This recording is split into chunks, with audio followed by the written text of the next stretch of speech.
Dreamscape presents Guadalcanal Diary by Richard Tregaskis. Narrated by Pete Cross.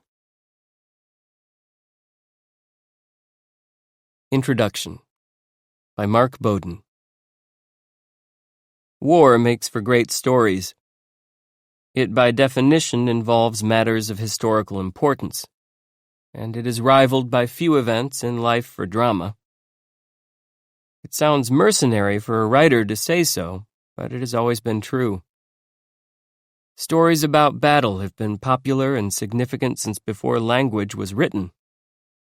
Even poor accounts of it, self-serving memoirs, bald propaganda, often make for compelling reading because the deeds of war, the cruelty and self-sacrifice, the cowardice and heroism, are enacted at such extremes of human experience that they ultimately transcend the words that describe them. The very best stories of war tend to come from writers who understand this, who know their place, who recognize that the struggle they observe and record carries a great deal more weight than their account of it ever will. Abraham Lincoln touched on this when he spoke at Gettysburg. The world will little note nor long remember what we say here, but it can never forget what they did here. We have long remembered, of course, what Lincoln said, but even his immortal words carry less weight than the deeds of the men who fought and died. The great thing about words, however, is that they enable memory. Remembrance is the least we owe those who accomplished heroic deeds. Their stories are needed not only to inspire warriors who will be called upon to fight in the future, but to inspire us all with the best kind of national pride. In the words of the dying captain at the end of Saving Private Ryan, we are called upon to earn this. During World War II, America fought a famous series of vicious battles against the Japanese on islands in the Pacific. Richard Tregaskis went along as a war correspondent for the first of those battles, on the island of Guadalcanal, and wrote an account, his best-selling Guadalcanal Diary, that stands today as one of the best of its genre. Downplaying his own extraordinary heroism, writing with great fairness and restraint, Tregaskis shaped America's understanding of the war and influenced every account that came after, fiction or nonfiction, from Norman Mailer's The Naked and the Dead to the 1998 film version of James Jones' The Thin Red Line. Tregaskis described for the first time the look and feel and smell of the Pacific War. The oppressive tropical heat and humidity that caused rashes and strange fungi to appear on men's bodies. The terror of fighting in tall grass and in jungles against an often invisible enemy that burrowed deep in the earth and vowed a fight to the death. The odd transformation of paradisiacal Pacific landscapes into hell itself. Tregaskis brought to life the horror of that fighting, but also the inspiring camaraderie of men at war, the humorous details of life in a combat zone, the peculiar juxtaposition of the macabre and the mundane. He demystified this strange new ground war. His account revealed the hardened professional Japanese suicide warriors of legend to be merely human, cunning, determined fighters, men vulnerable to American artillery and infantry. Above all, Tregaskis captured the stoic young Americans who calmly boarded landing crafts, knowing that probably 1 in 4 of them would be killed. His diary captured the inspiring determination and courage of typical young Americans in 1943, a motley racial and ethnic mix who would prove to be more than a match for the fierce Japanese. It is hard to imagine today how important this book was when it appeared in that year, just months after the fighting it describes. The fighting in Guadalcanal was the beginning of the land offensive against Japan. Today we know all about the island-hopping strategy that, together with even more important air and sea battles, gradually stripped away Japan's control of the Pacific Ocean and crushed its empire. Then, nothing was certain. The U.S. Navy had won a decisive battle in June in waters off Midway Island, but sea battles merely set the stage for the grim series of island invasions. As of August of that year, Americans had known only defeat on land against the Japanese. The ignominious flight of General Douglas MacArthur from the Philippines, the humiliating surrenders of Bataan and Corregidor. This book recorded a turning point. America was striking back. But the diary records much more than a first American land victory. When it was published, no one yet knew what this new war was going to be like. The Allies had not yet landed on Normandy to begin the big push against Hitler, and although American soldiers had seen plenty of action already in Africa, and just weeks before had invaded Sicily, there was something especially daunting about invading a small island in a vast ocean, where neither side could readily abandon the field. What sort of enemy were these Japanese? What kind of weapons and strategies would they employ?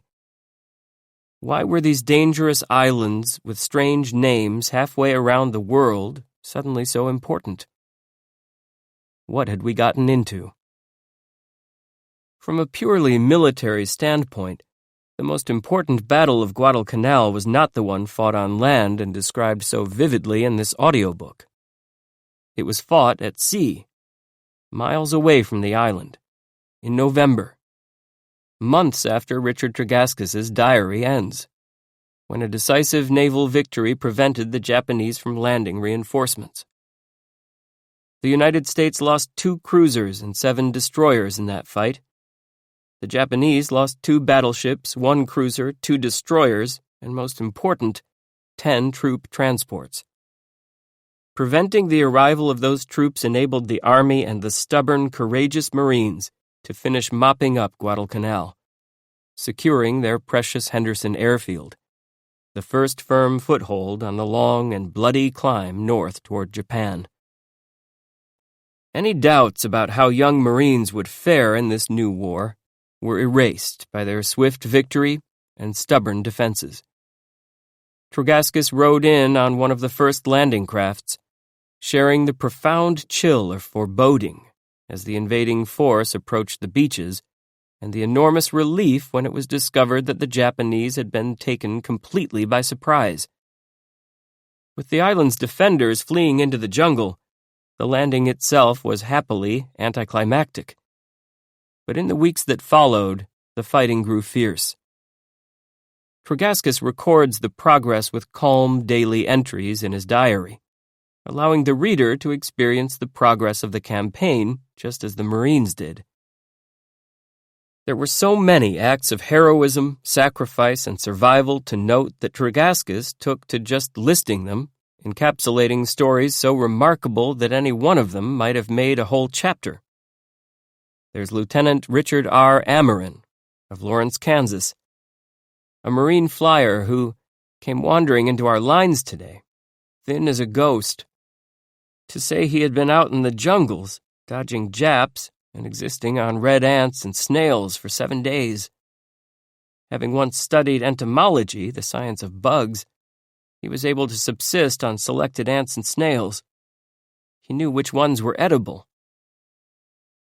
Or 2 young corpsmen, pharmacist's mate Alfred W. Cleveland of South Dartmouth, Massachusetts, and pharmacist's mate second class Carl B. Coleman of McAndrews, Kentucky. They told me how they had used a penknife to amputate the ragged stump of one raider's arm after it had been shattered by a .75 explosion. The medicos themselves had said that the man would have died if the 2 lads had not done such a good and quick job in the field. Or Lieutenant J.G. Paul F. Collett of Worcester, Massachusetts, who had been the engineering officer on the Little.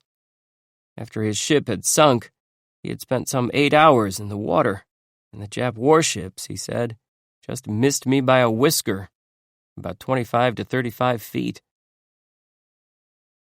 One wishes that Tregaskis had more fully developed these tales.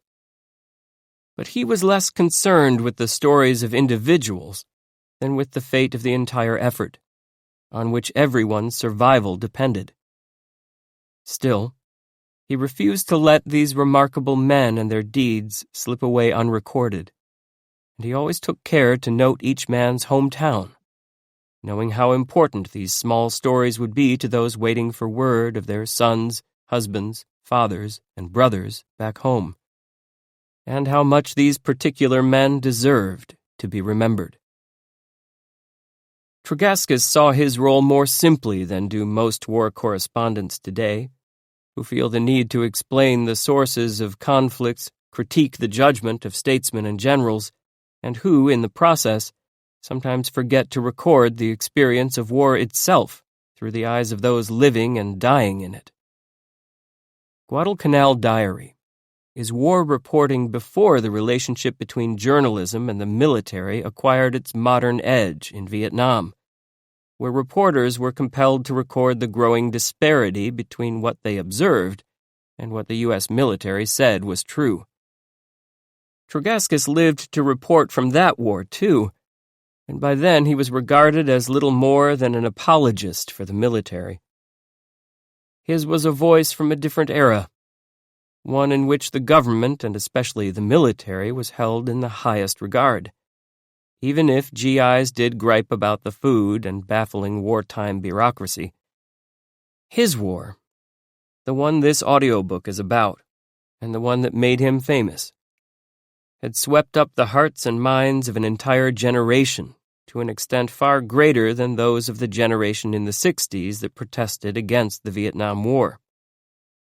In 1943, young men were called upon to risk far more than their legal standing, or the threat of being tear-gassed on the Washington Mall. Guadalcanal Diary doesn't question the importance of the war against Japan, and it doesn't second-guess those sent to fight it. It is simply a story of war, free of artifice and irony. The Marines herein are presented uniformly as honest men doing their best in a terrible situation, which the vast majority of them were. Tregaskis' prose is understated, but can occasionally soar. I sat on the edge of the dugout and watched the bright flashes of light rising high in the sky, heard the haughty metallic voices of the cannon. Sitting like this, virtually in the lap of a shelling attack, one felt as if he were at the mercy of a great vindictive giant, whose voice was the voice of thunder. The awful colossal scale of modern war had brought the old gods to life again. Tregaskis writes admiringly of the men at war he risked his life to watch, but Guadalcanal Diary is no whitewash. He straightforwardly records racist banter of young Marines steeling themselves for battle against an alien, feared enemy, dehumanizing the men they will be trying to kill. He tells of the trophy hunters who sliced ears off the dead and pried gold fillings from Japanese teeth to make necklaces, and of those who walked among the dead and dying Japanese on a beach after a battle, shooting them one by one to make certain they were all dead. Yet this is not a work of warmongering. It neither glorifies nor condemns the acts it describes, the acts of men in desperate straits, whose determination to survive and whose anger over the loss of their friends rapidly eclipsed moral restraint. Tregaskis' warriors are not superhuman. They are just men, and this accords their accomplishment the stature it deserves. Likewise, the Japanese in his account are neither sub nor superhuman. They fight with courage and determination, some with suicidal conviction. But they also flee in surprise when the Marines land in force and spend most of the fight hiding from American guns. Even their vaunted code, death before the dishonor of surrender, was honored more in the breach. Several of the Jap prisoners captured on the ridge, it seems, said knife when they were captured, and made harakiri motions in the region of the belly. But when no knife was forthcoming, they seemed relieved, and after that made no attempt to kill themselves. Histories of war, analyses and critiques of strategy and tactics, studies of political decision-making, these all have an important role to play. But to become literature, true stories must capture human experience at ground level. They must reach across space and time to recreate for each new reader the experience of an actual event. A confident writer knows when he has a story nailed at this level, and leaves the large-scale analyses for scholars, whose writing is important, but is meant primarily for each other. So John Hersey, in Hiroshima, and Michael Herr, in Dispatches, confine their accounts to actual human experience, a narrative decision that has given their work the power to speak directly to the heart. Guadalcanal Diary was long ago embraced by the U.S. Marine Corps and has become an indelible part of its tradition. But it is not included on most conventional lists of great literary nonfiction, where it also belongs. Tregaskis hazarded his life to get the story, and wrote one rich with observation, hard reporting work, and personal memory, some of it unforgettable. The worst time in a bombing is the short moment when you can hear the bombs coming. Then you feel helpless, and you think very intensely of the fact that it is purely a matter of chance whether or not you will be hit. You will also think about those who have been cruelly wounded or killed in previous bombings, and in your imagination you suffer the shock of similar wounds. And while your mind is racing through these thoughts, your ears, without any conscious effort on your part, are straining to gauge the closeness of the bombs from the swishing and rattling of them. It is writing that does what only literature can do: transport you to another time and place, and acquaint you with emotions and sensations that you otherwise would never feel. It captures both the terrors and triumphs of war, its ugliness, and also its awful beauty. Guadalcanal Diary deserves to be remembered more for Tregaskis' book than the classic but sentimental film adaptation by Louis Seiler. The book is invaluable as an accurate, ground-level account of a turning point in history, as a superb example of war reporting at its best, and as a lasting contribution to American literature. The modern library has done an important service by restoring it to print. 1. Approach. Sunday, July 26, 1942. This morning, it being Sunday, there were services on the port promenade. Benches had been arranged on the deck, facing a canvas backdrop on which a Red Cross flag was pinned. Father Francis W. Kelly of Philadelphia, a genial, smiling fellow with a faculty for plain talk, gave the sermon. It was his second for the day. He had just finished the first shift, which was for Catholics.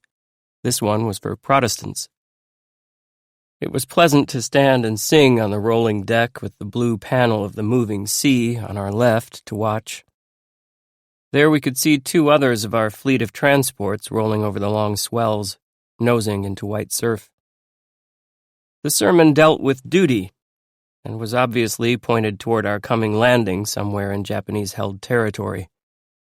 Father Kelly, who had been a preacher in a Pennsylvania mining town and had a direct, simple way of speaking, which was about right for the crowd of variously uniformed sailors and Marines standing before him, pounded home the point. After the services, ironically, many of the men turned to the essential job of loading machine gun belts. Walking around the deck in the bright morning sun, I had to step around lads sitting on the former shuffleboard court, using a gadget which belted the cartridges automatically. All you had to do was feed them in. The lads seemed quite happy at the job. One of them kept time with the clink of the belter. 1, 2, 3, another Jap for me, he said. Others tried other ideas. One was reminded of the song Chattanooga Choo Choo by the sound of the leader. He hummed a few bars of the tune. Another boy said, "Honorable bullet take honorable Jap, honorable death, so Sally." "I've got a Jap's name written on each bullet," offered another. "There's 3 generals among 'em." "Which one's for Tojo?" asked a buddy, offering to play straight man. "Oh, hell, the first one's got his name on it," was the answer. This conversation, while it did not hit any stratosphere of wit, indicated one thing, anyhow, that the lads here at least were relaxed and in high spirits.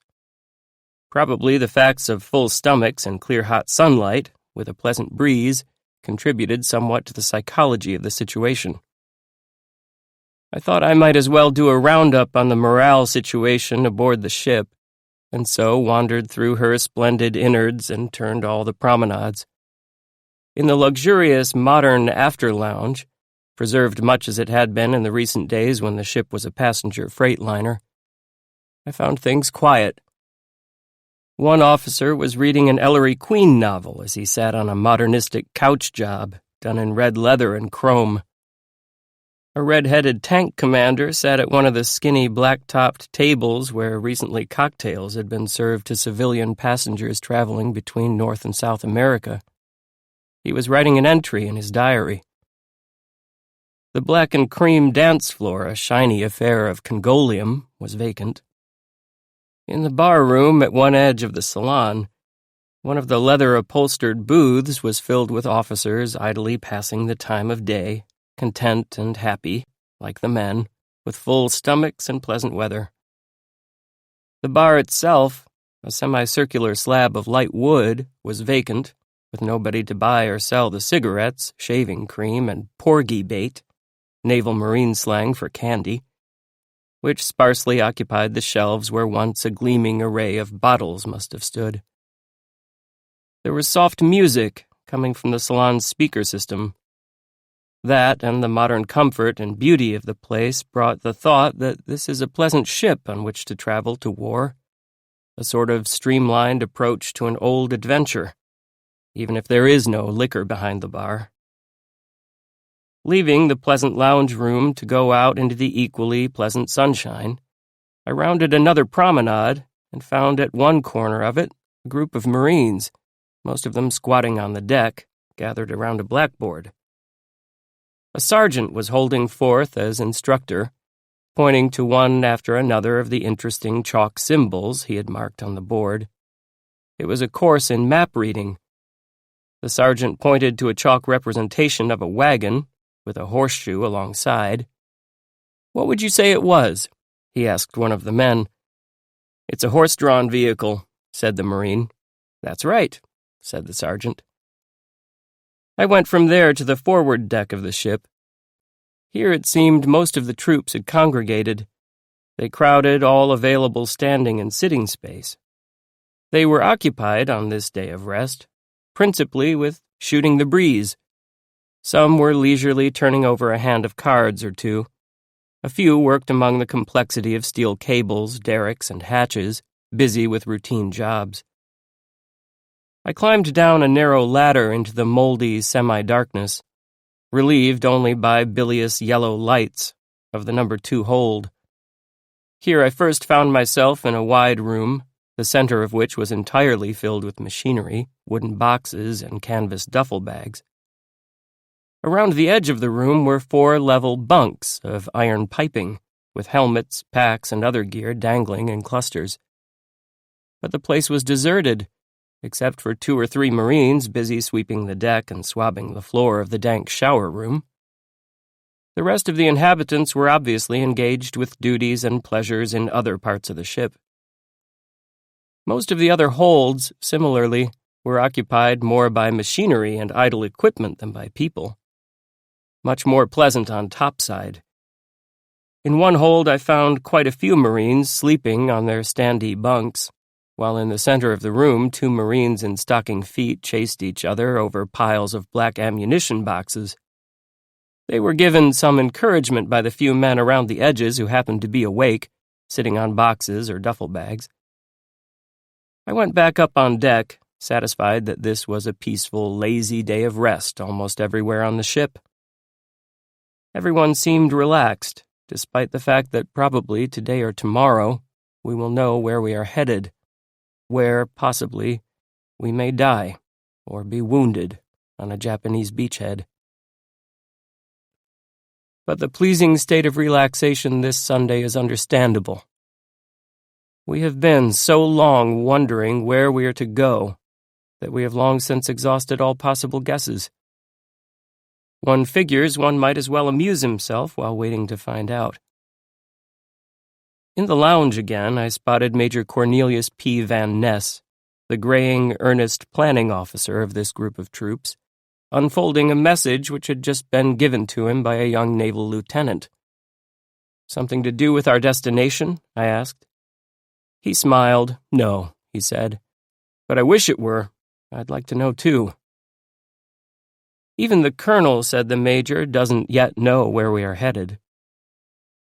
After lunch, I had gone back to the stateroom to further digestion with a little bunk duty, and was passing the time of day with 2 of my roommates, Red Cross worker Albert Campbell and Father Kelly, when the 4th roommate, Dr. Garrison, rushed in puffing with excitement. Dr. John Garrison, a Los Angeles dentist, was a Navy medical officer. "A lot of ships just came up," he said, plunking his portly bulk onto his bed. "A whole navy. Better go look at 'em." So we ambled out on deck to see the horizon spotted with ships in a huge semicircle around us. There were transports and freight ships, cruisers, destroyers, and the long, high, box-like shapes of aircraft carriers perched on the rim of the ocean. Talking along the promenade suddenly became louder and more enthusiastic. Officers, sailors, Marines were busy counting up totals, trying to identify the different types of ships. Charlie, our slow-speaking colored room boy, as usual, had the latest dope. He shuffled up to us and gave us a detailed account of the ships present. Among them he listed the Pepsi-Cola and the Luscious. Identification at that distance was difficult, but one thing was certain. We had made a rendezvous with the other and main part of our task forces. We were conscious of the fact that this was one of the largest and strongest groups of war vessels ever gathered, certainly the largest and strongest of this war to date. The thought that we were going into our adventure with weight and power behind us was cheering, and our adventure to come seemed nearer than ever, as the new group of ships and ours merged and we became one huge force. That night, there were movies in the comfortable, swanky, ultra-modern wardroom where officers dined.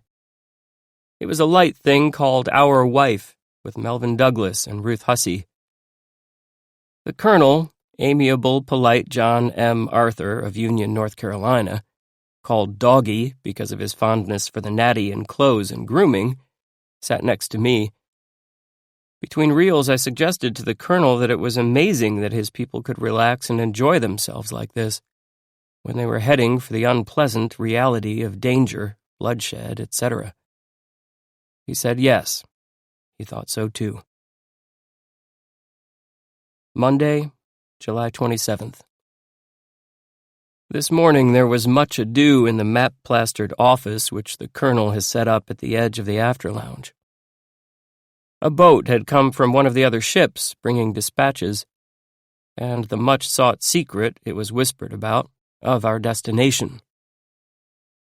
I got a look through the circular glass windows of the doors to the colonel's office, but there was too much activity to interrupt.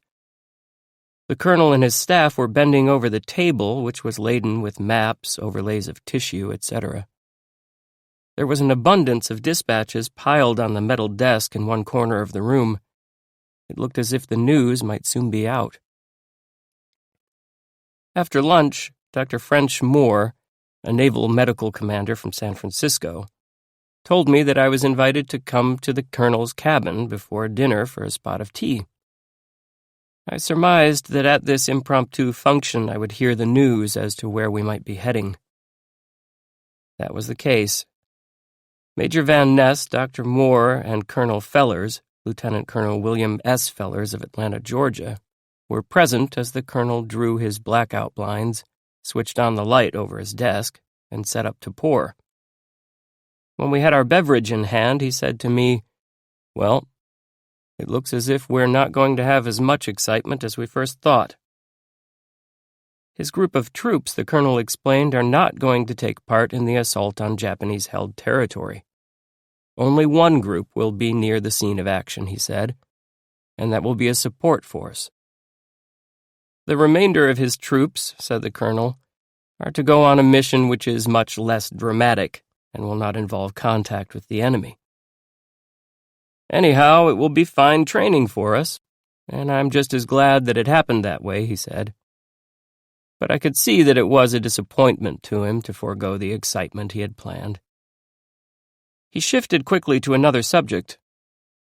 "So, if you want to be in the forefront when the landing takes place," he said, "it might be wiser for you to shift to another ship." I had come out here for action. I agreed, and after dinner, in our blacked-out cabin, packed my bags. It took some resolution to do the job, for in the evening I had learned that the forces I would join are going to attack the Japanese strongholds on Guadalcanal and Tulagi in the Solomon Islands. Tuesday, July 28th. I was ready to leave this morning, but got word that I will not be able to transfer to another ship until tomorrow. Then the colonel and his staff will go to the flagship to confer with the ruling voices of this operation, and I will go along to make arrangements. Wednesday, July 29th. The flagship was practically insane with activity, clogged with Marine officers anxious to get their orders and settle their plans. But I managed to get the consent of Admiral Turner, commanding the landing operation, to move to another transport. The ship is one of the two which are to carry the assault troops landing on Guadalcanal. The Marine outfit, which is to land first and seize the beachhead. It was a shock to come close to my new ship. She was an ancient angular horror, with a black, dirty hull and patches of rust on her flanks. When I climbed the rope ladder up her high freeboard and set foot on the deck, I could see that not all the Americans heading for the Solomons were traveling on the latest of ships.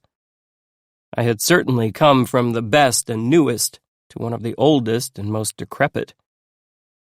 The deck was black with slime and grit, for as I was to discover later in the day, the ship had no modern apparatus for pumping water. The Marines cramming the deck were just as dirty. Inside the dingy foyer, I found interior decoration of the completely undecorative style of the early 20s. There were bare, round metal pillars painted white and squarish wooden steps. A few pieces of lopsided, dirty furniture were scattered about. I went down one level and came to the cabin of Colonel Leroy P. Hunt of Berkeley, California, commanding officer of the assault troops. Colonel Hunt's small room contained an iron bed, a couple of broken-down chairs, and a desk. But at least the floor was clean. That was a relief. I talked to the colonel about the ship and his troops. "Things are dirty here," he said. "There isn't enough water for cleaning up now. My men are pretty unkempt, too, for the same reason. They look like gypsies. But," he added, "I think they'll fight. They've got it, here." He tapped his chest in the region of the heart. The colonel, a good-looking man of middle age, tall and well-built, was quite serious about the job that lay ahead for him. "It's going to be tough going on the beach," he said. "Somebody's going to get hurt." Tonight I could see why he felt that way. An Australian plantation manager who had supervised production of a copra coconut farm on Guadalcanal and knew the lay of the land, came aboard, and in the steaming hot wardroom he gave a little talk on the terrain which the Marines faced in landing on Guadalcanal and seizing a beachhead. After crossing the beach, he said, the invaders would have to penetrate a field of grass 4 to 6 feet high, which would afford good cover for any Japanese defenders. Then there would be a river to cross. The Australian pointed to a map, to the line marked Ilu River. The river is about 20 feet wide, the banks are 5 to 6 feet high and steep, and the bottom is silty, he said. It's going to be nasty to cross. It was evident from the map that the river will have to be crossed, for it runs parallel to the shore and lies directly behind the beach where the landing will be made. This, however, was not the only difficult part of the terrain which our assault troops must penetrate. Penetrate, said the Australian. Beyond the river lie old abandoned irrigation ditches, which can be used as entrenchments by the Japs. These ditches are covered with thick, tall grass and cannot be seen except at very close range, he said. The Australian had finished. The Marine officers were not pleased with the terrain which they will have to take, but instead of complaining, they turned to a discussion of methods to cross the river, to penetrate the drines, as the Australian said. There was certainly a need of air conditioning, or a fan or two in the wardroom. I found my clothes were soaking wet from top to toe, and a quick look about told me all the others had suffered similarly. I left the room and came to my stateroom, a small cubicle with old-fashioned upper and lower bunks of dark-stained wood. There was a bathroom, shared with the adjoining stateroom. The floor was black and gritty with dirt. I pressed the water lever in the basin. There was no water. A neighbor told me the grim fact of the matter. The water's only on for about 10 minutes at a time, about 3 times a day, he said. And the time it's on are a mystery that only the Navy and God know about. I went to bed dirty. Thursday, July 30th. My roommate, I discovered this morning, is a short, stocky, bull-necked man named Captain William Hawkins. He hails from Bridgeport, Connecticut, used to be a schoolteacher, and worries about a balding head. He is an amusing talker, speaks fast and well. This morning, planes flew over us for hours. They were stubby Grumman fighters with distinctive square wingtips. The carriers must be in fairly close by this time. There was firing practice, too. From the cruisers which lay in the distance, there were yellow flashes of gunfire. We heard the dull pom-pom-pom of their guns, the distant whoomp of anti-aircraft shells bursting, and saw the black bursts against the sky. In one of the holds of this ship, which I found far dingier, dirtier, and hotter, and more odoriferous than the hold of the first transport on which I had traveled, I heard the men complaining about their food and the lack of water. I asked a Marine about the matter. "Oh," he said, "don't think nothing of that. Marines have to grouse about their chow, they always do." This afternoon we lay to and several of the Marines dived into the rather sharky waters. They were told by a non-com that they might be court-martialed if they were not eaten by the sharks. "What do we care?" said one of the offenders. "We're going in the first wave on Guadalcanal anyhow." That was certainly a tough Marine-fashion slant on the proposition. Friday, July 31st. Today was a day of planning. Orders for everyone involved in the landing operation, from the majors and lieutenant colonels down to the buck privates, were being drawn up.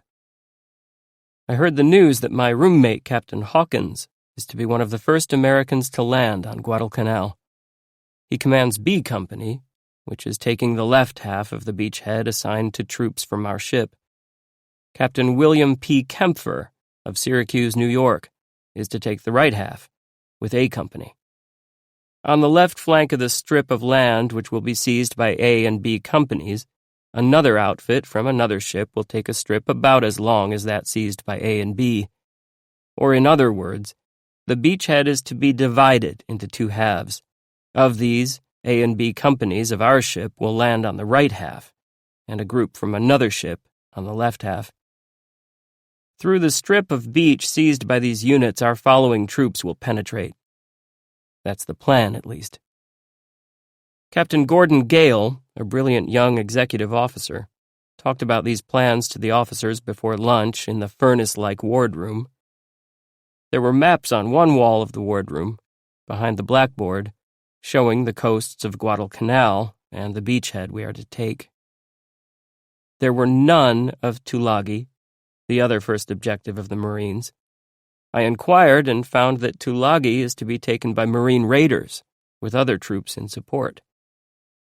But the largest group of troops will concern themselves solely with Guadalcanal. For that, it seems, is believed to be the most heavily fortified, most heavily occupied of the Jap positions in the Solomons. And it contains a much prized, excellent airfield, which the Japs have just about finished building. I had been down in one of the dark, hot forward holds in the morning, talking to such of the lads who were not sleeping in their 4-tier bunks. Now I told the colonel that their morale had impressed me. "This is a knock-down and drag-out fight," he said. "Things are going to go wrong on the beach and people are going to get hurt. But those are good kids, and I think they'll be all right." In the afternoon, I watched a group of Marines cleaning and setting up their mortars and light machine guns on the forward deck. The lads were taking almost motherly care of the weapons, and I could see that the working parts were cleaned and oiled so that they worked like the conjunctive parts of a watch. Some of the lads were sharpening bayonets, which indeed seemed to be a universal pastime all over the ship. I saw one with a huge bolo knife, which he was carefully preparing. Others worked at cleaning and oiling their rifles and submachine guns. Some of the boys had fashioned homemade blackjacks, canvas sacks containing lead balls, for infighting. While working over their weapons, the Marines passed their inevitable chatter, shooting the breeze about the girls they had known here or there, their adventures in this or that port, a good liberty they had made here or there. But now a large part of the chatter deviated from the usual pattern.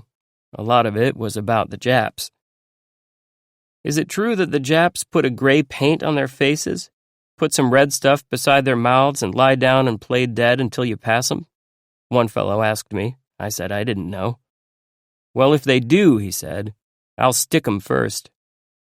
Another Marine offered, "They say the Japs have a lot of gold teeth. I'm going to make myself a necklace." "I'm going to bring back some Jap ears," said another. "Pickled." The Marines aboard are dirty and their quarters are mere dungeons. But their esprit de corps is tremendous. I heard a group of them today talking about an 8-ball, which is Marine slang for a soldier who disgraces his fellows because he lacks their offensive spirit. This 8-ball, said one lad, was going to find himself in the water someday. Somebody was going to sneak up behind him and push him overboard. Others agreed, and looking around at them, I could see that they meant it. Tonight at supper, we talked about the projected softening up of Guadalcanal by Army B-17s. That bombing should be beginning tomorrow morning, it was suggested. We don't know the exact date on which we'll make our landing, but figure it should be within a week or so. And the softening process should last about a week. Tonight the weather was cloudy and overcast, and the moon was shrouded with clouds. But you could hear the assorted wails of Marines singing all about the decks. It seems a good many of them prefer to sleep in lifeboats, around stanchions, or simply on the deck, rather than to stay below in their quarters.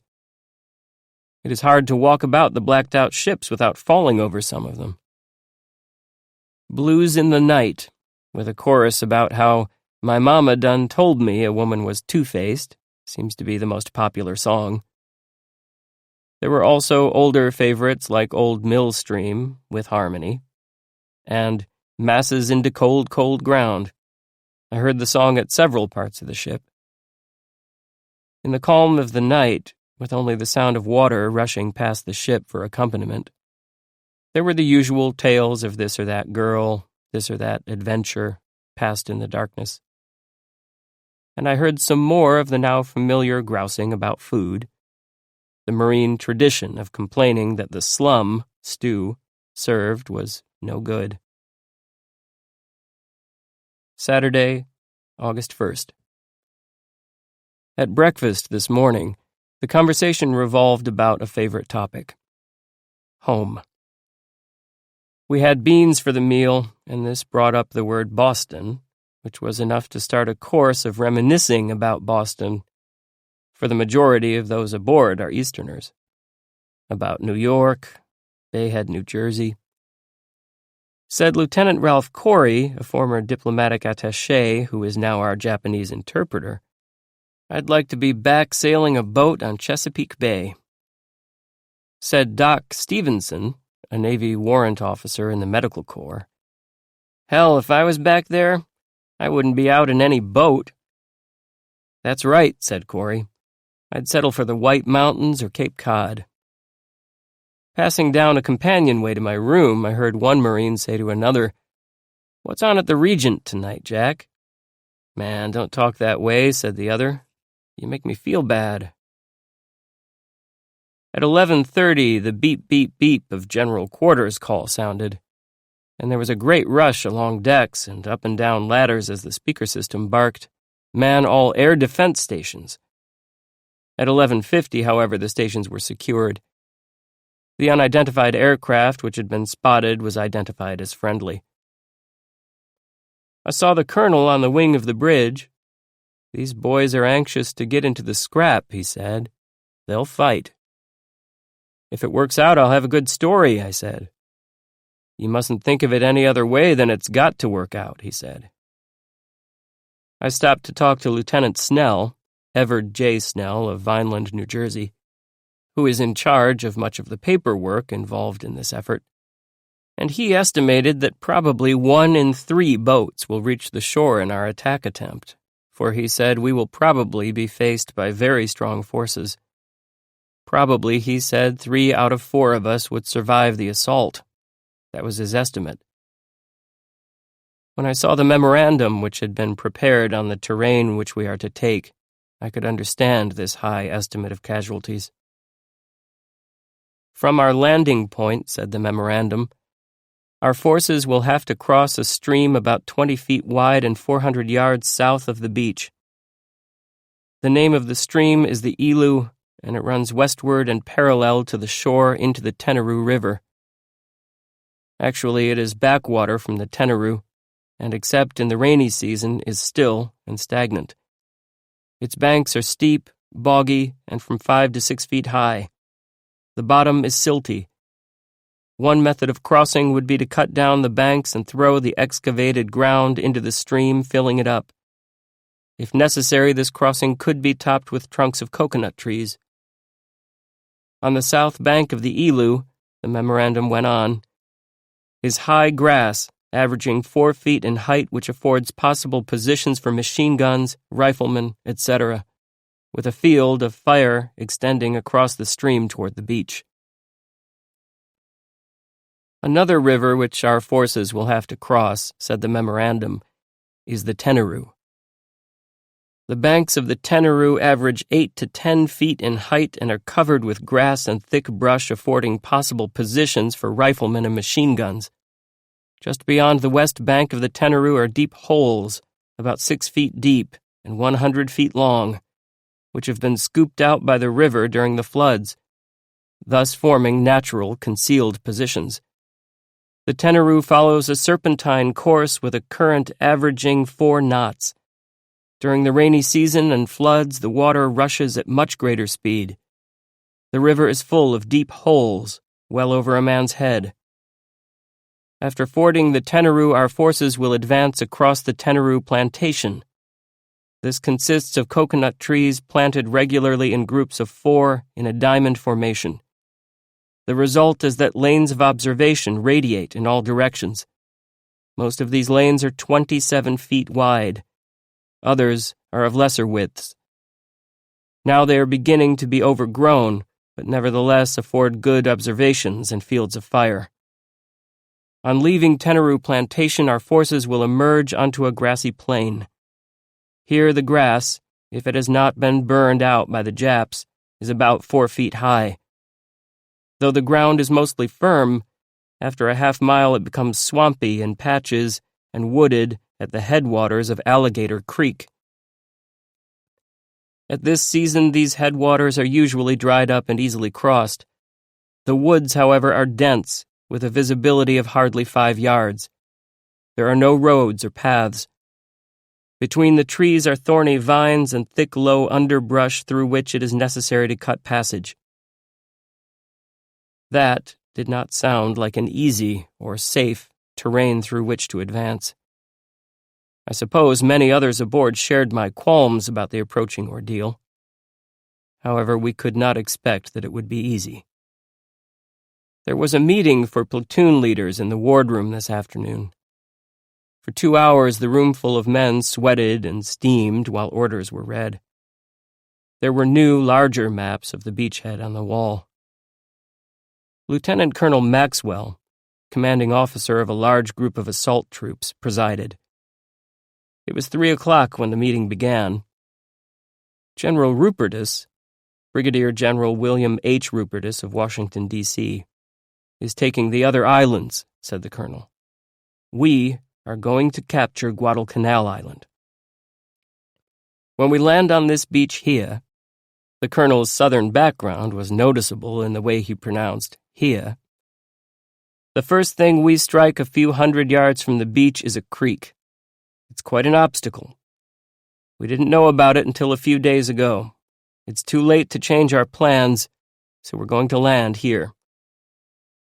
The colonel went through the details of our landing plan and concluded, "Now that's enough of the background to get you started. Captain Gale will now read the orders." Captain Gale began. Order number: Plan of landing, Annex D landing diagram. Company B will advance.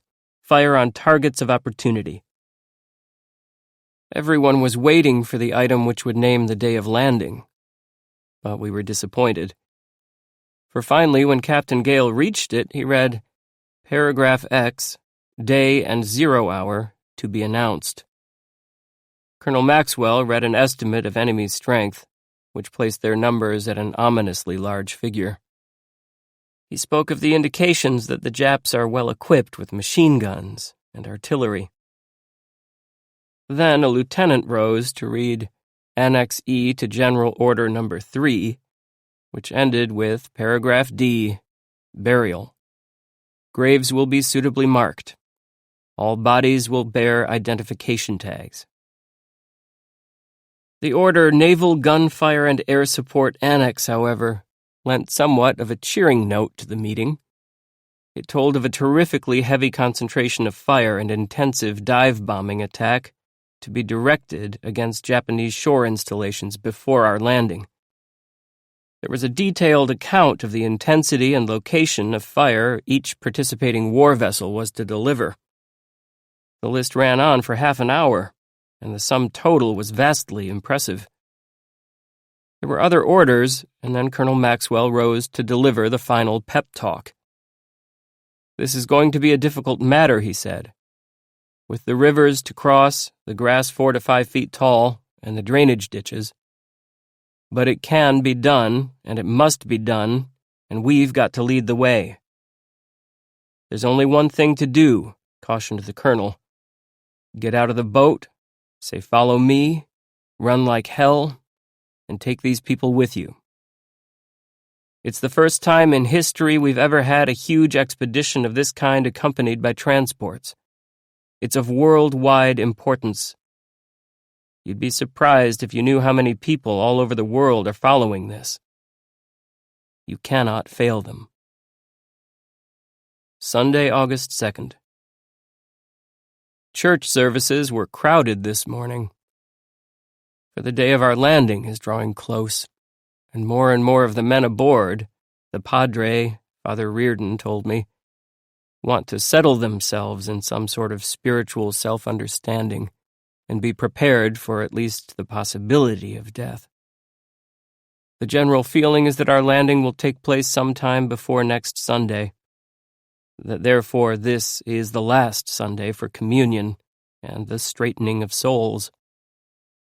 I watched Father Reardon, his face pale in the flickering light of the votive candles, as he chanted the Mass. He was kneeling, rising automatically as if mesmerized, with his eyes half shut and his lips moving only faintly, as in a dream. I saw the Marines filing out of services, stopping in the companionway to kneel against a bare wall which for the time being was a holy station. In another hour or two it would again become merely a wall, and the church would become the mess hall. I watched one particularly well-muscled fellow whose broad, sinewy back and heavy arms gave the impression of tremendous physical power. His broad face was passive and dreamy as he knelt by the wall and made the sign of the crucifix. After the Catholic ceremonies came the Protestant, also crowded. There was a sermon with a proper dash of science on memory and its part in duty, delivered by a fat young man in blues. There were hymns, and after the services, communion. After lunch, I went into hold number 3 to watch the occupant of a neighboring cabin, Lieutenant Donahue, Lieutenant James V. Donahue, of Jersey City, New Jersey, telling his machine gun platoon about the plans for landing. Today was the day on which all over the ship, platoon leaders first passed the details of our attack plan along to their men. Donahue's session was typical. His men are going ashore in the first wave of assault troops. Under a yellow electric light in the dingy hold, Lieutenant Donahue, a huge, beefy fellow who used to play football for Notre Dame, unfolded an already well-worn map. Company B will land here at 0 hour, he said, pointing with a stubby finger. You know we'll be with them. We're in the first wave. There was no sound from the circle of men. We are the assault wave guide, continued Donahue. See, here's where we land to the right here. Then he went through the details of the operation. I recommend you take along a change of underwear, he said, and that brought a laugh. Well, concluded the lieutenant, that's the dope. You want to go in there expecting the worst. I expect the naval bombardment will soften the place up a lot. I'm depending on you to take things over if I get knocked off. At 2:30 in the afternoon, the leaders of the assault companies, Captain Kempfer of A Company and Captain Hawkins of B Company, met with their platoon leaders in the wardroom. For 2 hours they pored over plans. And that, they told me, was only the beginning. It will take days of study and mental drilling to get the facts of the planned operation down to the last buck private. At 3:30, General Quarters was sounded, but it was only a rehearsal. There was practice firing into the bright blue sky with our anti-aircraft machine guns and small cannon.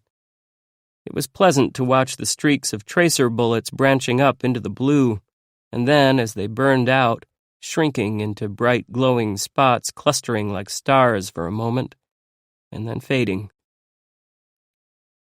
Up on the bridge I found a happy group of ship's officers and men. Now at least we are on our way directly toward our objective. The watch officer told me that our base course is pointed straight at the Solomons. In the beautiful white sunlight on the open signal bridge at the top of the ship, I found Colonel Hunt and his staff officers relaxing. The colonel, seated in a canvas chair under an awning, was reading a magazine with as much contentment and calm as if he had been sitting on his front porch of a Sunday afternoon back home.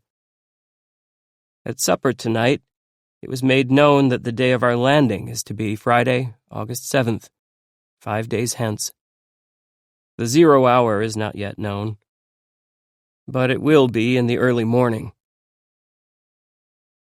After supper, Major Milton V. Mike O'Connell, a former New York newspaper man and public relations counsel, gave a lecture to the officers on Japanese jungle fighting tactics.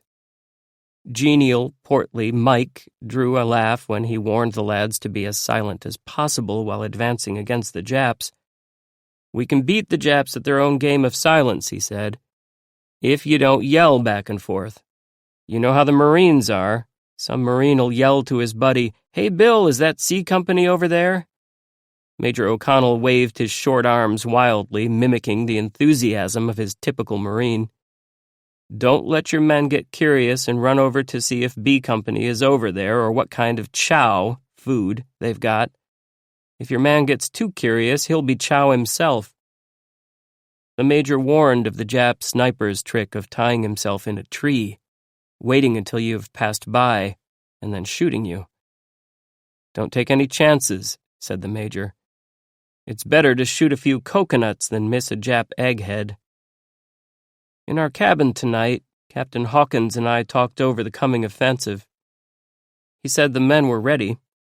All over the ship, he said, he had seen them sharpening their bayonets, oiling their knives, cleaning and sighting along their rifles. "And they do it without being told," he said, as if awed by the phenomenon. Monday, August 3rd.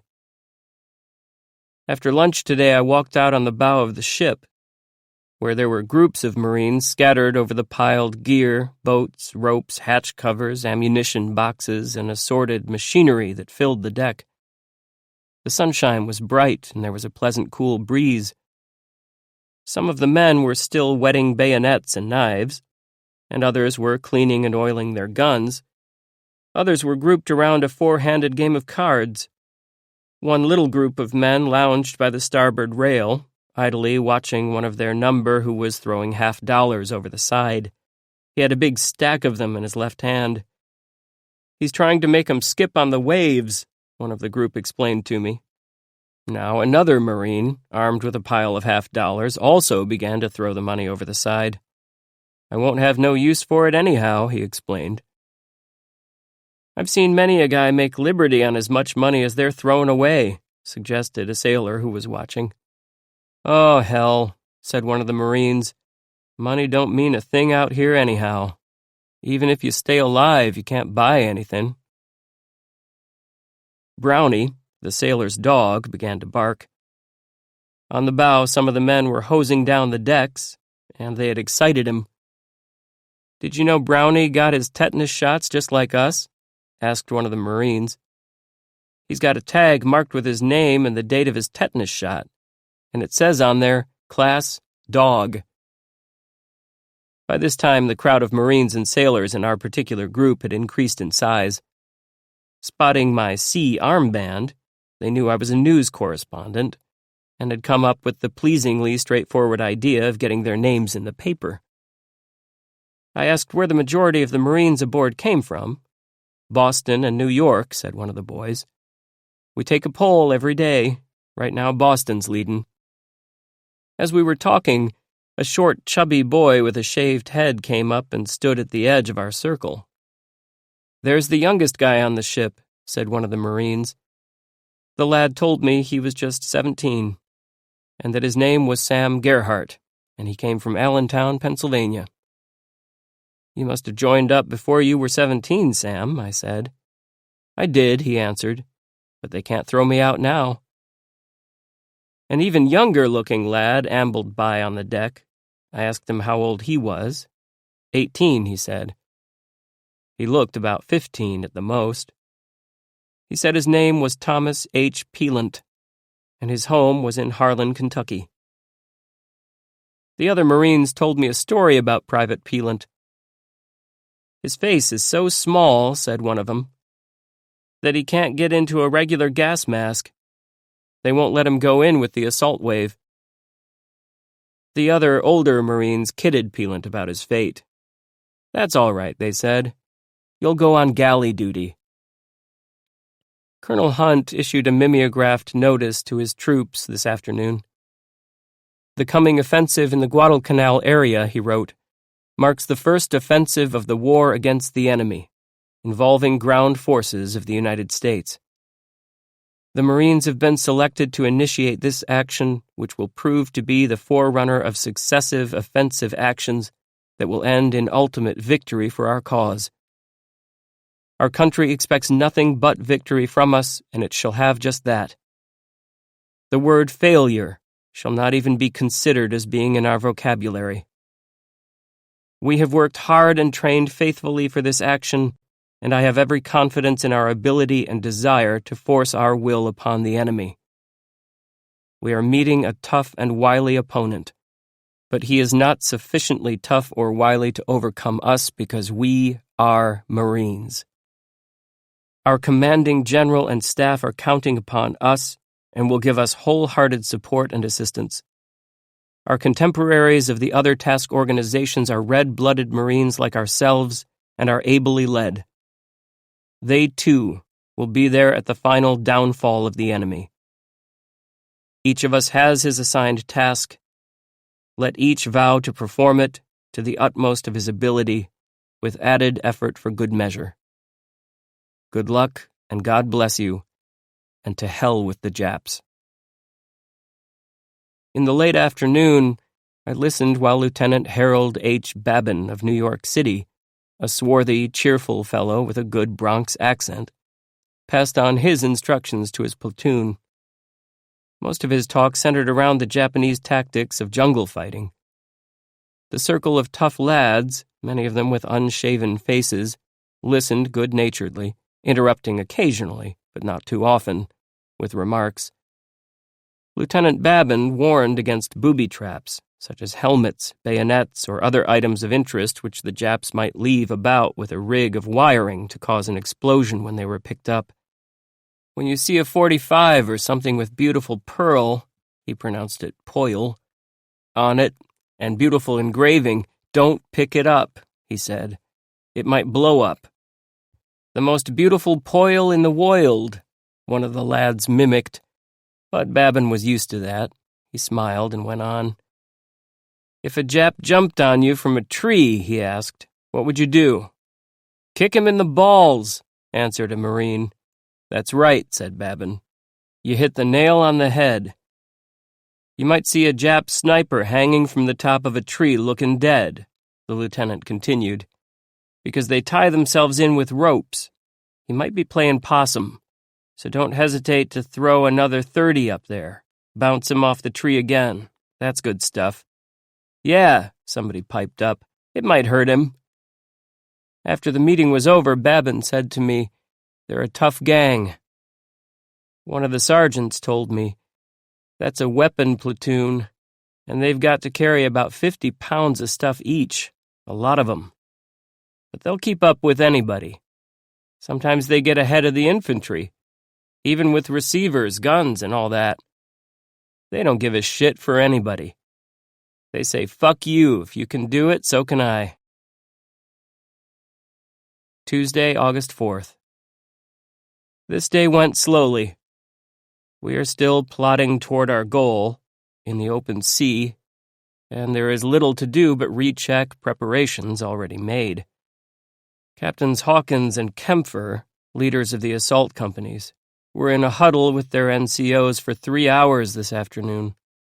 They passed out sector maps which had been prepared yesterday, drilled the details of their plans into their own minds and those of their subordinates. On deck, the lads lounged about, still shooting the breeze, still sharpening knives. I just want to kill a Jap, that's all, said one of them to me. Some of the men tossed empty tin cans over the stern and shot at them with .45 automatics and submachine guns until the officers ordered an end to the matter. Many lads had written the word fight in black ink on the backs of their jackets. Talk of ferocious designs on the Japs reached a new high. On the forecastle, a group of men sat around a howitzer, lovingly occupied with cleaning and greasing the parts. Next to them, a poker game went fast and furiously, with stacks of bills blowing in the wind. "A lot of the boys are putting money in the regimental safe to be sent home," a Marine told me. "One put in $450 today, and me, I cracked away $125. I thought of getting into a crap game, but then I thought if I won, I wouldn't know what to do with the money." Wednesday, August 5th. This morning at breakfast, Lieutenant Corey said, 2 days more to go. 48 hours, said Lieutenant Manterfield. And we all remarked that amazingly there are no cases of jitters evident anywhere. Except, somebody suggested, for one doctor. He, it was said, is scared to death. Note: I was later to see this certain doctor acting with the greatest coolness and bravery under fire. Scuttlebutt, the Navy and Marine name for unfounded rumor, was rampant today. Naturally it would be, for we are riding up to the climax of our expedition, and as yet there has been no action. We had expected some, and now busy imaginations are filling the gap. One story was that one of our accompanying cruisers had found and sunk a Japanese submarine traveling on the surface. A Marine told me he had seen the flashes of gunfire himself. I checked the story with the ship's executive officer. He laughed. There was some heat lightning early this morning, he said, behind that cruiser. Another story told how we had discovered a lifeboat full of natives, the remnant of the crew of colored sailors from a merchant ship which had been sunk by a Jap destroyer. This story was equally easy to track down. It originated this morning when our task force slowed for a few minutes for a motor whaleboat, carrying dispatches from one transport to another. It is not clear by what process the boat's crew became Negroes. This morning, in the bright sunlight of the ship's upper deck, I watched Colonel Hunt passing the time of day with his officers. He was in high spirits, going through the tap dance routine he used to do, he said, when he was a student in Stanford University before the First World War. He sang his own accompaniment, a bass rendition of such tunes as "I Want a Girl Just Like the Girl That Married Dear Old Dad." The colonel could still turn in a very passable buck and wing. He was excellent, too, at the exit with the lifted straw hat. I decided his youthful exuberance arose because now he was getting into the zone of action. He had been one of the heroes of the First World War. At supper tonight there was a mimeographed message placed under each plate. The blank, name of ship, has been singularly honored to be entrusted with getting ashore the first assault wave of the first U.S. ground force offensive action in the present war, it said. Our ship has a good name. I expect it to have an honored and revered name after this coming action. The message was signed by the captain. Another note was also printed on the sheet. We may expect sudden attack from submarines or bombers at any time from now on. In the cabin, I found Captain Hawkins busily oiling his submachine gun and his cartridges. He did not seem nervous. In the course of conversation, I asked him how he felt about being one of the leaders in the assault wave.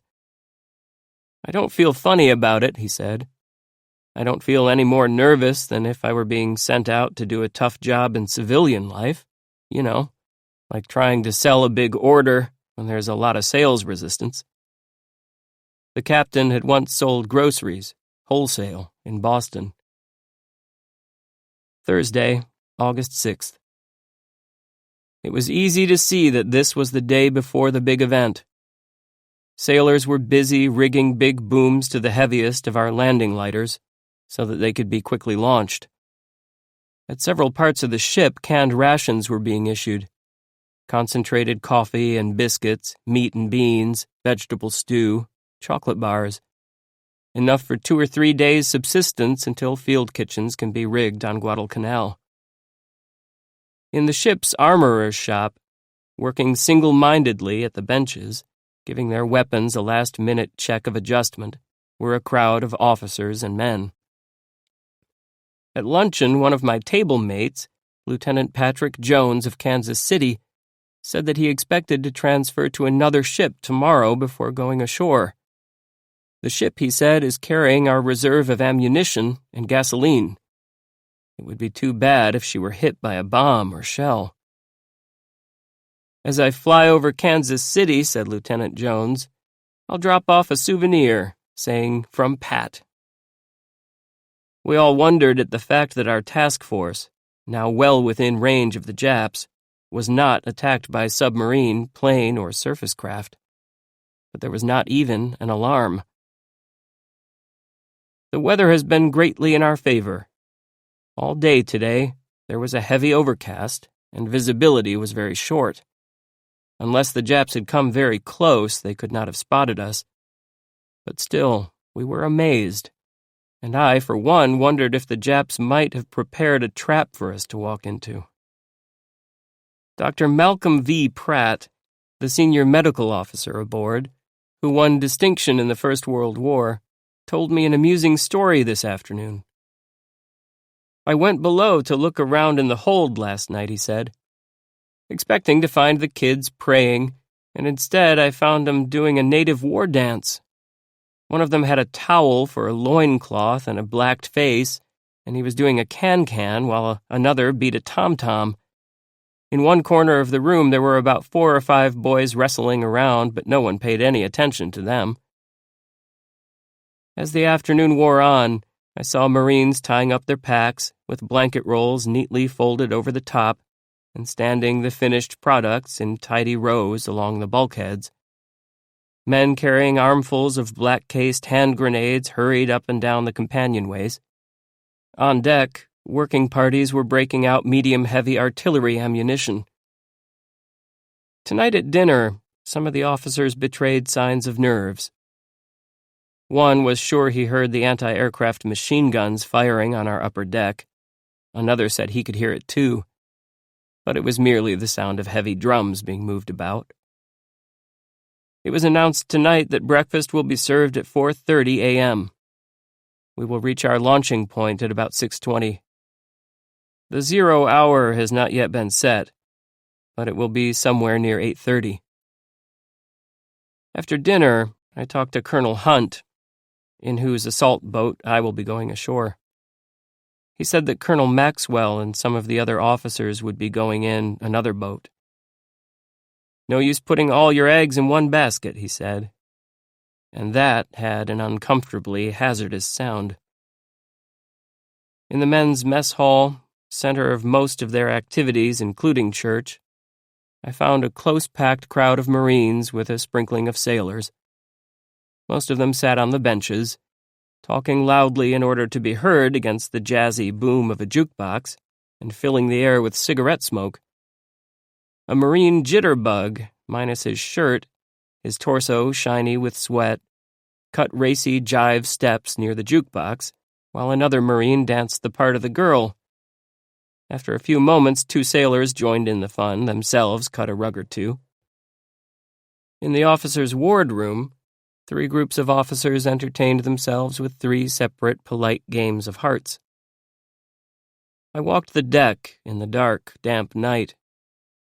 There was no trace of a moon, fortunately. At 10 o'clock, I came back to the men's mess hall and the officers' wardroom. The lights were out. All the life was gone from both places. 2. Landing. Friday, August 7th. It was no trouble to get up at 4 o'clock this morning, without benefit of alarm clock, for my mind had been trained for this day for a long time. Everyone was calm at breakfast. We knew we must be very near our objective by this time, probably at the moment passing directly under the Jap shore guns. And the fact that we had got this far without any action made us feel strangely secure, as if getting up at 4 o'clock in the morning and preparing to force a landing on the enemy shore were the perfectly normal things to do of an August morning in the South Seas. We had a heavy breakfast and passed a normally humorous conversation. Up on the deck, the situation was the same. Everyone seemed ready to jump at the first boom of a gun, but there was little excitement. The thing that was happening was so unbelievable that it seemed like a dream. We were slipping through the narrow neck of water between Guadalcanal and Savo Islands. We were practically inside Tulagi Bay, almost past the Jap shore batteries, and not a shot had been fired. On the deck, Marines lined the starboard rail and strained their eyes and pointed their field glasses toward the high, irregular, dark mass that lay beyond the sheen of the water, beyond the silently moving shapes that were our accompanying ships. The land mass was Guadalcanal Island. The sky was still dark.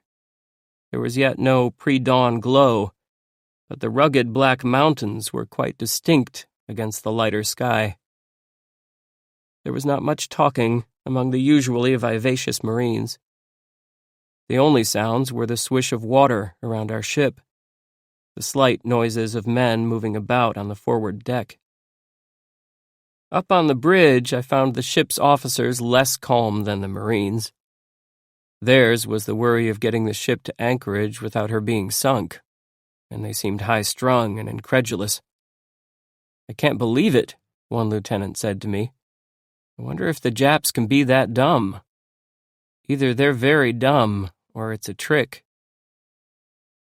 But there was no sign of any tricks as we plowed on into the bay, and the sky began to throw light ahead of us, and we could see even the misty outline of Tulagi and the Florida group of islands squatting to the east and north. Now the rugged mass of Guadalcanal Island on our right, to the south, was growing more distinct, and the sharp shoulders of the high mountains could be seen. But there was no sign of any firing from shore, nor were any enemy planes spotted. Suddenly, from the bridge, I saw a brilliant yellow-green flash of light coming from the gray shape of a cruiser on our starboard bow. I saw the red pencil lines of the shells arching through the sky, saw flashes on the dark shore of Guadalcanal where they struck. A second later, I heard the broom-boom of the cannonading. I should have been ready for that, but was nervous enough so that I jumped at the sound. Our naval barrage, which was to pave the way for our landing, had begun. I looked at my watch. The time was 6:14. 2 minutes later, a cruiser astern and to our starboard side began firing. There were the same greenish-yellow flashes as the salvo went off, the same red rockets arching across the sky, geysers of red fires where the shells struck shore, a terrifying rumble and boom of the explosion. Now, fore and aft, the two cruisers were hurling salvo after salvo into the Guadalcanal shore. It was fascinating to watch the apparent slowness with which the shells, their paths marked out against the sky in red fire, curved through the air. Distance, of course, caused that apparent slowness. But the concussion of the firing shook the deck of our ship and stirred our trousers legs with sudden gusts of wind, despite the distance. At 6:17, straight, slim lines of tracer bullets, a sheaf of them, showered from the bay in toward the shore, and simultaneously we heard the sound of plane motors. Our planes were strafing, we knew, though in the half-light we could not make out the shapes of the aircraft. Then there were more showers and sheafs of tracers needling into the dark landmass, and we could see the red lines forming into shallow V's, as after they struck into their targets, they ricocheted off into the hills. A moment later, my heart skipped a beat as I saw red showers of machine gun tracers coming from low on the shore and apparently shooting seaward at an angle toward our ships. Was this the answering fire of the Japs? Was heavier firing going to follow? Was this the beginning of the fireworks? The answer was not clear. When the firing was repeated a few seconds later, it looked more like ricochet than it had before.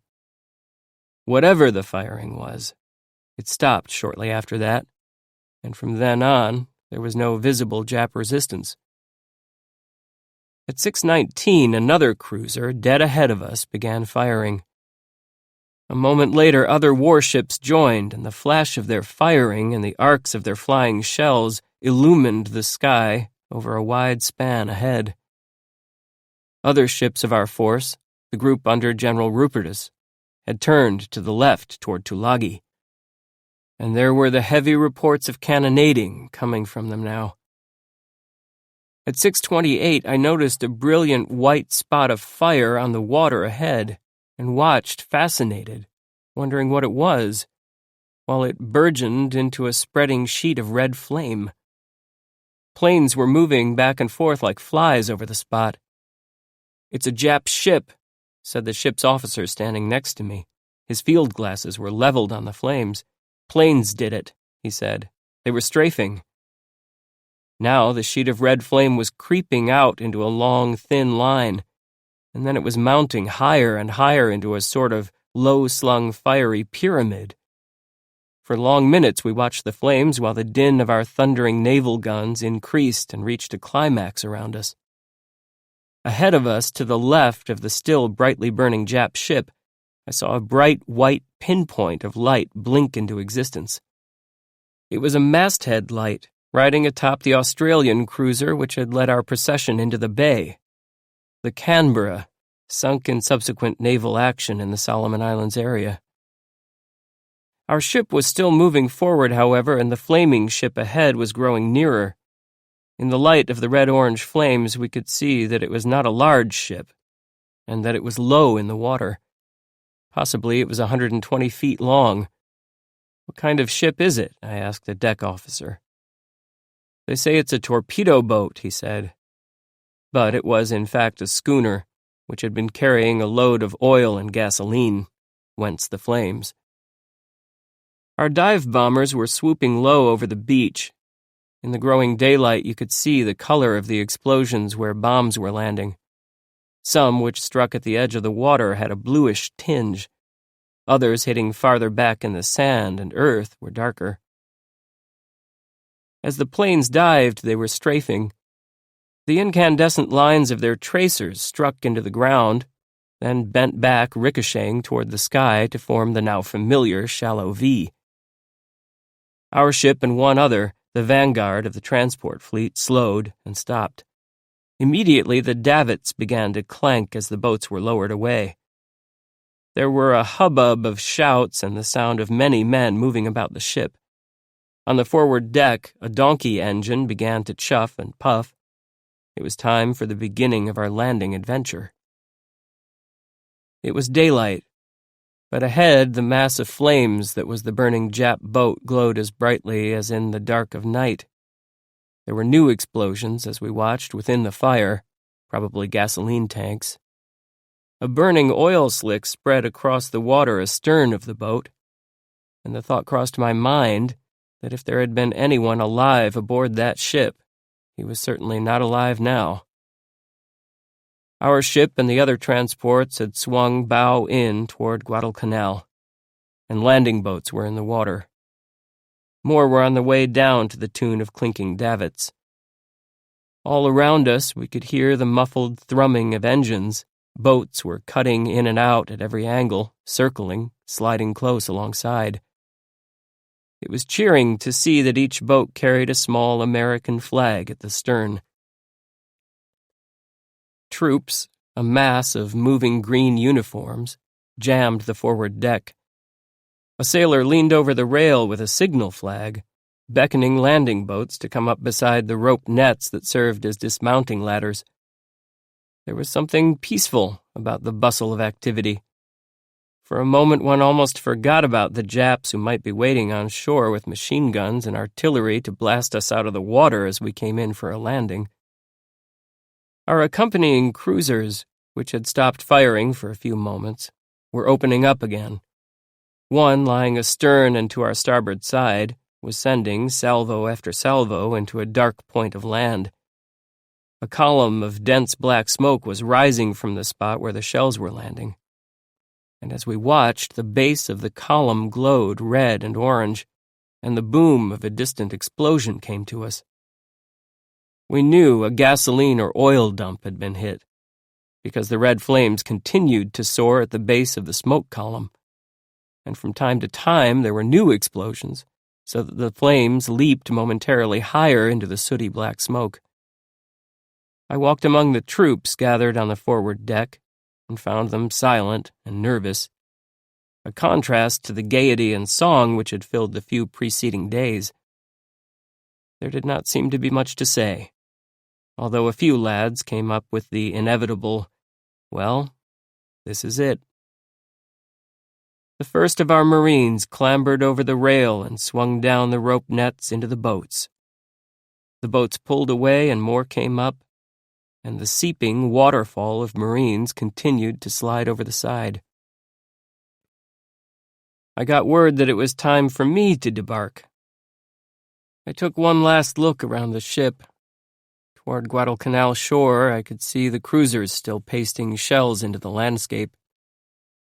On the point of land, Kukum, where the bombardment had set afire a fuel dump, there was a new fire now. 2 columns of smoke instead of one. From Tulagi Way, across the bay, one could hear the sounds of heavy cannonading. The landing must be going ahead there. It was just 8 o'clock when I hit the deck of the bobbing landing boat. Colonel Hunt and his staff officers were already aboard. This was to be a free boat. The colonel could take it ashore at any time he pleased. He might go in after the first landing wave, and at any rate, we would not be later than the 5th wave. At 8:06, a covering screen of fighter planes appeared and flew low over the fleet of transports. They shuttled back and forth overhead, weaving a protective net in the sky. For a long time, our landing boat circled astern of our ship, while we sat on the bottom, keeping our heads below the gunwale in the approved fashion. At 8:34, the Navy coxswain swung our boat around, and we headed for the shore. We were moving slowly, however, throttled back. Kneeling so that I could look over the gunwale, I saw that our warships close to Guadalcanal shore had ceased firing for the time being, though from the north, Tulagi Way, came the sound of heavy cannonading. At 9:02, our boat was moving toward the beach at full throttle when the line of cruisers and destroyers ahead of us began a terrific bombardment of the shore. This, we knew, was the softener, which would, we hoped, sweep the beach clean of any Japanese machine gun or artillery emplacements and make our landing easier. Scores of naval guns blasted simultaneously into the shore. The din of their firing was intense.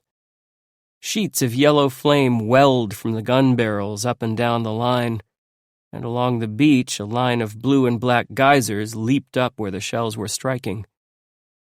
At 9:05, the intense bombardment on the shore was ending. A haze of dirty black smoke hung over the edge of the land, and we were heading straight for it.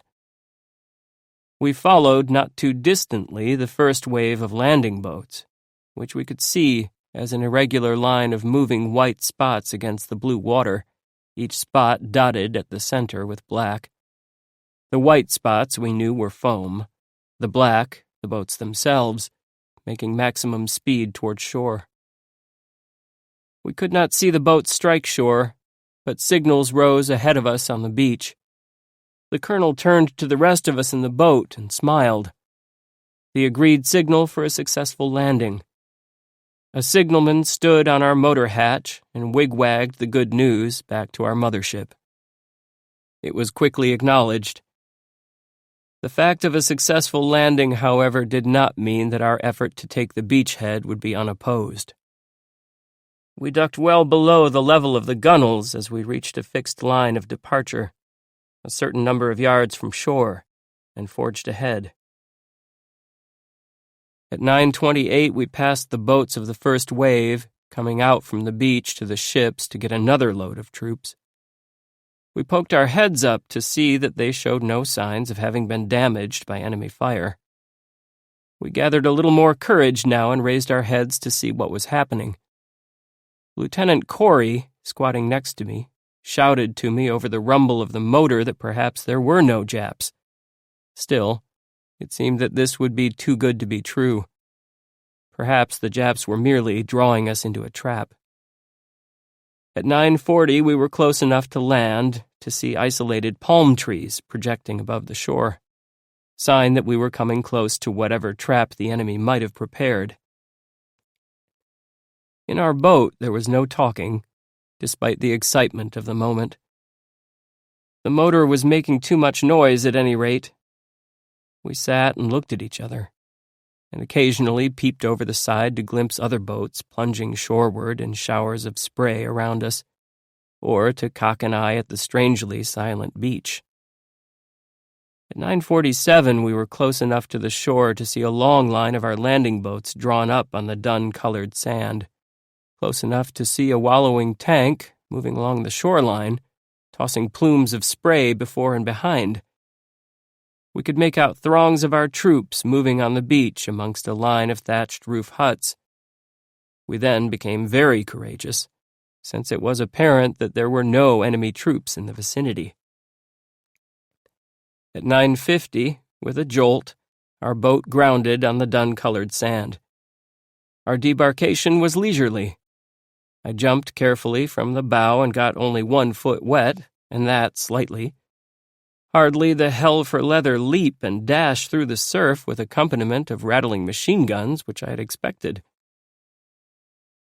From down the beach, a jeep, evidently the first ashore, came past us. There was noise and motion everywhere as more troops leaped from beached landing boats, and working parties struggled to unload bigger barges coming in with machinery, equipment, supplies. A group of 5 fighter planes zoomed close overhead. A tractor was being hauled from a tank lighter. I saw 2 Marines setting up a small generator between 2 bamboo huts which had been knocked silly by the shell fire. The generator would run a radio. 1 shattered thatch hut had already been occupied as headquarters for a company of Marine pioneers. Evidence of civilization is the oilcloth sign they have posted outside their headquarters, with the green lettering, Shore Party CP, A Company. Pioneers were busy straightening out the interior of the shack. It was a peaceful scene. But just behind the strip of sandy beach, heading inland, I found a much less secure atmosphere. Scattered through the coconut grove, I could see Marines crouching behind trees, with their rifles at the ready. From the jungly woods to the south came the occasional crack of a rifle. Groups of Marines, their faces muddied and sprigs of bushes fastened to their hats for camouflage effect, were forming up in patrols. "I want you guys to watch every tree," said a top sergeant, giving his platoon instructions. I attempted to discover if any opposition had been encountered. "I heard machine gun firing when I came in," said one Marine, "but I don't know whether it was ours or the Japs." "There's a little firing in there," said another Marine, motioning toward the jungle. "Looks like the Japs will take to the hills, another Nicaragua. They'll be in here alive next month, fighting in the jungles." At 10:20, a procession of jeeps towing carts of shells moved through the coconut trees and out toward our forward positions. The procession was a reminder that deep inland our troops might at that moment be tangling with the Japs. But there were no sounds of cannonading coming from inland. Only from the direction of Tulagi, 20 miles to the north, could we hear the boom of distant cannon fire. Back on the beach, the activity of peaceful unloading continued. The sand was now torn and rutted by constant traffic of jeeps and tractors. Our first tank was being pulled from a lighter. Anti-aircraft guns were being rolled out and set up on the beach, their barrels pointing seaward. A medical aid station had been set up on the sand under a Red Cross banner. The attending medico, Dr. C. Douglas Hoyt, said that there had been no casualties so far, except for a lad who cut his palm with a machete while trying to open a coconut. That was cheerful news. By this time, fast-moving Colonel Hunt had evaporated from the beach, taking his staff with him. I set out to overtake him, using his command post telephone lines, which it seemed had sprung through the conquered terrain almost instantaneously, as a guide. I passed through the coastal belt of coconut palms, then through a beaten path cutting through a field of shoulder-high parched grass, and then into the thick, shadowy jungle, where fortunately a trail had been cut. The Ilu River, which had sounded so sinister and impassable in the memorandum passed about on board ship, was disappointing. It was a muddy, stagnant little creek, almost narrow enough to jump across. Beyond the stream, it was easy to make one's way through the wet, smelly jungle, for the Marines had cut a swath 3 or 4 feet wide enough to allow passage for ammunition carts. The trail penetrated for miles into the jungle. The advance elements of Marines were thousands of yards beyond that, and scarcely 2 hours had elapsed since our first wave hit the beach. What wonder workers these Americans are. I found Colonel Hunt's command post, as it was called, actually only an undistinguished part of the jungle where communications men were busy installing field telephones. It was time for lunch. We squatted in the matting of soft wet leaves and opened ration cans. Things were quite peaceful. The colonel said that apparently no resistance had been encountered by our landing party. If there were any Japs about, they had faded into the hills. Captain Charles V. Hodges, one of our Australian guides and the former owner of a coconut plantation on Guadalcanal, joked about the ease with which we had occupied Guadalcanal thus far. "I'm exhausted by the arduousness of landing against such heavy fire," he said. After we had eaten, I worked my way back to the beach to find the transports lying close in, swarms of hustling lighters still rushing back and forth. Half-ton trucks had been brought in and were moving up and down the beach already, hauling stacks of crates, food, medical supplies, spare parts, ammunition. Some of the Marines were still occupied with cracking coconuts along the beach. Others had gone in for a dip to rest muscles wearied by 4.5 hours of unloading. I went back to the jungle, headed for the colonel's advance party, and missed the first Japanese air raid on the Marines at Guadalcanal. At 1:30, I heard the quick, basso whoomp whoomp whoomp of anti-aircraft fire and saw the sky fill with the dark brown smudges of shell bursts. The sky was overcast, and there were no planes visible, but the droning of motors could be heard. It was evident that the Japs were after the transports and warships in the bay, for the anti-aircraft bursts were concentrated over that area. Trees then blocked my view of the ships, but I was to learn later in the day that they had not been hit. For a few minutes, the noise of plane motors grew louder, and then, amidst the steady drone, I heard the crescendo whine of a diving plane, followed by the unmistakable rattle of aircraft machine guns, probably one of our own fighter planes diving on the Japs. At about 1:40, the sound of anti-aircraft firing stopped. A few moments after that, a flight of 18 of our fighter planes swung out of the overcast sky and swept across Tulagi Bay. Evidently, the air raid was over. I caught up with the colonel's party in the woods and plowed steadily along with them through jungle trails until just before 4 o'clock we reached a pleasant coconut grove. We had just sat down to rest our bones when a terrific concentration of anti-aircraft fire could be heard breaking, and again the bursts were visible in the sky. The command "Take cover" was passed, and we slid for the bush, wondering if the Japs would come in and strafe our troops. But this time, as the last, their target was evidently the ships. The anti-aircraft fire this time lasted 5 minutes. We neither heard the bombs nor saw the planes. Then the raid was over. It had been as tame as our landing. But I was later to find out that for the ships involved, the raid had been furious. Jap dive bombers had attacked our warships, damaging one. 2 of the attackers had been shot down by anti-aircraft fire. At this juncture, Dr. Pratt came up with our party. He said he had been talking to an eyewitness of the first air raid at 1:30, and that this eyewitness had said that he saw 2 Jap planes shot down and their pilots descending in parachutes. But the scuttlebutt is being passed around among the men that there were as many as 6 Jap planes shot down in the first raid. False. There were 3 shot down, 2 by our fighters, 1 by anti-aircraft. We rested in the coconut grove for a few minutes before moving on. It was quite peaceful, despite the rifle shots that cracked in the woods about us.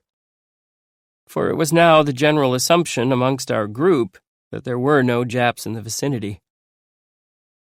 Sergeant William A. Davis of Evansville, Indiana, an engineer, came up to tell me he believed he was the first Marine to be shot at in the Guadalcanal campaign.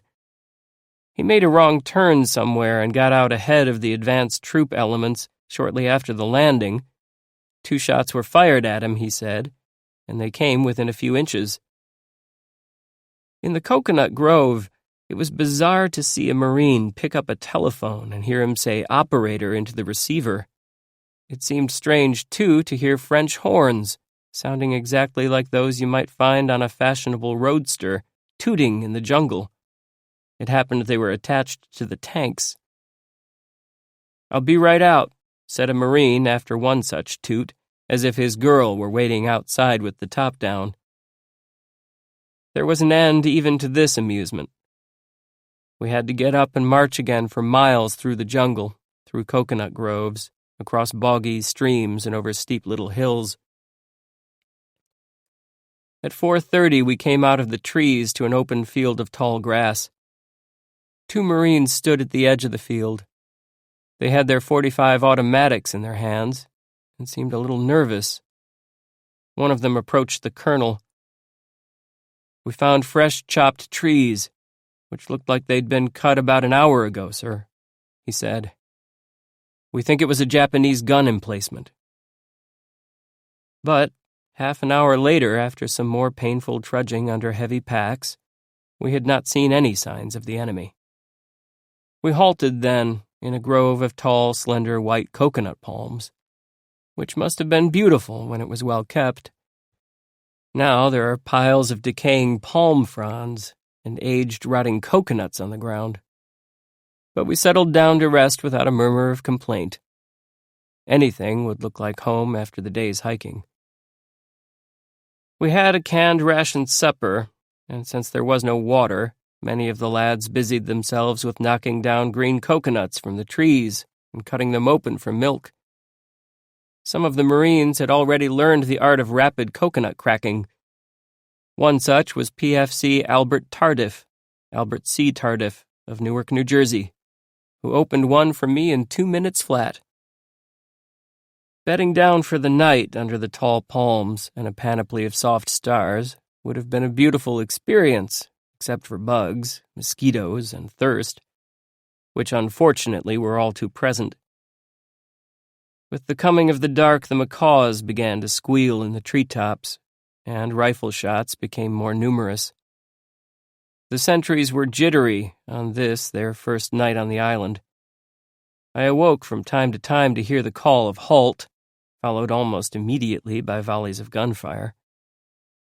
Once, near midnight, I woke to hear a submachine gun cracking very near the grove. Then a rifle barked, then another. And soon 5 or 6 guns were firing simultaneously, and the bright white tracer bullets were zipping in several directions over the grove where we slept. Some of the slugs whined through the trees close by, and then the firing fell off and died, and we went back to sleep again. Saturday, August 8th. A runner came back from our foremost elements this morning to report that the airport, prize of the Guadalcanal invasion, has been reached, and that as yet no contact has been made with the enemy. But one of our sentries, who had a post last night at the outskirts of our coconut grove, said that at just about daybreak, a patrol of about 150 Japs passed close by our bivouac and then took off into the bush. Colonel Hunt pointed up the morale.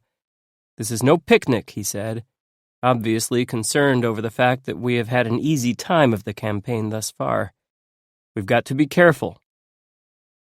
The colonel was in exuberant good spirits this morning, probably, I guessed, because he had found that he could undergo the rigors of an all-day hike and feel sturdy the next morning, as he had a quarter of a century ago in the First World War. The colonel set his helmet on the ground, sat himself down on it, and unfolded a map, while his staff, gathered around for the day's orders, watched. "I'll tell you what I know, and then you'll know as much as I do," he said. He pointed a big finger to a spot on the map. "Here's where we are," he said. "We've got to work down there and get to the Tenaru. Probably we'll wade around the mouth of the river." He went into the details of our plans. The colonel passed along the good news that operations on Tulagi and Gavutu, across the bay, were going well. Tulagi, assaulted by the raiders, was okay, despite heavy resistance, he said. The troops attacking the neighboring island of Gavutu had taken their first objective, and the rest is in the bag. The colonel folded up his map brusquely, as if he were snapping shut a book he had just finished. "Well," he concluded, "there's the setup. Better get packed up and stand by to move on." He stood up and clapped me on the shoulder. "Well, it looks like we might run into something this morning," he said. "Are you ready for a fight? It looks as if business is picking up." It was plain to see that he was lustily looking for a scrap. But we trudged along through the jungle for miles, reached and forded the river, passed through another coconut grove, scared up a herd of horses, and came out on the beach again without seeing a single Jap. "I wish those fucking Japs would come out and fight," one sweaty, dirty Marine lamented, indulging in the Marine's favorite adjective for anything distasteful. "All they do is run into the jungle." We passed through a little village of tin-roofed huts on the beach. The white plastered walls had been holed, and in some cases shattered, by the naval gunfire. The roofs had been turned into sieves by flying HE, high-explosive, fragments. Evidently, these huts had been used as barracks by the Jap troops, for there were signs bearing Japanese inscriptions hung on the walls. I took one to Lieutenant Corey, the interpreter. "It says Unit Number 3, he said. "In charge of so-and-so." Sailors are amazingly efficient souvenir hunters. I saw some of them here with our advance units. They were busy collecting the Japanese signs. A tank rumbled past us as we plodded down the beach. On the rear of the tank, in large white letters, was painted the name M.J. Bob. Another passed. It carried the name Edna. I stopped to talk with Colonel Frank B. Getke, and he told me word had come that casualties, and fighting, had been heavy on Tulagi, Gavutu, and Tanimbogo. There were still stubbornly resisting isolated groups of Japs to be cleaned up on Tulagi, he said, and on Gavutu, the Marines had lost a lot of men. Estimates of casualties ran as high as 60%, later found to be much lower. The Marines had had a particularly good deal of trouble in trying to get across the causeway between Gavutu and Tanimbogo, he said. The causeway was only 8 feet wide and 75 yards long, and it was swept by machine gun fire. Colonel Getke suggested that probably the Japs would be in today to try another attack on the transports, which still lay close offshore. And so when Colonel Hunt's people cut from the beach back into the jungle, I stayed behind on the shore and saw one of the most awe-inspiring spectacles I have ever witnessed. It was just noon when the quick-paced whoomp-whoomp of anti-aircraft firing began, and I could see black bursts plastering the whole dome of the sky over Tulagi. I could see the flash of gunfire coming from the gray shape of the Australian cruiser out in the bay. Then the other warships took it up, and the whooping sounds came in overlapping clusters and volleys. Overhead, the canopy of anti-aircraft bursts was spreading thicker and farther over the sky. Then the thunder of the big anti-aircraft guns was augmented by the fierce rattling of smaller anti-aircraft guns, and the whole sound swelled in a quick diapason until it seemed to swarm into your ears. Suddenly I saw the first Jap, a long, flat-shaped plane moving in among the transports like some preying shark, skimming over the water below the level of the masts, and I thought, torpedo plane. Now I could see other Japs, the same flat, sinister shapes, prowling low over the water, darting among the transports. And there were black spouts of water rising amidst them, the splashes of bombs, or perhaps torpedoes being launched by the enemy aircraft. The ships were moving over the horizon now, racing for the narrow straits which led to the open sea, trying to get out before they were hit. But the splashes of bombs and torpedoes were coming more frequently and closer. Our fighter planes dived into the foray. I saw one of them rout a Jap plane out of the fracas and chase it fiercely, with the Jap apparently in panicky flight toward the western tip of Guadalcanal. I heard the popping and rattling of the Americans' machine guns, continuing for seconds on end, and suddenly the Jap began to trail smoke. Then fire came at the root of the smoke plume, and the plane, falling, traced a gorgeous, steadily brightening curve across the sky. I watched, fascinated, while the plane arched into the water, and the slow white fountain of a great splash rose behind it, and then the white turned into brilliant orange as the plane exploded and sent a sheet of flame backfiring 100 feet into the sky. I turned my field glasses back to the transport fleet, in time to see a huge flash of fire, as red as blood, burst along the upper deck of one of the transports. Then a clump of sooty black smoke billowed out from the blood-red roots and towered up into the sky. The transport must have been hit directly. I found out later that one of the Japs had crashed, apparently by accident, into the ship just aft of the bridge. Almost simultaneously, 3 other columns of smoke rose just over the rim of the horizon. I surmised that other ships had been hit. The panorama of action stretched all the way from east to west. I had seen one Japanese plane fall in flames far to the left. Now, to the right, 2 others were falling in clouds of smoke. In the center of the picture, the stricken transport was still burning. The red flames mounted into the smoke, spreading belches of fire high up into the cloud as an explosion evidently occurred. But suddenly, the sky was empty of Jap planes. The awful storm of firing had stopped. The raid was over. I looked at my watch. It was 12:10. At 12:54, the transports had turned and were moving to their anchorage off our beach. But out in the middle of the bay, the badly hit ship was still burning, with her fires evidently out of control. She was later abandoned and scuttled. A Marine passing by told me he had counted 6 of the Jap planes falling. I found later that there had been 40 Japanese planes attacking, that 16 of these were shot down on the spot, and the remaining 24 destroyed by our fighters, one by one, as they streaked for home after the raid. The Jap torpedo bombers had not gone after the warships, contenting themselves with merely strafing the transports as they passed by. I started back inland to catch up again with the Marine forces making their way toward the airfield. At 1:30, I passed 2 Marines bringing in the first Jap prisoners, the first enemy people I had been close to.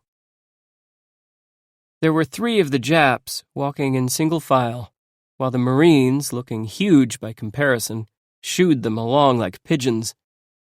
The Japs were a measly lot. None of them was more than 5 feet tall, and they were puny. Their skins were sallow. The first 2 in line had shaved heads and were bare from the waist downward. The Marines had been diligent in their search for weapons. The third Jap had been allowed to keep his khaki-colored trousers. He wore a scraggly beard, which made him look even more wretched, and on his head he had a visored cap of cheap cloth with a cloth anchor insignia. The Japs blinked their eyes like curious birds as they looked at me. The first in line gaped, a gold tooth very prominent in the center of his open mouth. The interpreter, Lieutenant Corey, said he had just interviewed the Japs, and that they had told him they were members of a Navy labor battalion. They had been captured in a labor camp, which lay just ahead.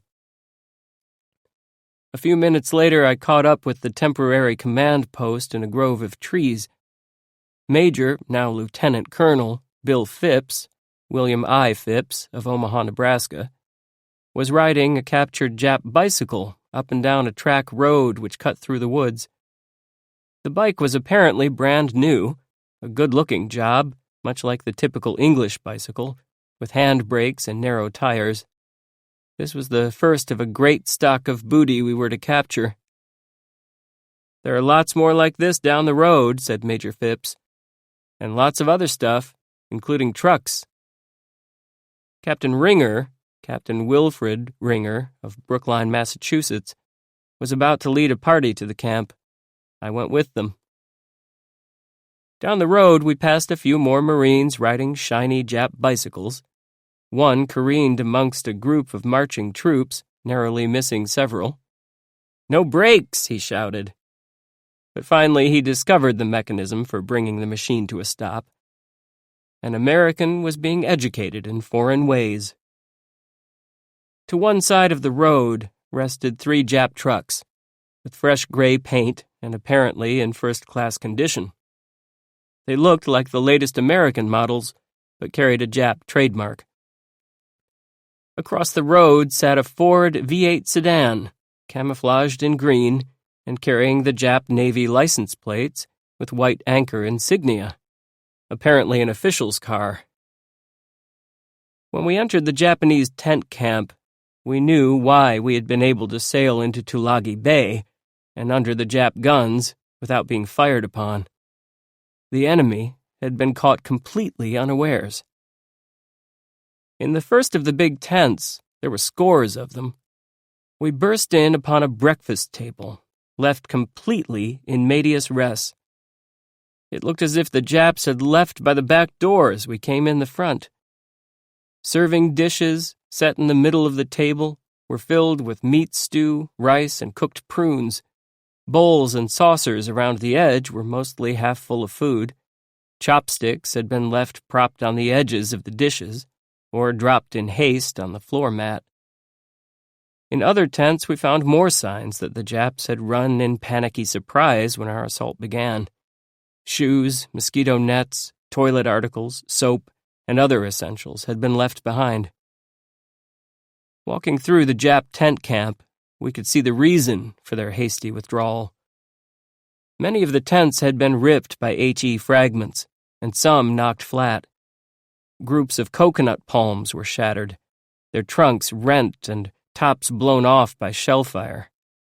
And in one little grove we found 2 shell-blasted bodies, now well attended by flies. One body sat at the foot of a tree, eyes staring straight ahead. The left leg had been nipped off at the knee, and the lower part of the leg, with the shoe still on the foot, lay a few feet to one side. In another tent, which was an infirmary, and completely stocked with drugs and surgical instruments, we found one emaciated patient sitting on his bed of matting. He told Lieutenant Corey that he was suffering from malaria. As we walked on through Jap territory that afternoon, we began to realize the huge quantities of booty we had fallen heir to. Passing by the airport, which was by now completely occupied by our troops, I saw rows of brand-new wooden barracks, so new that the Japs had not yet moved in. I climbed aboard a tank and rode to Lunga Point, and there found the largest Jap camp and great quantities of equipment. We rode past a large gray frame house, which I was told contained a Jap electricity plant, ready for use. We passed through a grove where our shells had torn half the trees asunder, and came to a huge motor transport dump, complete with repair shop. Here there were at least 100 Jap trucks, Nipponese versions of the Chevrolet. Beyond the truck dump, we came to a great camp of tents, the largest we had yet seen. And at a beautiful bend in the river, the buildings which had evidently been the Jap headquarters. Here there were shacks which contained iron beds. Most of the acres of surrounding tents had only board platforms topped with mats. Handsome French telephone receivers, radios, riding boots standing in corners. The house, which had evidently been occupied by the commanding officer, was well stocked with luxuries, such as big bottles of sake, small bottles of wine, a large radio set, and nearby stood a bathtub, crowning luxury on this hot tropical island. Along the road passing the Jap headquarters, a long line of our own trucks and jeeps moving personnel and supplies forward were passing. A captured Japanese car was one of the procession. On the other side of the road, in the Jap truck dump, Marines were starting up the Nip vehicles, most of which, it seemed, were ready to go except for ignition keys.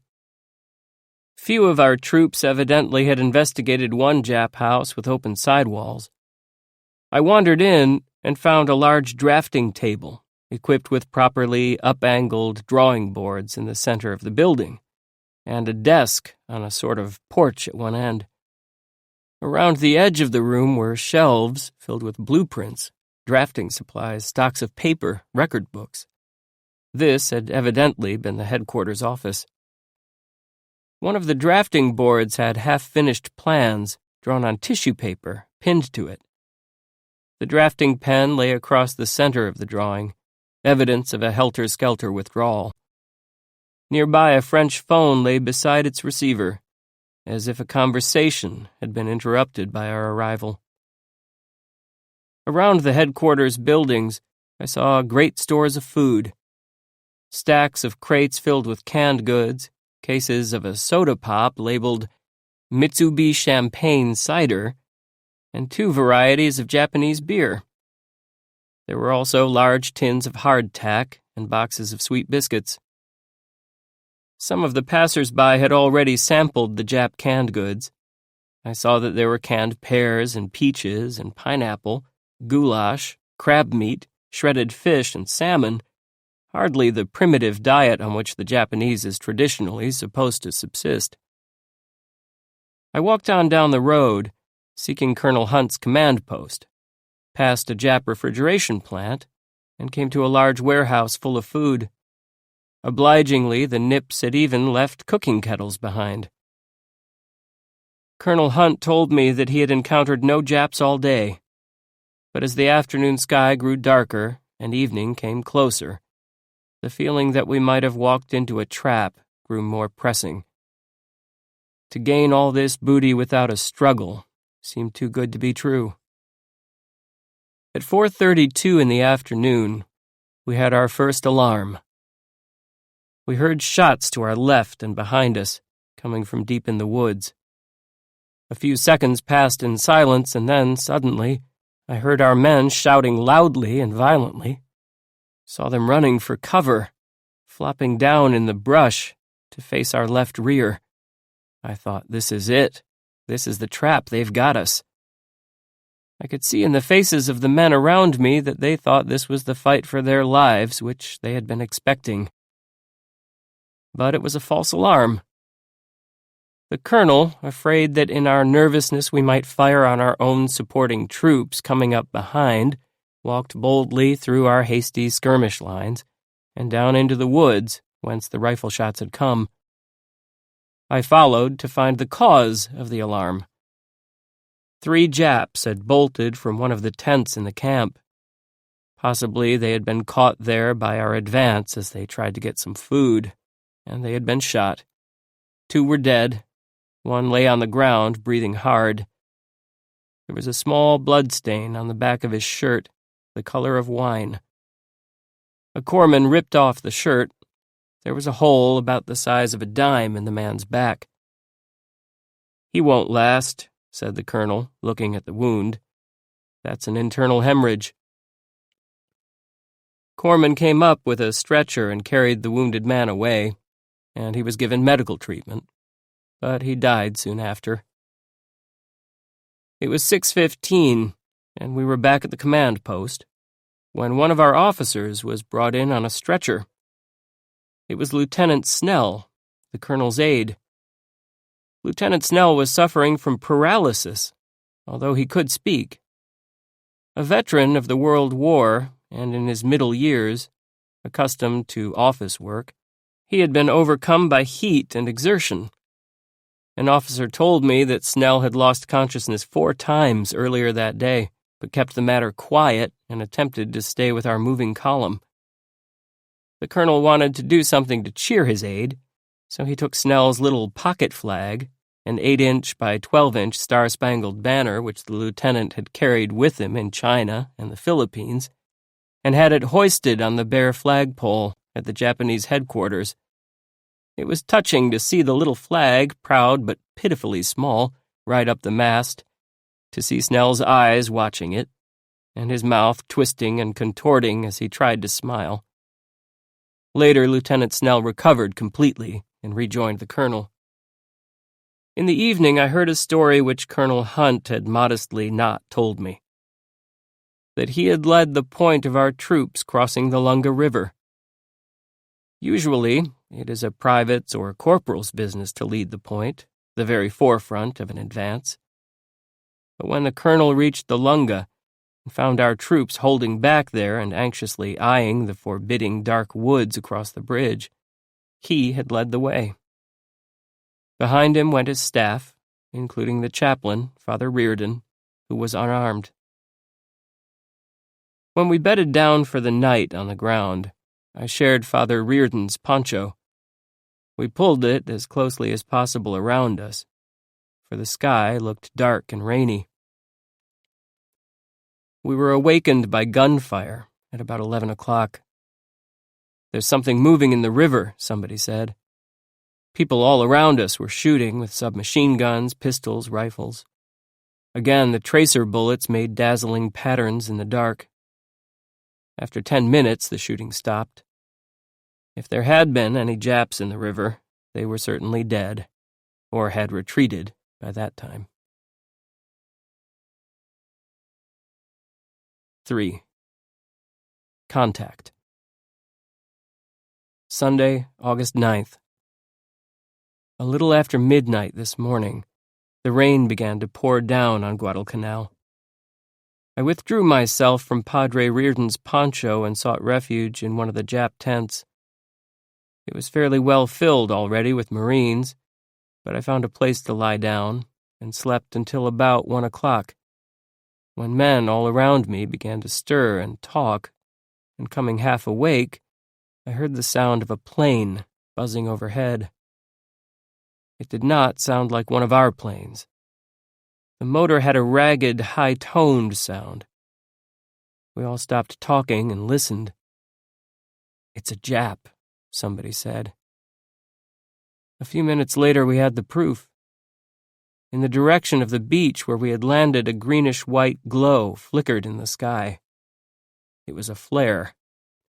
We stood in the drizzling rain silently and watched while the Jap cruised over Guadalcanal, dropping flares in several sectors of the sky. Was this the prelude to a Jap landing, we wondered? The plane came over us 3 times, and then we heard the sound of the motor growing fainter and fainter until it had gone. I had just dropped off to sleep again, when again I woke to find people whispering, and this time to hear the broom, broom, broom of cannonading coming from the sea, evidently quite close. It had stopped raining. We stood in a quiet group under the palms, listening and watching. The flashes of the gunfire were filling the sky, as bright and far-spreading as heat lightning. and a few seconds after each flash we could hear the booming of the guns that had caused it. The salvos of firing came with increased intensity, so that the sky was lighted by the quick flashes for minutes on end, and the rumbling of the firing had almost a continuous sound. Then, for a few moments, the flashes and the booming stopped. The sky was quiet, and then the cannonading began again, seeming louder, brighter, and closer than before. We knew then that there was a sea fight going on. Possibly it was the battle for Guadalcanal. Possibly, if our people out there lost the battle, the Japs would be ashore before morning, and we would have to fight for our lives. We knew the fate of all of us hung on that sea battle. In that moment, I realized how much we must depend on ships even in our land operation. And in that moment, I think most of us who were watching the gunfire suddenly knew the awful feeling of being pitifully small. Knew for a moment that we were only tiny particles caught up in the gigantic whirlpool of war. The terror and power and magnificence of man-made thunder and lightning made that point real. One had the feeling of being at the mercy of great accumulated forces, far more powerful than anything human. We were only pawns in a battle of the gods then, and we knew it. The cannonading continued, booming loud and bright and stopping, then starting again, for an hour and a half. And we stood and watched, speculating as to what was happening out there. Meanwhile, a Jap plane came to buzz overhead in the dark and drop flares. Over the beach where we had landed, over the airport, out over the sea to the northwest, whence the firing was coming. At about 2:30, some of the men said they were sure the sound of cannonading was growing fainter, and that this meant the Japs were being driven back. At 3 o'clock, the last ponderous barrage of firing came to an end.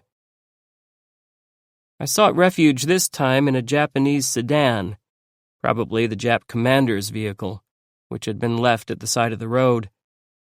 The soft cushions felt good. Except for the slight disturbance of being bitten by mosquitoes, I was quite comfortable for the rest of the night. This morning I made a trek to the temporary command post of General Vandegrift, Major General Alexander A. Vandegrift, of Washington, D.C. and Lynchburg, Virginia. The general, a red-cheeked, exceedingly affable man, told me that the casualties on the other side of the bay, on Tulagi and Gavutu, have not been as heavy as at first estimated. On both islands, the Japs holed themselves up in caves and dugouts, he said, and fought to the last man.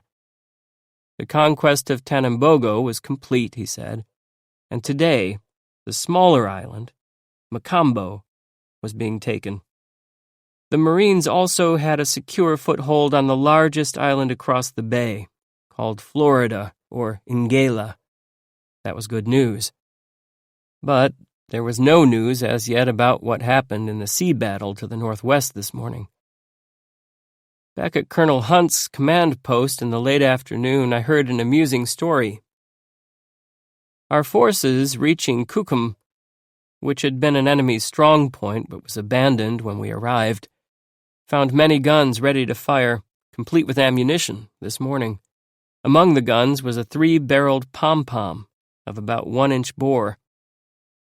The Marines fired a few test rounds from the pom-pom today, and the shells fell into the water, halfway between Kukum and Matanikau, which is the next village down the coast. Soon after the shells hit, a white flag was raised over Matanikau, indicating, 1, that there are Japs in that village, and 2, that they are anxious to surrender. Apparently, said the colonel, the Japs thought that the pom-pom was firing at them and they got frightened. But the humorous part of the situation was that the Marines were so busy checking over the captured guns at Kukum and setting up new batteries there that going down to take the Japanese at Matanikau would have been only a nuisance. So the Marines kept on about their work, ignoring the frightened Japs. And that, it seems, must have been the most awful blow of all to the Jap morale, in view of the Oriental concept of face. Monday, August 10th. This morning I went to Kukum to join a patrol of Marines going to Matanikau to investigate the Jap offer to surrender. Kukum, I found, was a group of tin-roofed shacks along the coast, with a few little piers built out into the water. The shacks had been severely damaged by our shelling. There was scarcely a wall that was not pocked by HE fragments. Behind the row of houses and shacks, shells had ripped into a coconut grove and struck squarely into a gasoline dump.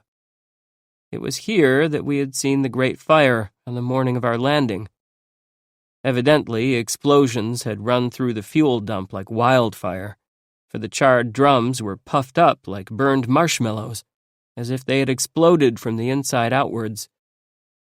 But here, too, I was told much usable material had been captured by our people, including food, an abundance of machinery, and some untouched stores of gasoline and oil, as well as the guns and ammunition. The plan of our patrol to Matanikau today was explained to me by Captain Kempfer, who was leading the expedition. The pom-poms were going to fire a few more rounds in the direction of the Jap-occupied village, in the hope that the white flag would be run up again. Then our patrol would be in a position to move in and investigate. That was the plan. What actually happened was far different. As we were about to start, Captain Gale urged us to watch carefully for snipers.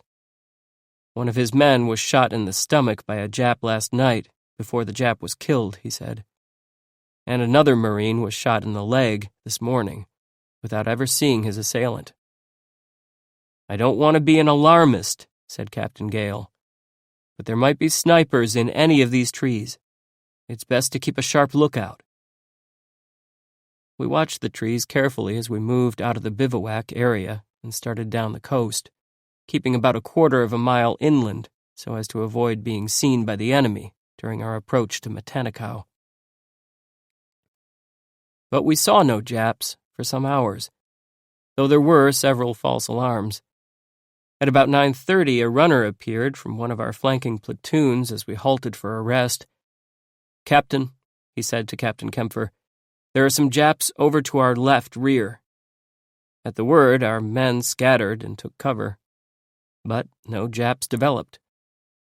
At 10:10, we saw the figure of a man at the foot of a tree down the path ahead of us. He appeared to be wearing brown clothing. The brown mass did not move as we approached. Soon we could see that it was a Jap, sitting by the tree with a blanket drawn up over his knee. At about 50 yards, Captain Kempfer leveled his pistol at the man. But the captain did not pull the trigger, for the figure still sat as motionless as stone. The captain slipped the pistol back into his holster. "Never mind," he said. "He's dead." As we passed the stinking body, the captain pulled the blanket over the puffy face. Evidently, the Jap had died of wounds received in our naval bombardment, and the body had been drawing flies for several days. At 10:17, Captain Kempfer halted our column. "There are people ahead of us," he said. He had a good long look with his field glasses. "I think they're Marines," he said.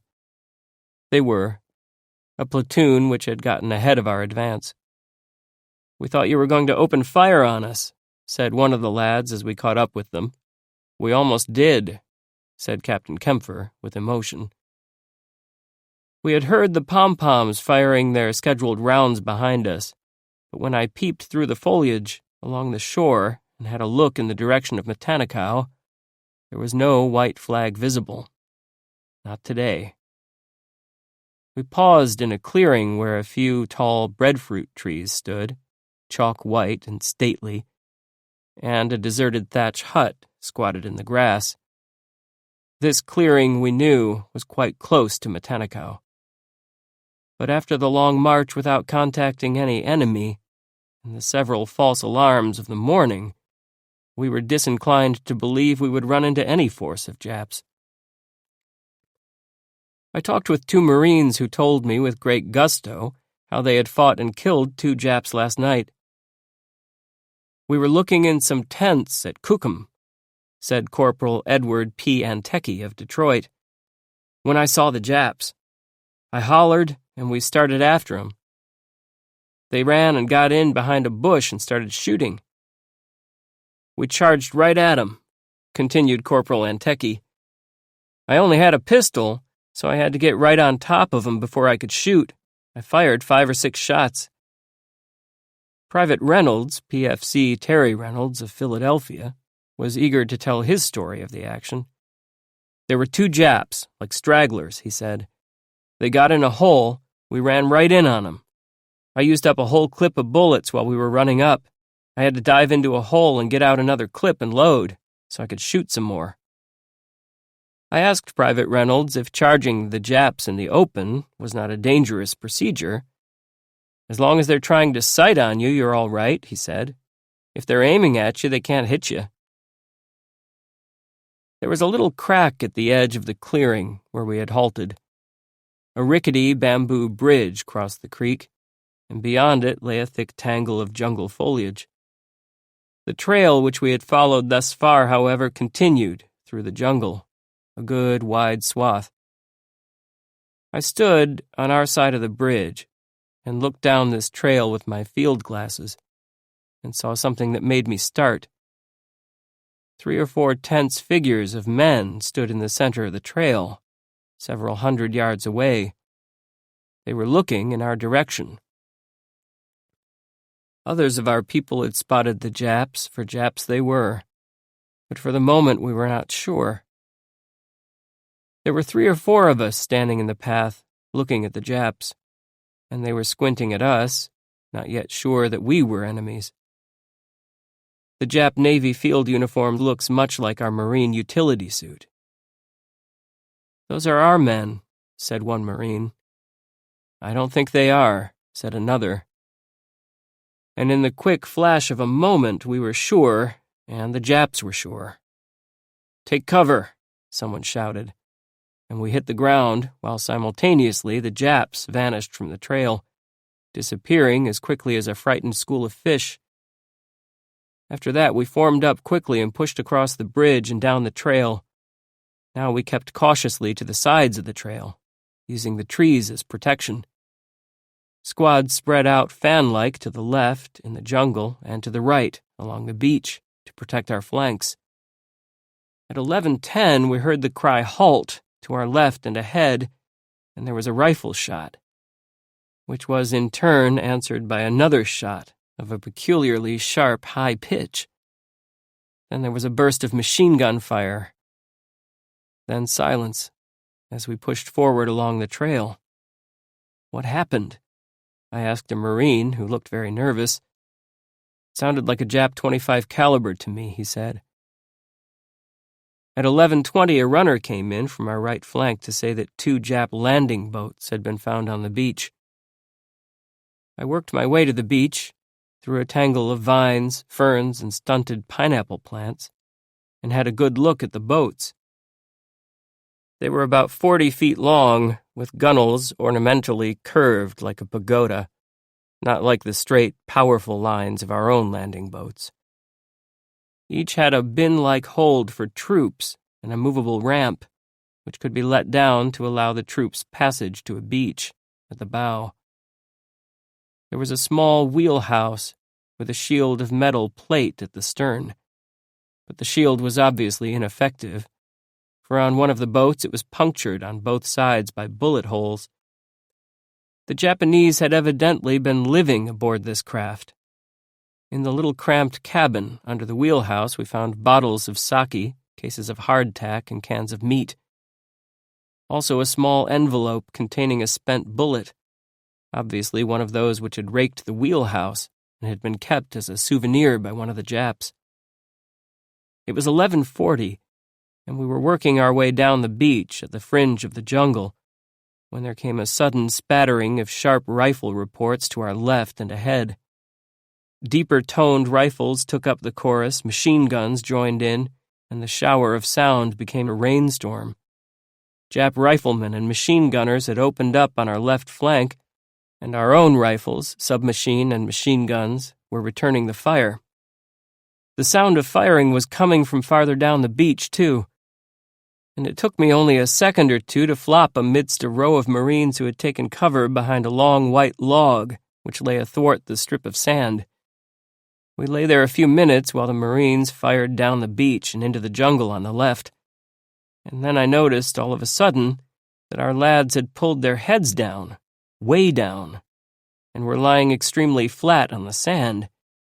In a minute, I knew the reason. A Marine on the far end of the log had been hit. He was holding one hand over the lower part of his face. "Corpsman," somebody shouted. "Pass the word back for a corpsman. We've got a wounded man here." The exchange of firing grew hotter. The Marines behind the log had spotted 2 Japs down the beach. They were firing with automatic rifles set for full automatic fire. The Japs answered with flat-toned, rapid-paced machine gun fire. Down the beach, one of the Japs had jumped up and was running for the jungle. "There he goes," was the shout. "Riddle the son of a bitch." And riddled he was. There was a lull in the firing. I scrambled for the jungle fringe and worked my way back to the trail. I had just reached the edge of it when another fusillade of firing broke out ahead of me. Again I heard the shout, "Pass the word back for a corpsman." As I crawled along the edge of the trail in the direction from which the firing had come, a breathless Marine told me the news. "Lieutenant Gately's been shot," he said. Again the request for a corpsman came back. There were 3 of these medical aides near me. I saw one of the 3, pharmacist's mate Wesley Haggard, get to his feet and start forward. "Hell, I'll go," he said. "Might as well get shot now as any time." But he did not get shot. For some reason, the Japs were holding their fire for a few moments. The moments lengthened into minutes. I got up and followed in Haggard's steps. The Japs did not fire. The lull in the firing continued, and more Marines left their cover and began to walk forward in the open along the trail. It was a favorite Japanese stunt, as we found out before this day was over, to hold their fire until we got very bold and forgot about cover and then start shooting. I found Lieutenant Gately, John J. Gately of West Roxbury, Massachusetts, lying on his back and smoking a cigarette. Corpsman Haggard had tended him well. Clean white bandage had been placed over wounds in the chest and one leg. "How do you feel?" I asked Gately, realizing the question was foolish. But what else, after all, can one say to a wounded friend? "Okay," he said, and tried to smile. He motioned feebly toward his chest. "Only flesh wound," he said. "I saw the Japs sighting in on me," he said. "Thought it was a Marine. Said, 'Hold your fire.' Then I saw it was a Jap. We both tried to fire, both had safeties on, couldn't." Gately grinned. "Jap got off the first shots," he said. "I got off burst of 5. One of the shots Lieutenant Gately had fired from his submachine gun, said a Marine, had hit the Jap in the lungs. "He's over there under a tree now," said the Marine. I found the Jap, lying on his back with his legs drawn up. He was mute, and his face was expressionless. His beady little eyes blinked a bit, but his breathing was very faint. "Pretty far gone," said Corpsman Haggard, standing next to me. Back on the trail, I saw another of our wounded in the grass. A truss of bandages covered one side of his chest. He had been shot through the shoulder. The man whom I had seen hit on the beach was not badly wounded. Evidently, a ricochet bullet had struck him in the mouth. Now the trail was fairly well filled with Marines, and so the Japs began to fire again. First came the crack of a rifle ahead, then several more, apparently coming from all sides and above. We took cover before the Japs could score any hits, I crouched amidst some sharp-edged pineapple plants behind a tree, but the Japs were firing from our rear now. Evidently, there were snipers in the trees back there. It was hard to take cover under the circumstances. I heard a bullet go over my head and another plop into the underbrush beside me. I moved into a denser part of the jungle quickly. Then the firing stopped. Our officers held a hasty council of war, and it was decided to return to Kukum and come back to Matanikau later with a greater force of troops and clean out the Japanese sniper net. So, sending our wounded back on a jeep, we made the long, tedious trek back to base. At Kukum, we heard scuttlebutt about the great sea battle which was fought yesterday to the northwest of Guadalcanal. In that battle, which had kept us aware and worried through much of the early morning, 5 of our cruisers had been lost, according to the rumor. 5 Japanese cruisers had also been sunk in subsequent action yesterday. That was the story. There was no official word on the matter at Marine Corps headquarters, except the announcement that the Australian cruiser, Canberra, had been sunk. Later it was learned that we had lost 4 cruisers in the battle of the early hours of yesterday morning.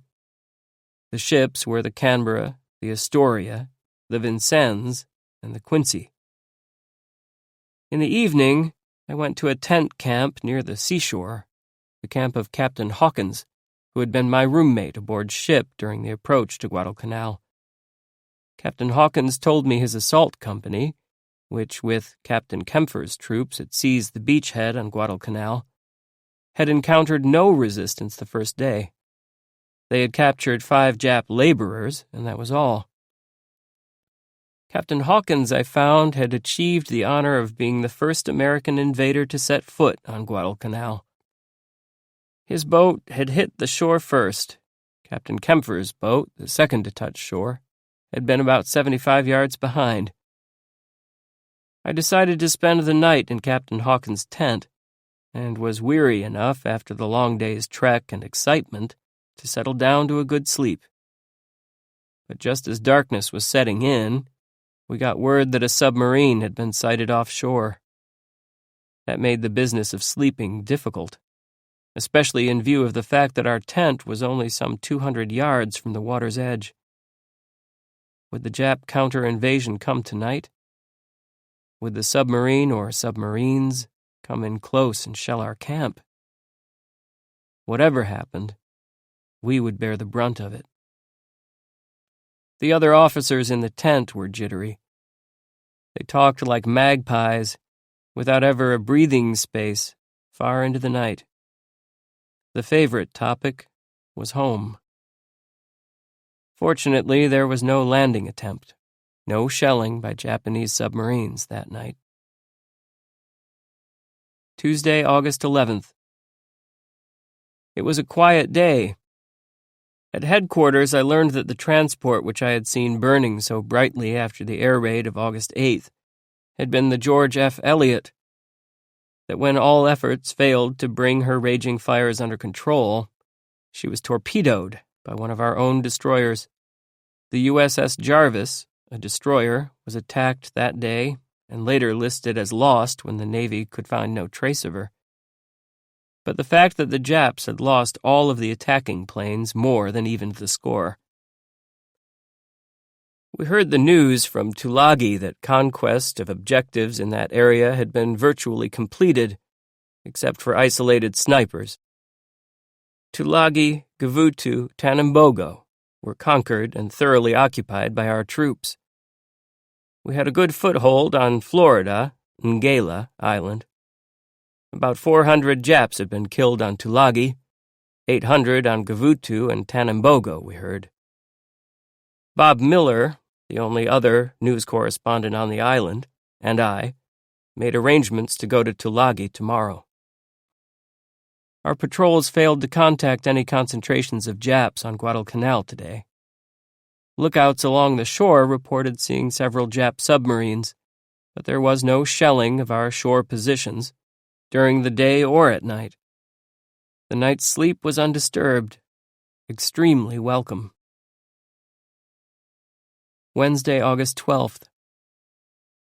Down at the beach early this morning, and after considerable delay, finally boarded the small fleet of 3 motorboats, which was to take us to Tulagi. 2 of the craft were the regulation type of landing boat. The third was a lighter, filled with drums of gasoline. For armament, we had 30 caliber guns on the landing boats and 50 caliber on the lighter. As we set out in the glaring sun, Marine Gunner Banta, Sheffield M. Banta of Staten Island, New York, in charge of our boat, warned our crew to keep an especially sharp lookout for airplanes. Also, he said, for submarines. But I could see that our crewmen spent most of their time anxiously watching the sky, that their principal worry was a strafing attack from the air, which turned out to be a mistaken judgment. 3 times before we reached the middle of Tulagi Bay, Gunner Banta borrowed my field glasses to investigate an object in the sky. Twice the objects were birds.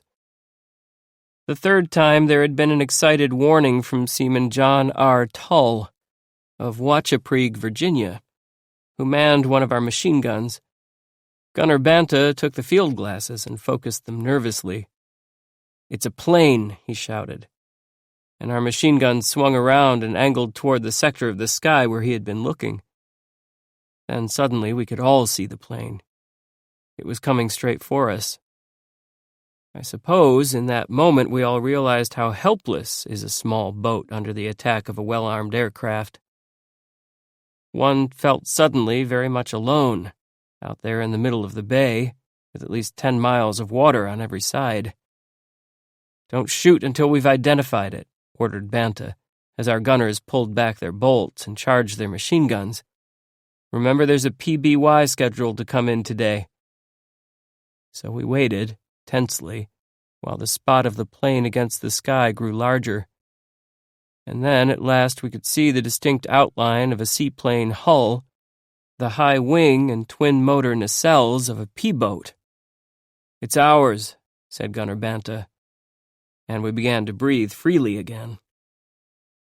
The pretty flying boat came toward us for a few miles more, then swung in a slow curve toward the shore of Guadalcanal. We moved happily on our way. The small green spot that was Tulagi and the rugged blue backdrop of Florida Island were looming larger and more distinctly on our horizon. We had only about 4 or 5 miles still to go to reach our destination. The few flecks of spray that came over our bow felt good and cool, and the breeze caused by our movement was refreshing. "I think that may be a submarine over there," said someone in the boat. And we looked where he pointed, with a great inclination to disbelieve. But it was a submarine. A long, low black shape, with a rise at the center where the conning tower stood. He was moving away from us. But when we spotted him, he also spotted us. Slowly, he swung around and headed so as to cross our bows. He was now a mile or 2 from us, to our port side and ahead. We could see the line of white spray threading along the base of the slim black hull as he picked up speed. We were going to have a race on our hands. We knew that then, and I knew that I would not again scoff at the melodramatic formula of race for life or race with death as being improbable. In our little boat there was confusion for a few moments, as everybody shouted at once.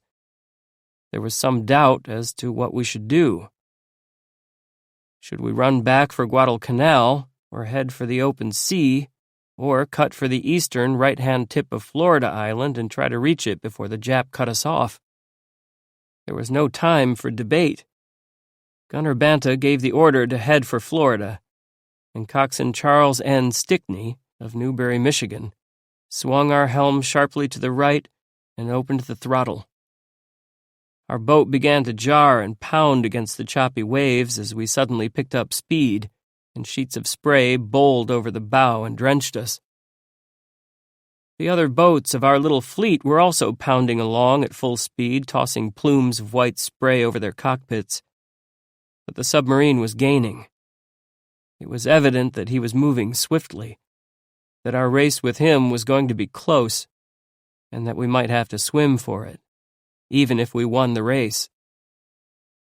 There was one item we had not even considered: shellfire.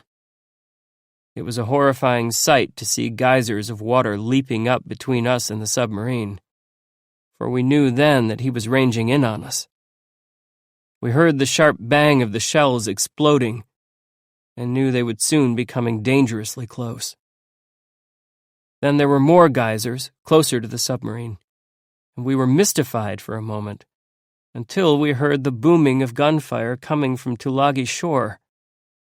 We knew then, and were thankful, that a shore battery was opening up on the submarine. But the shells were not yet falling near the sub, and each time he fired his gun, he ranged closer to us. I tried to fix my field glasses on the submarine, but our boat jerked and bounced so, and the spray doused the lenses in such steady downpour that the attempt was futile. Our clothes were soaking. I started to wrap my field glasses in my field jacket, then undid the bundle. No use trying to keep things dry. We were going to have to swim for it, I could see that. The submarine was gaining on us, and a shell landed only 100 yards or so astern of us. Just then we saw that the men in the other landing boat were waving wildly at us. One of the seamen had jumped up on the boat's motor hatch and was trying to send us a message by signal flag. A haze of smoke was coming from the motor hatch of the other boat. We could see that it was in trouble. Our boat swung over next to the crippled one, and we bumped gunwales, pulled apart, and smashed together again as the two boats, running at top speed, ran parallel courses. The crew of the other craft fell, slid, and vaulted into our boat. Lieutenant Herb Marillet, Herbert L. Marillet of Monmouth, Illinois, Marine Public Relations Officer and ordinarily quite a dignified young man, jumped over from the other boat and landed, a disordered collection of arms and legs, on the bottom of our boat. He was wearing white socks. In the haste of the moment, he had left his shoes behind. Even in that moment, the sight of his descent was humorous. But we had lost precious time in picking up the other crew. Now the submarine had gained a good lead, and our fate seemed hopeless. I told myself that this was my last day of existence, as it seemed certain to be. But the splashes of the shore batteries firing were coming closer to the submarine now. We saw several that appeared to be only a few yards from the conning tower, and one of our crewmen shouted, "Smoke! She's smoking!" I could not see any smoke, but it was evident that the shells were now beginning to come too close to the submarine for his comfort, for the sub was turning away from us and toward the open sea to the west. We were saved by the bell. The ordeal was over. We sailed into the calm waters of Tulagi Harbor, down the narrow passage of water walled by greenery, and came to a small wooden dock. It was distinctly a pleasure to set foot on land again.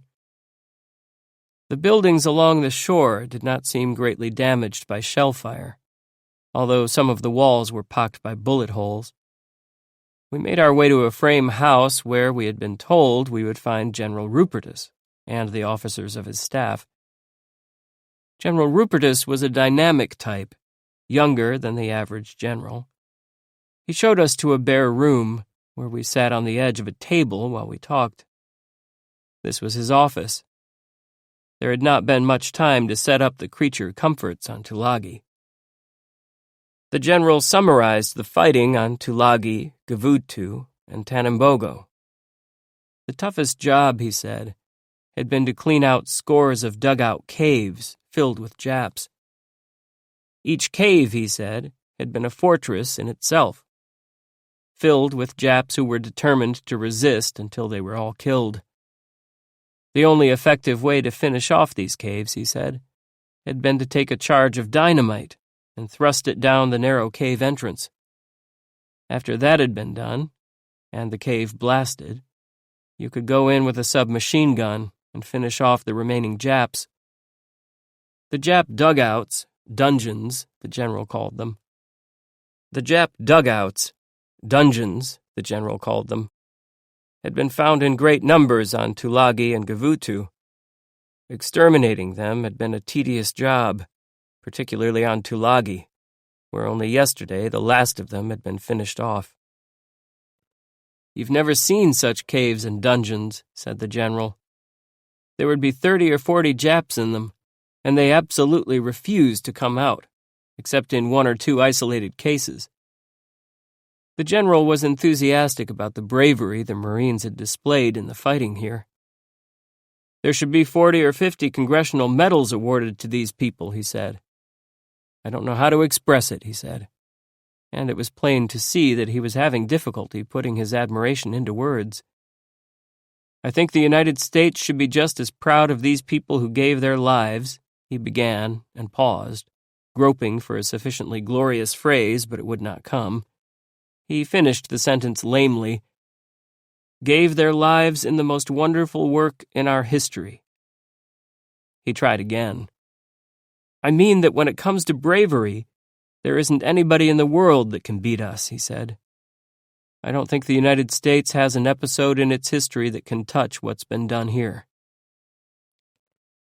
We talked to Colonel Edson, Colonel Merritt A. Edson, of Chester, Vermont, commanding officer of the raiders who had assaulted and taken Tulagi. He was a wiry man, with a lean, hard face, partly covered by a sparse, spiky growth of grayish beard. His light blue eyes were tired and singularly red-rimmed in appearance, for he was weary now from long days of fighting, and his red eyebrows and eyelashes, being almost invisible, heightened the effect. But his eyes were as cold as steel, and it was interesting to notice that even when he was being pleasant, they never smiled. He talked rapidly, spitting his words out like bullets, his hard-lipped mouth snapping shut like a trap. Hardly a creature of sunlight and air, but I could see that he was a first-class fighting man. Colonel Edson later won 2 outstanding victories on Guadalcanal, and was awarded the Navy Cross. Colonel Edson summarized the Tulagi campaign. The Japs had 1 battalion of about 450 men on the island, he said. They were all troops, no laborers. All of their defenses were located on the southeast part of the island. Our landing was at 8:15 a.m. on Friday, August 12th, at the northwest part. There were only small obstructionist groups out there. The Japanese casualties were about 400. Not a single nip gave up. 1 prisoner was taken. He had been dazed by a close mortar burst. In one of the holes there were 17 dead Japs when a man went in to get the radio. But there were still 2 nips alive. They hit the man and 1 other who followed him later. It was the same in all the dugouts. We found that an officer was alive in one of them. We sent an interpreter out to get him. The interpreter came to the mouth of the cave and asked if the officer wanted to surrender. The answer was a grenade. The northwest section of the island where we landed was very thick bush, jungle country. There were only a few enemy outposts along the coast in that sector, and we lost only 1 man from sniper fire as we went into the beach. Our plan was to go inland to a ridge line which ran the length of the island, and then change direction and work along the ridge, giving the men on top of the ridge a position to shoot down. The terrain was difficult. It took us 3 hours to get through 1.5 miles of ground. As we came out of the jungle, we really ran into trouble. There the Nips had 200 men in dugouts and rock emplacements, with snipers scattered around. Even after we got control, machine gun nests and dugouts held up our advance for several hours. It was impossible to approach the Nip dugouts except from one direction.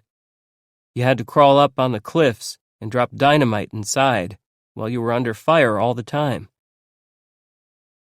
While the right flank of the raiders was occupied in trying to root out the Japanese dugouts, said the colonel, the center and left flank pushed around the Jap center of opposition and down the ridge which formed the backbone of the island. They met fierce resistance from snipers and machine gunners, and one company suffered 15% casualties, including 2 officers. The snipers would lie still until our men passed, then shoot from the rear, said Colonel Edson.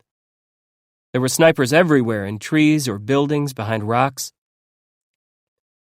Despite opposition and casualties, the raiders drove down the ridgeback of the island, said the colonel, until they ran into a shovel-shaped ravine with 3 steep sides.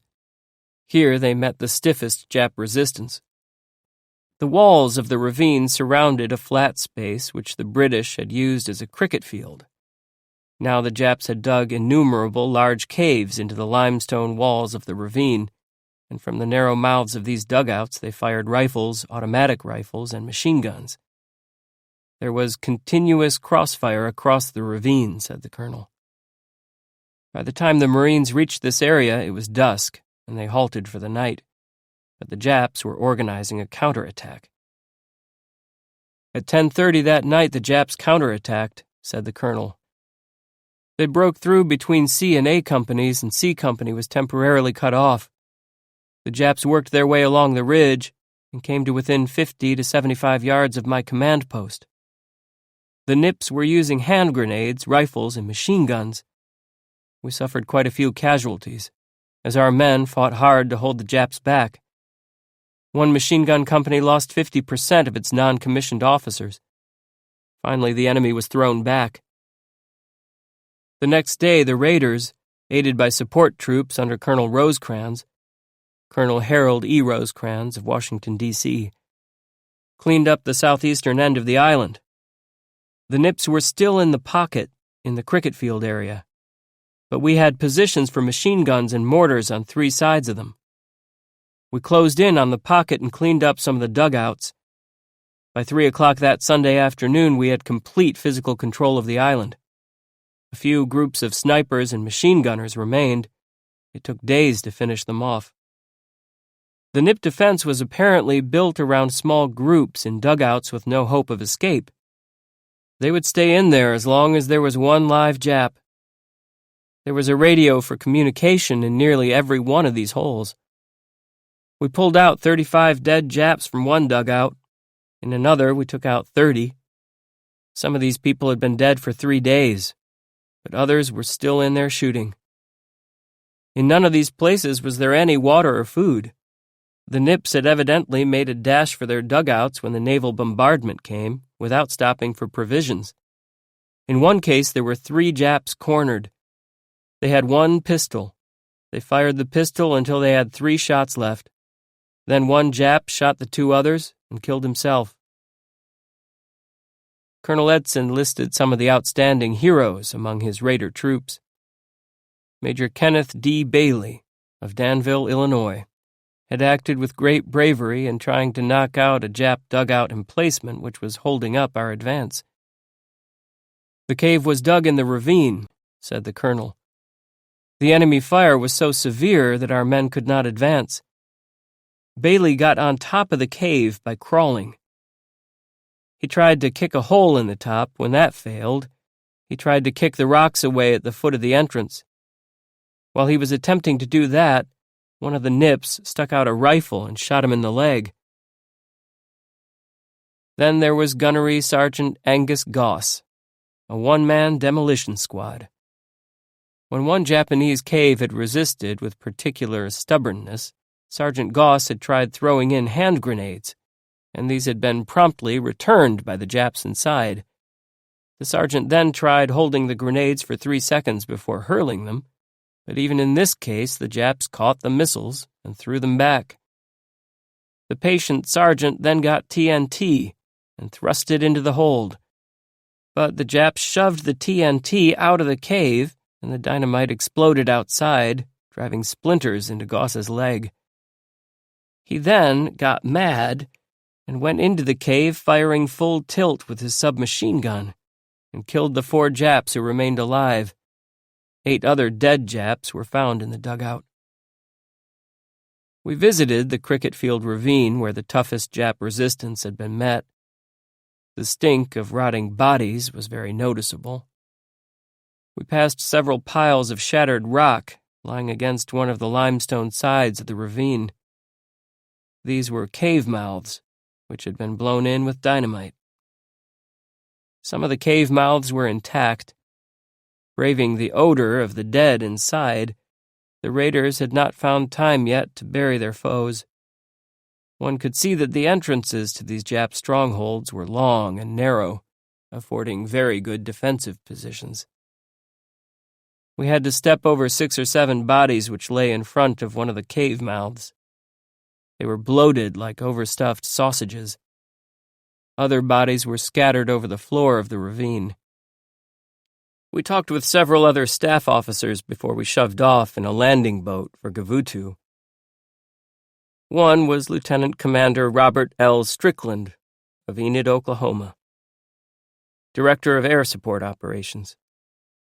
Commander Strickland told us how all the Jap planes in the Tulagi vicinity, 18 in number, had been destroyed before they could get into the air on the morning of August 7th. Our Navy fighter planes caught all the Jap planes on the water or on their ramps at Gavutu, he said. There were 9 seaplane fighters, 1 4-engine bomber, and 8 seaplanes. They were set afire, most of them sank, and all were destroyed. We had no air opposition here. Flight Officer Cecil E. Spencer, one of the Australian guides who had accompanied our landing forces, told us how his boat had been the first invading craft to touch the soil of the Solomon Islands. The Marine troops, which he had accompanied, had hit the beach at the western end of Florida Island, near Haleta village, at 7:40 on the morning of August 7th. They were under the command of a Captain Crane. They had encountered no opposition in landing, although they discovered traces of Japs in 1 or 2 native houses in the village.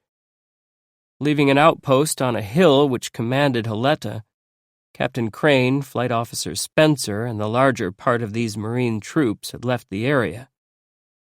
They were then ordered to Gavutu to reinforce the embattled troops who had landed there at midday. We reached Gavutu at about dusk, said Flight Officer Spencer. But by that time, Tanambogo was under control. The Marines, however, had been unable to cross the narrow causeway leading to Tanambogo. The officer in charge told us to make a landing at Tanambogo. We had about 5 minutes of naval gunfire support prior to landing. As we were coming in, the last shell hit a fuel dump on the beach, lighting up the beach like day. As we came in, the Japs opened fire from their dugouts on the Tanambogo Hill. Only 2 boatloads of our men had got ashore. The coxswain of the 3rd boat had been hit in the head by a bullet and killed, and there had been some confusion as to who was to take over the wheel. In the confusion, the boat got turned about, and all the other boats followed. We on shore were jammed between 2 piers. The only cover we could get was afforded by the side of the pier. The pier was concrete. As soon as we opened fire, the Japs spotted our tracers, and in addition, we were silhouetted against the flaming oil of the fuel dump. One of the 2 boats retired, taking wounded, and Flight Officer Spencer went with it. He came back to Tanambogo when the boat returned. We found only 6 men in the boat which had been left at Tanambogo, he said. They said that the Japs had raided our positions along the piers and that they considered Captain Crane and the other Marines had been wiped out. But Captain Crane arrived with 6 of his men. They had escaped from the Japs by hiding in the bushes. At 9 or 10 o'clock, 2 more Marines returned, swimming naked toward our boats. Our people fired, but the Marines in the water yelled and were saved. After that, said Flight Officer Spencer, the remnant of Captain Crane's forces withdrew, and a much larger detachment of Marines under Lieutenant Colonel Robert G. Hunt landed the following morning at 4 o'clock and took Tanambogo. We talked also with kindly, affable Father James J. Fitzgerald, a Chicago priest who had accompanied the troopers on their attack at Gavutu. The moment he stepped ashore under enemy fire, said Father Fitzgerald, the man ahead of him had been killed. After that, the priest had led a charmed existence, giving church rites to 27 dead and 47 wounded on the open Gavutu beach, despite the fact that snipers were shooting fairly continuously.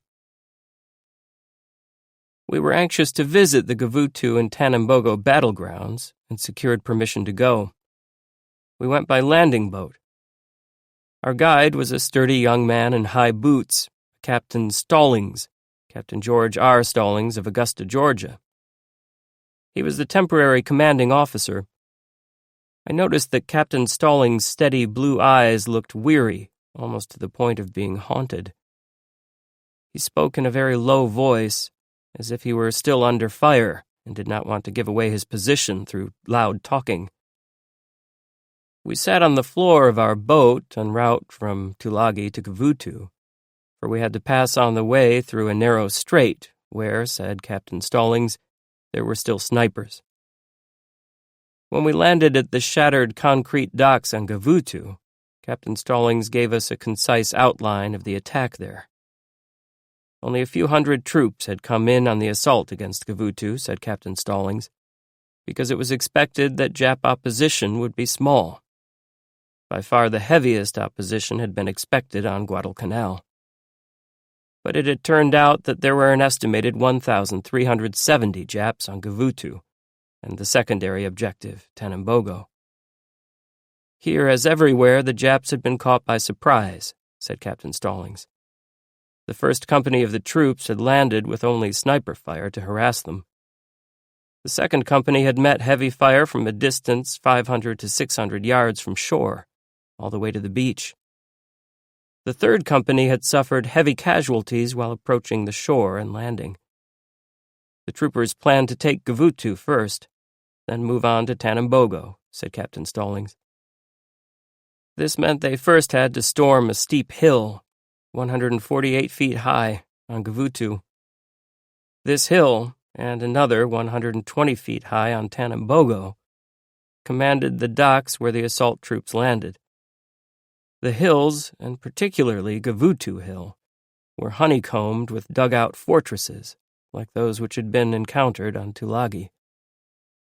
The Japs manning these dugouts were well armed with machine guns, rifles, and automatic rifles. The emplacements had to be blasted with TNT, said Captain Stallings, but it was hard to finish off the Japs. A good many of the caves were connected and made a sort of labyrinth. You'd shoot at a Jap in one hole and he'd come up in another.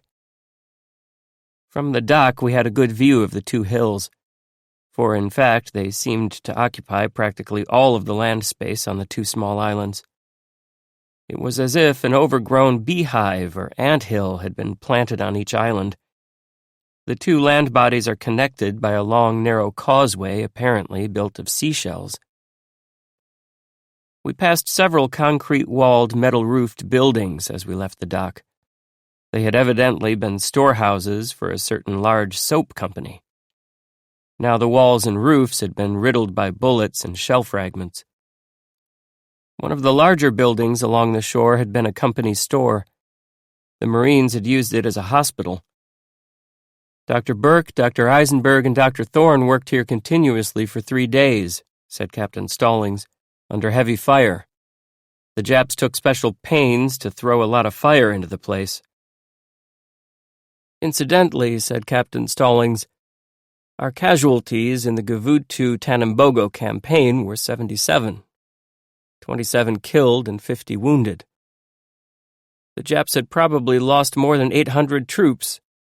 A few boatloads of them had escaped to neighboring Florida Island, and about 5 had been taken prisoner. A later count revealed there were 9. Captain Stallings told us the stories of some of the heroes of Gavutu as we climbed the exceedingly steep hill on the island.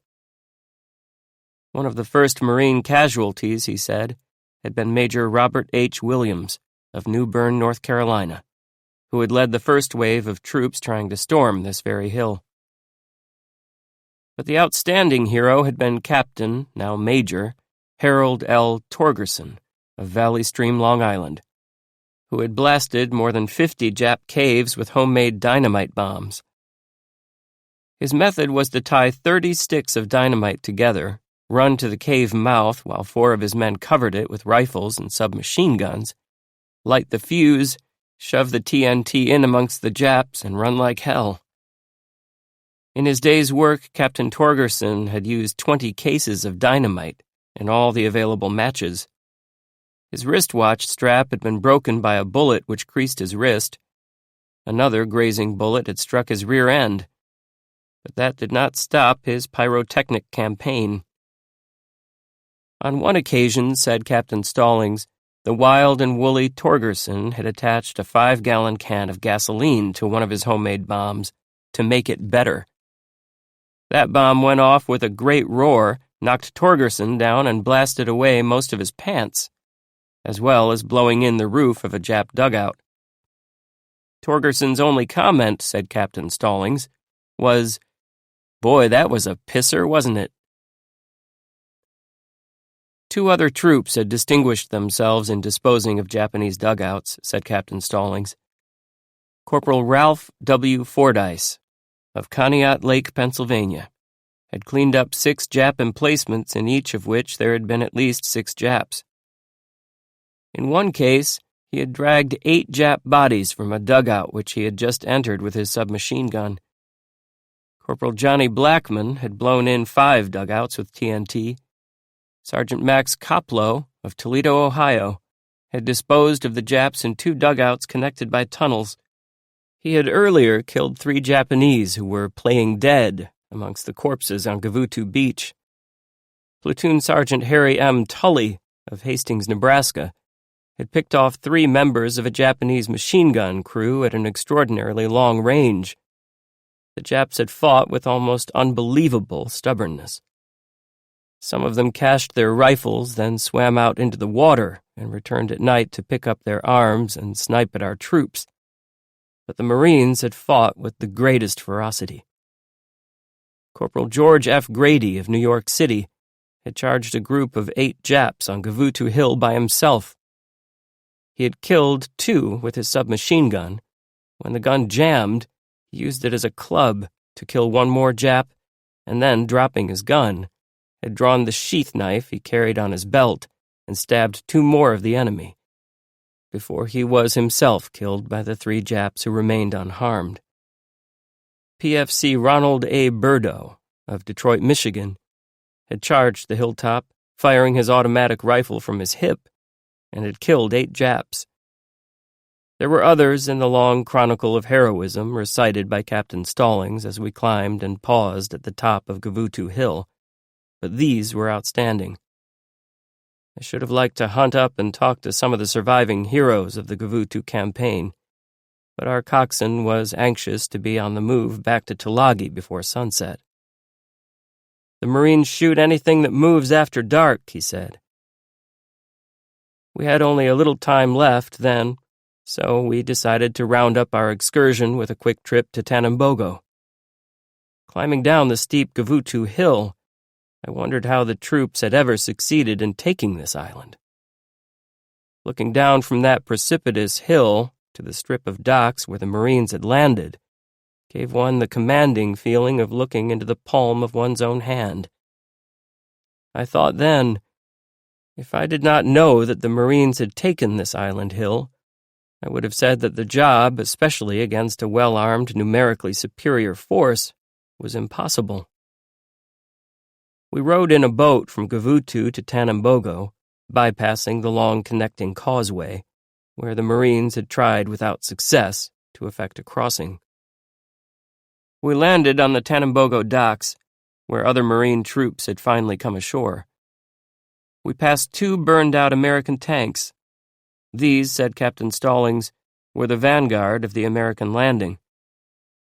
The defending Japs had jammed the treads with crowbars, swarmed over the tanks, and set them afire with rags soaked in gasoline. The Japs screamed and hollered and actually beat on the tanks with their fists and knives, said Captain Stallings. One of the tank commanders, he said, had opened the hatch and killed 23 of the swarming nips with a machine gun before he was stabbed to death. "I counted the bodies myself," said Stallings. "On a board ramp on Tanambogo shore, we saw the remnants of 2 of the Zero float planes which had been set afire by our strafing Navy fighters. Then it was time to go back to Tulagi. The sun was beginning to go down and the coxswain of our boat was growing more and more anxious. Back at Tulagi, there was business to attend to. We were scheduled to leave for Guadalcanal at 4:30 tomorrow morning, and I wanted to make sure that we would have a fast boat for the return trip. I was certain that the Jap who had chased us today would be lying off the harbor entrance, waiting. We got the boat, for General Rupertus had heard of our narrow escape this morning and knew our predicament. But the longer I thought about the trip, the more convinced I became that it would be suicidal. I was sure that the Jap would be so placed that it would be impossible to escape from him as we left the harbor. His detector would locate us easily. And of course our little boat, with only machine guns as protection, would be no match for the sub.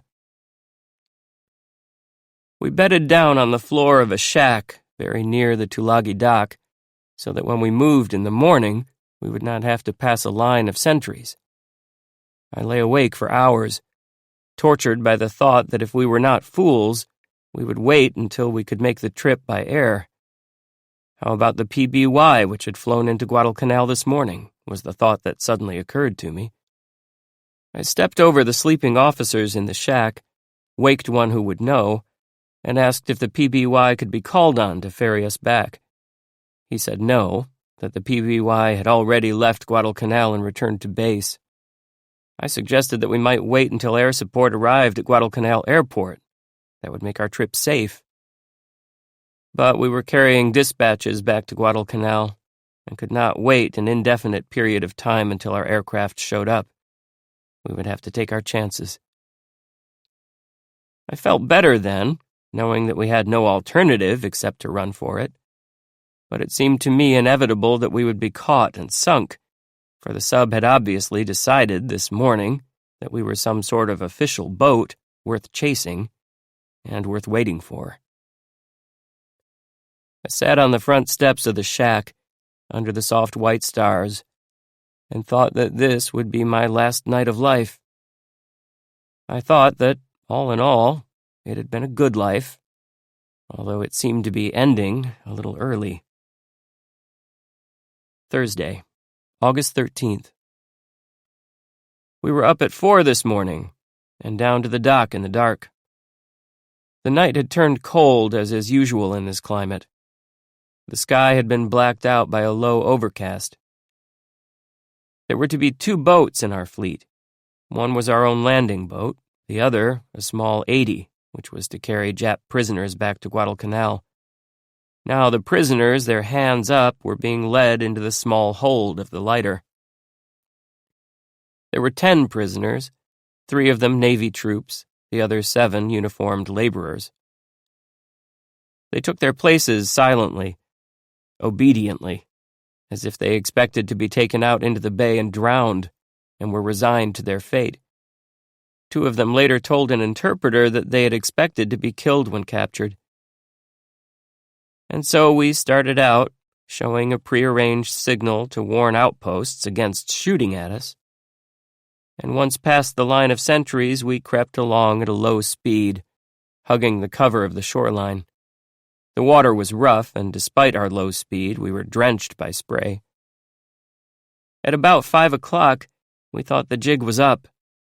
A white point of light, like a bright star, appeared in the sky to the south, and then the star burgeoned into a greater brightness, casting a flickering sheet of light over the whole sky. It was a flare. The sub, we thought, was looking for us. Another flare, closer and more directly ahead of us, followed a few moments later. We went through certain maneuvers, which for security reasons cannot be described, to confuse the Japs who at that moment were probably listening to our propeller beat and trying to fix our location through their detector. We resumed our course, some 15 minutes later, and there were no more flares.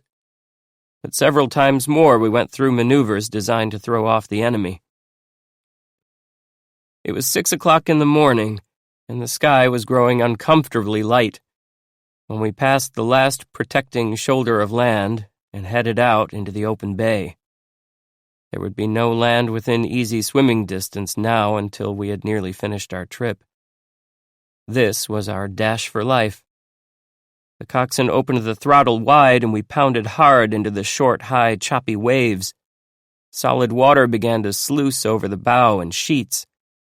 We were drenched anew with each wave, and the wind was chilling, but we did not slow down.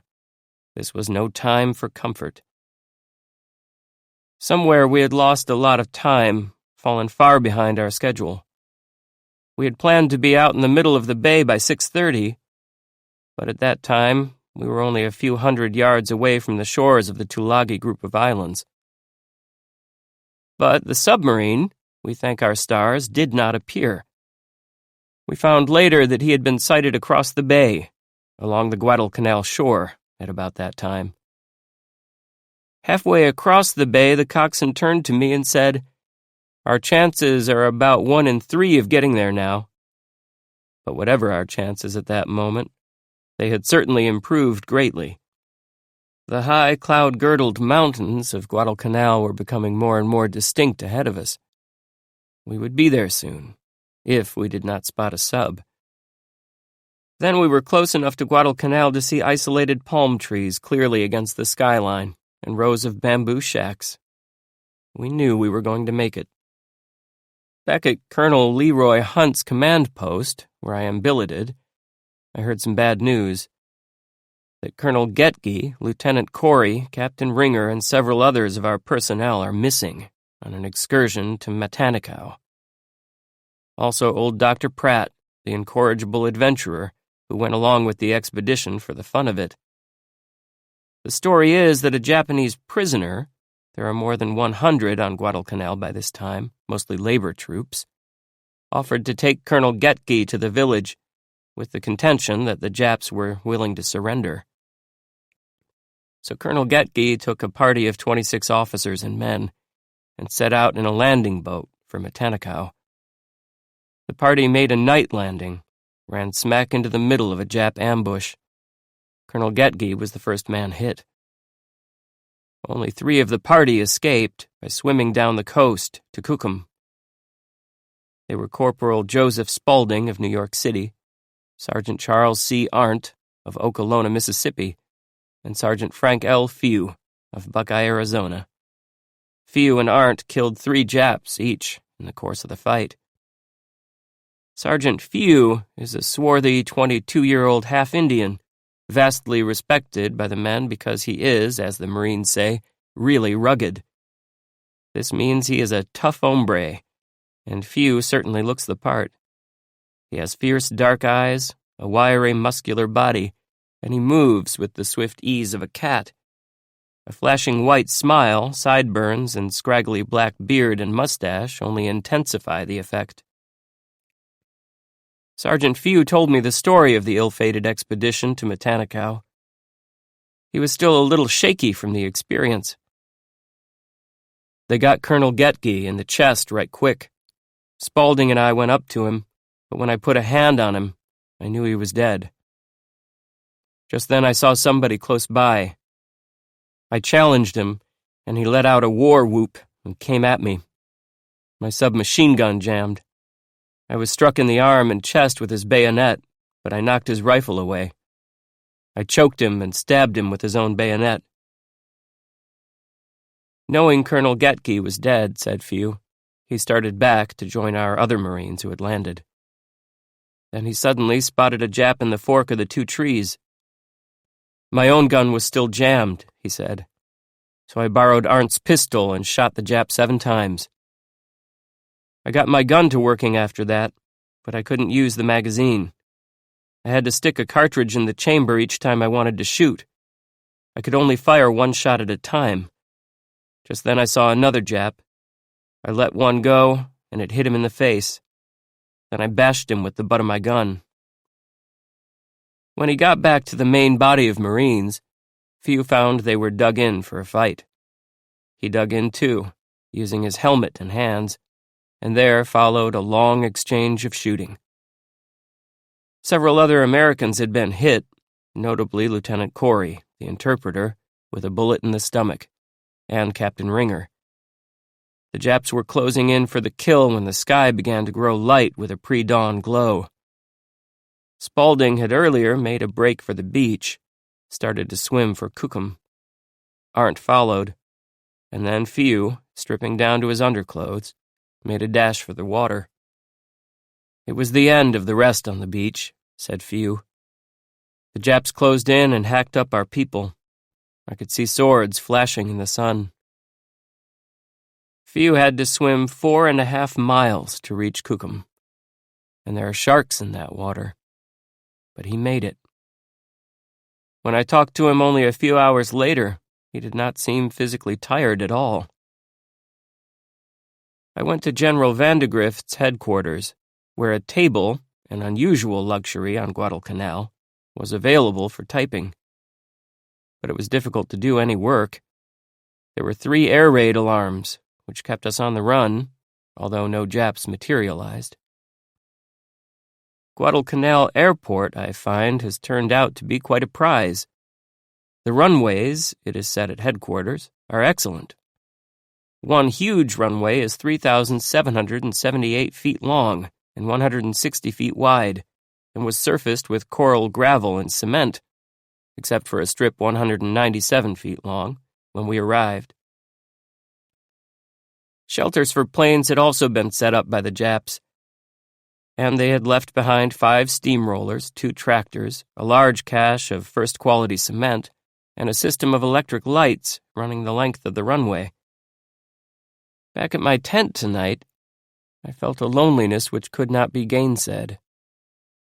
Lieutenant Corey and Dr. Pratt, both of whom are missing and believed dead on the last Matanikau excursion, bunked in this tent. The rest of us in the tent, Major Phipps, Captain Narder of Worcester, Massachusetts, now a major, and Captain Dixon, also of Worcester, and also now a major, lay awake talking for some time, and that helped to allay the shock of worrying about and wondering if we had lost our friends. During the night, I awoke and listened, and watched the segment of sky I could see through the tent door. There were flashes of white light and distant rumblings coming from the north. I heard the other men in the tent stirring. They too were watching the sky and listening. We lay a long time silently, and then Don Dixon, Major Donald L. Dixon of Worcester, Massachusetts, summed up our thoughts. "It's only a storm," he said. The rest of us had come to the same conclusion. We joked a little about our jittery nerves and went back to a fitful sleep. 4. Expedition to Matanikau. Friday, August 14th. Enemy aircraft dropped their first bombs on Guadalcanal today. They had been over before, but this was the first time they actually attacked the island. The time was 12:15, and I was at General Vandegrift's headquarters, attempting to catch up with my writing, when an outpost phoned in to say the enemy had been spotted. There were 18 bombers coming in high. The air raid alarm, a dilapidated dinner bell, jangled, and there was a general scurrying for protective foxholes. A few of us, however, went to a clearing to watch the excitement, which I later found to be very bad practice. In a few seconds, someone shouted, "There they are," and pointed, and we all looked. Then I saw 3 of the Japs, silvery and beautiful in the high sky. They were so high that they looked like a slender white cloud moving slowly across the blue. But through my field glasses, I could see the silvery white bodies quite distinctly. The thin wings, the 2 slim engine nacelles, the shimmering arcs of the propellers. I was surprised that enemy aircraft, flying overhead with the obvious intention of dropping high explosives upon us, could be so beautiful. Others said they could see 15 more Jap bombers, but they were not visible to me at the moment.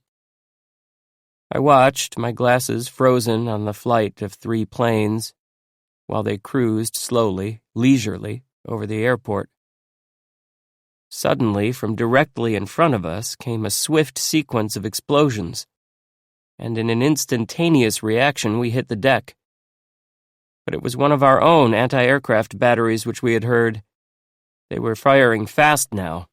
We could see the flashes coming from the gun muzzles, hear the quick reports of the firing. Up in the blue in front of the 3 silvery planes we saw puffs of gray smoke like small clouds popping into sudden existence. In some of them we could see a slight dash of bright orange. The shells were bursting. Then we heard the soft whoomp whoomp whoomp of the explosions, coming to us late over the long distance. And there were more reports from our guns, more little clouds in the sky, more soft whoomp sounds. But the anti-aircraft batteries were shooting too low. The planes cruised leisurely, and we saw their wings pass along and over the spreading clouds of the ack-ack bursts. Then we heard a closely spaced series of explosions, sharp and apparently quite near. The sounds were notably loud and sharper than any I had heard before, and the ground shook under our feet. The Japs had dropped 6 bombs, which had fortunately fallen into the water near Kukum. The planes swung in a low circle with anti-aircraft bursting behind them and disappeared into the sky to the south. Tonight at Colonel Hunt's command post we were sitting and talking in the dark, and it was peaceful and soothing to sit in close company and hear the voices close by, with only glowing cigarettes to mark the speakers, when the phone jangled. Lieutenant John Wilson, one of the staff officers, said, "Uh-oh, here we go," as he picked up the phone, and his predilection for bad news was correct. The news was that 5 Jap destroyers had been sighted, standing in toward Guadalcanal shore. We decided that the long-expected Jap counter-invasion was on the way, but since there was little we could do about it, for the time being, except wait for further reports, the talk swung to less serious matters. Don Dixon's embryonic red beard, for instance. The raggedness of the foliage brought forth some disparaging remarks. I had imagined that in such a situation, the atmosphere would be more tense. But now it seemed perfectly natural to be joking about beards, while there was a Jap invasion in the offing. Then the phone rang again, and this time there was good news. The 5 Japanese destroyers have turned out to be 4 native sampans and a submarine, Lieutenant Wilson reported. The scare was over, but we did not sleep very soundly. The submarine, a Jap, of course, had been seen standing in toward shore, then submerged. Any time in the night, we knew he might come up and lob a few shells in our direction. As usual, we slept with our clothes on. The popping of sentry fire in the night did not disturb me. It was becoming more or less routine, like the sound of passing streetcars in the city. Saturday, August 15th. This afternoon, again at 12:15, Jap 2-engine bombers swung in over Guadalcanal. Again I could see 3 of them, as high as before, and again anti-aircraft opened up and clouded part of the sky with bursts. The Japs' bombs fell closer this time. There were 2 sticks of bombs, and they hit near the airport. There was no damage, and only 1 man was injured. He suffered a slight shrapnel wound in the back. But the real news came when a jeep dashed up to General Vandegrift's command post with a great burst of speed and skidded to a stop in a cloud of dust. The driver ran to the general and handed him a small red and white object. It was a red tassel with a red and white cloth streamer attached.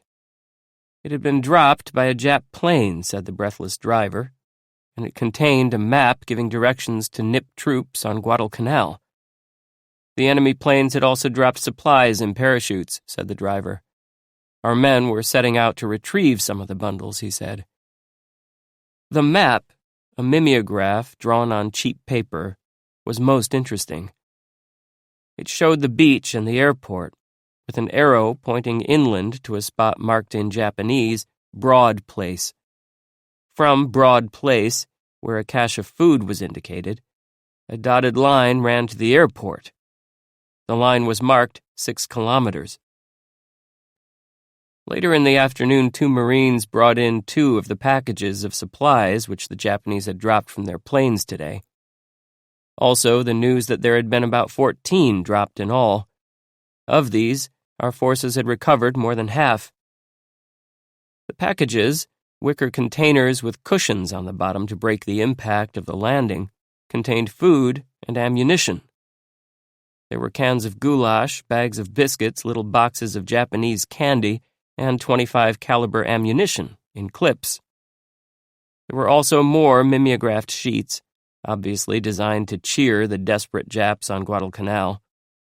Captain Sherwood F. Moran, of Auburndale, Massachusetts, the ranking interpreter, made a hasty translation. One of the messages began, "The enemy before your eyes are collapsing," which General Vandegrift found an amusing bit of whimsy. And it went on, "Friendly troops, a landing party, Marine Naval Brigade, relief is near," which had a more ominous sound. Then, "We are convinced of help from heaven and divine grace. Respect yourself. By no means run away from the encampment. We too will stick to it." Another enclosure for the benefit of Jap morale was headed Great East Asia Newspaper Special Edition, and it gave a highly colored report of supposed Jap naval successes in the Solomons. On August 7th and following at the Solomon Islands, the Imperial Fleet inflicted losses upon the American and British combined forces. Sunk battleship unknown type 1. Armored cruiser Astoria type 2. Cruisers unknown type at least 3. Destroyers at least 4. Transports at least 10. The newspaper also listed as defeated, crushed, smashed up 2 armored cruisers of the Minneapolis type, at least 2 destroyers, and 1 transport. And it was claimed the Japs had shot down at least 32 fighter planes and 9 fighter-bomber planes. Total Jap losses were listed as 7 planes and 2 cruisers, which we knew was a deliberate lie. This afternoon, a great wave of scuttlebutt swept General Vandegrift's headquarters. The topic, a Japanese invasion force is on the way. May strike tonight. Everyone seemed busy preparing for the supposed invasion. At the General's CP, command post, Marines were busy digging extra foxholes. And in the evening, troops marched to our treasured airport in a long column to take up defensive positions. Back at Colonel Hunt's CP, my billet, I found the staff officers engaged in hushed consultation. They, too, evidently expected a Japanese attack that evening. But the night was quiet, except for the usual shooting on our sentry lines. Despite the Jap message of encouragement, the NIP troops remaining on the island must be growing more and more hungry, more and more desperate. Increasing numbers of them are coming near our lines, possibly looking for food, and being shot or captured. Sunday, August 16th. It was a quiet day, except for the sighting of 1 submarine off Lunga Point. The sub, lying beyond effective gun range, came in no closer. At 12:15, as we sat in Colonel Hunt's command post, we remarked over the fact that there had been no air raid alarms all morning. "What happened to our little yellow playmates today?" mused Lieutenant Wilson. "It's early yet," said Major Dixon. "I'll give 'em till 12:30. But 12:30 came and went, and hours after that, and there was no air raid, Not even an alarm.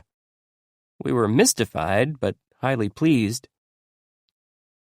Colonel Getge, Dr. Pratt, Lieutenant Corey, Captain Ringer, and the others who went on the ill-fated excursion to Matanikau have been given up for lost. But another trek into the village is being planned, and this time, the expedition will be in force and out for blood. This afternoon we were amused to hear a broadcast over the Jap propaganda station, saying that the United Nations Solomon Islands operations have been a failure, and that in fighting there, the 1st Division of Marines, our choicest troops, said the Japs, had been wiped out, annihilated, and all our transports sunk. That was such a grotesque statement that it was funny. Monday, August 17th. At 8:30 this morning, an outpost of one of our weapons companies called our command post to bring us another alarm. This time, 7 unidentified ships had been spotted standing in to shore. They are supposed to have disappeared behind Savo Island before identification could be made, said Lieutenant Wilson, passing on the report. Once again, we thought that at last the Jap invasion attempt was on its way. But at 10:05, the phone rang again in our CP, and Wilson laughed as he told us, the ships have turned out to be islands. Living here amidst the constant threat of invasion, one cannot blame the lookouts for being overzealous. The night and day strain is great, especially in view of the fact that we are still without air support. And if the Japs only knew it, pretty much at the mercy of sea or air attack. But fortunately, they either don't know or are not yet ready to attack in any great force.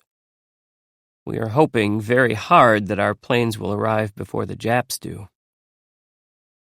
The nervous strain of the situation has already told on a very few of the Marines, who, including one high-ranking officer, have developed hysteria psychoneurosis. But except for these very few, our men are showing an exceptionally large amount of good humor amidst distressing surroundings. Lieutenant Snell, whose strength gave out temporarily during our arduous second day's march, has come back on the job as Colonel Hunt's aide. He is completely recovered from his paralytic stroke and seems in excellent health. He says he refused to be sent home. This morning there was a call from one of Colonel Hunt's headquarters. 12 more prisoners today, said Snell, answering the phone. Dead or alive? Everywhere in our occupied area, prisoners are surrendering in increasing numbers. Most of them are desperately hungry, for they say they ran from their camps without stopping even to take food on August 7th. Some of them have eaten nothing save a few coconuts in all the meantime. The air alert at Colonel Hunt's CP, sounded by a battered siren which rather whispers than screams, came at 10:40 this morning. But the enemy aircraft turned out to be only one plane, apparently an Aichi double-float seaplane, which did not drop any bombs and did not come close to the airport or our positions. The visit has a rather ominous significance. It means that there must be at least one Jap cruiser somewhere in our vicinity, for the plane is obviously a cruiser type and could not have reached us from the Jap land bases to the north. At the prison camp this afternoon, I found that Captain Mike Davidowich of New York City, chief of the military police, now has 203 Japs under his keep. Looking at the prisoners who squatted inside a barbed wire rectangle like animals on exhibit brought mixed feelings. One could not but feel at least a trace of sympathy for the group of labor troops, a meek-looking, puny lot, most of them well under 5 feet in height and physically constructed like children. After all, most of them had been conscripted into service and had always been unarmed. But the military prisoners, Japanese naval troops, were different. They were a surly-looking, glowering group, and by no means puny. They were cooped up in a little barbed wire pen of their own, since they had refused to mix with the laborers. We stared at them, and they stared back at us. There was no doubt as to what either we or they would have liked to do at that moment. If we had not remembered our code of civilization, or if they had not been unarmed. Captain Davidowich told us the Jap laborers seemed to be happy about the kind treatment given them in this American prison camp. They thrived on American food. Back at General Vandegrift's headquarters, we found a tall, sturdy, blond man joking with the staff officers. He wore the traditional shorts and short-sleeved shirt of the Britisher, and red shoulder marks, the badge of some kind of colonial authority. He was W.F. Martin Clemens, the British commissioner for Guadalcanal, and he had just come into camp after 3 months in the bush. He had stayed there during the entire Jap occupation. Clemens had come into our camp without shoes, and, as he said quite casually, I had a few tins of food left. He did not say, but it was perfectly obvious that our arrival had saved him from a difficult spot. Clemens had retired to the hills a week after the Coral Sea battle began on May 5th, when the Japs had moved into Guadalcanal. Several times the Japs had nearly found him. Once they had started out with a native guide up the road which led to Vachicoro, his temporary headquarters, but the guide had turned the Japs off the track, saying, in effect, that very bad road, and leading them up another trail. Once he had been swimming in a small stream when a Jap plane had flown over low, but by the time the Jap circled and came back to investigate the splashing, Clemens, in the nude, had retired to the safety of the woods. When the time came for our invasion of the Solomons, the commissioner had emerged from the bush to a ridge 2,000 feet high to watch the show, he said. From that time on, he had been working his way through the jungle to our camp. I reached Colonel Hunt's CP in the late afternoon to find the colonel at the center of a rather grim group of officers. They were laying plans for a large excursion into Matanikau, and it was easy to see that they are intent on mopping up the Japs in the village this time. The attack will come off day after tomorrow. The plan is to box in the town from 3 sides. 1 company of troops under Captain Spurlock, Captain Lyman D. Spurlock of Lincoln, Nebraska, will set out tomorrow morning, cut through the jungles to the rear of Matanikau, and work into position for an assault from the land side. Another company, led by Captain Hawkins, will advance along the shore toward Matanikau from Kukum, bivouac overnight, and be in position to strike from the east when the attack begins. While a third group of troops, under Captain Bert W. Hardy of Toledo, Ohio, will make a landing from boats far to the west of Matanikau, beyond the next westernmost village of Kokombona, and attack Matanikau from the west along the shore. Captain Hawkins' troops will leave Kukum at 1 o'clock tomorrow afternoon. I asked him if I might accompany his outfit. Sure, he said. Come right along. Tuesday, August 18th.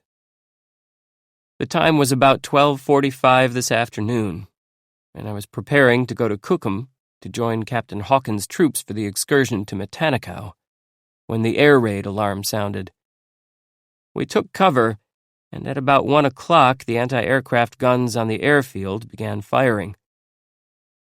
It was the first time that I had seen all the enemy planes clearly.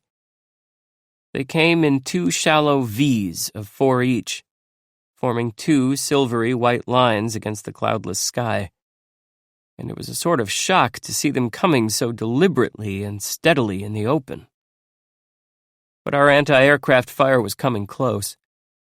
The puffs of ack-ack blotted the sky almost directly in front of the leading wave, and suddenly a spurt of smoke came from one motor of the plane on the left flank. Then the spurt became a slender white plume trailing out behind, but the plane did not drop out of its place, and the formation droned steadily on its course. It had not been hit badly. Then we heard the guttural whisper of the sticks of bombs coming, and all of us who had been watching hit the ground and rested the brows of our helmets against the earth. That was as close to digging in as we could come at a second's notice. The noise of the falling bombs was louder this time than last, and the kerrump-rump-rump of the explosions came close enough to seize and shake the earth under us. There were 2 sticks, 2 definite sets of explosions. The bombs had struck the edge of the airfield, perhaps a half-mile from where we lay. We saw dark brown columns of dust and smoke rising, and the flames of a small fire, apparently in a field of brush. The Jap planes were swinging in a wide circle toward the south, taking their time, flying steadily. The anti-aircraft fire followed, but it was not close. We watched the plane whose motor was trailing smoke, watched dismayed while the smoke plume grew thinner and then disappeared. "They're coming back for another run," said somebody as the planes continued their curving course. But they did not return. Jim Hurlbut, Sergeant James Hurlbut of Washington, D.C., the Marine Corps correspondent Bob Miller, and I set out in a jeep immediately after the raid for Kukum, there to join Captain Hawkins' expedition to Matanicow. The air raid had slowed preparations a bit, and it was 2 o'clock before we started. We traced our previous route almost identically, pushing through the same evenly spaced coconut palms toward the same grove of white breadfruit trees, and the same little bridge leading to the same thick jungle as on my last excursion to Matanicow. This time our plan is to march to a spot a few hundred yards from the grove of white trees and the bridge leading to the jungle, and bivouac for the night. Tomorrow morning we will push forward beyond the white trees and several hundred yards through the jungle to a point near Matanicow. We will halt at that point while our artillery throws a heavy barrage into the village, and then we will move on up to the river and perhaps cross over into the village. We had started at about 2 o'clock. At 2:40, our large column was moving through the coconut groves when we heard an outburst of shots ahead. "We may have some Japs in the bush," said Captain Hawkins. And there was more firing, and a few minutes later, as we moved ahead, we passed 2 small Japanese, evidently laborers, kneeling by the side of the path. "Oh, look, they've got a couple of goonie birds," said one of the marching Marines.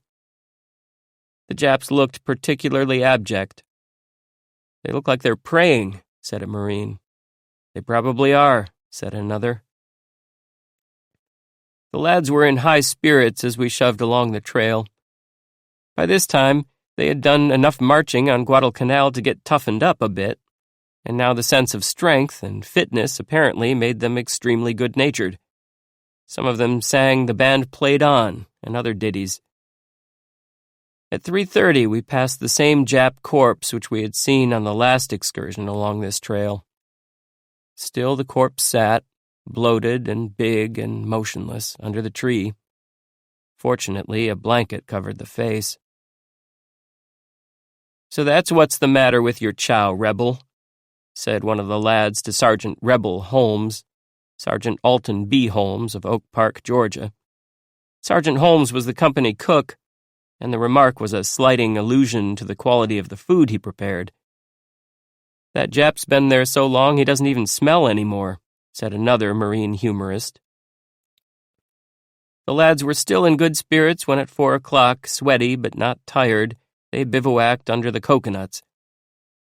Cheerfully they searched the tangle of grass at the foot of the trees, looking for good coconuts. There were hundreds of opened, husked coconuts among those which had fallen from the trees. Evidently, the Japs had been hard-pressed for food. Our supper, which consisted of perhaps a can of sea ration or a candy bar, inspired the inevitable mockery about the cook's food. "This stuff is better than that fish heads and rice you've been feeding us, Rebel," said one of his buddies. "How about a nice fruity Jap for breakfast tomorrow, Rebel?" said another. "You bring me the Jap and I'll do the work," was the answer. There was a little group of Marines gathered about Rebel by this time, for he evidently had a deserved reputation for being a character among his fellows. And there is usually, I have found, a circle of admirers about such a character, especially in the idle hour after supper. At 6 o'clock, the sky had grown dark and threatening. "It looks like rain, eh, Rebel?" said one of the Marines. "The rain ain't nothing to be afraid of," said Rebel. "You know what the old campaigner says, take off your clothes and cover up your weapons. There ain't no soap in the rain." The Rebel had been an old campaigner himself, it developed. He went into a yarn about the rain down in the West Indies. The talk shifted to the subject of Jap snipers, and the thesis that they are hard to spot because of their camouflage, their smokeless powder, and the fact that their rifles have no muzzle blast. "Them guys are the original invisible men," said Rebel. That brought up the idea that walking in woods filled with Jap snipers was dangerous, that our present mission was dangerous. "I made out my will before I left, Bud," said Rebel. "I said give this package of cigarettes to this guy, and..." His idea dwindled into silence. "You know, you're getting uglier every day," he said to a buddy. "It's just that lousy food you've been giving us. That's what makes it," was the answer. Rebel resorted to one of the favorite Marine words for his answer, the word gook, which means anything foreign or strange. "If you didn't get to go on this lousy gook island, Bud," he said, "you wouldn't get that lousy chow." Darkness was closing in on the coconut grove. Some of the lads collected palm fronds and arranged them as mattresses, with ponchos atop them. But Rebel's circle remained around him. The talk turned to Jap cigarettes. We had captured hundreds of cases of them in our landing. Rebel remarked that they were pretty dungy. That suggested to somebody the story about the cigarette salesman, who was quite a demon in disposing of his particular brand of butts. One day, it was narrated, somebody said to this super salesman, "Did you know that smokos are half dung and half tobacco?" "Now I'll be more enthusiastic about them than ever," said the salesman. "I thought they were all dung." Rebel said the Jap cigarettes were all dung, and that he had been too proud to smoke them while there were American cigarettes about. "I smoke 'em now, by God," he said. "I'm getting squinch-eyed." The breeze was still shooting, as the Marines say, when I went over to another conversational circle, where Captain Hawkins and Lieutenant Walter S. McElhinney were talking seriously about tomorrow's job. Crossing the Matanikau was one of their worries. If the Japs had machine guns bearing on the ford, it would be difficult. Another worry was advancing too fast and getting into our own artillery barrage. I put on my poncho, pulled my mosquito net over my helmet, and lay down on a gentle incline. I found that the deep-type American helmet makes quite a comfortable headrest for sleeping. The hammock, which fits around the head and side, makes a sort of cushion. If you dig the edge of the helmet into the ground and brace it between two stones, you have a steady headrest. The ground felt hard that night, and the grass was lumpy, but I would have slept soundly, despite these obstacles, if gunfire had not awakened us. The first salvos, heavy, distant thumpings, began just after 10 o'clock. There were 2 heavy booms close together, then another couple, and then a long row of singles. The men lying all about in the coconut grove stirred and stood up and looked in the direction of the cannonading. It was coming from the north, toward Tulagi. The sound seemed to grow closer and louder. The top sergeant standing near me was sure the Japs were shelling the airfield. Others knew this was the beginning of the Jap invasion attempt we had been expecting for so long. Captain Hawkins sent a patrol out to the beach to see if there were any fires visible on Guadalcanal. One man reported he had seen a fire in the direction of the beach, where we had made our original landing on Guadalcanal. The others could not see it. "Was it a submarine?" asked somebody. "I don't know," was the answer. And so we went back to sleep, to the accompaniment of grousing about the fact that we on Guadalcanal had not yet received any air support. Wednesday, August 19th. We were awakened several times after midnight this morning by renewed cannonading, but we did not get up again. At 6:40 a.m., when we were up and on the move, we heard sharper reports of heavy guns indicating they were closer. A patrol went to the beach to have another look but reported no ships visible. One man thought he had seen a shape at sea but could not be sure whether it was a fish or a submarine. We reached the clearing with the white trees shortly after 8 o'clock and halted there to wait for our own artillery bombardment of Matanikau. The bombardment was late. We waited, wondering if the Japs had landed back near the airport, if that could be the reason for the delay. We still had no word as to the meaning of the gunfire we had heard during the night and this morning.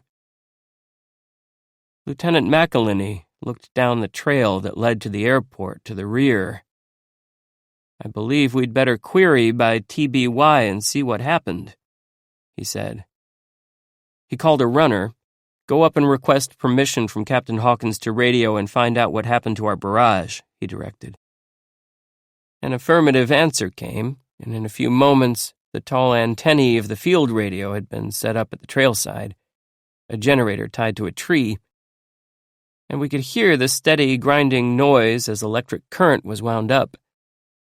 The operator clicked out his message. "Right on the beam this morning," he said. "They're receding for it." We sat and waited for the answer. The air grew quiet. The cannonading from the ocean had ceased. Then we heard the sound of motors, many of them. They were our landing boats, carrying ashore the troops which were going to land beyond Cocambona and work in toward us, toward Matanikau, and thus close one side of the three-sided vise on the village. "What's holding up our answer?" Lieutenant McElhinney asked the radio operator. "He has to give it to the executive officer," said the operator cheerfully, "and then the answer has to be written out before it can be sent back." Just then the receiving key of the set began to buzz. "That message may constitute the answer to the query," said the radio man very officially. "I don't know whether to move up or not," mused Lieutenant McElhinney. "I might move in there and he might open up with the barrage."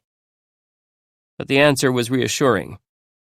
"Your first message," it read, "answer, not due yet." Lieutenant McElhinney gave the order to move forward, and we passed the clearing with the white trees, crossed the little bamboo bridge over the little creek at the edge of the clearing, and moved on down the wide path into the jungle beyond. We took cover, carefully, along the sides of the trail as we moved up. We were getting into enemy territory. It was 8:19 when a Marine came from our right flank, which lay near the beach, to report, "I can see a ship." Just then, the guns began booming again. I moved over to the shore and swept the horizon with my glasses, but could see no ship. I went back to our column. At 8:30, a Marine came in from the beach out of breath and said, "There's a Jap destroyer out there." I went to the shore expecting another false alarm, and was startled. Like a toy ship on the horizon, but very distinct, moving toward Kukum, in from the sea, was a Nip warship. With my field glasses, I could make out turrets fore and aft, the decks characteristically crowded with piles of superstructure, the curved bow, and even an orange flag with a red rising sun at the masthead. Possibly this was the ship which had been shelling our shores. I later learned that it was. It had passed in close to Kukum, lobbing shells toward shore positions, without doing any physical damage, while another Jap warship bombarded Tulagi. I watched the Jap ship as it slowly swung bow on until it pointed straight for the spot where I stood, kept turning, and swung broadside to shore. It did not fire, and apparently it lay beyond the range of our shore batteries, for they were not firing either. A few minutes later, as I returned to our troop column, our artillery opened the expected barrage against Matanikau. We heard the booming of the guns behind us, then the soft sighing as the shells passed overhead, and sharp, loud crashes in quick succession as they landed. We halted and then moved on while the intensity of the barrage increased until the booms of the cannon, the size of the passing shells, and the cracks of the explosions overlapped and mingled into a continuous train of sound. When we halted again, I worked my way to the seaside to find that only the masts of a Jap ship were visible, projecting just above the rim of the horizon toward Tulagi.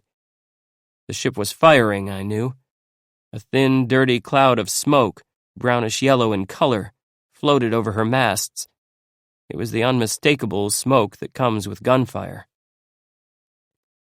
I rejoined our main group of troops just in time to hear a burst of gunfire from our left flank and ahead. There were several bursts of submachine gun fire, then a few rifle shots, and then the answering crack of a Jap .25 caliber. I knew that sound by this time, and took shelter in a clump of brush behind a tree. More .25s cracked in more rapid succession, and firing went on sporadically. I watched the ants hustling through the foliage under my nose. There were 3 kinds of ants, large and small red ones and medium-sized black ones. There was little to do except watch them until the firing let up. It was about 9:45 when the firing lulled, and we poked our heads out into the open again to see what went on. Apparently, a sniper or 2 had been knocked out ahead of us, but we moved cautiously. A squad went out on our left to comb through the bushes. A runner came in from the beach. "I think there are Japs in a boat on the shore," he said. I saw a sort of head pop up. The top sergeant sent a squad out in the direction which the runner indicated. I was moving forward along the fairly open edge of the trail when I heard a .25 machine gun. The sound was coming from the beach, evidently near the boat which the runner had reported. I heard the heavier tone of the Browning automatic rifle and the crash of 2 exploding grenades from the same area. Then more Jap .25s opened up ahead. A storm of firing broke and filled the jungle. I dived for the nearest tree, which unfortunately stood somewhat alone and was not surrounded by deep foliage. While the firing continued, and I could hear the occasional impact of a bullet hitting a nearby tree or snapping off a twig, I debated whether it would be wiser to stay in my exposed spot or run for a better hole and risk being hit by a sniper en route. I was still debating the question when I heard a bullet whir very close to my left shoulder, heard it thud into the ground, and then heard the crack of the rifle which had fired it. That was bad. 2 Marines on the ground 10 or 15 feet ahead of me turned and looked to see if I had been hit. They had evidently heard the bullet passing. That made up my mind. I jumped up and dashed for a big bush. I found it well populated with ants which crawled up my trousers legs, but such annoyances were secondary now. The sniper who had fired at me was still on my track. He had evidently spotted my field glasses and taken me for a regular officer. I searched the nearby trees but could see nothing moving, no smoke, no signs of any sniper. Then a .25 cracked again, and I heard the bullet pass, fortunately not as close as before. I jumped for better cover behind 2 close trees which were surrounded by ferns, small pineapple plants, and saplings. Here I began to wish I had a rifle. I should like to find that sniper, I thought. I had made an ignominious retreat. My dignity had been offended. The Matanikau sortie had become a personal matter. Then it began to rain hard. It rained until we were soaked and the ground was mushy while the firing continued. A Jap .25 machine gun making the characteristically sharp sound in characteristically long bursts of 15 to 20 shots was firing again on our right flank and ahead. but the gun had been spotted by our point in that direction. In a few seconds, we heard the crash of one of our mortar shells ranging on the Jap. Then a muttered sentence passed from mouth to mouth, came back from that area. Passed the word back more to the right on the mortars. A few seconds later, I heard the thwung sound of the mortar firing, and after the usual long interval of flight, the crash of the exploding shell. More to the right on the mortars was the word that came back, and then again, the thwung of the firing, the crash of the exploding shell, and silence from the Japanese machine gun. We heard later that this particular nest hidden in a beached boat had been knocked out. Colonel Whaling had come up to our position to see how our advance was going. He brought word that Captain Hardy's troops had landed beyond Cocombona and pushed through the town with little opposition. They were moving in now from the west of Matanikau. Captain Spurlock's troops had also been successful. They had cut a trail through the difficult jungle on the land side of Matanikau and were moving into the outskirts of the village. Heavy rifle fire, however, still pinned down the movement of our group of Marines under Captain Hawkins, and there were still machine guns ahead of us, firing intermittently. It was raining again. We squatted in the mud amidst covering bushes, and Colonel Whaling, who had come up to our position by landing boat, told us how his boats had been chased by the same Jap warship which we had earlier seen lying off the coast.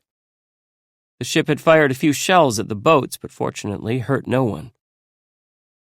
The word came back from our advance elements via runner that our troops were pushing ahead to the village. The firing had by this time slackened considerably. There were only a few stray rifle shots to be heard. But there were still some Japs to be cleaned up.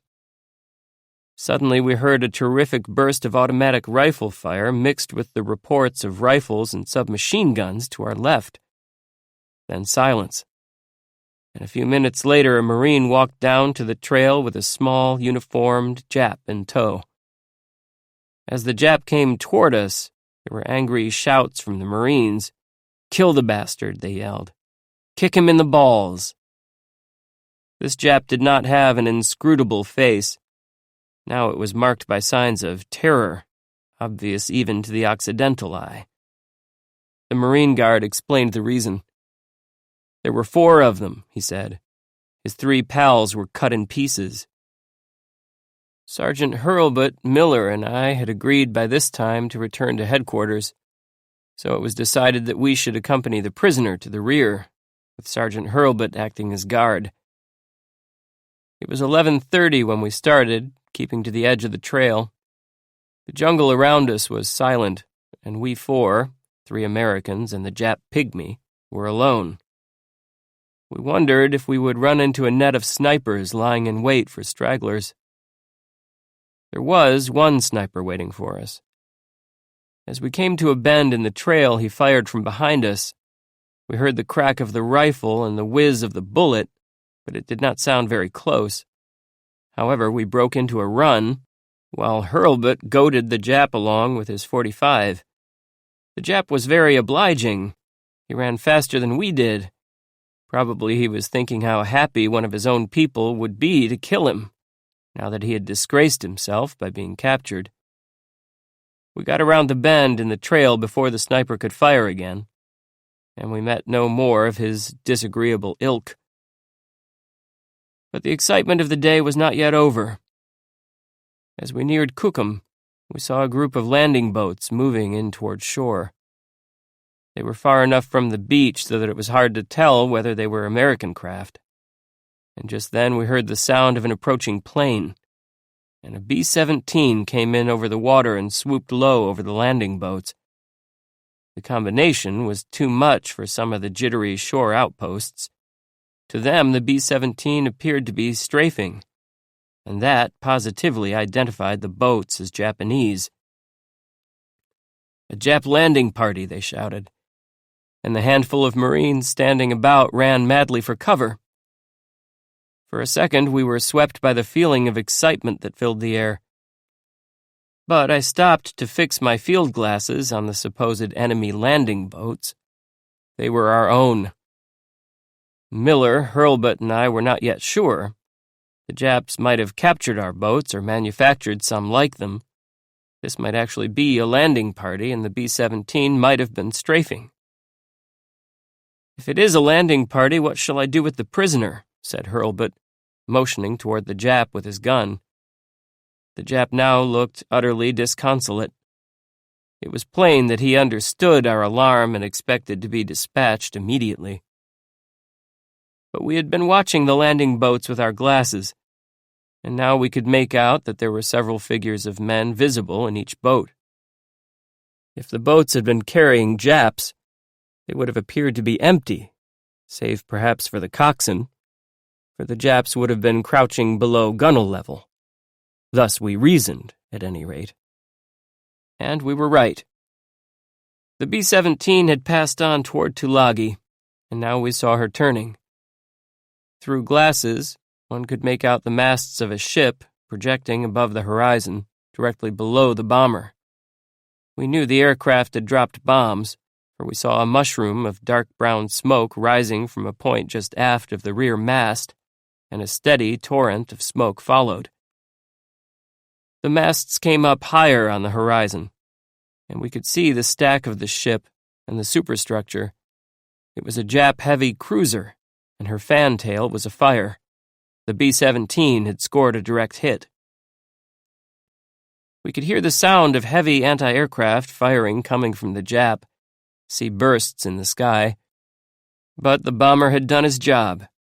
Now he climbed up into the sky and headed for home. The Jap was crippled, but not stopped. He made full steam for the passage that leads to the sea between Florida and Savo Islands. Clouds of brown smoke were still rising from the fantail. Back at Colonel Hunt's CP later in the afternoon, I heard the official news that Matanikau and Cocombona had been taken. Gunner Edward S. Rust of Detroit, Michigan, an officer attached to Colonel Hunt's staff, came in to tell an exciting tale of the Matanikau attacks. Rust had accompanied Captain Spurlock's troops, the group which closed in on Matanikau from the jungle or land side, and had seen plenty of action. Captain Spurlock's forces had run into Jap entrenchments, good defenses in depth which had been hard to take. They had killed 60 to 70 of the defenders, and a handful had escaped. Thursday, August 20th. Awakened this morning by the sound of cannonading coming from the direction of Tulagi. Getting to be a routine occurrence. I quickly went to Kukum, where a group of Marines stood on the beach, looking toward the north. "A damn Jap cruiser was in, shelling Tulagi," said one of the watchers. He pointed to a flying fortress which cruised slowly over the horizon. "That B-17 scared him away," he said. News this morning that the number of Japs killed on our expedition to Matanikau yesterday is about 100. Of these, Captain Spurlock's troops are officially credited with 65 to 75. The remainder were finished by Captain Hardy's company, coming in from the west, and Captain Hawkins' company, which Miller, Hurlbut, and I had joined for the expedition. Our own casualties, killed and wounded, totaled fewer than 25. I dropped in at Captain Spurlock's CP this morning to hear his story of the Matanikau raid. He said the hardest part of his advance had been the push through some 600 yards of entrenched positions on the village outskirts. The Japs, he said, had built a system of trenches reinforced with logs. They had a number of machine guns, including a heavy weapon of about 60 caliber. When the enemy trenches had been cleaned out one by one, the Japs made a last effort to win, said the captain. They made a bayonet charge. That was when a few of them got away, said Captain Spurlock. But most of them were killed. Our men took pretty careful aim and knocked them off. Some of our people even stood up and fired offhand at the Japs in the middle of the charge. Gunner Rust, said the captain, had been one of the heroes of the advance. He had thrown hand grenades from the phenomenal range of a few yards and almost superhuman feat to blast a Jap machine gun nest. And when a platoon leader had been killed, Rust, although he was acting officially only as an observer, had taken over the disordered platoon and held it in a skirmish line. Probably the outstanding hero of the attack, however, had been PFC Nicholas Sileo, a tough scrapper from Brooklyn. Sileo was a Browning automatic rifleman who had been doing excellent work in cleaning out Jap snipers during the approach to Matanikau. When the stiffest resistance was encountered on the outskirts of the town, he set to work on a Jap machine gun nest, but exposed himself while working into position and was shot 3 times. One bullet hit him in the chest, a second in the groin, and a third shattered his hand, ripping 2 fingers clean away. That might have knocked out a lesser man, but not Sileo. He kept on firing his gun, using his good hand to pull the trigger. Captain Spurlock said he had lost one of his best friends, and one of the finest Marine officers in the Matanikau fracas. The friend and officer was Lieutenant George H. Meade, heir to the Meade Paper Company fortune, and famed as a former polo player at Yale. Lieutenant Meade had taken over the Point platoon when the NCO in charge was killed, and had led the platoon brilliantly, disregarding Jap sniper fire until finally a bullet hit him in the face, killing him instantly. At General Vandegrift's CP today, I heard the news that a patrol led by Captain Charles H. Brush of New York City caught a Jap patrol about 25 strong near Coley Point, east of the airport, last night, and killed 18 of them in a short, savage fight. The Japs, said the general, were Navy troops, well armed and equipped. Apparently, they had been landed from a Jap warship to make a reconnaissance. One of the NIP lieutenants had been wounded in the exchange of firing, and when Captain Brush approached him, he put his pistol to his head and killed himself.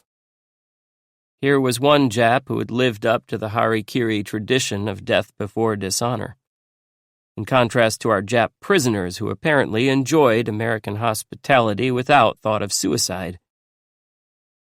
This afternoon, the Marines on this island enjoyed a long-awaited treat. It was the pleasure of seeing our air support arrive. We watched the flights of fighter planes and dive bombers swing over the airport, then come in for a landing. The powerful roar of their motors was reassuring. It seemed almost unbelievable that we did not have to dive for shelter at the sound. "That's the most beautiful sight I've ever seen," said one Marine. And I heard an officer say, "Morale's gone up 20 points this afternoon." 5. Tenaroo Front. Friday, August 21st.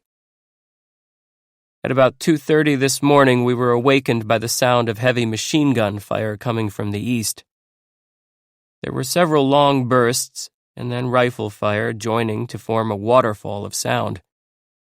But then the firing slacked, and we decided the disturbance had been only a brush between one of our listening posts and a Jap patrol. At 4:30, however, we were waked again, and this time we knew it was no mere patrol action which we had heard. The sound of the firing was loud now, and it sounded as if hundreds of rifles and machine guns were firing at once. And now the firing of smaller arms was augmented by loud, heavy reports that could be only artillery or mortars. We hurriedly got dressed and went to Colonel Hunt's field office, where a group was already gathered. Considering the fact that the firing we had heard probably marked the long-awaited Jap invasion attempt, everyone seemed in high good humor. Possibly the coming of our air support yesterday was responsible. We sat in the darkness listening to the sounds of the firing. We heard one extremely long burst of machine gun fire.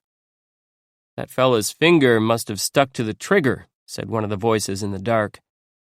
"Another belt, another barrel," said another. "Dear Mom," said Colonel Hunt, "please send me another barrel." "With accessories, GI," said another voice. We listened while the firing swelled in volume. "Sounds like a pretty fair-sized engagement," said Colonel Hunt. We could see red flares, then white, then red flares, rising against the sky in the direction of the beach. "Maybe some Jap landing party," suggested Lieutenant Wilson. At about 5 o'clock, we heard the heavy, loud crashing of artillery fire. We could hear the guns going off, then the explosions as the shells hit. But the explosions sounded farther away than the gun reports. We decided it was our own artillery ranging on the Japs. In Colonel Hunt's CP, the good-natured banter continued, but there was frequent and slightly anxious reference to the fact that dawn was approaching. "Wait until our planes get up and hit those babies," said Lieutenant Snell. "Won't they be surprised?" He glanced at his watch. "About 40 minutes to go before sunup," he said. The talk shifted to yarns about Marine yesterdays in Nicaragua and China, and about this or that famous Marine character. But the approach of the dawn was carefully clocked every 10 minutes or so. At about 6 o'clock, the sky was beginning to lighten in the east, when we heard the sound of airplane engines. "Ah," said Lieutenant Wilson, "airplanes." And he rubbed his hands as before a feast. Our planes were warming up. We had been trying to get through a call to General Vandegrift's headquarters to find out what was happening. Now Lieutenant Wilson tried again and got an answer. "The firing was all prearranged barrage," he reported. "The enemy front line is the Tenarue." It was a slight shock to hear the news, for if the enemy front lay on the Tenarue River, then probably a formidable invasion force was only 3 or 4 miles from the airport to the east, trying to break through our defenses. The sound of airplanes grew louder. The engines were being revved up now, preparatory to takeoff. Colonel Hunt was talking earnestly on the phone. "Apparently they tackled somebody this time," he said. He hung up. "Tell the reserve outfit to get ready to move," he told Lieutenant Wilson. "They may need help on the Tenarue." Immediately after breakfast, I went down to General Vandegrift's headquarters to seek out Colonel Jerry Thomas, operations chief and the spark plug of our troops in the Solomons. I wanted to check the matter of the Jap invasion with him. I still found it hard to believe that a large-scale assault had begun. Colonel Thomas confirmed the story. The enemy had apparently landed in force and made their way down the coast from east to west until they reached the Tenarue River. There they had run into one of our outposts. A fierce exchange of firing had followed, and the Japs had charged across a narrow spit of sand which closed the mouth of the Tenarue. Fortunately, the Japs had run into barbed wire entanglements and been slowed down by the wire and our own fierce resistance until more troops could be brought into the gap. Now, our artillery was ranging on the Japs. There was the usual doubt as to the enemy's precise armament, which is natural in any such engagement. Colonel Thomas told me all this in short sentences. The phone rang fairly often to interrupt him. He snapped quick orders to the different commanding officers in the sectors under stress. "I'm going down to Colonel Cates' CP now," he said. "Do you want to come?" Colonel Clifton Cates was the commanding officer of the group of troops which held our front line along the Tenarue. I said that certainly I would like to go. We jumped into a jeep and hurried along the road to a tent camp. Colonel Cates was a quick-moving, quick-speaking, very trim man of middle years. I knew that he had won honors in the First World War. He and Colonel Thomas went into a quick huddle on the battle then going on. Colonel Cates unfolded a map and pointed to it with a pencil. The scene was very calm, considering that a battle for Guadalcanal was going on only a short distance away. We could hear the rattle of rifle and machine gun fire, and an occasional heavy explosion, mortar or artillery fire. Colonel Thomas said, "We aren't going to let those people, the Japs, lay up there all day. We've got to get them out today," said Colonel Cates. A grizzled man with a lined face and light blue eyes came up. He was wearing breeches and high-laced boots, and his shirt was wet with sweat. Evidently, he had been out in the bush. He was Colonel L.B. Creswell of College City, Louisiana. Colonel Thomas nodded. "You know this terrain, L.B.," he said without further ado, pointing to the map. "How's the chances of getting tanks in there?" "Yes," said Creswell. "There's dry land in through these woods." "Good," said Colonel Thomas. He turned to Colonel Cates. "We'll give L.B. a platoon of tanks," he said. "We heard the booming of our artillery firing, heard the explosions of the shells landing at the front. An artillery liaison officer stood nearby talking into a phone. He had a direct connection with a spotting post, another with the batteries. "How is it?" he asked. He listened, then phoned the batteries. "It's right on," he said. "Give G battery up 200. The shells were apparently falling amidst the enemy positions. Colonels Creswell, Cates, and Thomas bent over the map. The plan was developing as they talked. It was to send Colonel Creswell with a strong force of troops around the flank of the Japanese positions. Colonel Thomas marked out the rough Jap position on the map. The enemy forces were evidently concentrated in a fairly small area, running along a strip of Guadalcanal's northern shore.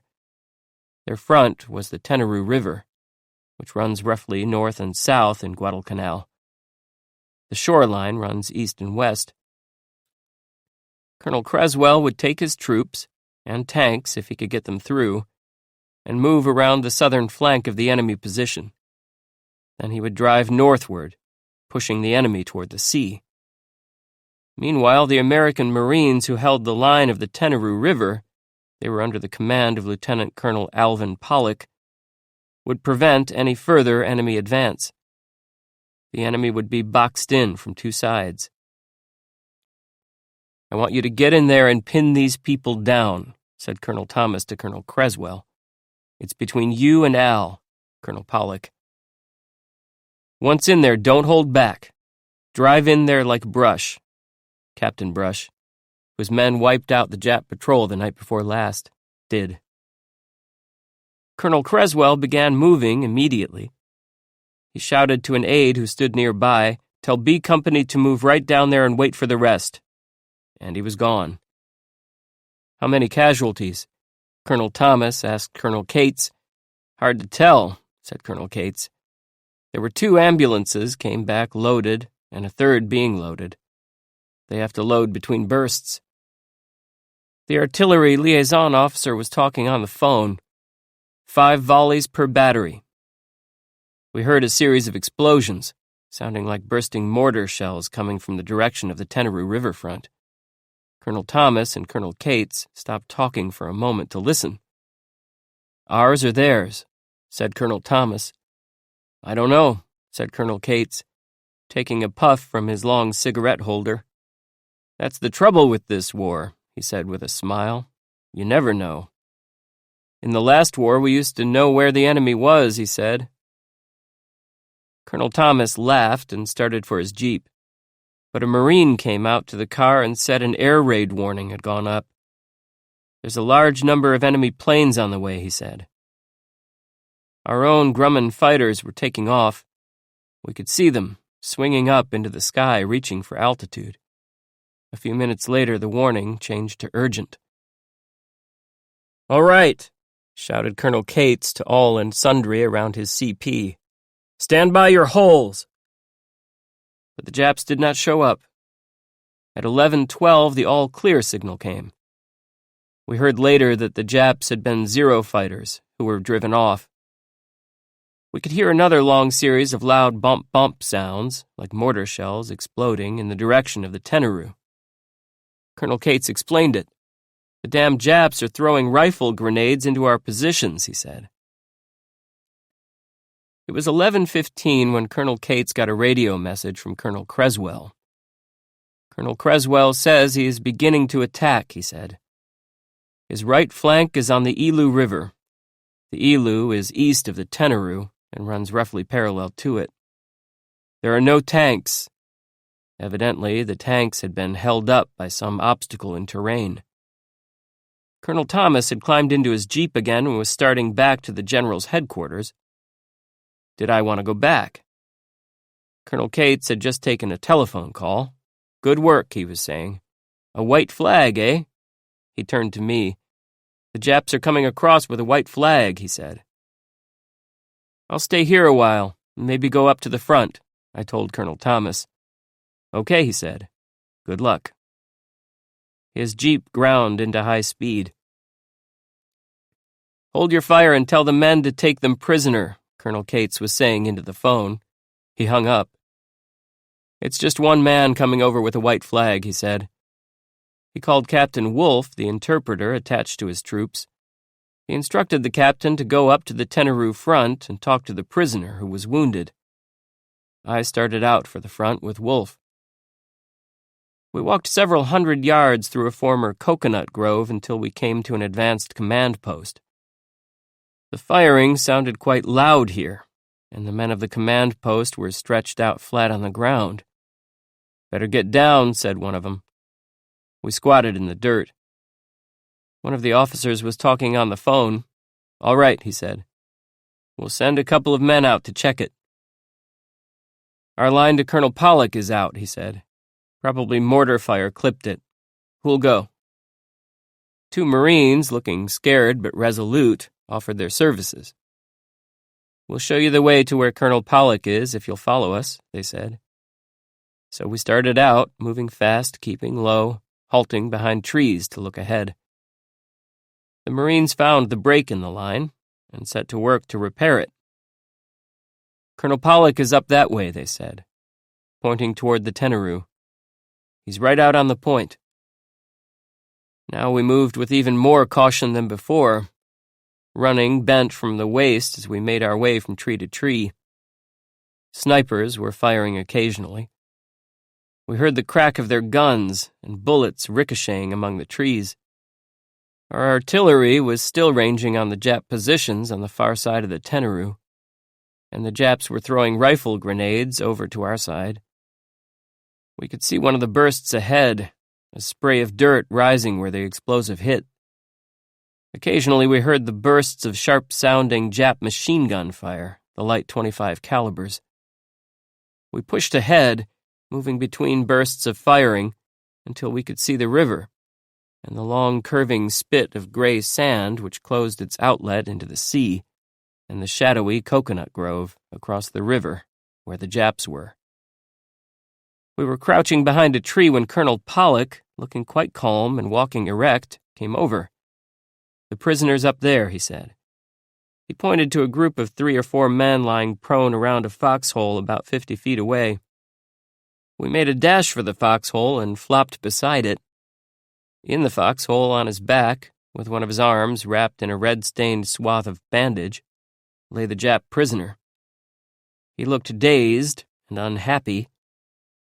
Captain Wolfe immediately began talking to him in Japanese, but the prisoner's answers were slow and apparently not very satisfactory. A Marine told me the prisoner had got up from a foxhole and walked across the intervening no-man's land all alone. Like a ghost, he said, or somebody walking in his sleep. Evidently, it had been an awful spectacle. The Jap said he did not think the others would surrender. When asked how the invaders had arrived on Guadalcanal, he was very vague. He either knew nothing or would say nothing about the ships on which they had arrived on Guadal. One reason for his confusion became apparent later, when it was learned from other prisoners that the troops, new arrivals, were not told where they were or where they were going. Some of them did not even know they were on Guadalcanal. It was only about 100 yards from the foxhole, where the prisoner lay, to the front line of the Tenaroo River. Snipers began to range on us from across the river. We heard the ping-ping-ping of their .25s, and bullets began to whir fairly close. I lay for a few moments while the firing continued, thinking what a wonderful target we were, gathered so close together in a small circle. And then 2 of the other onlookers and I got the same idea at the same moment. We headed for cover. A pink-cheeked captain shared my coconut tree. He told me while we watched the shadowy woods across the river that it was his unit which had been doing the fighting in this particular sector. He said that his name was James F. Sherman, and that he came from Somerville, Massachusetts. Lots of Boston boys in the outfit, he said. Then we heard the crackling of a light .25 caliber machine gun, and it was no effort at all to duck and stop talking. When the firing let up a little, the captain waved a hand at a point of land which marked the seaward extremity of the Tenaru's west bank. "That's Hell Point," he said.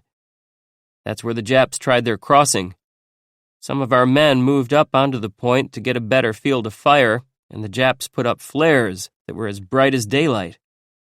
We lost some people in there, but," he added, "we stopped the Japs." One did not have to look hard to see that he was understating the case. I worked my way, crawling between volleys of firing, flopping close to the earth when a mortar shell or grenade burst, to Hell Point, and looked out on hundreds of Jap bodies strewn in piles. It was easy to see what they had tried to do. A sandbar, about 15 feet wide and 10 feet above the water level at its crest, shut off the mouth of the Tenaru from the sea. The Japs had tried to storm our positions on the west bank of the river by dashing across the sandbar. Many of them had come close to reaching their objective, but they had run into unexpected rows of barbed wire at Hell Point, on our side of the Tenaru. "That wire maybe saved the day," said a Marine lying next to me. I looked across the river into the shadowy coconut groves, where only 150 yards from us the advance elements of the enemy were located. We could hear the crack of rifle and machine gun fire from there, and the occasional crash of our own artillery shells falling among the Jap positions,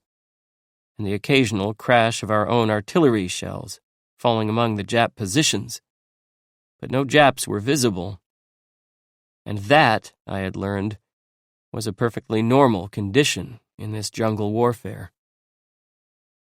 I heard the report of a sniper's rifle coming from the right, very close, on our side of the riverbank. The sound seemed to come from above. I saw a Marine run, crouching, from one tree to the foot of another, and stand peering up into the tree, with his rifle ready. Then, silently as a ghost, he beckoned to another Marine, who then zigzagged his way to the foot of the same tree. The second Marine had a Tommy gun. The first Marine pointed up into the foliage, and the second followed the gesture. Then the Marine with the Tommy gun made his way to a nearby stump and crouched behind it, watching the treetop. I resolved to watch him ferret out the sniper and bring him to earth, but my attention was distracted by the sound of a .25 caliber machine gun coming from the sandbar that closed the mouth of the Tenaru. "There's a bunch of Japs on the lee side of the bar," said the Marine next to me. "They open up every hour on the hour from behind it. We can't spot 'em." I could see how it might be possible for Japs to hug the lee side of the bar without being seen by our people. The bar was curved in a gentle arc toward the sea, and the bar had steep shoulders, like an old-fashioned road. The result of this combination of circumstances was that at certain places there was excellent cover. The machine gun snapped out at us again in a long burst. "If we could spot that guy, we could lay mortar fire right on him," said my informant. The battlefield is full of distractions. Now I was distracted by heavy firing from our own rifles coming from my left. I saw a line of Marines lying close together behind sandbags, firing out to sea. Out in the glassy blue water, I saw globs of water jump up where the bullets struck. "They've got a Jap out there," said my friend. "He's trying to swim around and get in behind us. We've killed a lot of them that way." A veritable sheet of bullets was smacking into the water. The Marines apparently were all anxious to shoot a Jap. I worked my way back to Captain Sherman, who was standing behind a tree with Colonel Pollock. Pollock still looked calm and efficient as he trained his field glasses on the patterned rows of coconut trees across the river. There were bright yellow explosions in the grove now, a series of them. A haze of white smoke drifted among the trees, and apparently from the back of the grove came heavy fusillades of rifle and machine gun fire. Colonel Pollock looked at his watch. "Probably Creswell's coming in," he said. Machine guns began to clatter on our right. "They must be trying to cross the river down there," said Captain Sherman. He told me how in the darkness of the early morning today some of the Japs had tried to cross the Tenaroo Lagoon by swimming. Some of them, he said, had reached our side and hidden themselves in an abandoned tank which lay on the sloping riverbank. They had set up a machine gun nest in the tank, and it had taken some hours' effort to get them out. I could see the gray, bulky shape of the tank up-angled on the slope. "That machine gun in the tank made it tough for the Marines to man that field piece," said Captain Sherman. He pointed to an artillery piece on the riverbank. "They could take that thing in crossfire," he said. "Every time somebody moved into position to fire the gun, he got shot." I remembered then that during the first heavy outburst of firing during the early morning, I had heard the loud bang, bang, bang of the field piece, slower and heavier than the fire of a machine gun, and then not heard it again for an hour or two. At about 1:15, Colonel Pollock said, "Our people are coming in at the rear now. I can see 'em. Keep your fire down." He walked erect along our front firing line, saying, "Keep your fire down. Those are our people coming in the rear." Rifle and machine gun fire still cracked on the other side of the river. Grenades and mortar shells were still bursting among us, but Colonel Pollock was as cool as if he were leading a parade ground maneuver. The volleys of machine gun and rifle fire from the depths of the grove across the river grew louder. Colonel Creswell's people were rolling the Japs toward us. Suddenly I saw the dark figures of men running on the strip of beach that bordered the palm grove. The figures were far off, possibly a half-mile down the light ribbon of sand, but I could see from their squatness that they were Japs. There was no time for any other impression. In a few seconds, the black, violently moving blobs were squashed down on the sand, and we heard a fusillade of rifle fire. The Japs did not get up again. It was the first visible evidence that Creswell's men were completing their maneuver of encirclement. We knew that from this time on things were going to grow hotter along the Tenaroo. It was possible that as the Japs were pushed in from the rear, they might charge our positions on the west bank of the Tenaroo, might again try to take the spit of sand across the Tenaroo mouth. 2 ambulances had come up and stopped well back of our front line. The bearers were now picking up casualties on stretchers, loading them on the ambulances. Colonel Pollock said to me, "The ambulances are going back. You can ride if you want to." I decided to stay and see the excitement. The colonel passed the word along the line that there should be no firing unless a specific target was visible. The men had one of those a few moments later, when a single Jap jumped out of the underbrush just across the Tenaroo in the edge of the coconut grove and made a dash for the beach. A storm of firing burst from our line, and red streaks of tracers zipped around the Jap. He dropped to the ground, and for a moment the firing ceased, and then again he was up and running wildly for his life, and the firing was louder than ever. This time he fell violently on the beach and did not get up again. Now the .25 caliber Jap machine gun which had been shooting at us for hours from the lee side of the Tenaroo was opening up again. As usual, it had the effect of making us keep cover and to a certain extent pinning us down. But this time, we spotted the Jap. A sharp-eyed Marine saw a hand move above the level of the top of the sandbar and made a mental note of the exact spot. One of our mortars went into action. We heard the thwung sound of the piece discharging. waited the usual long seconds while the projectile arched into the air, and then felt the ground shake as the explosive struck the sandbar and blew up. We could hear a Marine shouting, apparently giving the mortar crew directions on the matter of correcting their range. Then again, the thwung and the shattering explosion. "That's better," called a Marine. "Up 15. The mortar went off again, and just after it was discharged, the figure of a Jap popped up from behind the spit of sand. He was less than 150 feet from me. I saw him take about 3 fast steps, and then the mortar shell landed almost directly on top of his helmet. The explosion of the shell was a canopy of dirty gray smoke and debris shedding over the Jap from above, and then swallowing him altogether.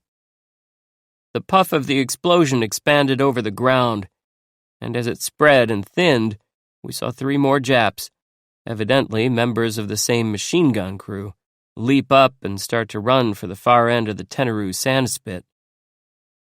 They had gone only a few feet when they were in clear view of our troops, and bullets, including tracers from our machine guns, were winging all around them.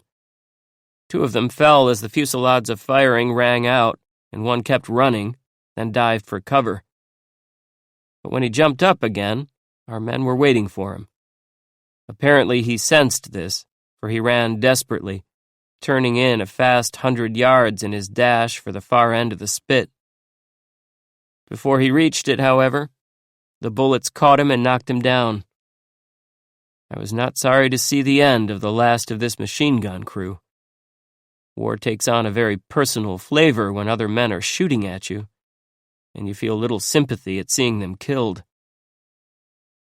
A rumbling of powerful motors came from behind us. We turned to find a group of 4 tanks moving down the trail through the coconut palms, heading for the Tenaru and the spit of sand across its mouth. The plan, evidently, was to send the tanks across the spit and into the Jap positions at the edge of the grove.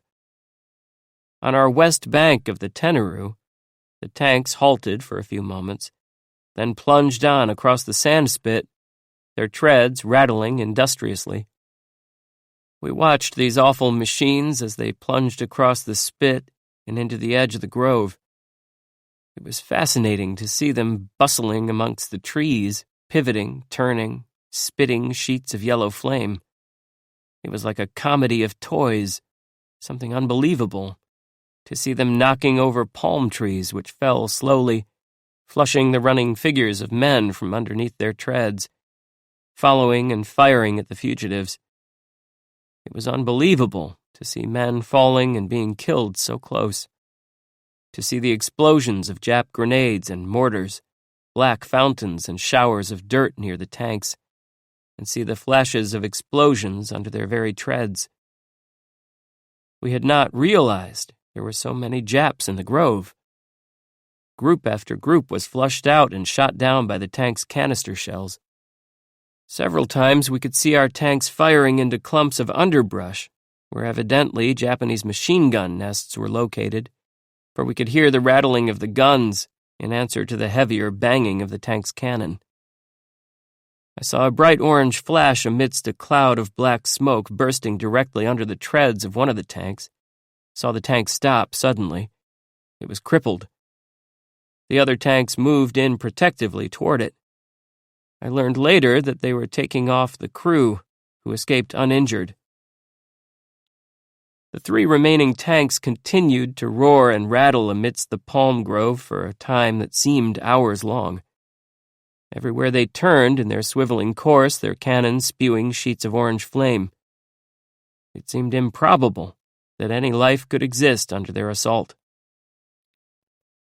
I remember seeing one Jap in particular, who was flushed out from under the treads of one of our tanks.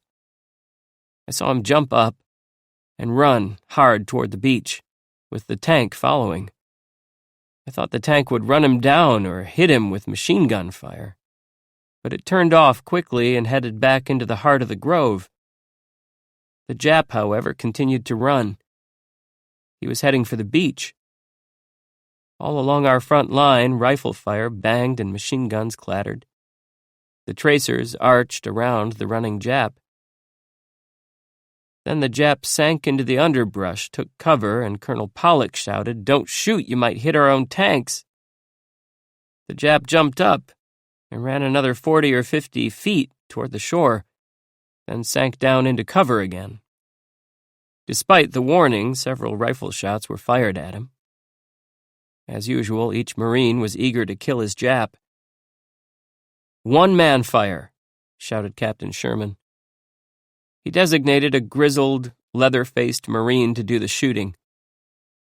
I noticed that the man wore the chamois elbow pad and fingerless shooting glove of a rifle-range marksman. The Marines told me he was Gunnery Sergeant Charles E. Angus of Nashville, Tennessee, a distinguished marksman who had won many a match in the States. We watched Sergeant Angus as if he were the spotlighted star of a play when the Jap jumped up again and began to run. Angus was nervous. He fired several shots, working his bolt fast, and missed. He inserted another clip of cartridges, fired one of them, but then the Jap had sunk down into cover again. It was a little disappointing, but only for the moment. The Jap had flopped on the beach. He was evidently heading for the sanctuary of the water, hoping to swim for it. But now he started to get up again, and that was as far as he got. He had reached only a crouch when Sergeant Angus, now quite calm, took careful aim and let one shot go. The Jap sank as if the ground had been jerked out from underneath him. It was a neat shot, at about 200 yards. Now the tanks, their job finished, were rolling out of the grove, heading for the spit. There were only 3 of them now. One sat very still and dead in the grove. In a few minutes, the tanks were behind our line. I followed them back until they stopped a few 100 feet west of the Tenaroo, and the tank captain, his face grimy and his shirt soaked with sweat, climbed out. He said his name was Lieutenant Leo B. Case, of Syracuse, New York. Colonel Pollock had come back to talk to Lieutenant Case. The colonel said, "Man, you really had me worried," he laughed. "But what a job." The colonel told me that his orders to Lieutenant Case had been only that the tanks should run up and down the beach on the far side of the Tenaroo and do a sort of reconnaissance. Turning into the grove, where close-spaced trees made it difficult for tanks to maneuver, and blotting out the Jap positions with point-blank fire, this had been Lieutenant Case's own idea. I went back to our front line, for firing was growing heavy again. Across the river, Jap after Jap jumped up from the underbrush and dashed for the shore. It was their last hope for escape, with Colonel Creswell's troops coming in from behind. Most of the Japs were knocked down by our fire as they ran, long before they reached the beach. Some of them, however, reached the beach and tried to swim away. Their heads, small black dots amongst the waves, were difficult targets to hit, but our men relished the firing. Whenever we could see the head of a swimming man, a small storm of little waterspouts rose around him as our bullets smacked home. Now we could distinctly see a few green-uniformed Marines, noticeably bigger than the enemy, popping into view, then disappearing in the grove across the river, far back among the even lanes of trees, and the sound of rifle and machine gun fire accelerated, telling us that there must still be considerable Japanese resistance in the grove.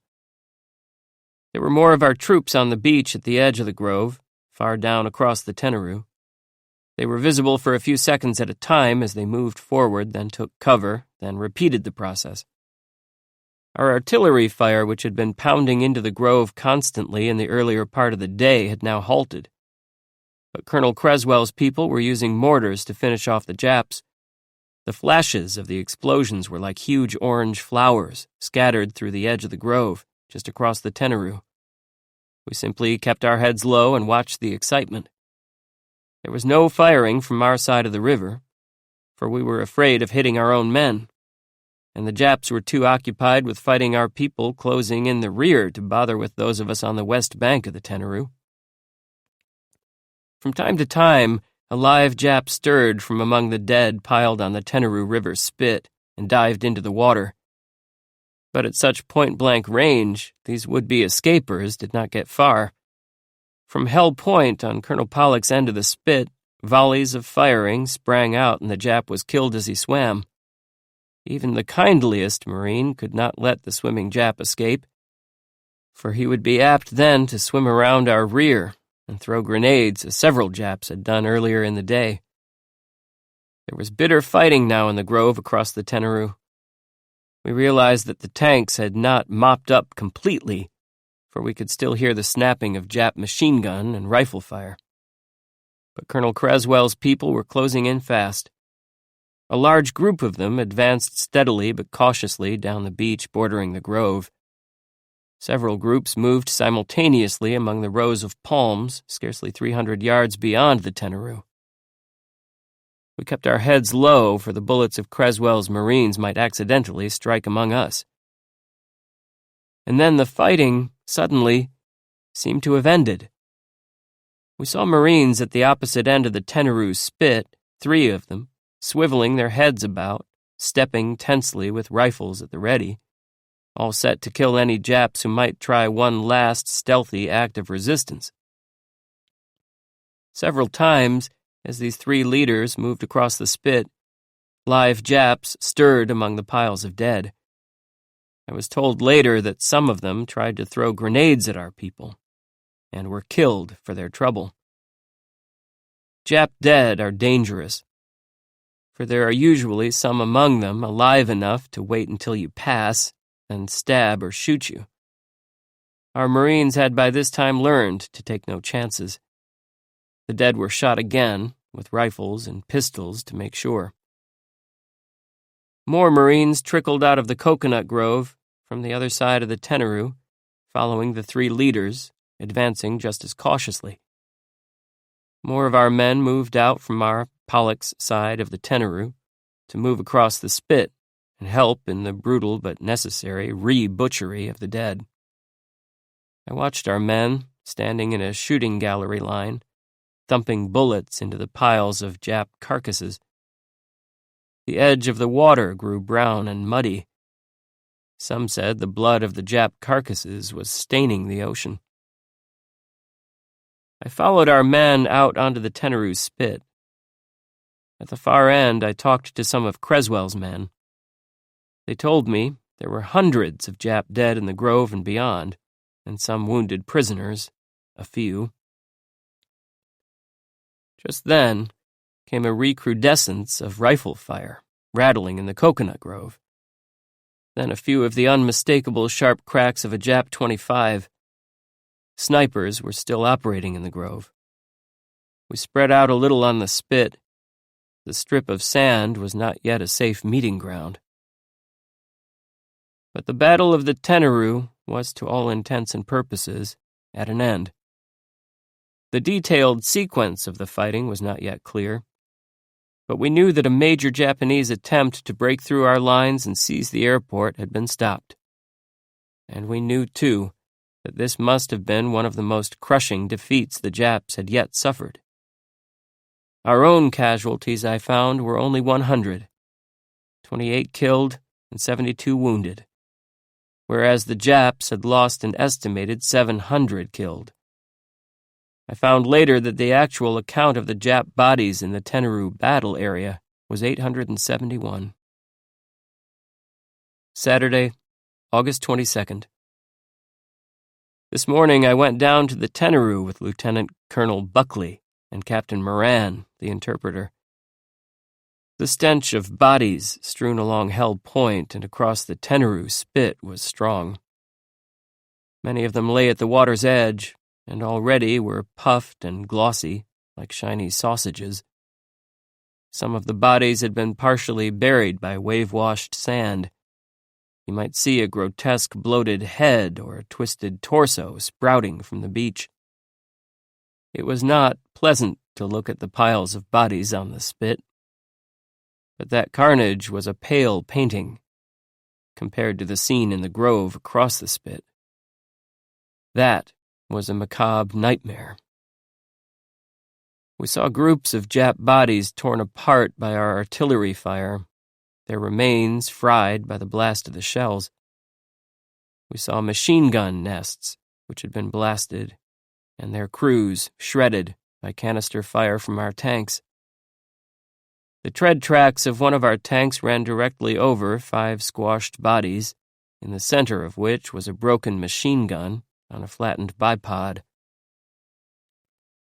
Everywhere one turned, there were piles of bodies. Here, one with a backbone visible from the front, and the rest of the flesh and bone peeled up over the man's head, like the leaf of an artichoke. There, a charred head, hairless but still equipped with blackened eyeballs. Pink, blue, yellow entrails drooping. A man with a red bullet hole through his eye.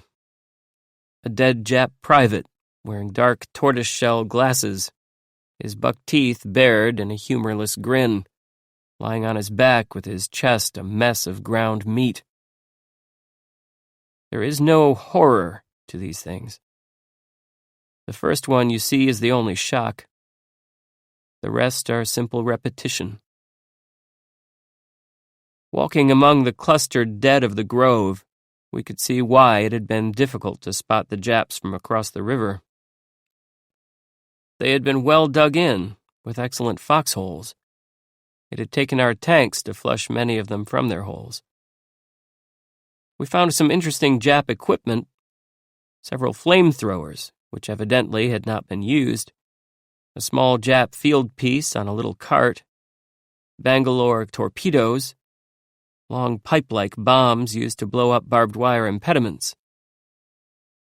The Japs' packs contained canned heat, rice, cookies, soap, an extra pair of shoes and gas masks were strapped on the outside, and all the equipment was new. The Japs had been well equipped. We saw our tank, which had been stopped by a Jap grenade or mortar. It was undamaged except for the fact that one tread was broken clean in two. The machine was being towed away by a truck. The snipers who remained in the grove yesterday afternoon had been almost completely cleaned out. Patrols were setting out to finish off the remainder. We could hear scattered shots coming from the eastern part of the grove. Back at the airport, I found some long-nosed fighter planes painted army brown coming in for a landing. They were pursuit ships, the first army planes to arrive in Guadalcanal. The planes bore bright insignia and spectacular individual crests. One plane carried in large letters the legend, "The Flying Pole." The plane's aerial had been painted like a barber's pole carrying out the motif, and the pilot, inevitably, was a young man of Polish extraction, named Lieutenant Edmund E. Brzuska, who came from Chicago. The leader of the group was Captain Thomas J. Christian, whose father is a brigadier general at Camp Sutton, North Carolina. At General Vandegrift's headquarters, we heard the story of a native police chief named Vuza. Vuza, it seemed, had been caught by the Japs on a scouting expedition and tied up and held prisoner when his captors found a small American flag in his possession. The flag had been given to him by Marines. Vuza said that the leader of the Japs who caught him was a notorious Jap agent named Ishimoto. Ishimoto had been a carpenter on Tulagi for years, ostensibly, while he carried on as an agent for the Japs. When the Japs had taken Tulagi, May 5th, Ishimoto had been given a rank in the Jap land forces. He had apparently commanded at least a part of the troops which our forces turned back yesterday at the Battle of the Tenaru. Vuza, according to the story, was tied to a tree and questioned by Ishimoto as to the American strength and positions. When the middle-aged native refused to talk, the Japs, he reported, stabbed him with bayonets. Still, he would not talk. Finally, the Japs left him hanging from the ropes with gushing wounds in his chest and throat. But the native, nothing daunted, chewed through his bonds with his teeth and walked 20 miles back to our lines. He was hospitalized. The doctor who tended him told me later that as soon as the bad gash in Vuza's neck had been sewed up, he asked for something to eat. Vuza told our officers that Ishimoto had seemed certain of victory over our forces. Ishimoto, he said, had bragged about his force of more than 1,000 Japs, said they would mop up our people. I stopped at Colonel Pollock's command post and talked with him about the officers and men of his outfit who had distinguished themselves in yesterday's battle. There were many, but several were outstanding. Private Joe Wadsworth had occupied a foxhole on Hell Point at the time early yesterday morning when the Japs made their all-out effort to cross the Tenaru sandbar and penetrate our lines. He had fired at them with his automatic rifle, killing several, until his gun jammed. Then he had picked up a Springfield rifle and fired with that, and finally, when the Japs had come close, he had jumped up and run to meet them with his bayonet. Then he had been struck by a bullet which knocked him down. But he had refused to be evacuated until the more seriously wounded had been cared for. Lieutenant George Codrea of Akron, Ohio, whose platoon formed the foremost firing line in the furious fighting during the early morning hours, had been hit twice in the left arm by grenade fragments at 4:30 a.m. But he had stayed on the spot and continued to direct his men, although his wounds were very painful, until 11:30, when the pace of the fighting slackened a bit. Corporal Lawrence A. Di Pietrantonio, when the Japs took one of our field guns in crossfire and killed or wounded the crew and replacements, took over the gun single-handed and operated it as a one-man crew until others could join him. I stopped at Colonel Creswell's headquarters, and he told me more tales, in practically endless sequence, about the Marines under his command who had done heroic things in the Tenaru battle. One of them was Corporal Raymond A. Negus of Peabody, Massachusetts, who had been wounded in both arms, the abdomen, and left thigh as Creswell's people closed in on the Jap positions from the rear. Two of his comrades had picked up Corporal Negus on a stretcher, but he had climbed off and told them to take cover, as they were exposed to devastating fire from Jap rifles, mortars, and machine guns. And then he had crawled to a safer spot without assistance, despite his wounds. Private Roy L. Barnes of Cincinnati, Ohio, had shot a grenade out of the hand of a Jap as the Jap was about to hurl it at Barnes's platoon. When Lieutenant Maurice F. A. Hearn of Boston, Massachusetts, was wounded, a Navy corpsman, pharmacist's mate 3rd Class Richard J. Garrett, had deliberately placed himself between the wounded officer and the enemy rifleman. He had used himself as a human shield. Those were the outstanding among the scores of stories I was told by Colonels Creswell and Pollock, but they were typical. The Battle of the Tenaru had been a first action for many of the Marines involved, but they had stood up to the enemy like more seasoned troops. 6. Bombardment. Sunday, August 23rd. There is no laundry on Guadalcanal. It was one of the things the Japs forgot to provide. Apparently, they did their own, as we must now do. I turned to this morning with a wooden bucket and a cake of laundry soap and scrubbed several dirty items. After some hours of effort, I found the clothes were at least a tattletale gray, whereas they had formerly been a darker shade. It was a pleasant morning, and noontime came, and still there had been no air raid. It began to seem that we were going to enjoy one day of rest. But in the afternoon there came a disrupting surge of scuttlebutt. A slew of Jap ships were on their way to Guadalcanal. I checked the story with the best-informed sources and found it was true. Our patrol aircraft had spotted a large Jap naval force 150 miles off, heading in our direction. There were transports, cruisers, and destroyers, to a total of about 14 ships. A striking force of our dive bombers went out to hunt the Japs, but before they could reach the enemy, the weather closed in, so that they were unable to make contact. I was at our airport operations center when the pilots came back, looking broken-hearted about the matter. "I feel like hell about it," said the squadron leader, checking in with the operations chief, "but we just couldn't get in there." "I never saw anything like it," said another dive bomber pilot. "I came back from Tulagi 2 feet over the water trying to get under the overcast. Even then I couldn't see anything." There was nothing more to be done about the matter, for the moment, except to leave our shoes on when we went to bed that night, which we did. Monday, August 24th. The expected Japanese task force did not show up during the night, but a Japanese submarine came up off Kukum at about 2 o'clock this morning and threw shells into Guadalcanal. When we heard the sound of the cannonading, Captain Dixon, Captain Narder, and Major Phipps, my tent mates, rose up in the dark with a swift reflex and sneaked for our dugout, I with them. It was some time before we discovered what was happening.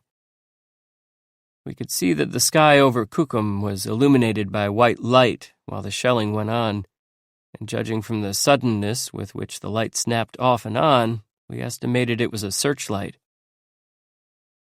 The sounds of cannonading were not alarming. We could hear the sound of the shell exploding before the whistle of the projectile passing through the air, and that was a good sign. It meant the shells were falling far short of us. 10 minutes after it had begun, the shelling stopped, but the alarm was not yet over. We could hear the low-toned muttering of motorboat engines coming from the direction of Kukum. Lieutenant Wilson checked on the phone. "Jesus," he said, "they ain't ours. All our boats are beached, all crews inland." We sat in the CP, waiting and talking while the usual cigarettes glowed in the darkness. It was a scary situation, sitting in the dark, listening to the sound of motorboats, and wondering if that sound marked the coming of the much-expected Jap landing party. But humor does not desert Americans in such situations. We sat, waited, and exchanged wisecracks.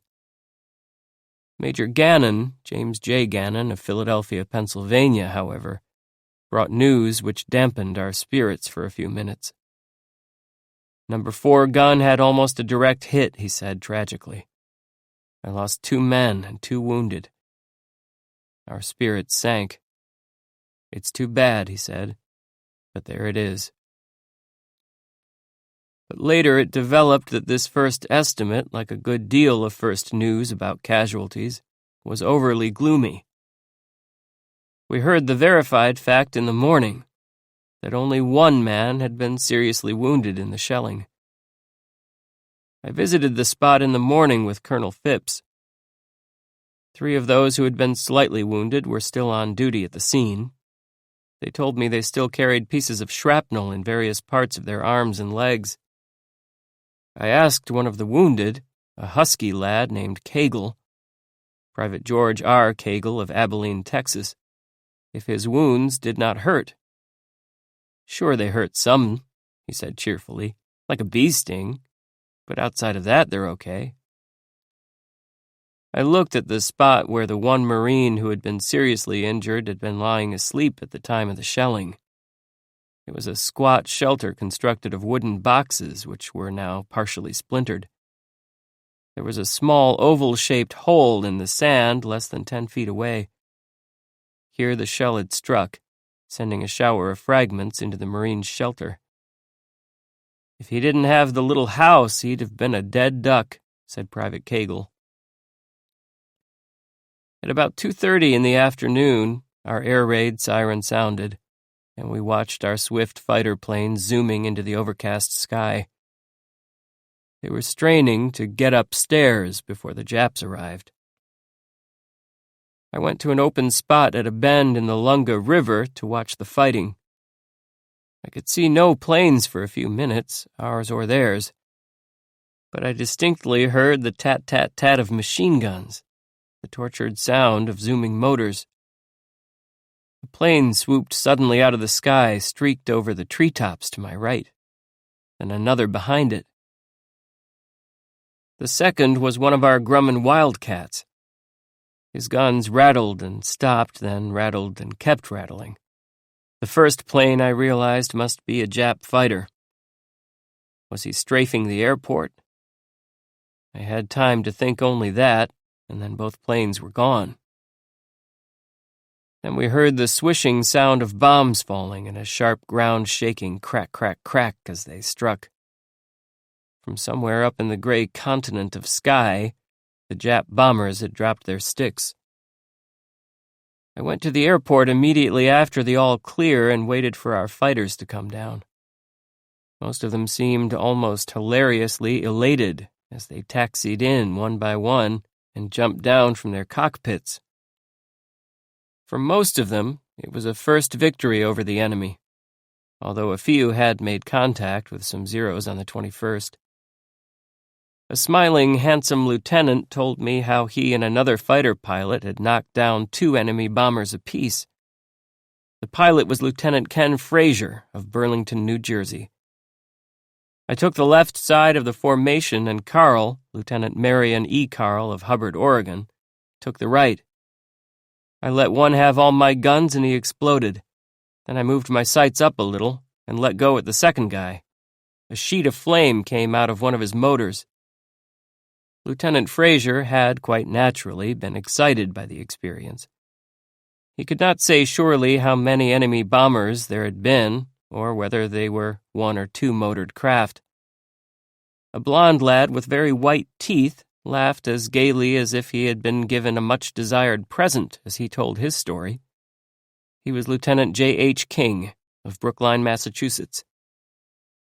"That bomber was flying along like a fat and happy goose," said Lieutenant King. "I dove at it and it just exploded at the first burst." He told me, laughing as if it were a huge joke, how he had been chased by a flock of Zeros. "I ducked into a cloud," he said. "Each time I came out, I found them sitting there buzzing around and waiting." Colonel Fike, the graying executive officer of the Marine Flyers, was taking notes on their stories, arranging a tally of victory.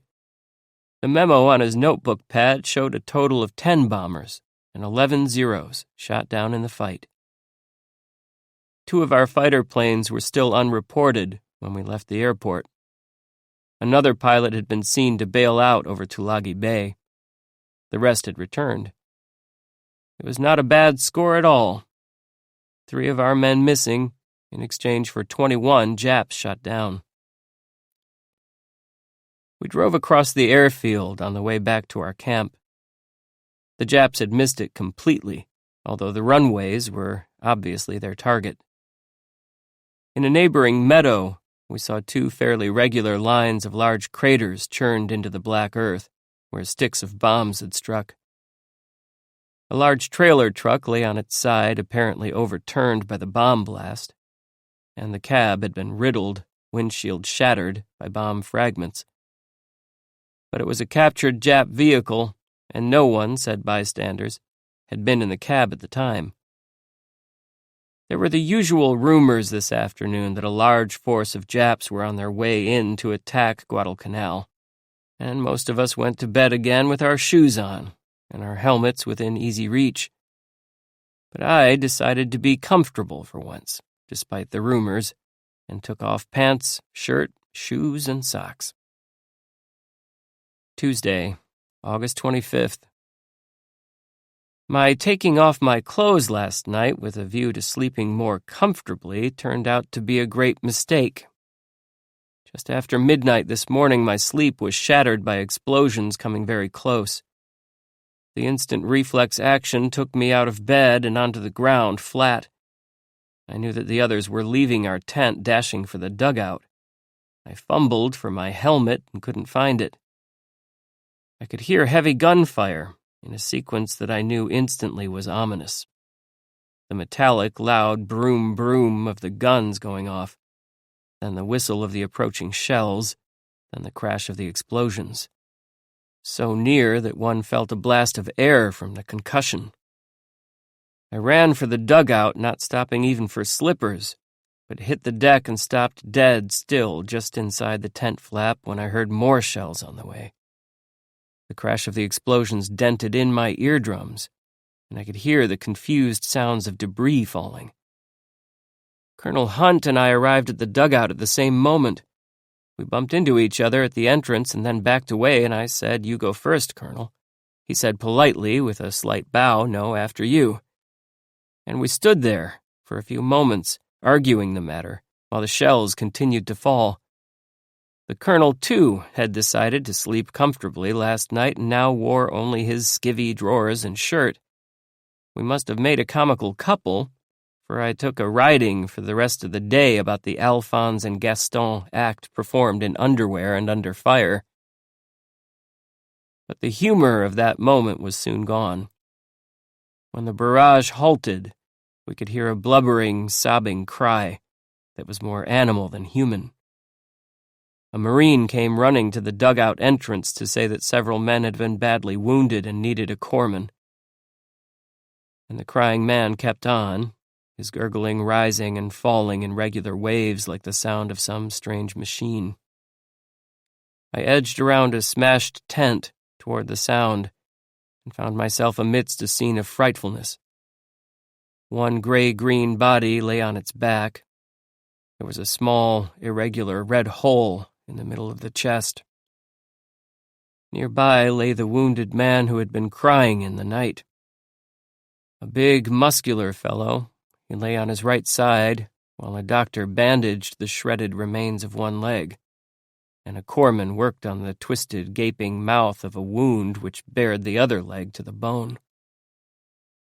His face and shoulders lay in the center of a sheet of gore. Face wounds rained blood on the ground. A deep excavation through layers of tissue had been made in one shoulder. The other shoulder, too, was ripped by shrapnel. I could see now how he made the terrible noise. He was crying, sobbing, into a pool of blood. The blood distorted the sound of his wailing as water would have done, into a bubbling sound. The sound still came in cycles, rising to peaks of loudness. One of the wounded man's hands moved in mechanical circles on the ground, keeping time with his cries. There were others wounded. Two dim lights, set in a square dark shape, marked an ambulance standing by. Corpsmen were loading it. The squeak of the stretchers sliding into place, a sound much like that of a fingernail scratched across a blackboard, I shall never forget. Next to the smashed tent stood the splintered trunk of a palm tree. The top of the tree had fallen onto another tent, squashing one side of it. The tent walls, which still stood, had been torn by flying shell fragments. Back at Colonel Hunt's headquarters shack, I found Captain Hodges, the Australian guide, telling how the treetop had fallen onto his bunk. He found humor in the matter. "First time I ever had a tree in bed with me," he said. He was uninjured. When the wounded had been carted off, we went tentatively back to bed. And we were glad to hear our planes taking off, obviously in an attempt to attack the Jap ships which had been bombarding us. In the calm morning light, we found that our damage and casualties in the shelling had been amazingly slight when one considered the possibilities. Only the one shell, which had come so close to my tent, had caused any injuries. That missile had exploded when it struck the top of the palm tree. The downward blast of the explosion had killed the one Marine who had died instantly. The Marine whom we had heard crying in the night had also been hit by that shell. He had died of his injuries before morning. 2 others had been seriously wounded but would not die. About 10 had suffered slight wounds from the flying fragments. The damage had been confined to the 2 tents, a few holes in surrounding structures, and the broken palm tree. We made up for the tree to some degree by serving the hearts of palm, a choice part of the branch, for lunch today. In general, it seemed amazing that the enemy could throw so many rounds of ammunition into our camp and do so little damage. We had word from our shore observation posts this morning that the force which had shelled us consisted of 3 destroyers. Evidently, the destroyers had been carrying troops which were landed at a point to the west of the airport, well beyond our lines. Then the small armada had swung along the shore to pay us their respects with high explosives. At the airport operations headquarters, Lieutenant Turner Caldwell of San Diego, California, the leader of a squadron of naval dive bombers, told me that the marauding Jap ships had been spotted by our planes and a possible hit scored on one of the destroyers. Anybody that flew over the spot today could see an oil slick about 25 miles long, he said. It might be we sank the destroyer. While we were talking, there was an almost continual roar of planes taking off from the airport. They were going out to attack the large Jap task force of warships and transports which had been hovering in this area. More bombing flights went up all through the day. The results were encouraging.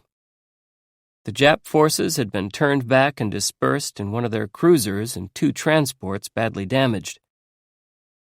At the aviation bivouac, I found a group of Marine dive bomber pilots sprawling under a tent canopy. They seemed exhausted, and most had wiry, incipient beards and dirty faces.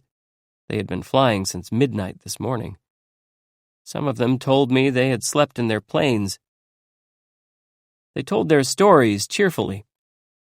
Major Richard C. Mangrum of Seattle, Washington, leader of the group, told me smilingly about the unusual way in which he had hit one of the Jap transports. I dived on the cruiser in our original attack, he said, but my bomb got stuck and wouldn't come off. I didn't know about it at the time. When we were flying back home after the attack was completed, the other guys told me my bomb was still on.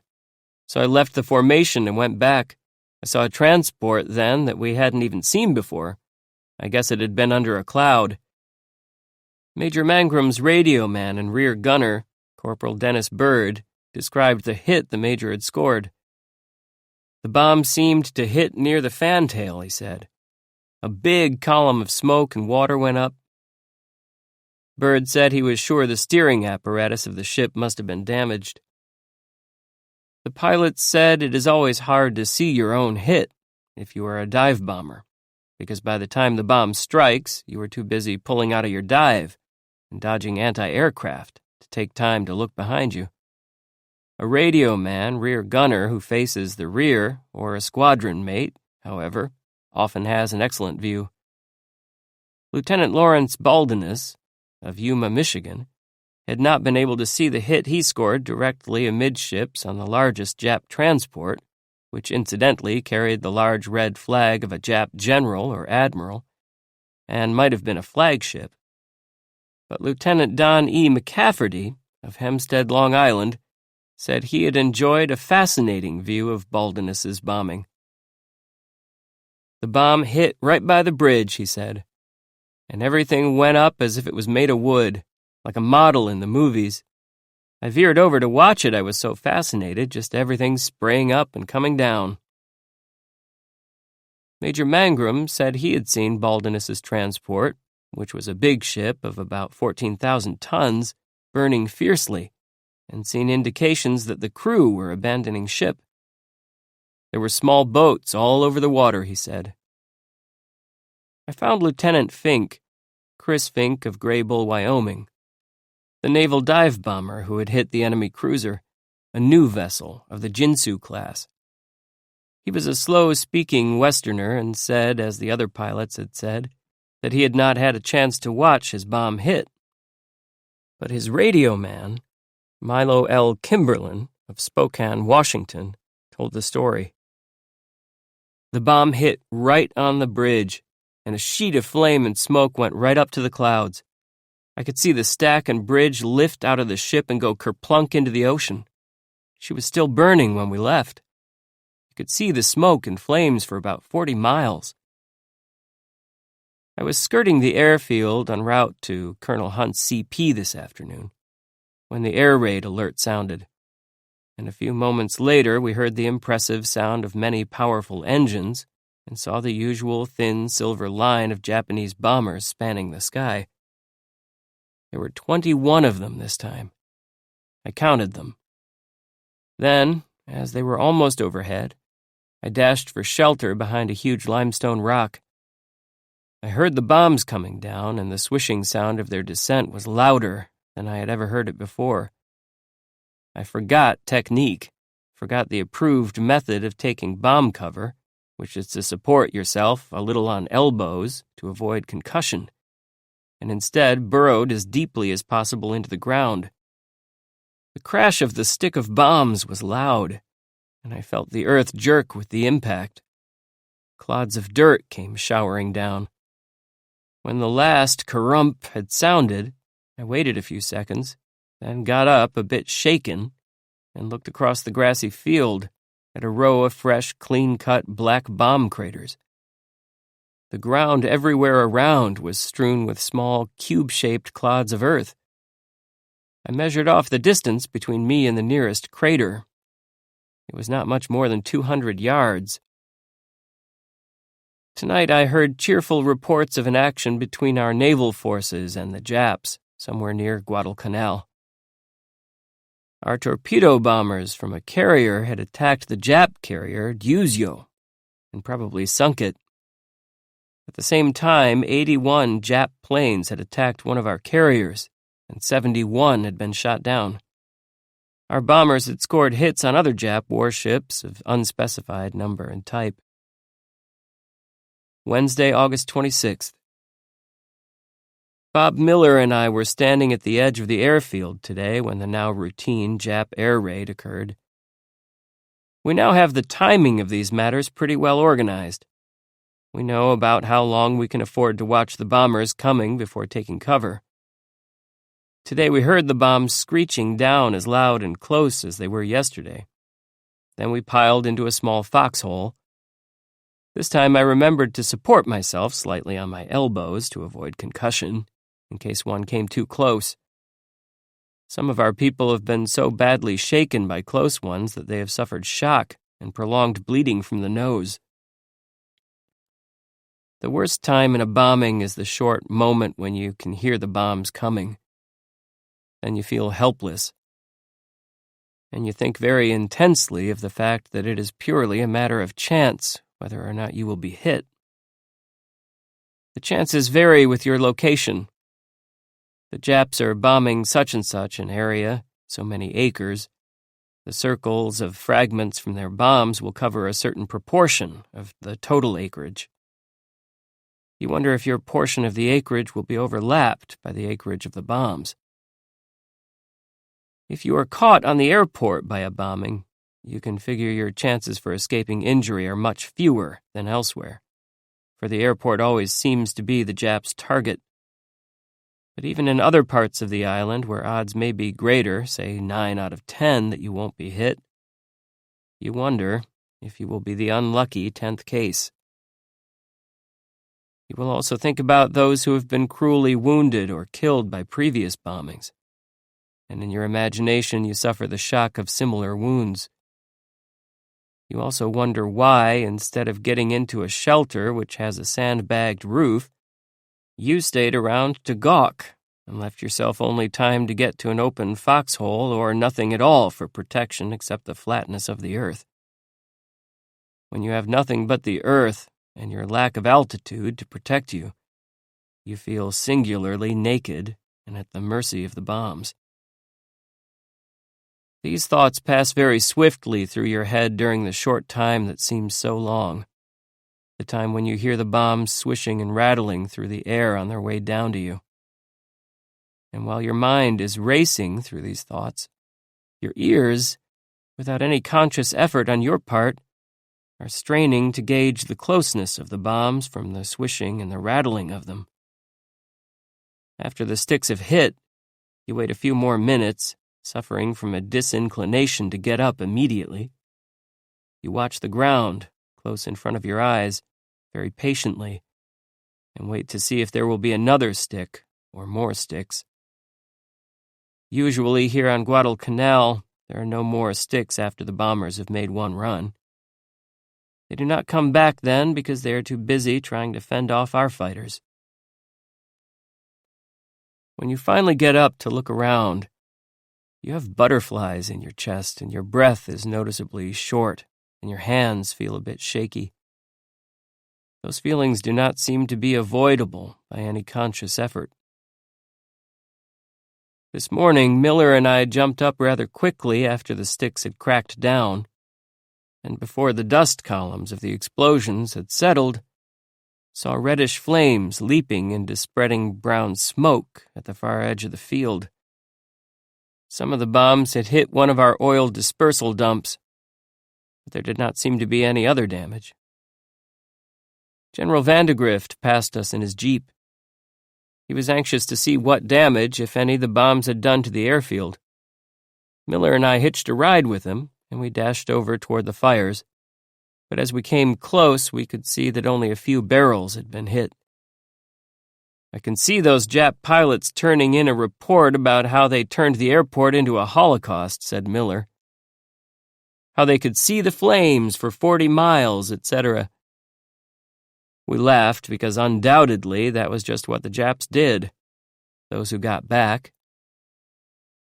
Somewhere up in the sky, the crescendo, protesting wails of zooming and diving motors could be heard, and the chatter of machine guns. We knew many of the Japs would never get back to make any report at all. The general turned his jeep to another part of the airport, and that was fortunate, for a delayed action bomb, a big fellow, blew up near the spot where we had turned a few seconds after we left. Miller and I hopped off at one of the shelter pens, the skeletal type of hangars the Japs had built on the airport, and waited for our flyers to come down. Marion Carl came in, grinning happily, to tell us that he had shot down his 5th and 6th planes, both Zeros. The lads call him the Zero Man. Literally a very unflattering title, but in this connotation quite agreeable to Carl. The other pilots seem to have great respect for Carl. They don't mention it to him, but one of them told me today, what a pilot, he's a natural, always relaxed. Carl was with the Marine flyers on Midway during the Great Battle and shot down 1 Zero there. I asked him how the Zeros he was meeting over Guadalcanal compared with those at Midway. I don't know why, he said, but we got shot up a lot more there than we do here. Maybe the pilots were better than these. Captain John L. Smith of Lexington, Oklahoma, Carl's squadron leader, is a more quiet type. He has the steadiest eyes I have ever seen. They are brown and wide-set, and you fancy they would be most at home looking out over the great plains of the West. Smith is a prairie type, tanned face, wide cheekbones, the erect head of a horseman, a thick neck set on square shoulders, a big sinewy body. You get the impression that life must have a calm, elemental simplicity for him. Captain Smith did not say so, but he is the ace among the flyers on Guadalcanal. Already he has shot down 9 enemy planes, and that success does not seem to have excited or perturbed him at all. Back at my tent, I found Don Dixon and Lieutenant McLeod, William J. McLeod of St. Petersburg, Florida, sitting on a bunk, deep in conversation. They seemed to be working over some sort of document. Dixon, who usually has a wonderfully good temper, said rather curtly, "We have a little private matter here." I felt a little cut, but later found out what the conspiracy was. PFC Tardif informed me that I was under arrest, and 2 Marines with fixed bayonets took me in tow. Dixon came by and said with mock gravity, "You're a prisoner of war." Captain Hodges, the Australian, was also brought along under military guard. We stood side by side, "Stand at attention, Private Tregaskis," snapped Lieutenant Wilson, while Colonel Hunt marched out and gravely read a long citation for each of us. This document honored us for our speed in getting to a dugout amidst a bombardment and drafted us for membership in the Lunga Point shell-dodging Marines. Don Dixon, who had been an artist and cartoonist in civilian life, had embellished our citations with comic drawings. Making them had been his private matter in the tent. The documents were embellished with official-looking seals made from Jap beer bottle labels. Colonel Hunt solemnly pinned captured Japanese medals on Viv Hodges's chest and mine. It was the 8th Order of Palanova. "We found a case of those in the Jap tent camp," said Colonel Hunt.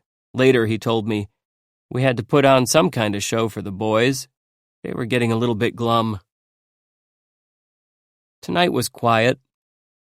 The Jap submarine which visits us nocturnally, we now call it Oscar, did not show up, nor did the cruisers and destroyers, which have often bothered us. But I was not to have any rest this night despite the quiet of the evening. I was awakened by the unpleasant symptoms of a local epidemic, which the doctors call gastroenteritis. Thursday, August 27th. I thought I could sleep off my illness, but that was impossible. This was a formidable assault of the ailment. I generated a dizzying fever and nausea. This morning, the air raid alert sounded. I felt too sick to move from my cot, whatever happened. Don Dixon came in and said the warning had become urgent and asked if I wanted help in getting to the dugout. I told him I would stay where I was. I heard the drone of planes in the sky and got my helmet and put it on, then turned face down on the cot. That way, I figured I would have a maximum of protection. But the bombers did not make a run today. They jettisoned their bombs somewhere in the backwoods. Evidently, they are growing chary of our fighters. Yesterday, according to the official count, our fighters downed 7 Jap bombers and 5 Zeros. For some time, I lay abed, feeling dizzier and sicker by the moment. I could hear the booming of cannon-firing batteries. Don Dixon told me it was our own batteries I heard. They were shelling the Matanakaw-Kokombona area. The Jap forces which had been landed piecemeal at night time had filtered back into those villages. We were going to blast them out. The artillery was softening the positions. Then a large body of troops was going to move in later in the day. Dr. Hopkins, Henry Hopkins of Hyannis, Massachusetts, came in to give me some medicine. My nausea quickly disposed of it. After that, I was carried off feet first. I remember hearing the familiar squeak of the stretcher as I was put into the ambulance, the jouncy ride, losing my sense of direction, and reading several times the red letters USNMC painted on the stretcher above mine, being placed on a cot that was too short for me, as most of them are, and then suffering through 4 or 5 hours of tortured sleep and being conscious that my fever was rising and nausea increasing. I had a bad case. Gastroenteritis is marked by a combination of nausea, vomiting, diarrhea, and high fever. The organism, if there is one, has not been isolated. The doctors on Guadalcanal knew little of the cause of the matter, were too busy with more serious matters to bother about pathological research into this local plague. It was dark when I became conscious of movement and talking at the entrance to the tent. I heard the shuffling of feet, and somebody said, "His clothes are wet. Better get him off." They had brought in a casualty. I was too sick to be interested, but the voices kept on. "What's the matter with him? Sunstroke?" Then I heard grunts and groans. They were moving the man from the stretcher to bed. "He's a big 'un," said a voice. A doctor spoke in a pleasant, soft voice. "Were you out in the sun?" he asked. The man spoke as if it were difficult to summon wind enough for words. "Jeez," he said. It was a sort of gasp. Then he said, "Jeez," again, and finally, "I've got a platoon on the ridge." "You're in the hospital now," said the doctor. "I'm Dr. Lynch, Dr. George Lynch of Boston, Massachusetts." The man said, "Jeez," again. And then, sick as I was, I recognized the voice. It was Lieutenant Donahue of Jersey City, one of my shipmates on the transport which had brought me to Guadalcanal. Finally, the corpsman brought Lieutenant Donahue to, and he told, between gasps of "Cheese," a foggy story of having been out on a ridge with his machine gun platoon. They were advancing on Matanikau with the other troops, he said, when the commanding officer ordered him to take his platoon up onto a steep rocky ridge. "My men pooped out," he said, "after we got up. I went down to look for Captain Hawkins. I asked where he was. Next thing I remembered, Dr. Claude giving me a drink. Jeez." Another of the men in the tent, a young lieutenant who was recuperating from gastroenteritis, wanted to chat in the evening. He and the corpsman in charge talked about the fight for Matanikau. The corpsman said there had not been many casualties in today's attempt to get into the town. He said there were some killed and wounded, but the wounded weren't being brought here. They were being taken to another hospital. Friday, August 28th. Lieutenant Donahue repeated his story this morning. He said he felt better, but he talked as if thinking and speaking were a great effort. The young lieutenant who is recuperating talked with the corpsman about how good the chow was at this camp. The lieutenant said he wished he could stay a while. Possibly by accident, he smoked a cigarette just before his temperature was to be taken. This upset the corpsman, who accused the lieutenant of gold bricking, which after some confusion the lieutenant cheerfully admitted. Lieutenant Donahue, at the opposite extreme, begged the doctor to let him go, as his mind cleared at about midday. "I hate to lie down in one place, Doc," he said. I still suffered from nausea and vomiting and fever, and was not inclined to be interested in any of these goings-on, or even curious when later in the afternoon a lot of our planes took off, and there was a great excited passing of scuttlebutt about a huge Japanese task force which was supposedly on its way to attack Guadalcanal. I got the news next day that a force of one small Jap destroyer and 3 larger ones had been spotted by a patrol of our dive bombers near Santa Isabel Island. The dive bombers had attacked the small destroyer and set it afire, and a striking force, the other planes which we had heard taking off, had found the small destroyer listing and burning, and had attacked 2 of the others. Both of these had been hit. One exploded and sank, and the second burned and was apparently heavily damaged. Lieutenant Donahue talked about the advance on Matanikau. He said that en route he had passed the mutilated body of a young woman lying by the side of the trail. He said that the girl had been raped and her torso hacked. Tonight the other patients in the tent, who were with one exception in better shape than I, the exception was a sick officer who was being checked for possible malaria, spent an interminable time yarning about the Solomons campaign to date. Some of the stories were fairly interesting, like the one about the Jap who, in the first night on Tulagi, was challenged by a Marine sentry. The Jap said in English that he was the corporal of the guard. "Okay, bud," said the Marine, and opened up with his pistol. There was no such thing as a corporal of the guard in that organization.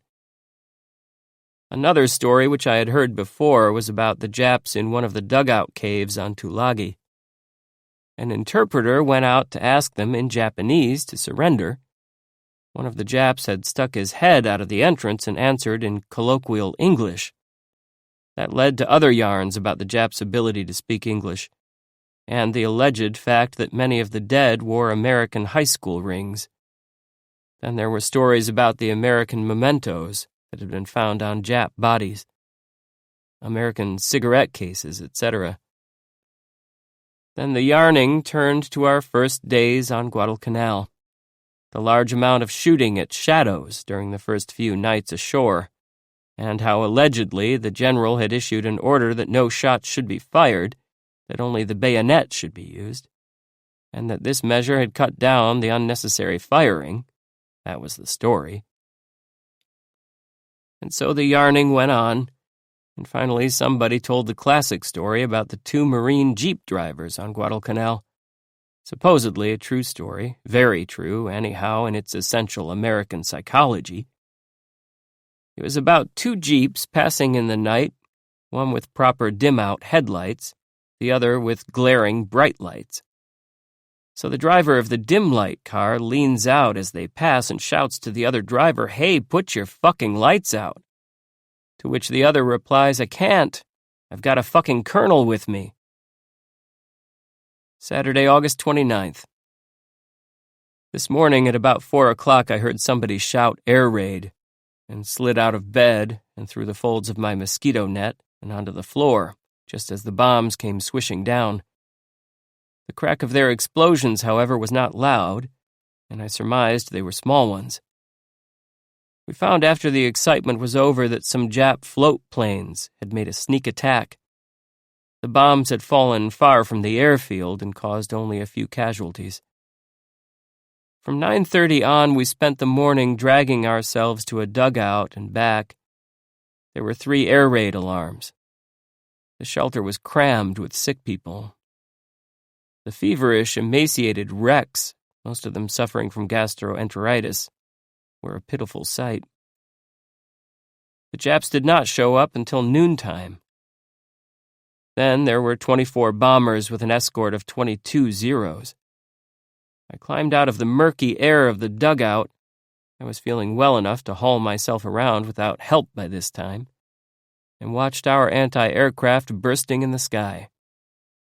Then came a shower of bombs, and I could see the dark brown smoke of their explosions rising above the treetops. Our fighters caught the Japs. I heard the familiar sound of diving or zooming motors and rattling machine guns in the clouds. And then one plane came tearing down out of the sky in the most awful power dive I have heard. The sound accelerated and rose in a crescendo that filled the sky. I never saw the plane, but it seemed a certainty that it was coming down directly on top of us. But I heard the plane crash some distance away, and a cloud of black smoke edged up over the trees to the south. It was a Jap bomber. Visitors who came later in the day to our tent said that the plane had come down vertically and must have been going well over 600 miles an hour when it hit the ground, and that it disintegrated like a bomb on impact. Apparently the pilot had been killed, and in his dying efforts had jammed the controls forward. The total tally of our pilots for the day was 3 Jap bombers downed and 4 Zeros. We had lost no planes in the fighting. A Marine who came in to bring some clothes to one of the inmates of our tent told us that Matanikau had been successfully occupied by our troops, but that the resistance indicated that the Japs had been landing troops and supplies, and the impression had been confirmed by the discovery of large stores of fresh ammunition and food cans. It is rather easy for the Japs to build up strong forces piece by piece on other parts of this island, if the transporting ships can reach our shores unharmed, which they have been able to do. We hold a tiny strip of this island, a toehold, a piece about 7 miles wide and 4 miles deep, centering around the airport. The Japs can move about the remainder of the island, which is 90 miles long and 30 miles deep, almost at will. Sunday, August 30th. We were roused at 1:30 this morning by an alert and went over to the air raid shelter in the moonlight, but no aircraft appeared, and at 1:45 we went back to bed. I helped a feverish gastroenteritis sufferer from the steaming dugout and found his arm hot to the touch. I was glad that I had shaken the disease. After breakfast, I got my discharge from the hospital and went down to Kukum. 2 ships were lying offshore, one a freighter, the other the auxiliary transport Calhoun. We had an air raid alert soon after, and the 2 ships up-anchored and hustled off to sea, where they would have more room to maneuver evasively if attacked. Lieutenant Commander Dexter told us we would have a good view of the raid from the beach. "We have the best spot on the island," he said. "We see the approach, the anti-aircraft fire, watch the bombs drop, see the dogfights, and send boats out to pick up the aviators who get shot down." But today there was a low ceiling of heavy, dark cumulus clouds, and a beneficent rain squall covered the Calhoun and the freighter. They were blotted out of sight, even from shore. No bombers appeared, but we heard the sounds of a furious dogfight coming from the high banks of clouds. It lasted for about 10 minutes. At the airport, we talked to the fighter pilots as they came in from the raid. Captain Smith told us he had had his biggest day of fighting. Had shot down 4 Zeros, 3 of them, he said, in a minute and a half. "I dove on one, shot him down, and saw another on my wingman's tail," he said calmly. "I slewed over and picked off that one. Then I saw one coming at me from below and ahead. I nosed over and dove right at him and let all my guns go. I had a tough time avoiding crashing him head on. I could see the prop shatter, and I came so close I could see his damned head, his helmet and goggles. He was trying to climb out of the ship then, and I guess he used a chute." After that, said the captain, he had ammunition left for only 1 gun. He lit out for the airport, trying to sneak in low over the water. "I was flat-hatting along the beach at about 50 feet, he said, when I saw 2 Zeros ahead and to the right. I made a run on one of them with my 1 gun and saw him fall off and dive into the water. The other one took off as fast as he could go. I did too, because I'd used up all my ammo." Captain Carl also had a good day's dogfighting. He told us happily that he had shot down 3 more Zeros, making his total score 9 to date. At General Vandegrift's headquarters, we got the official word that 18 of the Zeros encountered that day had been shot down. General Vandegrift was happy about it. Today, he said, interception had been perfect. The bombers were driven off, and most of the Zeros destroyed. But the afternoon was not yet over. Suddenly we got word of a surprise air raid and raced for cover. And we felt the ground shake from deep down as if there were an earthquake. There was a succession of tremors, and we heard deep, dull booming sounds coming from the direction of Kukum. I raced for the open and saw a towering black cloud mushrooming over the trees in the direction of Kukum. The cloud of smoke mounted higher into the sky, and then we heard the news. The Calhoun had been hit by Jap bombers. They had come in 3 waves, a total of 16 bombers, and the little auxiliary transport had been hit squarely by 3 bombs. She had sunk almost immediately. Miller and I set out for Kukum immediately in a jeep, but it was impossible to get there. The roads were jammed with trucks bringing in survivors and wounded. We gave up the project of getting to Kukum, and I contented myself with talking to Dr. Bill Duell of Hackensack, New Jersey, who had seen the bombing. The deep explosions which we had felt shaking the earth, he said, had been caused by depth charges. A submarine had been hovering in the vicinity at the time the bombers attacked the Calhoun. One of our destroyers had dropped a series of depth charges at the same time the Calhoun was being bombed. I saw a lot of little puffs traveling along the surface where the depth charges were going off, he said. You could feel the ground shake. It was terrific out there on the beach. And then the black bow of the sub just reared out of the water like a whale and sank back.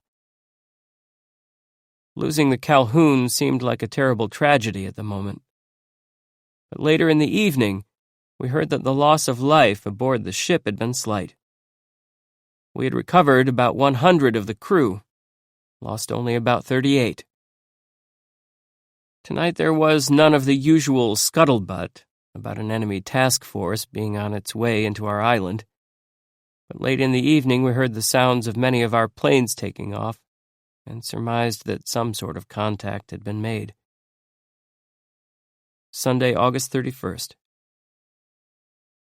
This morning at Operations Headquarters on the airport, which now, incidentally, is being called Henderson Field after the heroic Marine flyer of the Midway battle, we heard that 4 Japanese troop-carrying destroyers had been spotted last night trying to land forces at Coley Point, about 20 miles to the east of our positions. The 2 flyers who had spotted the ships were on patrol at the time. They had dropped their bombs, but the visibility was poor, and they were undergoing heavy anti-aircraft fire at the time. The combination had made it hard for them to observe the effects of their bombing. After that, the patrolling pilots had called by radio for supporting aircraft, but the striking force, which we had heard taking off, had failed to intercept the enemy. Evidently, they had hauled out of the area after the attack of our 2 patrol planes. I heard that one of the 2 patrol flyers had been wounded. Then I learned that he was an ensign, whom I had met on a previous Pacific War adventure. Spike Conzett, Elmer E. Conzett of Dubuque, Iowa. I went down to the field hospital to see Spike. One of his long legs was bandaged in the region of the knee, and he looked a bit drawn. He said he had a chunk of shrapnel in there, and that it pained a bit now. I didn't even see those birds until they opened up with anti-aircraft, and I got this, he said, motioning toward his leg. They shot out my instrument panel, filled the cockpit full of holes, and scared the hell out of me. Spike said that the other flyer up with him, a Captain Brown of the Marines, Captain Fletcher L. Brown of Pensacola, Florida, had spotted the enemy ships before he did. Brown had dived on one of the ships. The weather was pretty thick up there, said Conzett. But I made an approach and dived and let my bomb go too. On the way back here, I got lost and thought I'd never get out of it. I was trying to fly by what instruments I had left, and that didn't work out very well. I got into a spin and spun down from 8,000 to about 4,500 before I could pull out of it. My radio man said he was figuring on getting out and hitting his chute. It was that bad. But after he got out of his spin, said Spike, things straightened out a bit, and he found his way back to Guadal. But, he added, I was pretty feeble when I reached here, and I couldn't find the runway. I was lucky to get in at all. There were 3 air raid alarms today, but none of them developed, and enemy planes reached Guadalcanal only in the 2nd alarm. They were frightened by our fighters and jettisoned their bombs in the jungles to the southwest and then retreated precipitously. The longest air raid alarm lasted from 12:30 to 1:30. I picked out a comfortable foxhole by a bend in the Lunga and lay on my back, watching the sky. It was pleasant there, lying beside the swift-moving water, infinitely preferable to the hot dugouts where most of our people go for such occasions. Tuesday, September 1st. Good news today that our coast defenses are being strengthened by extra artillery of large caliber. This news heightens the general air of optimism, which is engendered by a combination of other circumstances. The fact, for instance, that for the last 2 days the Jap bombers have shown themselves to be frightened and cautious. They have turned back and unloaded their bombs. And then the fact that last night was particularly calm, with no shellings either by Oscar or the usual force of Jap destroyers or cruisers. Furthermore, things have been quiet along our land fronts, and large numbers of Japs have been coming in to surrender. Apparently their food is getting short. Increased numbers of ships have been coming in with supplies of late, including food as well as ammunition. Soon, we hope, we may be able to start eating 3 meals a day, getting away from our present scanty schedule of 2 meals. We are also becoming a little more comfortable in our island quarters. A few elementary necessities like privies have been slammed together, mostly made from prefabricated Japanese housing sections which we captured here. Our privy, at Colonel Hunt's command post, is called McLeod's Masterpiece, after Lieutenant McLeod who built it. A rope set on stakes has been constructed leading from the command post to the masterpiece, so that one may find his way in the dark. Lieutenant Wilson has labeled this the McLeoderheim Line and set up a poster celebrating the fact. We also have an oven, which has been fashioned from a captured Japanese safe, so that Juan Morera, our cook, can make bread. Bread, however, is still so scarce that it is received with whoops of joy and eaten with as much relish as if it were cake. It is startling to think how one's standards of values change under the continued impetus of living conditions such as ours on Guadalcanal.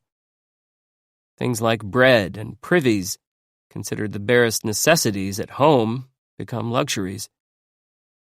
One thinks of warm water, the smooth water closet seat of civilization, and a bed with sheets as things that exist only in a world of dreams. Miller and I went to Kukum at about noon today to watch for an air raid.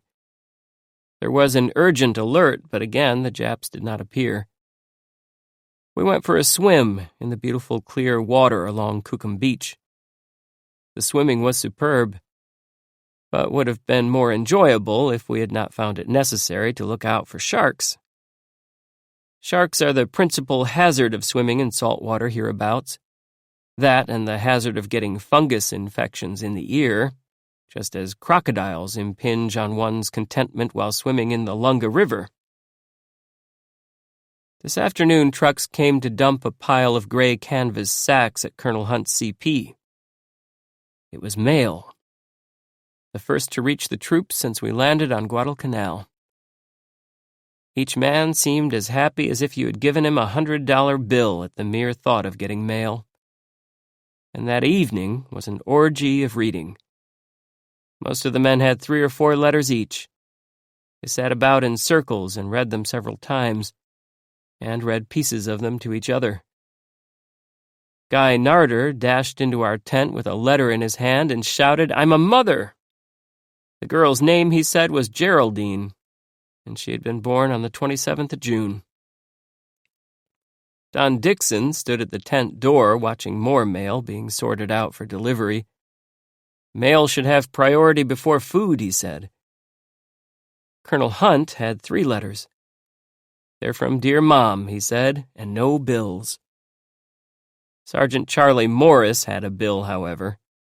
It was from the Book of the Month Club. I saw a circle of Marines clustered about one of the lads who had a reputation for being a demon with the gals. These, he said, were letters from his number 1 girl. "That's the only dame he could never make," said one of his admirers good-naturedly. "He wants to marry her." The sheik only chuckled. "Fuck you, Mac," he said, indulging in the Marine's favorite word. "The trouble with you is you never met a virgin." Wednesday, September 2nd. Guy Narder, who is a communications officer, waked me at 2:30 this morning to ask if I wanted to come to the radio dugout. "They've got an enemy contact," he said. "Want to listen to the calls?" "They caught some ships that were landing troops," he said, as we probed our way through the night. We climbed down into the lantern-lit dugout, and Narder gave me an earphone. The set was tuned to our inter-air frequency. We could hear planes taking off from the airfield, but there was no sound in the earphones except the crackling of static. Nearly an hour later, we heard the message. "To all planes from control, Plane 2 is in the target area. He will drop flares. He will drop flares. few minutes later, over enemy ships dropping flares. A report from Plane 2 on the job.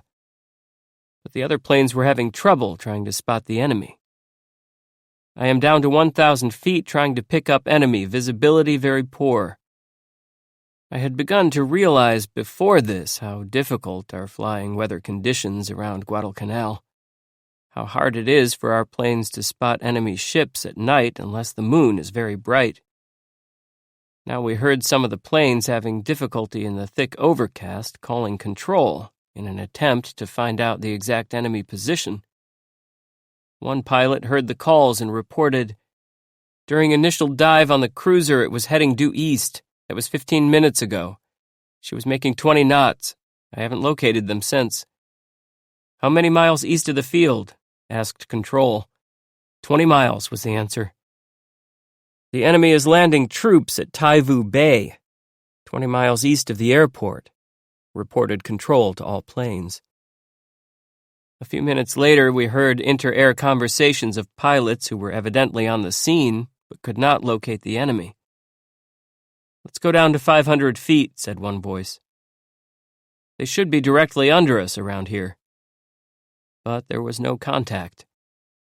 Weather conditions out there must have been abominable.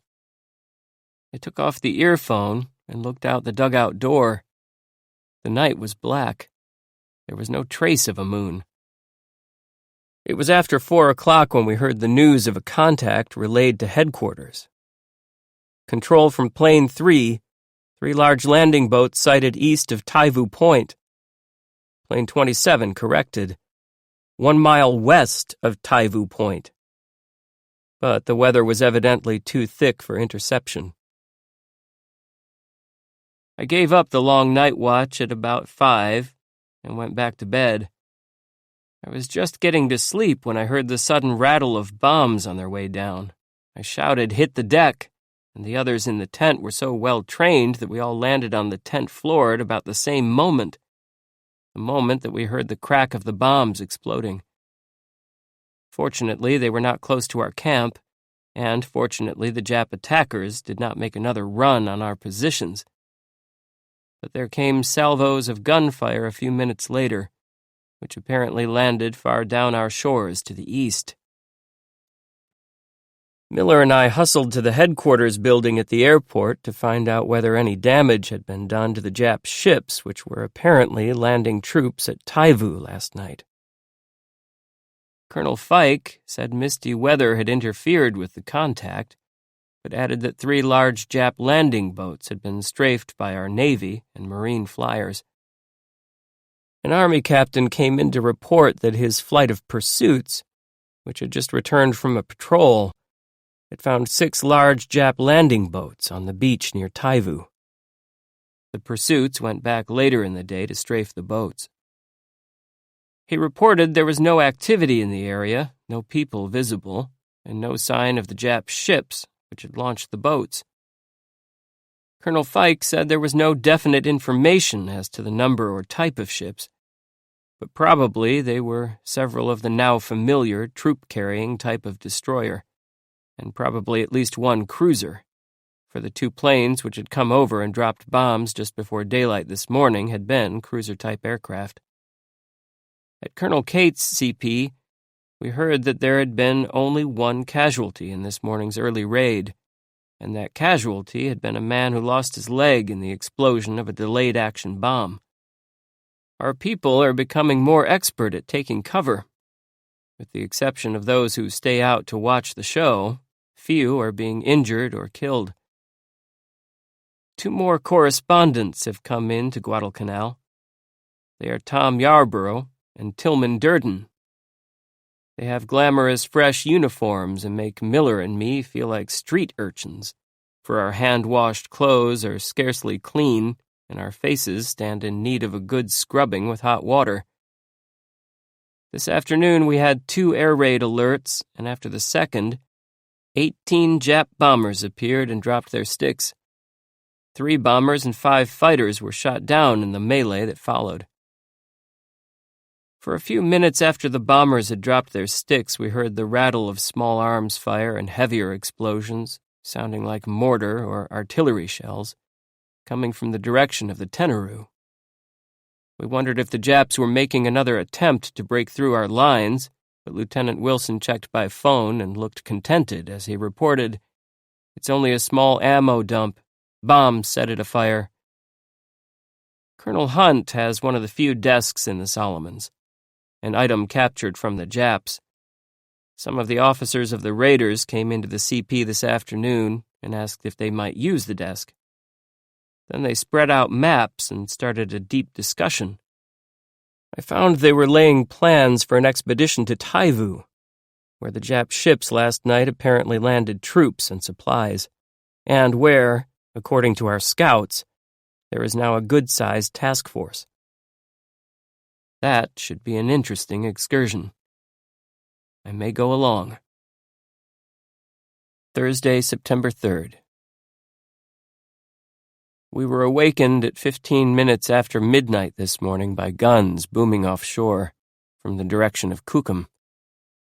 I sat outside the dugout and watched the flashes lighting the sky, heard the haughty voices of the cannon. The shells were not coming in our direction at all this time. Others came out of the dugout and we watched the firing. Lieutenant Wilson checked with Kukum and told us the beach watchers had spotted 3 subs lying off Savo Island, which is off the western end of Guadalcanal. One of the subs, which lay closest to Guadalcanal, was doing the shelling. Commander Dexter said that there were small fires burning along the shore near Matanikau, apparently signals to the Jap subs. The shelling lasted about 10 minutes more, then stopped, and Wilson said, "Oscar's tired." So were we. We went back to bed. There were several air raid alarms this morning, and Miller and I went out to Kukum to watch, but the Japs did not come. They were growing exceedingly timid, and that was encouraging. Back at Colonel Hunt's CP, I found the raider officers at work over their maps. But, they told me, their plans, for the time being, had been changed. They were going to make a landing at Savo Island first, and put off the Taivu expedition until after that. It seemed that mysterious fires, possibly signal fires, had been seen on Savo Beach of late, and one flyer thought but was not sure that he had been fired on by a machine gun as he flew over the island. A large group of raiders were being sent to conduct a reconnaissance in force. They were leaving this afternoon. Miller and I stopped in at Colonel Edson's CP. He had moved his people from Tulagi to Guadalcanal and got permission to accompany the expedition to Savo. The auxiliary transports Little and Gregory were going to carry this group of raiders to Savo. Miller and I were told to be at a certain embarkation point at 4 o'clock to get aboard one of these ships, but we were late. The ships were pulling out as we arrived. Colonel Edson was standing on shore at the time. He was not going along on this trip. Lieutenant Colonel Sam Griffith, Edson's executive, was leading the show. Colonel Edson said, "You're too late." But he was helpful. "Get aboard the cargo ship," he ordered, "and you can get aboard the transports later." "Better get going," he snapped, "or you'll miss it." We did not understand at all how we could get aboard one ship which was leaving by getting aboard another which was not leaving, but Colonel Edson was the leader. We obeyed his instructions. The mystery became clear soon after we went aboard the handsome cargo ship. She was going to put to sea in a few minutes and later in the night would have a secret rendezvous with the 2 transports. Then we would be able to change over to the Little. We were not sorry to be aboard the cargo ship. She was clean and brightly modern. A friendly officer showed me to his bath and gave me a clean towel, and I was able to wash in hot water for the first time in 5 weeks. It was balm. I had dinner in the wardroom afterward, and felt like the country mouse come to visit his sophisticated cousin. I found my values had grown so primitive on Guadalcanal that I was dazzled by the white tablecloth and shining silverware. I wondered if unconsciously I would put the silverware into my pocket after the meal, for on Guadalcanal one carries his own spoon and knows that if he loses it, he will probably have to rely on his fingers for feeding purposes. We got aboard the Little later that night, according to plan. The leader of the excursion, Colonel Sam Griffith, and his officers received us hospitably in the wardroom. Colonel Griffith, a handsome young officer, tall and broad-shouldered, with reddish mustache, cursorily went over the plans for the expedition. A warhorse from way back, with a distinguished record in Nicaragua and China, and also at Tulagi. He did not seem at all nervous about tomorrow morning's landing. The other officers shared his calm. Evidently, they did not think we would meet much opposition on Savo. Our plan, said the colonel, is to land at the northern tip of the island. There we will divide into 2 groups, one of which will reconnoiter the eastern half of the island, the other the west, and the 2 will meet at the southern tip after the work is done. The island, said the colonel, who expresses himself well and easily, is shaped like a walnut, with the points at the north and south extremities. It is about 9 miles from northern to southern tip along either shore. That hike should take all morning and part of the afternoon. If, said the colonel, we don't run into any nips. The captain of the ship, who did not share the colonel's suave good nature, viewed Miller and me with suspicion. He asked for our credentials and told us not to talk to any of the crew of the ship. He seemed upset because we had no written orders to make the trip. Miller and I had visions of ourselves in the brig, but the prospect did not bother us. By this time, we were past being annoyed by the idea of physical discomfort. Finally, the matter with the captain was straightened out, and he unbent and became quite friendly. We decided that he had merely been carrying out routine procedure. We, the captain, the colonel, some of the other officers, Miller and I, sat in the captain's little office, yarning. Friday, September 4th. After a wonderful hearty breakfast, up to the bridge to find that we are zigzagging. Stand by for depth charges, was the word that crackled from the ship's speaker system. We were making full speed. The crew went tensely, hurriedly about the business of preparing to fire depth charges. We've sighted a periscope, the officer of the deck told me, dead ahead. But before any ash cans could be fired, the ship slowed, and the air of tension relaxed. It's only a mast of one of the ships we lost out here, said the OOD. Every time we see it, we think it's a periscope. We were getting near to Savo Island. I went below and got my gear together and came back up on the bridge. We all stood silently watching the small, humpbacked island grow larger. The regular bong-bong of the depth finder was a hollow, eerie sound in the stillness. General quarters sounded, and the speaker system droned, "Man your boats. Stand by, all boat crews." I went to my assigned boat and climbed aboard, jamming my way among tight-packed Marines.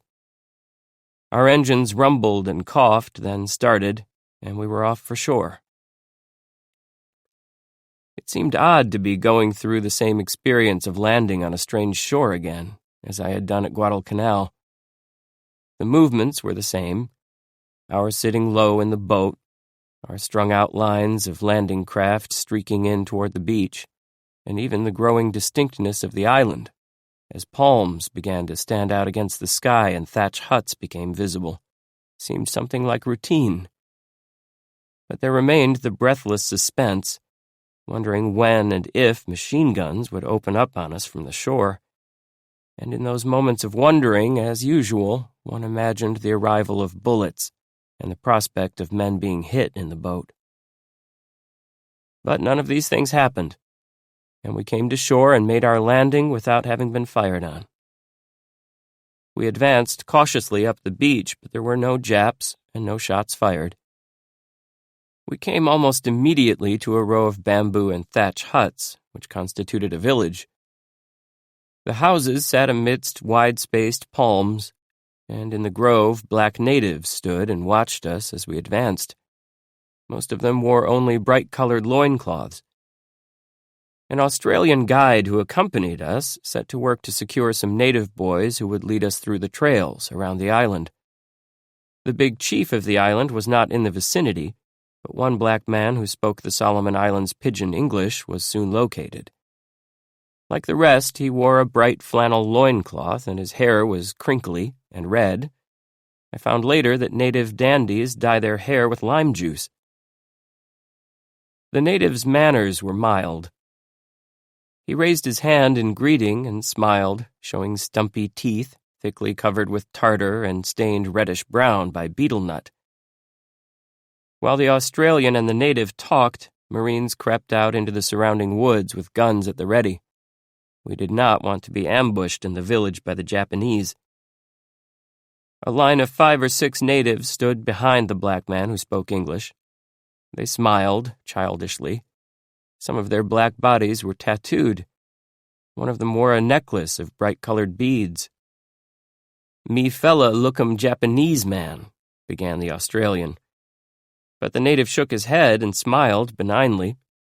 "No Japanese man island," he said. We must have looked incredulous, for the row of natives behind their spokesman raised their right hands, shook their heads, and smiled, reinforcing his argument. Our aviators on reconnaissance had spotted roads and objects resembling tents on Savo Island. The Australian brought up the matter. "This fella Japnee have tent," he said. "You savvy tent?" The native looked mystified. "Him small house, him calico," explained the Australian. But the native insisted there were no Japs on the island. 4 Japs, he said, had come to the island some time before in a small boat, but they had left on Sunday. But we would have to see for ourselves whether or not the native was telling the truth. The Australian explained that we needed 2 guides. "Big Master want send 'em half man go around this way," said the Australian. "Half send 'em round this way. Me fella need 2 good boys, savvy?" 2 native boys who spoke pidgin were soon located. The Australian gave them instructions. "If you lookum Japan man, you fella no run all about quick time," he said.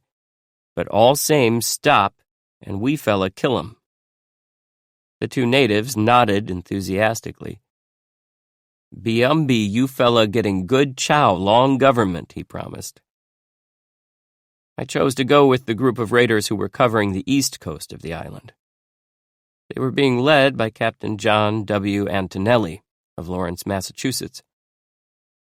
The guide assigned us was of typical native pattern: stumpy, dirty teeth, red hair, childish manners, and he smiled apologetically when he spoke. He told us he had learned English on Tulagi, where he had been a cook for an Englishman. He had come back to Savo to get married. He said his name was Alan Luva. As we started out through the coastal coconut grove, working along a trail, Alan Luva told us the Japs who had come to Savo, which he pronounced Sabu, take bananas, fowl, pumpkin, everything. A large group of Japs had come in July, he said, in 2 launches, and had been here 2 weeks. "Him speak English?" we wanted to know. "Like drunk man," said Alan Luva, and laughed. "Him talk aeroplane and Guadalcanal." We passed through a succession of native villages as we pushed along the coast. They were similar, each located amidst wide-spaced coconut groves, looking out over a lovely vista of beach and aquamarine-colored sea, each with rows of neat bamboo-walled thatch-roofed houses, each with a larger bamboo structure serving as a church. Some of these churches with handsome altars neatly woven in 2-tone fiber, white and black, which had all the elegance of ebony inlaid with ivory. But the effect was spoiled by cheap-colored religious prints pinned to the walls. There were song and prayer books in these churches, on the crude benches. Alan Luva told us that the islanders went to church twice a day. There were 2 sects, Anglican and Roman Catholic. We passed through the villages of Septatavi and Pokello, and then we found the first of the debris. It was the debris of ships, life rafts, oil drums, life belts.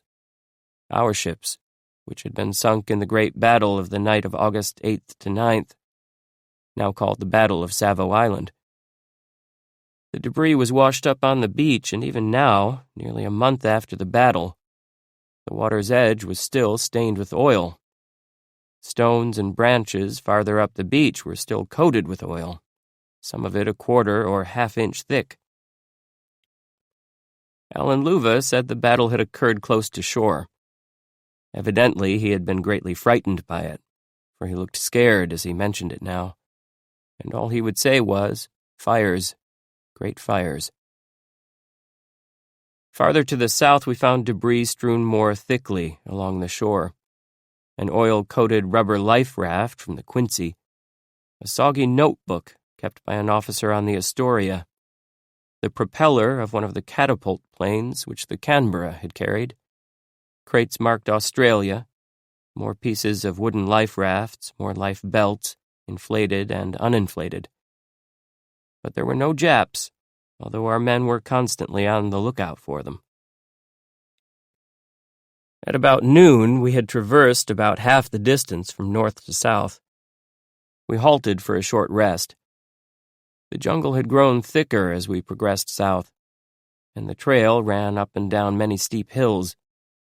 We were dripping with perspiration. It was time to take a swallow of water and a salt pill, a necessity in the Solomons. We heard the sound of many airplane engines in the sky. Captain Antonelli looked at his watch. "Time for the daily air raid," he said, and grinned.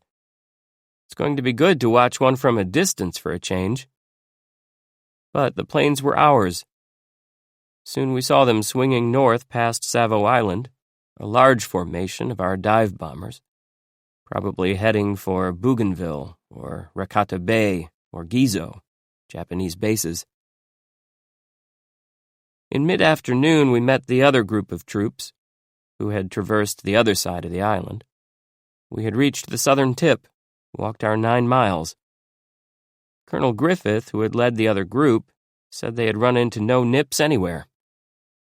But they had found an abundance of debris and oil along shore, as we had passed the grave of the captain of the Quincy. The sea grew rough in the afternoon, and the sky overcast, and we had some difficulty in getting back to our transports. But the childish natives gave us a hand and waved, grinned, and shouted "Cheerio" as we started for the ships. When we reached Guadalcanal, there was some debate as to whether we should stay aboard the Little and Gregory that night. There was a possibility, it seemed, that we might be going down to Taivu tomorrow. But it was finally decided that we should go ashore. Saturday, September 5th. At 1 o'clock this morning, we were routed out of bed by the sounds of heavy, close shelling. The guns were cracking close offshore in the direction of Kukum, and the shells sighed over our heads and seemed to be crashing far back in the woods. I sat on the edge of the dugout and watched the bright flashes of light rising high in the sky, heard the haughty metallic voices of the cannon. Sitting like this, virtually in the lap of a shelling attack, one felt as if he were at the mercy of a great vindictive giant, whose voice was the voice of thunder. The awful colossal scale of modern war has brought the old gods to life again. The shelling continued for about 5 intense minutes and then suddenly stopped.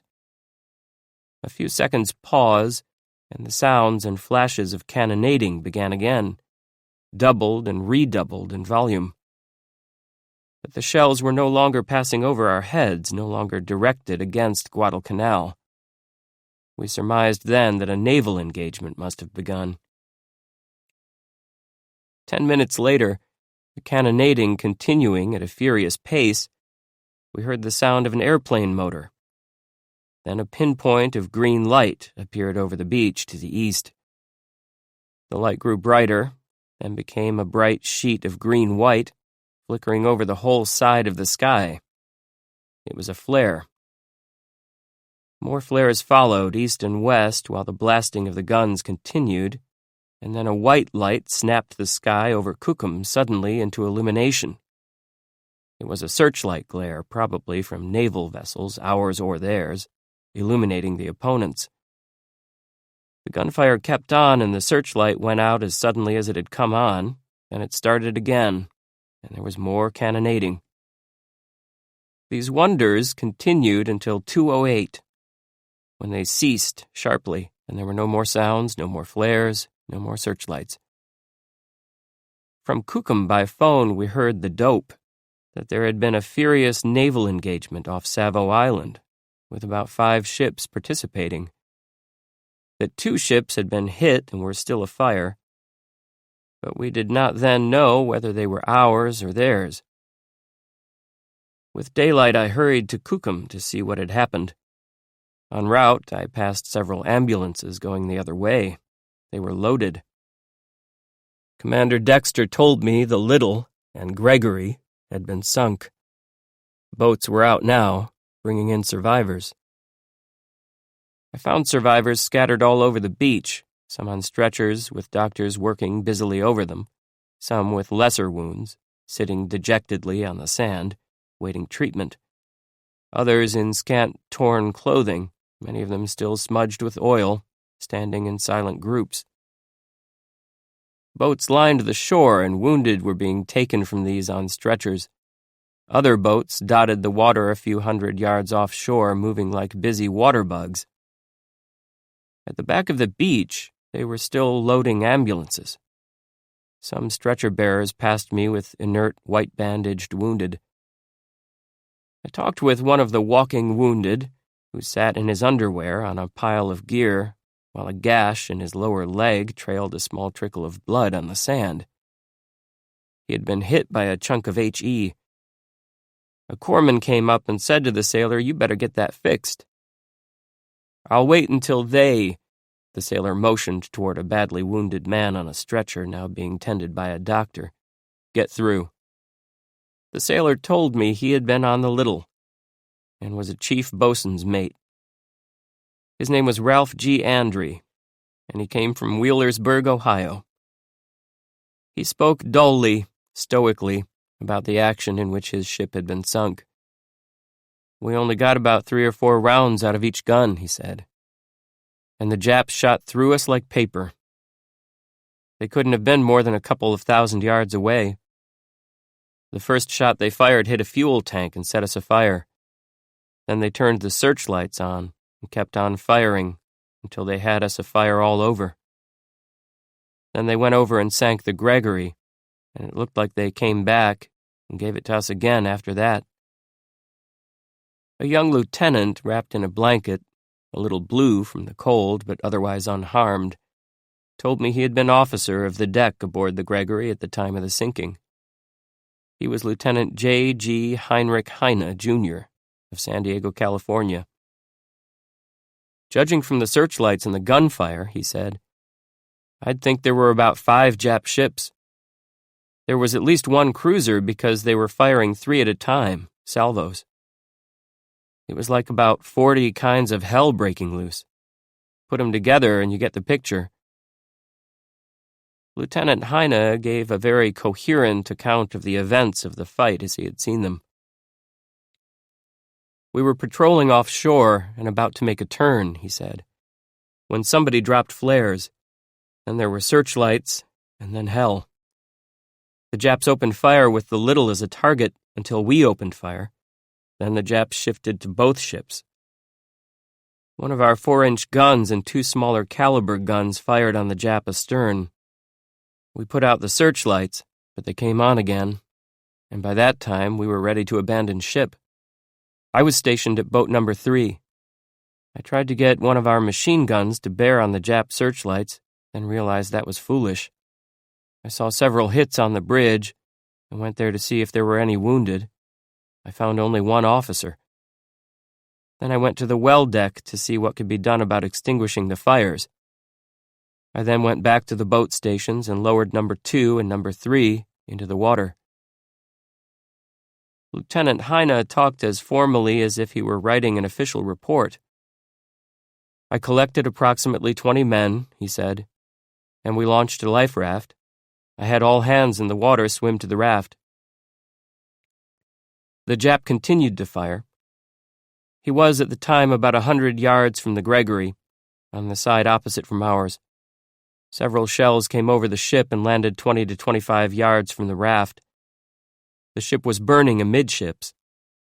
She had taken a shot through the fire room, but a member of the fire room crew had pulled the fires and secured the main steam stop and prevented the ship from blowing. He was John Marr, water tender, first class.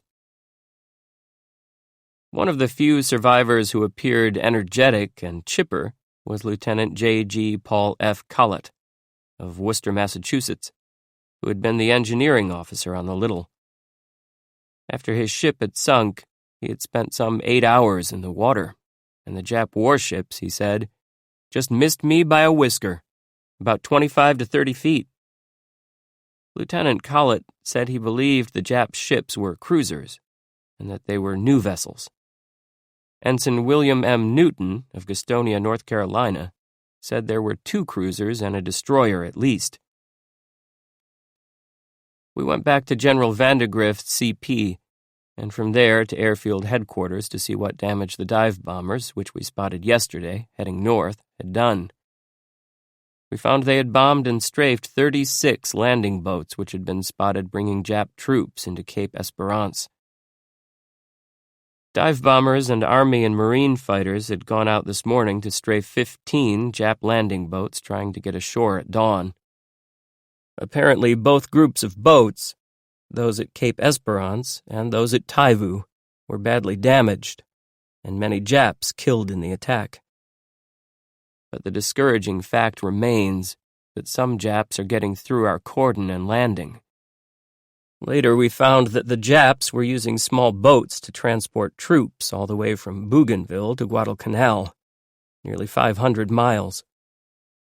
The boats moved at night in small jumps from Bougainville to Choiseul to Santa Isabel. In this way, by constant effort, they were trickling forces into our island.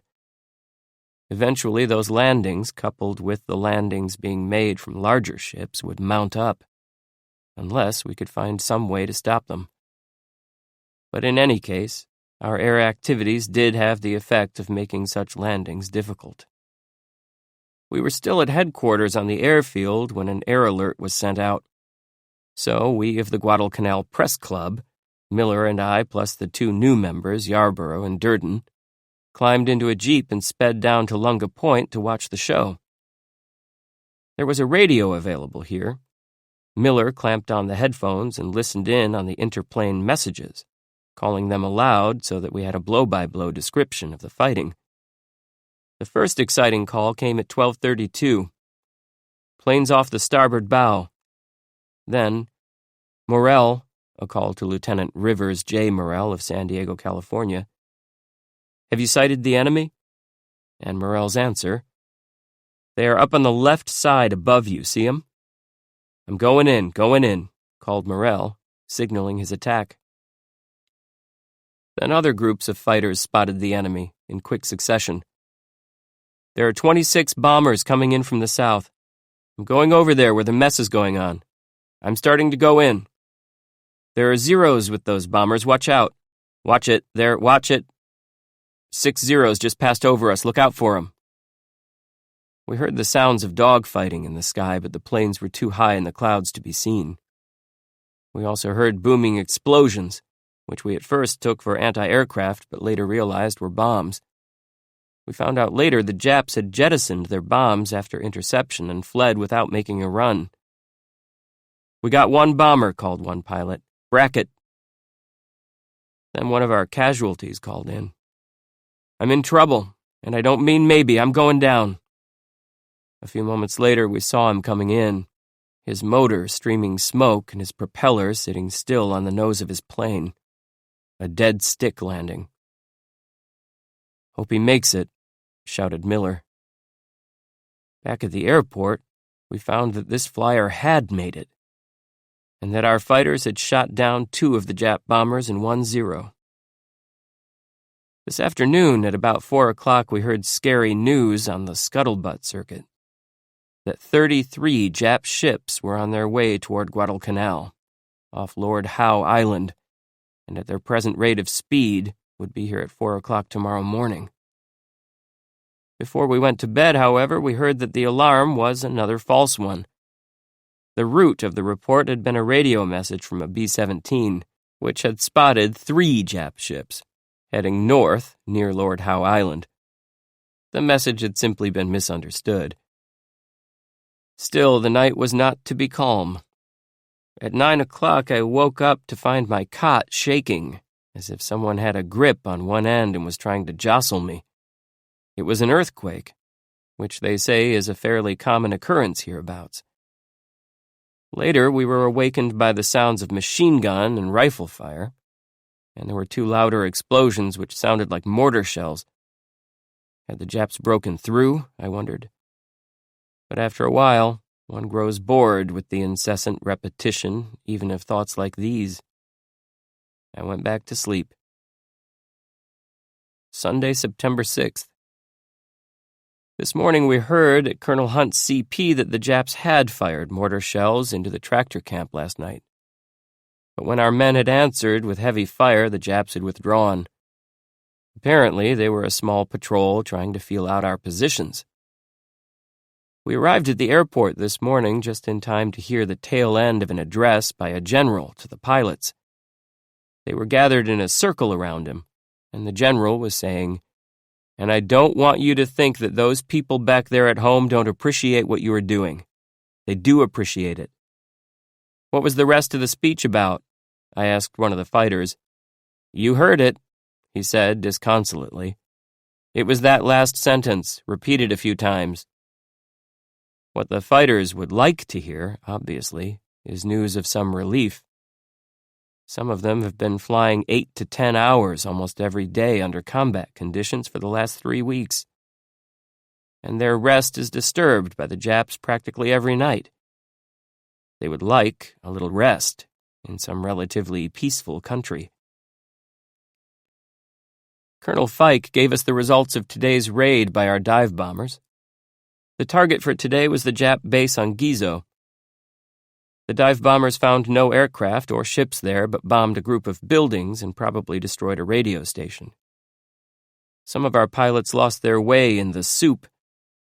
Ensign Walter W. Coolbaugh of Clarks Summit, Pennsylvania, could not even find Gizo because of the thickness of the overcast.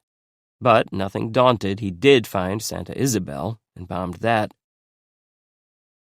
Lieutenant Richard R. Amorin of Lawrence, Kansas, a Marine flyer, came wandering into our lines today, thin as a ghost, to say he had been out in the jungles dodging Japs and existing on red ants and snails for 7 days.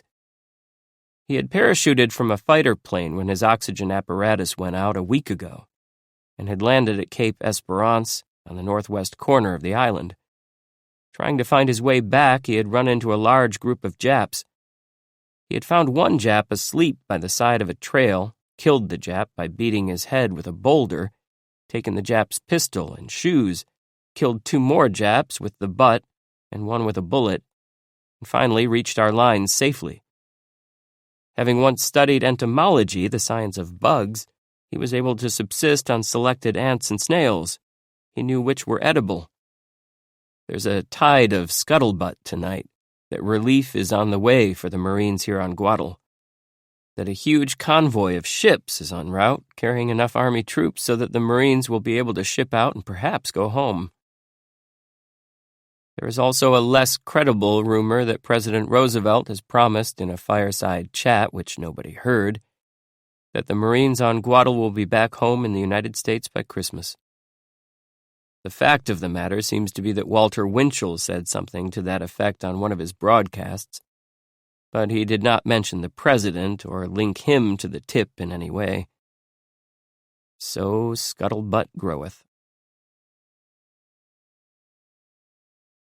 7. Battle of the Ridge.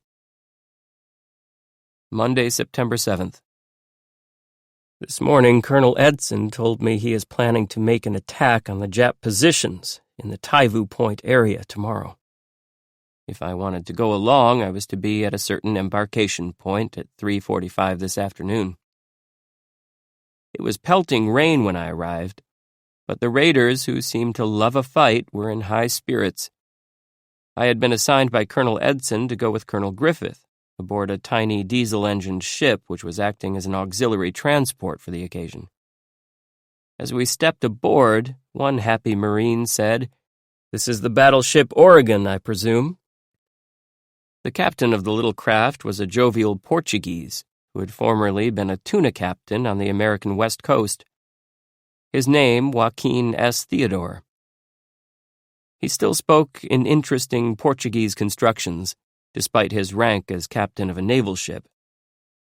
"We'll have it coffee for everybody in the morning," he said. Kindly, he warned against smoking on deck. "Tell your men I don't like to smoke it on deck," he said. He wanted to clear away a space in the small ship so that the tight-packed Marines might have a little more room.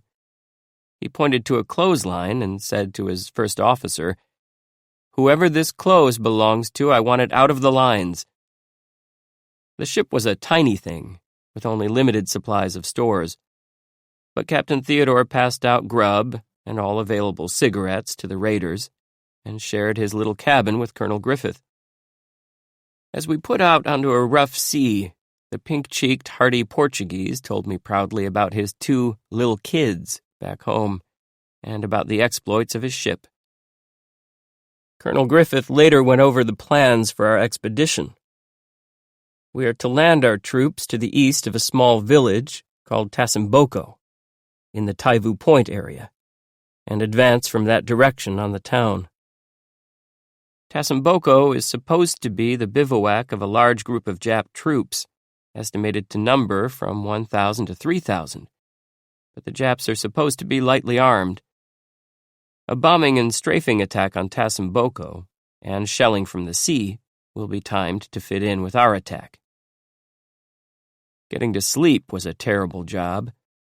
The ship's steaming hold, full of the noise of the engines, was crammed with Marines. No room to sprawl there. Every nook about the deck seemed to be filled as well. Finally, I found a spot on the deck, which was partially shielded by a hatchway, and curled around it. But the ship rolled heavily, and rain began to fall. I found another spot on the forecastle deck and pulled the edge of a tarpaulin over me. The rain fell more heavily and the wind grew cold. I stumbled along to the captain's cabin and lay down on the floor in the stuffy room. It was better than sleeping in the rain. Tuesday, September 8th. Despite the hardships of sleeping aboard Captain Theodore's tiny tub, the raiders were fresh and ready to go this morning when the time came for us to climb into our boats and shove off for shore. Just as we were starting, there came a fortunate happenstance. A small convoy of American cargo ships escorted by warships passed very close to our own transports. They had no connection with us and were bound for a different part of Guadalcanal, but the Japs, seeing our ships and the others together, evidently got the impression that a mass assault was coming, and so, fortunately, many of them ran. But we naturally had no way of knowing this as we dashed for shore in our landing boats. We were ready for a real struggle, and a bit puzzled when there were no shots from shore. We were more mystified when a few minutes after landing, as we were pushing along the trail toward Tasimboko, we found a fine, serviceable 37mm field piece with the latest split-rail, rubber-tired carriage sitting at the edge of the beach. It was complete with ammunition and surrounded by Japanese packs, life preservers, entrenching tools, new shoes, strewn in disorder on the ground. As we moved along, we found more packs, more shoes, and life preservers in fresh-dug slit trenches and foxholes in the underbrush. We also found another fine 37mm gun, which, like the other, was unmanned. This second gun was pointed toward the west indicating we had possibly, as we had hoped, surprised the Japs by circumventing their positions and attacking from the east. Or perhaps this was only the entrance to a trap. The Japs are supposed to excel at such tactics. We moved on cautiously, circled a small pond and crossed a ford in a river, wading in water up to our waists. Beyond the ford, we passed a pile of clamshells, evidently freshly opened. "I'm thinking they've gone up for breakfast and knocked things off," snapped Colonel Edson with his humorless grin. But he did not relax. He moved his troops ahead fast, barked at them when they failed to take proper cover. We heard the sound of approaching plane motors, then saw our dive bombers come out of the sky and slant westward. A few seconds later, we heard the thud of bombs falling. There were strafing planes, too, the long-nosed pursuits flashing overhead, and we could hear their guns rattling as they dived. We moved along the shore through an overgrown coconut grove and in the breaks of underbrush. We found more foxholes, carefully camouflaged with palm leaves, and caches of food and ammunition. Shortly after 8 o'clock, we made our first contact with the Japs. I saw our people running in numerous directions at once and knew that something had happened. I ran to the beach and saw what the others had seen. A row of Jap landing boats lying on the sand some distance away, and amidst the boats, a small group of men in brown uniforms looking our way. Japs. The colonel called Nick quietly, and Major Nickerson, Floyd W. Nickerson of Spokane, Washington, anticipated the order. "Open fire?" he said hopefully. The colonel nodded his head. Nick, who is as lean and hard as the colonel, called "Machine gun runner." And when the man came up, which was almost immediately, he gave him the order.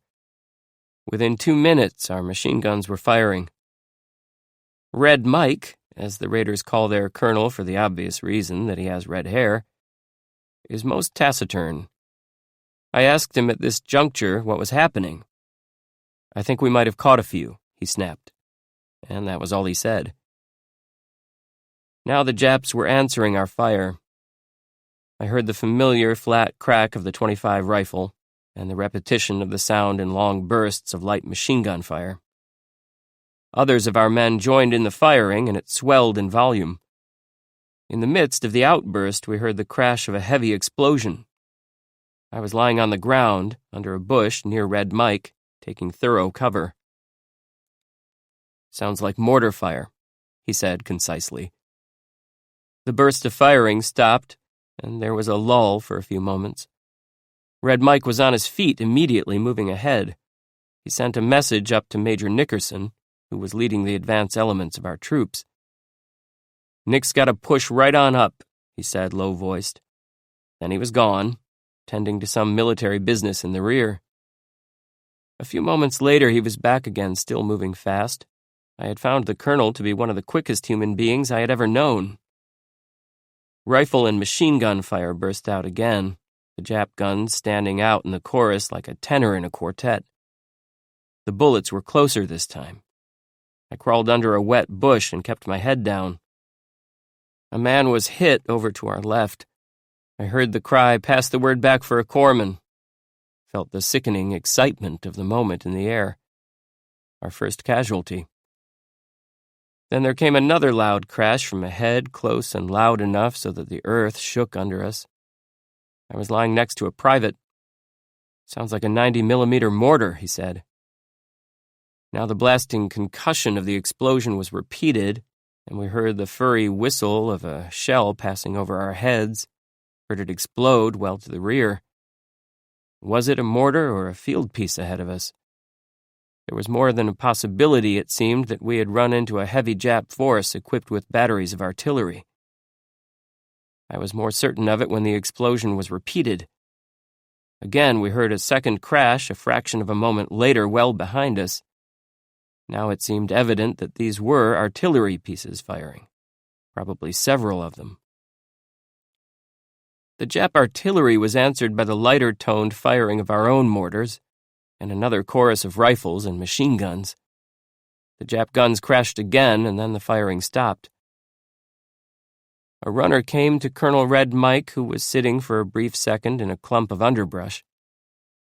"Nick says to tell you there are people across the stream," he said. A small stream ran parallel to the beach at this point, and that stream marked off our left flank. The Japs apparently were moving through the jungle on the inland side of the stream, planning to cut off our rear. "We can't see 'em yet, but we can hear 'em," said the runner. The colonel called Captain Antonelli.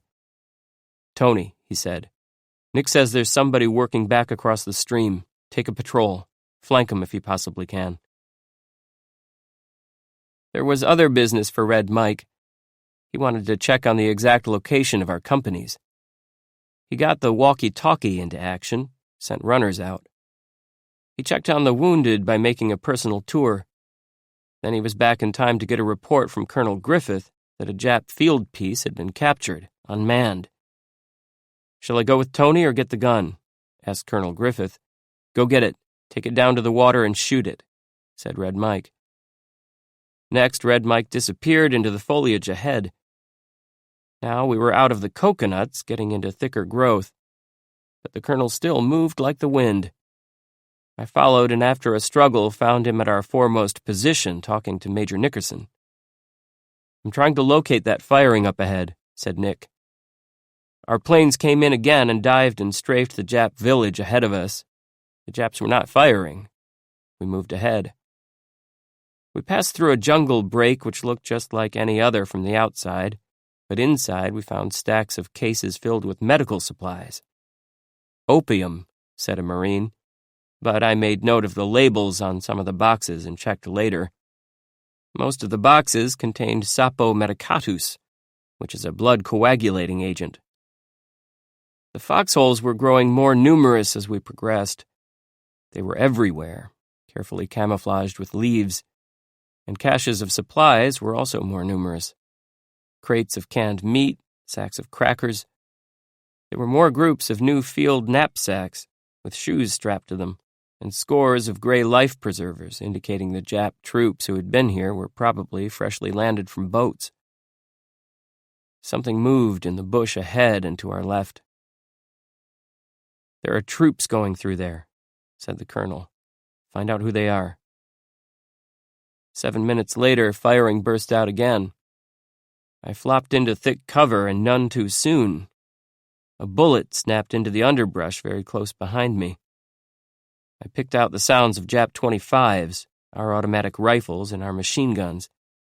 There was a torrent of Jap 25 machine gun firing from the left. "The boys got on the other side of us," said the colonel, with one of his wry smiles.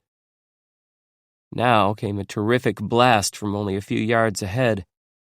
It was so loud it made my ears ring, and the concussion shook chips of wood on my head from the trees above.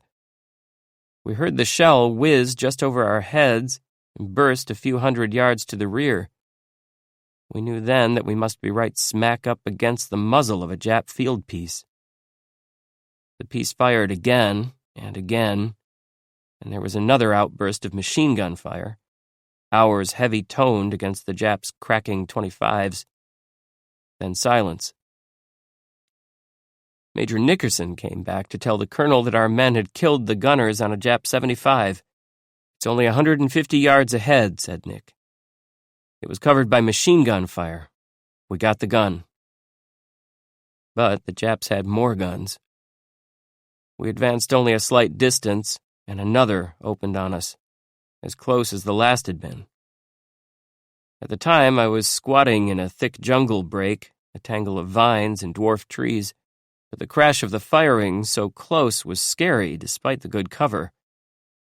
Each time the gun went off, one felt the blast of hot air from the muzzle, and twigs rattled down from the trees above. But we knew we were safer here than back where the shells were falling. We could hear the explosions of the shells well behind us. There was quite a cluster of us in this jungle grove, Marines squatting or sprawling unhappily in the green wet underbrush. Then it began to rain, and the rain came in sheets and torrents. The firing kept on. There were Jap riflemen around us, too. I later found that there had been one not more than 50 feet from us. We found his body. Why he did not fire at us, I don't know. Nick shouted at the little group in the jungle break. "Spread out," he said, with the proper blistering expletives. "We lost one squad of the 2nd platoon with one shell. One of those might come in here." I moved off to the right to try to get a look ahead, and then moved back to the rear to see what damage the Jap shells were doing. I passed a Marine who was lying on his back in a foxhole, his face very gray. His upper torso was wrapped in bandage, and I could see there was no arm where his left arm had been. Not even a stump. A 75 shell had done the work. A runner came back to report to Colonel Red Mike at 10:45 that a second Jap 75 had been put out of action and the crew killed. It began to look as if we might have tackled a bigger Jap force than we could handle. The colonel was concerned about the Japs who might, he thought, be sneaking around our flank, cutting us off from the beach where we had landed. The colonel called for naval gunfire support. A group of destroyers, which had come down with us, swung in close to shore and began to shell Tasamboko. I went out to the beach to watch the yellow flashes and the geysers of smoke and debris rising where the shells hit. Then I went forward to look for Nick. Firing broke out again, torrents of it, but there were no more of the heavy crashes of artillery fire this time, only rifles and machine guns firing, and most of them, according to the sound, ours. It had stopped raining. When the firing stopped, a great quiet fell on the jungle. And in the quiet, we heard the desperate shouting of a man who was evidently in great trouble. He was shouting something like, "Yama, Yama," as if his life depended on it. Then the voice was smothered up in a fusillade of machine gun and rifle fire. It was a Jap, but we never found out what he was shouting about. The tide of our actions seemed to be turning.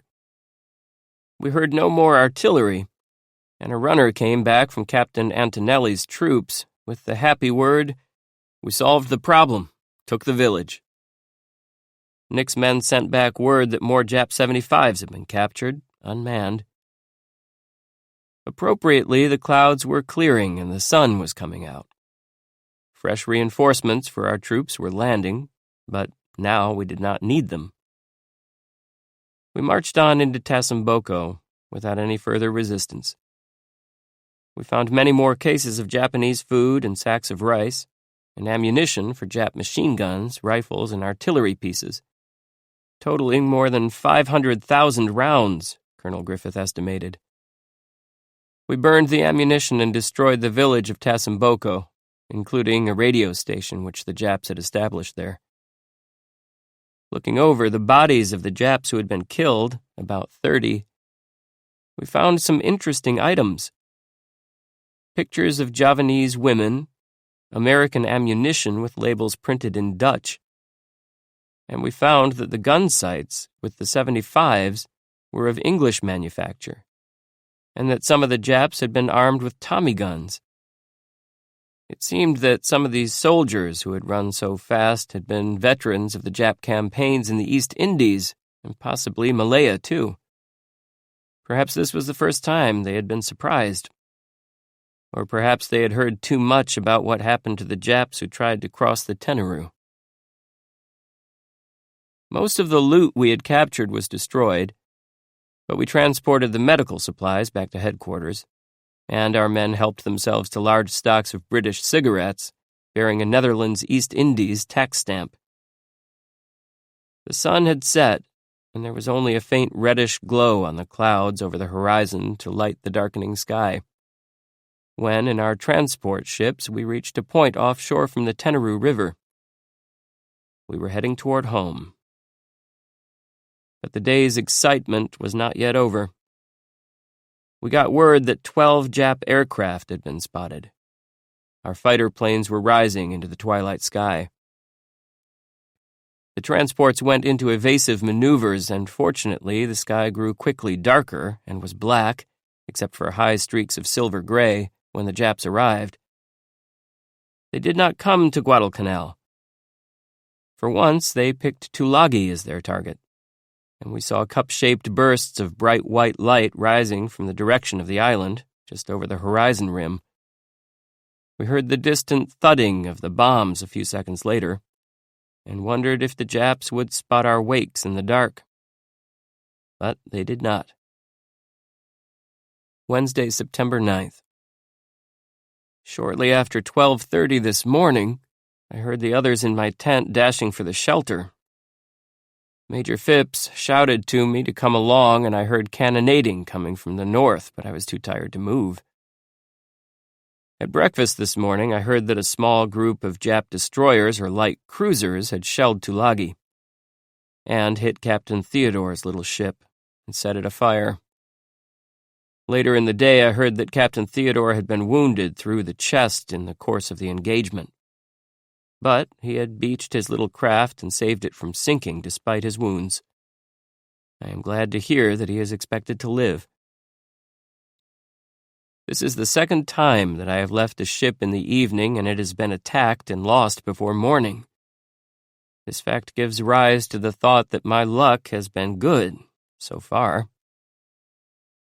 There were 2 air raid alarms today, but the Japs never appeared. It was a quiet afternoon. We sat in Colonel Hunt's CP after lunch talking of the reunion we will have 10 years hence, and the tales we'll tell about Guadalcanal then, and how by that time our imaginations will have magnified our deeds immeasurably, and we will all be heroes. Colonel Hunt told us about some of his narrow escapes in the World War, when he commanded the 6th Marines. Our casualties were very high then, he said, and gave the figures. But the fighting at the Tenaru battle, he said, was about as concentrated and intense as any engagement of the World War.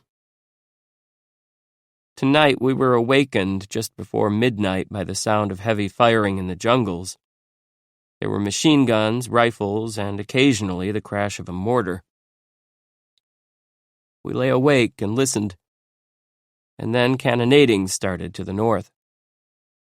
We went to the dugout, and I sat on the sandbagged entrance with Major Phipps. The guns, we knew, were big ones, because of their heavy tone and the brightness of the flashes against the sky. But Bill Phipps was sure they were firing in the Tulagi area, not off our shore. He had measured the interval between the time of the flash and the time of the related boom of the gun reached us. That interval, he said, was 90 seconds. Multiply the 90 by 1,100, the number of feet sound travels in a second, and you get 99,000 feet, or about 20 miles. Tulagi is 20 miles north of us. Star shells glowed in the sky.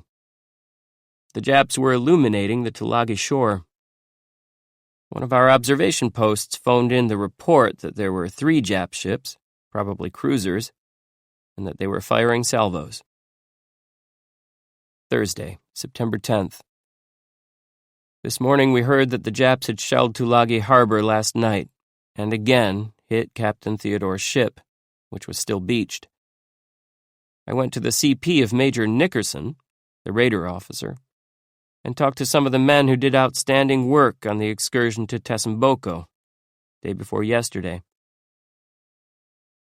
Among them, 2 young corpsmen, pharmacist's mate Alfred W. Cleveland of South Dartmouth, Massachusetts, and pharmacist's mate second class, Carl B. Coleman of McAndrews, Kentucky.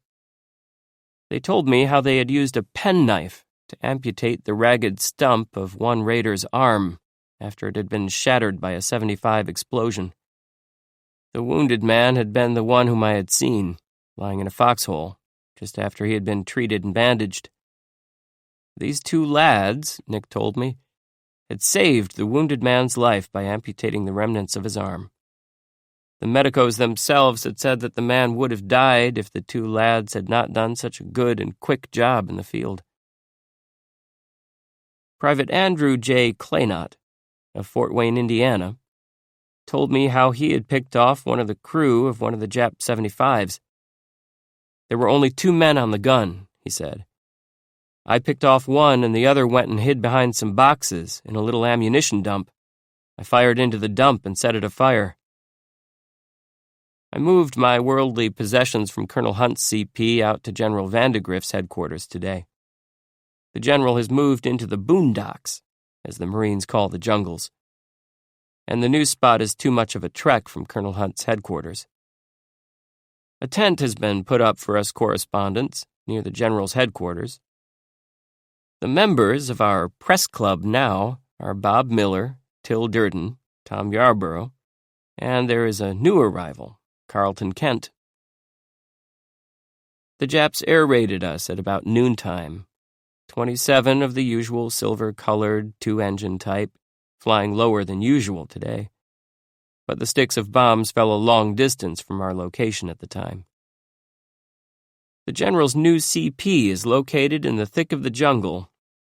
Swee, pet dog of the commissioner, Martin Clemens, proved it tonight by dragging an iguana, a small dragon-like lizard, into plain view as we sat at dinner over the crude board table tonight. Swee had unearthed the iguana at the jungle edge, which stands up straight and dense as a wall only a few feet from our mess table. The tent which has been put up for correspondence is one of a number located at the foot of a ridge facing the jungle. The general's tent is atop the ridge. Tonight we were told to be on the alert, since the Japs had been reported infiltrating the jungle which we faced. We were told that if an attack came, we should retire up the ridge to the crest, where a stand would be made. I wish I had a pistol, said Yarborough, as we correspondents lay in our bunks after dark. And the rest of us were nervous and not anxious to go to sleep. We kept up a clatter of conversation to help our spirits. The situation was not without an element of humor, for as we lay awake, the macaws sat overhead in the trees and bombed our tent. The plopping of their missiles was loud and frequent. The birds seemed to have singled out our tent for the heaviest bombardment.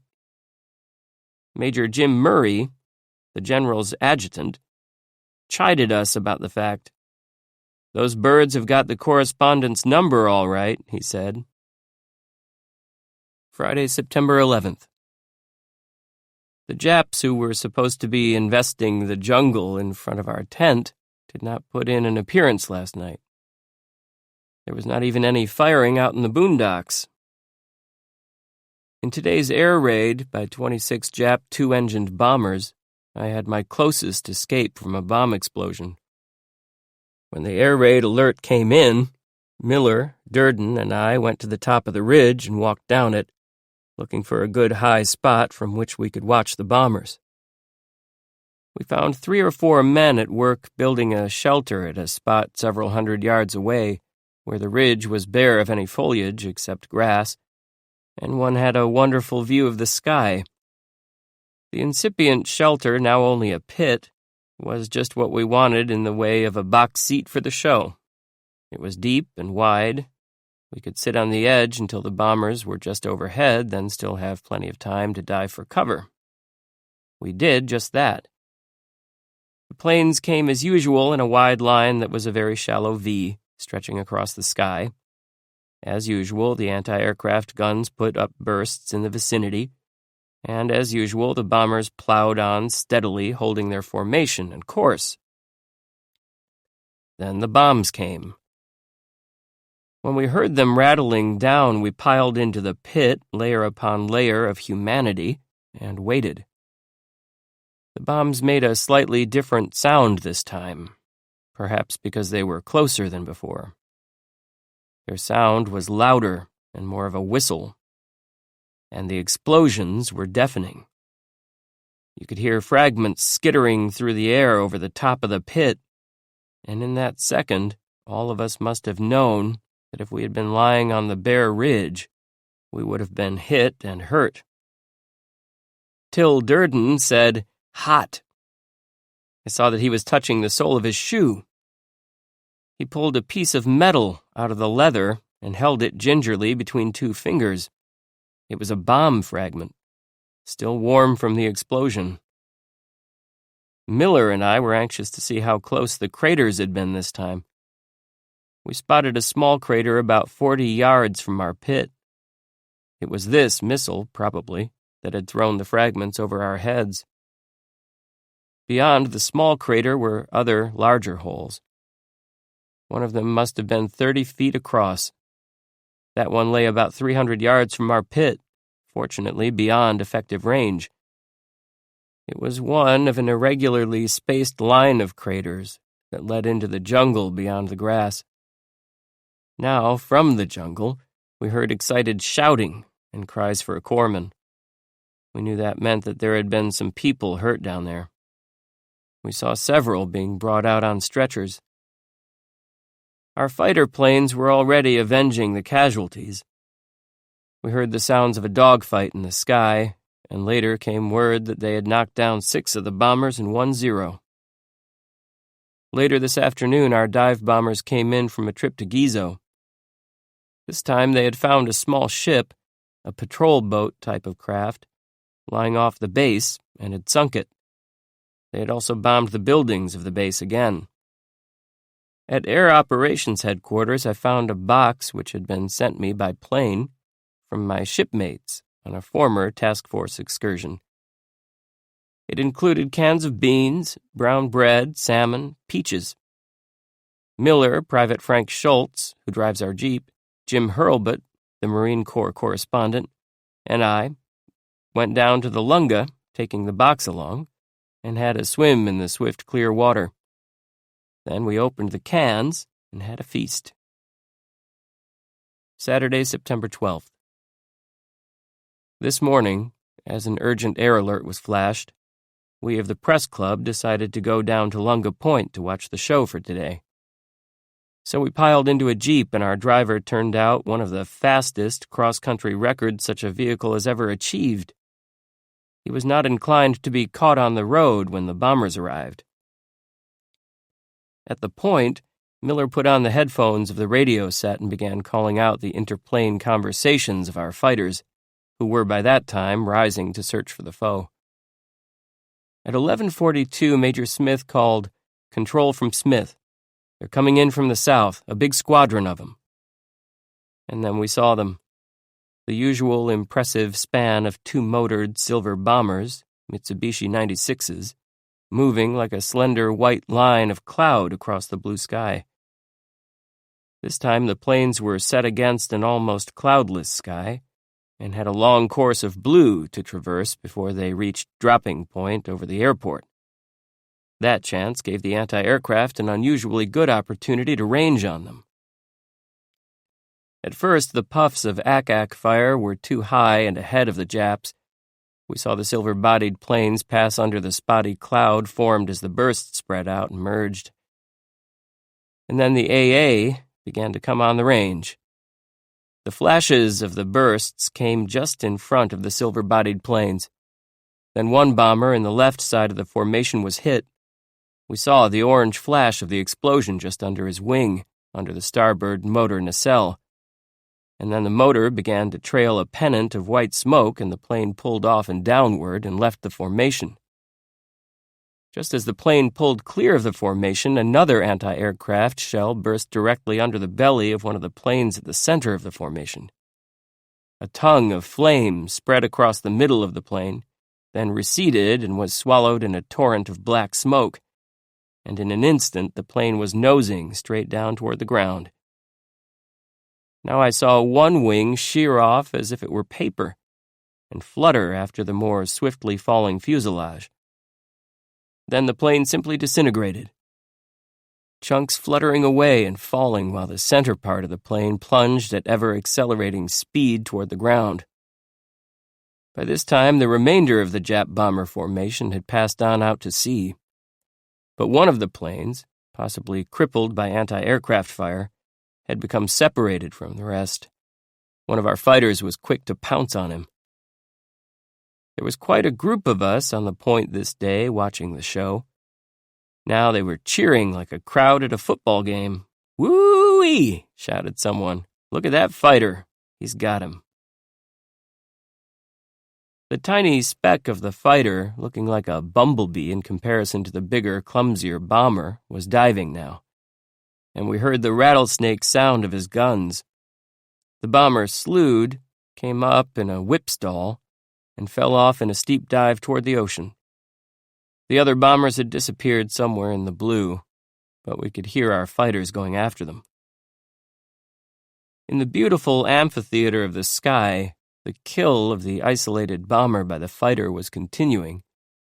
We saw the bomber diving straight toward the sea vertically, but the fighter, like a malevolent mosquito, hovered about the larger object, watching for signs of life.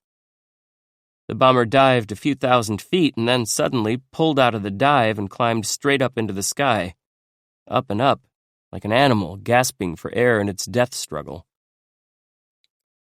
Quickly, the fighter closed and its machine guns rattled again, for seconds on end in a long burst. And then the bomber paused, fell off on one wing, and with spinning wings fluttered vertically toward Tulagi Bay. A few seconds later, the spinning plane hit the water, and from the spot where it struck came a great backfire of ruddy flame and black smoke, and the watchers on the shore cheered madly, as if our side had made a touchdown. Back at the airport, we found that the final score for the day was 10 bombers and 3 zeros. Another goodly addition to a total that is mounting much too fast to please the Japs. Captain Smith came in to report that he had downed his 14th and 15th planes today. He did not say so, but it was told at the airport that he has been promoted to the rank of major, an award richly deserved. We found that Lieutenant Kenneth D. Fraser, of Burlington, New Jersey, was the pilot who had destroyed the crippled bombers so spectacularly while we watched from Lunga Point. He had shot down another plane as well. "The first one went down in flames," he said. "The straggler was simple. I dived on him, saw the tracers falling a little short, pulled up a little, and then watched the chunks fly off the plane." On one edge of the airfield, we found pieces of the Jap bomber which had disintegrated while we watched. There was quite a large section of the fuselage. The metal seemed much more fragile than the skin of the American bombers I have seen. The coconut grove at one edge of the airfield had been struck by a stick of large bombs. The craters were huge. But the bombs had hit nothing of value. A 100-pound bomb had smashed directly into a shack, killing one man, destroying some radio equipment. That was the only visible damage of the bombing. When somebody came into our tent at about 9 o'clock and shouted, "Get up, fellas, we're moving up the ridge," we did not waste any time, but grabbed helmets and shoes and left. Only a few minutes later from the ridgetop, we saw a pinpoint of bright green light appear in the sky to the north. The light spread into the glow of a flare, and then we heard the mosquito-like double hummer tone of a Jap float plane. It was Louis the Louse, a generic name for any one of the Jap float planes which come to annoy us at night. Louis flew leisurely, as he always does, over the island, dropping more flares, and then we saw the distinctive flashes of naval gunfire coming from the direction of Kukum. Just as we heard the boom of the gun, the shell whizzed over our heads and crashed a few hundred yards around. There was a second's pause, and then more flashes followed, so continuously that the sky seemed to be flickering constantly, and shells whined overhead almost in column. They kept coming for minutes on end, fortunately hitting into the jungle several hundred yards beyond us, skimming over the trees under which we were lying. We simply lay there clutching the side of the ridge and hoping the Japs would continue to fire too high. The barrage kept up for about 20 minutes, then halted, and we waited in silence, the general and the rest of us lying on the ground waiting to see if the firing would begin again.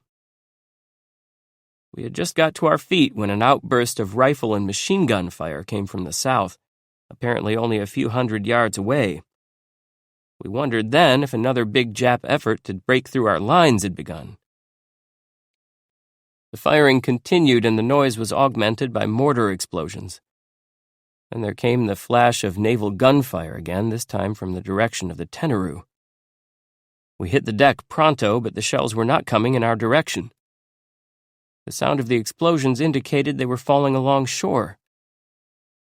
Our observation posts reported that 4 Jap warships, cruisers and destroyers in the usual force, were swinging along the beach, bombarding the shoreline at their leisure, then turning back and making the run in the opposite direction to repeat their performance. Then the shelling stopped, and gradually the small arms and mortar fire coming from the south dwindled in volume. But we did not go back into the valley to sleep this night. I slipped my poncho over my head, put on my mosquito head net and my helmet, and lay down on top of the hard ridge to sleep. Sunday, September 13th. We heard this morning that a Jap patrol nipped off one end of our outpost last night, a few hundred yards south of the general CP on the ridge. That was the firing we heard. The raiders who hold the line are falling back to a better position today in case a big Jap push develops today or tonight. Last night's fighting was only a minor sort of engagement. Miller and I went to Kukum this morning to watch the daily air raid, which came in at about noon on schedule. Interception was good. The bombers got frightened and jettisoned their loads, and Zeros and our Grummans had a terrific dogfight. From Kukum, we could see them dodging in and out of the towering cumulus clouds, occasionally diving down over the water. We saw one wildcat, Grumman, come diving down like a comet from the clouds, with 2 Zeros on his tail. He was moving faster than they, and as he pulled out of his dive and streaked across the water, he left them behind. They gave up the chase and pulled sharply back up into the sky. We had a good view of their long, square-tipped wings and the round red ball of the rising sun insignia as they turned. They appeared, as the pilots had told me, to be very maneuverable planes. Many planes were dogfighting in and about the masses of cumulus clouds.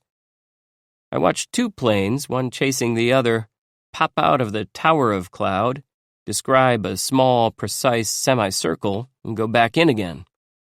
A few moments later, they made another circle, like 2 beads on the same wire. Other planes popped in and out of their levels in the cloud structure, and the whole area of the sky resounded with rattling of machine guns. With so many guns firing at once, there was a cumulative effect as loud and magnificent as thunder. Back at Air Headquarters, we waited for the tally of today's score. It was 4 bombers, 4 Zeros. We went to bed in our tents tonight, but were shortly told to move out and up to the ridgetop. This time I had enough foresight to take along a blanket and my satchel full of notes. We could hear rifle fire coming from our front lines a few hundred yards to the south. Then machine guns. Flares went up occasionally and shed a glow over the sky. I spread out my poncho and blanket and tried to sleep. I was awakened by the blasting of our own artillery batteries to the north of us.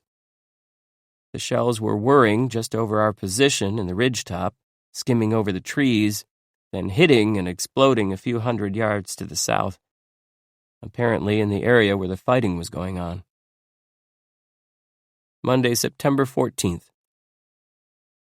Shortly after midnight this morning, the din of firing grew so tremendous that there was no longer any hope of sleeping. Our batteries were banging incessantly. The rifle and machine gun fire from the direction of the raider lines had swelled into a cascade of sound. Louis the Louse was flying about, and flares were dropping north, south, east, and west. We were drawing up a strong skirmish line on the ridgetop. Reinforcements were on their way up. We knew that the raiders, Colonel Edson's people out on the ridge, had their hands full. We knew then that a major Japanese effort to break through our lines and seize the airport had begun. Another storm of rifle, machine gun, and mortar fire came now from the direction of the Tenaru. Was this another attempt to break through? For the present, there was no way to find out. Naval gunfire began to boom from the north, but it was not coming near us. The general said to Colonel Thomas, "Say, Jerry, ask Air Headquarters, is it feasible to send a plane to see if there are any transports, just to see?" The general was as calm and cheery as usual. Some shorts from our own artillery fell in the valley where our tents are located. The flashes were as bright as day. One man standing near where I sprawled on the ground was knocked down by the concussion. We thought at first that the shells were Jap projectiles from their ships, ranging on the CP. The sounds of firing had now become a din. A gray mist began to drift in among the trees in the ridge. It was thicker in the valley. Was it smoke from our artillery? It might be gas. It was smoke, released by the Japs to create a gas scare. An artillery observer came into our communication dugout and reported to Colonel Thomas, who was busy with phone calls, checking on the latest information from all outposts, giving orders. The observer said his telephone line, reaching farther toward the front, had been blown out. He had come back to relay firing instructions to our artillery batteries. He said the Japs were trying to advance down the ridge, but that our artillery fire, coupled with determined resistance from the raiders on one of the knolls of the ridge, was holding up the enemy. The observer found a line open from this point back to our batteries. "Drop it 5-0 and walk it back and forth across the ridge," he said. Then we heard the loud voice of the officer directing the battery, "Load, fire!" Then the bang of the cannon, the shells whizzing overhead. The barrage continued, and after a few minutes a runner came back from Colonel Edson's lines. "Colonel Edson says the range is perfect in there," he said breathlessly. "It's right on. It's knocking the hell out of them." Snipers were moving in on us. They had filtered along the flanks of the ridge and taken up positions all around our CP. Now they began to fire. It was easy to distinguish the sound of their rifles. There were light machine guns, too, of the same caliber. Ricocheting bullets skidded amongst the trees. We plastered ourselves flat on the ground. I went to the communication dugout to see if there might be any room inside, but the shack was filled. I picked a spot amidst some sparse bushes at the foot of a tree. A bullet whirred over my head. I moved to another tree. A stream of tracer bullets arched through the trees from behind us. We heard Jap 25s opening up from several new directions. It seemed now that they were all around. The whispered word went round that the Japs were landing parachute troops, later proved false. More reinforcements came through our position on the ridge while the Japs were firing, but we wondered if we could hold our place. If the Japs drove down the ridge in force and broke through Colonel Edson's lines, they would be able to take the CP. If they had already cut in behind our position, as we suspected they had, they would box us in and perhaps capture the general and his staff. But the general remained calm. He sat on the ground beside the operations tent. "Well," he said cheerfully, "it's only a few more hours till dawn. Then we'll see where we stand." Occasionally, he passed along a short, cogent suggestion to Colonel Thomas.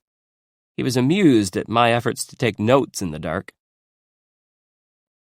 The telephone line to Colonel Edson's front had been connected again.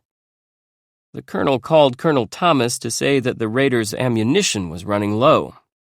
He needed a certain number of rounds of belted machine gun bullets and some hand grenades. Colonel Thomas located some of the desired items by phone after a quick canvass. They would be sent over soon, he told Colonel Edson. But at about 3 o'clock, Colonel Edson called again to say that he was almost out. The ammunition had not arrived.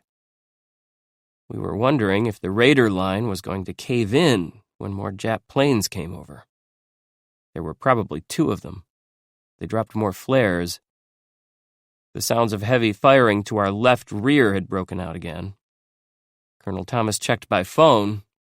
"It's in McKelvey's area," he said. "The Japs got into his wire." Snipers were still popping at us from all sides. We had our hands full. But then Colonel Edson called back to say that ammunition and grenades had arrived, and the news had a good effect on morale. At about 4 o'clock, the snipers were still shooting into our camp, but they had not attacked our skirmish lines on the ridge. Our artillery fire had slackened a little, and the sounds of firing in the raider area were sporadic. I rolled myself in blanket and poncho, for the early mornings on Guadalcanal are always chill, and lay down in some underbrush on the slope of the ridge. I was able to sleep for about an hour. As the first light of dawn came, the general was sitting on the side of the ridge, talking to some of his aides. A Jap machine gun opened up, and they hightailed for the top of the ridge, with me right behind. We were heading for a tent, where we would at least have psychological shelter. Just as we reached the tent, a bullet clanged against a steel plate only 2 or 3 feet from us. It was amusing to see the rear ends of the dignified gentlemen disappearing under the edge of the tent. I made an equally undignified entrance. It was not safe to walk about the camp this morning. Snipers had worked their way into camouflaged positions in trees through the area, and there were some machine gunners with small light .25 caliber guns. One had to watch one's cover everywhere he moved. There were large groups of Japs on the left or east side of the ridge in the jungles. There was a lot of firing in that area. We had a firing line of men extending south from the CP out along the ridge facing those groups of Japs. The men lay along the edge of a road that ran down the exposed top of the ridge, protected only by grass. The Japs were firing at them from the cover of the jungle. Beyond that firing line, the ridge curved and dipped. It rose like the back of a hog into a knoll beyond the dip. It was on this knoll that the raiders had been doing their fiercest fighting. I worked my way out along the ridge to the firing line to get a look at the knoll where the raiders had been fighting. I lay flat next to a machine gunner while the Japs fired at us with a .25 light gun. A man to our right, farther out on the ridge, was wounded. We saw him crawling back toward us, a pitiful sight, like a dog with only 3 serviceable legs. He had been shot in the thigh. Beyond the bend in the ridge, the machine gunner told me there were several more wounded. A group of 6 or 7 of our men had been hit by machine gun fire. 2 of them were dead. In the jungle at the foot of the ridge, we heard our own guns firing as well as the Japs. Some of our troops were pushing through there, mopping up the groups of Japs. It was evident that the main Jap attempt down the top of the ridge had failed. I moved out a little farther along the ridge, nearly to the bend in the road where the wounded lay, and I could see the knoll where the fighting had been going on. It was peopled with Marines, but they were not fighting now. We heard the characteristic whine of pursuit planes coming. Then we saw them diving on the knoll and heard their machine guns pop and rattle as they dived. "They've got a bunch of Japs on the other side of the hill," said a haggard Marine next to me. "That's the best way to get at 'em." I worked my way back to the CP and got some coffee. I was cleaning my mess cup when I heard a loud, blubbering shout, like a turkey gobbler's cry, followed by a burst of shooting. I hit the deck immediately, for the sound was close by. When the excitement of the moment had stopped and there was no more shooting, I walked to the spot, at the entrance to the CP on top of the ridge, and found 2 bodies of Japs there, and 1 dead Marine. Gunner Banta told me that 3 Japs had made a suicide charge with bayonets. One of them had spitted the Marine and had been shot. A second had been tackled and shot, and the third had run away. These 3 had been hiding in a bush at the edge of the ridge road, evidently for some time. I had passed within a few feet of that bush on my way out to the firing line and back. The animal-like cry I had heard had been the Jap banzai shout. Colonel Edson and Colonel Griffith, the guiding powers of the raiders, came into our CP this morning to make a report to General Vandegrift and shape further plans. The mere fact that they had come in was a good sign. It meant that the fighting was at least slackening and perhaps ending, for they would not have left their front lines if there had been any considerable activity. Major Ken Bailey, one of the raider officers and a hero of the Tulagi campaign, also appeared, dirty and rumpled, but beaming like a kid on the night before Christmas. Bailey loved to fight. He showed us his helmet, which had been pierced front and back by a Jap bullet. The slug had grazed his scalp without injuring him. The raider officer's conversation with the general and Colonel Thomas were held in the general's secret sanctum, but I talked to Colonel Edson as he left the shack. He said that the large main body of the Japs, who had been trying to drive down the ridge, had fallen back. He said that a force of between 1,000 and 2,000 Japs had tried to storm the ridge, with lesser forces infiltrating along the base. His estimate of the Jap casualties at that time was between 600 and 700 in the ridge area alone. Our artillery fire, he said, had smacked into the midst of a large group of Japs and wiped out probably 200 of them. Our own casualties had been heavy, for the fighting was furious. The colonel gave the impression that the big battle of the ridge had ended, that the only fighting in the area now was the mopping up of small, isolated Japanese groups by our patrols. But snipers were scattered through the trees of the area. I had a brush with one of them during today's first air raid. I was sitting on the side of the ridge that looks over the valley where our tents are located. A throng of Zeros were dogfighting with our Grummans in the clouds, and I was trying to spot the planes. Suddenly, I saw the foliage move in a tree across the valley. I looked again and was astonished to see the figure of a man in the crouch of the tree.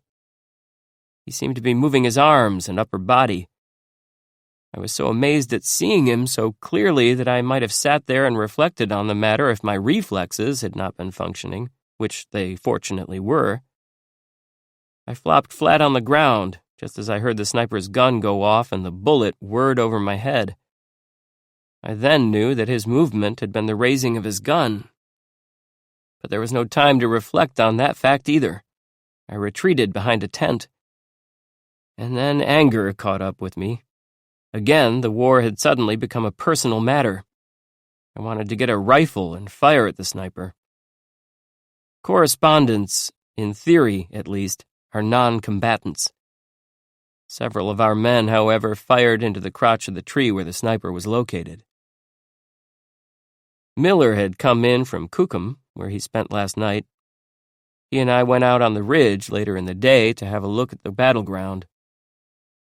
We climbed the steep knoll where our troops had made their stand and turned back the main Jap drive. The hill was quiet now. Small fires smoldered in the grass.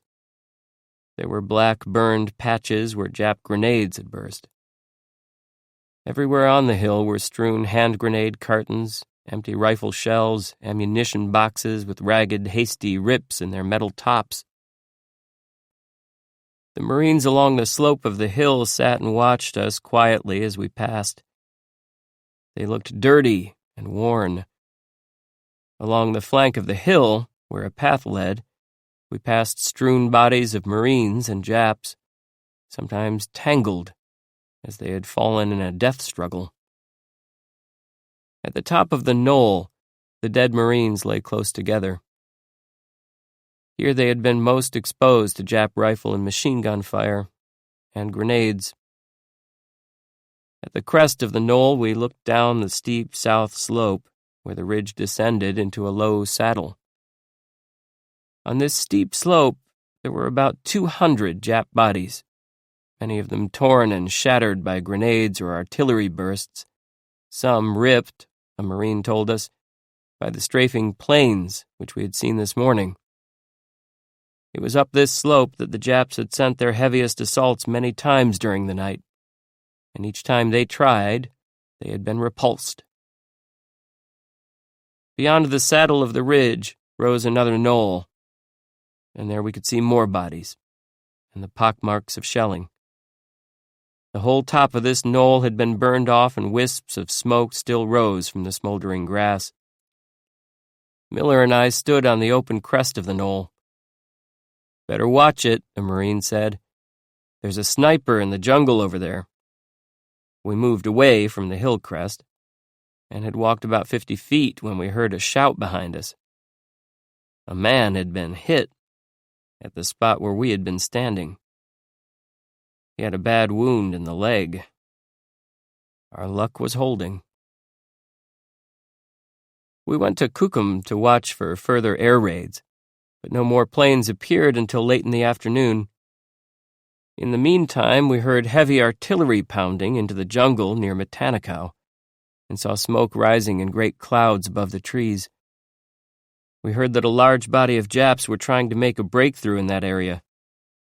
The first reports had it that casualties were heavy, but later we found that the fighting here had been only a protracted skirmish, and our casualties were few. It was dusk when Jap seaplanes made a low-altitude attack. 3 of them, monoplane float aircraft, passed back and forth over Kukum, drawing streams of anti-aircraft fire. Others swung over the beach farther to the east, and the island became alive with ack-ack. The sky was trellised with the bright lines of tracer. Again, the Japs dropped many flares, and once we saw an extremely bright white light flaming over the Tenaru, which we thought was a flare, and found out later that it was caused by 2 Jap planes burning simultaneously. The Jap planes, we learned at Air Operations Headquarters, had tried to make a bombing attack on the airport. A group of 15 to 20 Jap seaplanes, slow, ancient biplanes, had sneaked over the mountains in southern Guadalcanal and tried to make a low-altitude attack. But they had been caught by our Grummons, and 9 of them shot down. 4 Zero float planes had also been shot down. And in the earlier raid of the day, 2 Zeros and 1 bomber had been downed, and the bombers had been turned back long before they reached Guadalcanal. The Jap air attacks of the day, like their land effort of last night, had been a failure. Tonight, the general and his staff had moved from the old CP on the ridge to a slightly safer spot, and of course there had been no time during the day to erect tents, cots, or the other elementary comforts of Guadalcanal living. So for the 3rd successive night, I slept on the bare ground. The senior surgeon of all General Vandegrift's medical troops lay down nearby. He too had only a poncho for a mattress, and took the discomfort without complaint. "I'm afraid I'm going to have my joints oiled up a bit if this keeps on," he said. And that was his only comment. Tuesday, September 15th. Yarborough and Kent have shoved off. They sailed aboard a small ship which came in today and made for a rendezvous with a larger craft. Durden seems to be somewhat pessimistic about the general situation. Miller and I, being somewhat punch-drunk, are more inclined to view the future cheerfully. This morning we corralled Colonel Thomas and asked him to give us a quick outline of the big battle which has been going on for the last 2 days. He gave us a lucid summary. The Japs had assembled 3 large units of troops by a process of slow accumulation, said the colonel. 2 of these large units, totaling 3,000 to 4,000 and possibly more, the figures were estimates based on the observations of our patrols, were massed to the east of the airport, the 3rd, a smaller group, to the west. "We couldn't get at them because of the terrain," said the colonel, although we did raid the landing area of the 2 eastern detachments. That was the raid which Colonel Edson's troop had made on Tasamboko. "The 3 groups made 3 separate attacks," said the colonel. "The principal of these was a drive toward the airfield from the south along the top of Lunga Ridge. It was here that the raiders had had their tough fight. Two other much lighter attacks were made, one from the west, from the Matanakaw area, and the second from the east, which was apparently intended to flank our positions along the Tenaru. Our patrols discovered several days ago that the two eastern groups were moving in, one on our flank, one swinging around to make an attack from the south, our rear. On the night of the 12th and 13th, said the colonel, the Japs came up from the rear, the south, and infiltrated our lines, but did no damage. Then, our outpost line being too long, it was withdrawn several hundred yards. 1 hour after dark on the night of the 13th, 14th, groups of 50 to 100 men each broke through the line and attacked the ridge. Colonel Edson moved his men 300 to 400 yards to the rear and took up a position on a rugged hill, the steep knoll we had visited on the ridge. At about 11 o'clock in the evening, the Japs charged in large numbers. Edson had a few hundred men, the Japs about 2,000. Our artillery fire was laid down, causing many casualties. From then on until 6 a.m., the Japs made many assaults on the hill, including bayonet charges. They lost 500 men. On the same night, the Japs attacked our eastern flank, but ran into barbed wire entanglements and retired, leaving about 30 dead Japs in the wire, said the colonel. The attack from the west did not come until yesterday, and thanks to our artillery and stubborn resistance by our troops, that attempt was also pushed back. Miller, Durden, and I made another swift survey of the high knoll where Edson's men had fought, and decided that since it had no other name, it should be called Edson Hill in our stories. Later in the day, we went to Colonel Edson's headquarters to get his story of the battle. He told us about the individual exploits of his men and their collective bravery, but did not mention the fact that he himself had spent the night on the very front line of the knoll, under the heaviest fire. He did not mention it, but the fact was that 2 bullets had actually ripped through his blouse without touching him. Another Raider officer whispered that information to me, and I nodded absently, then was startled to see that the colonel was still wearing the garment. Bullet holes marred the collar and waist. The Raiders told us some good stories of valor, about a sergeant named John R. Morrill of Greenville, Tennessee, who with 2 buddies had been cut off from the rest of the Marines by a Jap advance, and how Sergeant Morrill had walked with impunity through the Jap positions during the darkness. Then there was a private, first class, named Ray Herndon of Walterboro, South Carolina, whose squad occupied a very exposed position on the south side of Edson Hill at the time the Japs made their heaviest attacks. The Jap firing hit right into the squad and left only 4 of them alive, 3 unwounded, and Ray hit mortally through the stomach.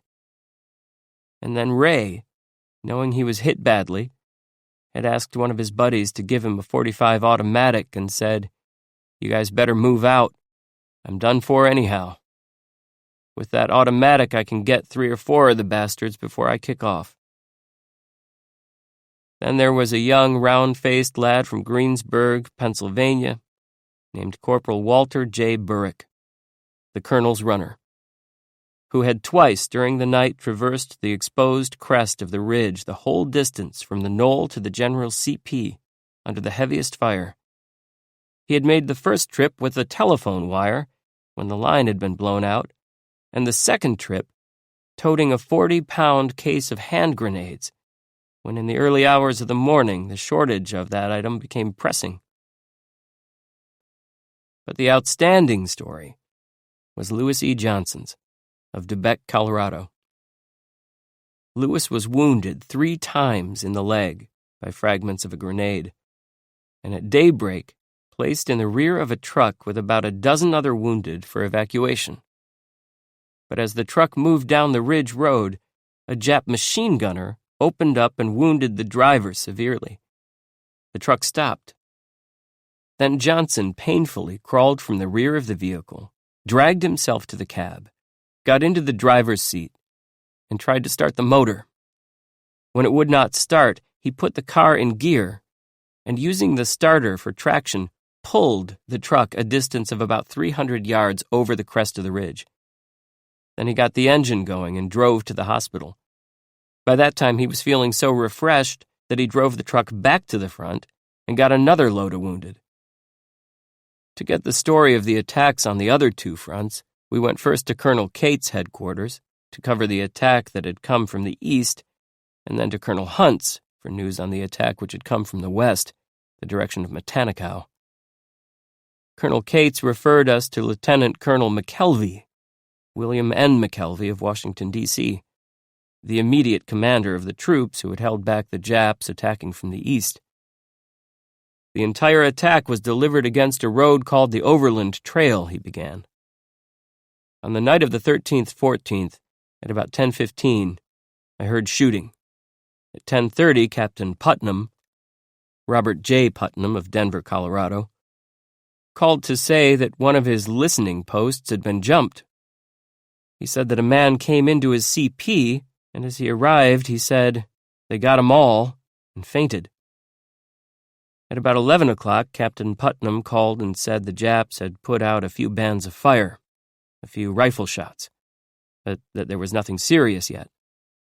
Then everything opened up. There was a terrific outburst of firing, and Captain Putnam said, "They're inside the wire. They're being bayoneted." We found 27 bodies on the wire in the morning. We were putting down our big mortars and all the rest. All the activity was on that one flank. The Japs were trying hard to take the road. The colonel stopped to get a large map and point out the road, a trail which led from the east into our lines toward the airport. At 5:30, the attack stopped and the Japs withdrew. They didn't want to be caught in daylight. That morning, that was the 14th, we were given a reserve of 6 tanks. There was high grass across from our positions, and we were afraid the Japs were lying doggo in there. While the tanks were in, one of our own lieutenants jumped on one of the tanks. He was a Lieutenant Terzai, Joseph A. Terzai of Great Neck, Long Island, who had been wounded by shrapnel and stayed surrounded by Japs all night. Lieutenant Terzai told us there were Jap machine guns in a shack in the high grass. Later in the day, we sent the tanks after them. They accomplished their mission with some losses. We lost 3 tanks when the Japs opened fire at point-blank range with anti-tank guns. At 11 o'clock last night, the Japs hit us again. It was a minor attack. They shelled us with light mortars. Just at daybreak this morning, we spotted about 300 Japs in a group. We had our artillery batteries laid for a concentration in that area. The fire fell right on them. They undoubtedly lost a lot of people there. At Colonel Hunt's CP, Lieutenant Wilson gave us an outline of the fighting in the Matanicow vicinity. That, too, had been of a minor character compared to the Finnish fight that had raged along the ridge. Yesterday morning, just at daybreak, there was mortar and machine gun fire into our left flank positions, he said. Colonel B. Bush, Lieutenant Colonel Fred C. B. Bush of Detroit, Michigan, was commanding our troops. At about 8:30 a.m., there came a bayonet charge, but it was repelled with heavy losses for the Japs. The Japs tried it again at 10:30. The Japs tried a breakthrough between 2 groups of troops on our left flank. They were trying to see how far our wire extended. They were beaten back. At about noontime, a patrol went out to reconnoiter the enemy position. Major Hardy, former Captain Bert W. Hardy, who led the patrol, sent back a message saying the woods are infested with snipers and automatic riflemen, and pushing forward. Information gathered by our reconnaissance enabled us to put down a heavy concentration of mortar and artillery fire, which stopped the attack. I slept in a shack at Cookham tonight, on the bare board floor. I came awake once in the night to hear people shouting. I asked the man next to me what was happening. He grunted, "Those silly sailors don't secure their boats," he said, "so when Oscar goes by, they all bust loose when his wake hits 'em." But he was wrong. It was not Oscar who had gone by, but a couple of Jap destroyer-type warships, apparently paying us a visit after landing troops at Cape Esperance to the east. Wednesday, September 16th. We had some copy to get to General Vandegrift's headquarters for censorship this morning, and were about to start out for the CP when an error alert came in. But there was no raid, and we reached our destination with our stories and got them off. Till Durden feared they would be our last. Today our dive bombers and torpedo planes from Henderson Field went north on an attack mission. We checked at the airport later in the day and found that they had been after some Jap cruisers and destroyers located between Bougainville and Choiseul. It was believed they got one torpedo hit on a cruiser and got a bomb hit on a second. Thursday, September 17th. Till Durden's worry that our story on the Jap attack might be our last, fortunately, is not being substantiated. Things seem to be calming down on Guadalcanal. Our patrols on all our fronts contacted no Japs today, and to the east and south, it seems, they have withdrawn a goodly distance. Along Colonel McKelvey's front, we heard our troops have found abandoned mortars and machine guns, some of them in brand-new condition, indicating the Japs fled in some haste. Nor was there any air raid today, although our fighters, Pursuits and Grummins, went down to Cape Esperance on a strafing mission. Again, they had found Jap landing boats on the shore there, but no Japs visible. Evidently, they had landed at night on the regular schedule and had time to take good cover. The dust is getting thick on Guadalcanal. If you move on the roads now, you stir up a cloud of the dirty gray stuff. Planes and trucks moving across the airport trail huge triangular black clouds. You put on clean clothes at 9 o'clock and walk down the road, and at 9:30 you look like a chimney sweep. When you ride in a car, the dust of passing vehicles chokes your lungs and blots out your vision. We now ride about with our helmets held over our faces in an attempt to keep them relatively clean. Schultz has dug up a pair of fancy Polaroid goggles somewhere. Also, incidentally, a cowboy effect belt set with large paste stones, ruby and emerald-colored. Where he collects such items on Guadalcanal is a mystery. He has also adopted the glamorous sun helmet which Yarborough left behind. Schultz's ambition is to be a state cop in Illinois. He's from Chicago. Or a border patrol trooper after the war. At Air Headquarters today we saw a complete tabulation of the number of planes shot down by our fighters to date. The total is 131. Of these, our Marine fighters, Grummins, have knocked down 109. The Army Pursuiters, 4. Our Navy fighters, also Grummins, who have been here only a short time, 17. And one of our dive bombers got a 0. Our anti-aircraft batteries, in addition, are credited with 5. Of the 131 enemy planes destroyed, about half were fighters or other single-engine planes, and about half the fast two-motored Mitsubishi 97s. Today I talked to a Coast Guard seaman named Thomas J. Canavan of Chicago, Illinois, who had just got back after recuperating from a terrible adventure. That adventure happened about a month ago, when Canavan was out on anti-submarine patrol.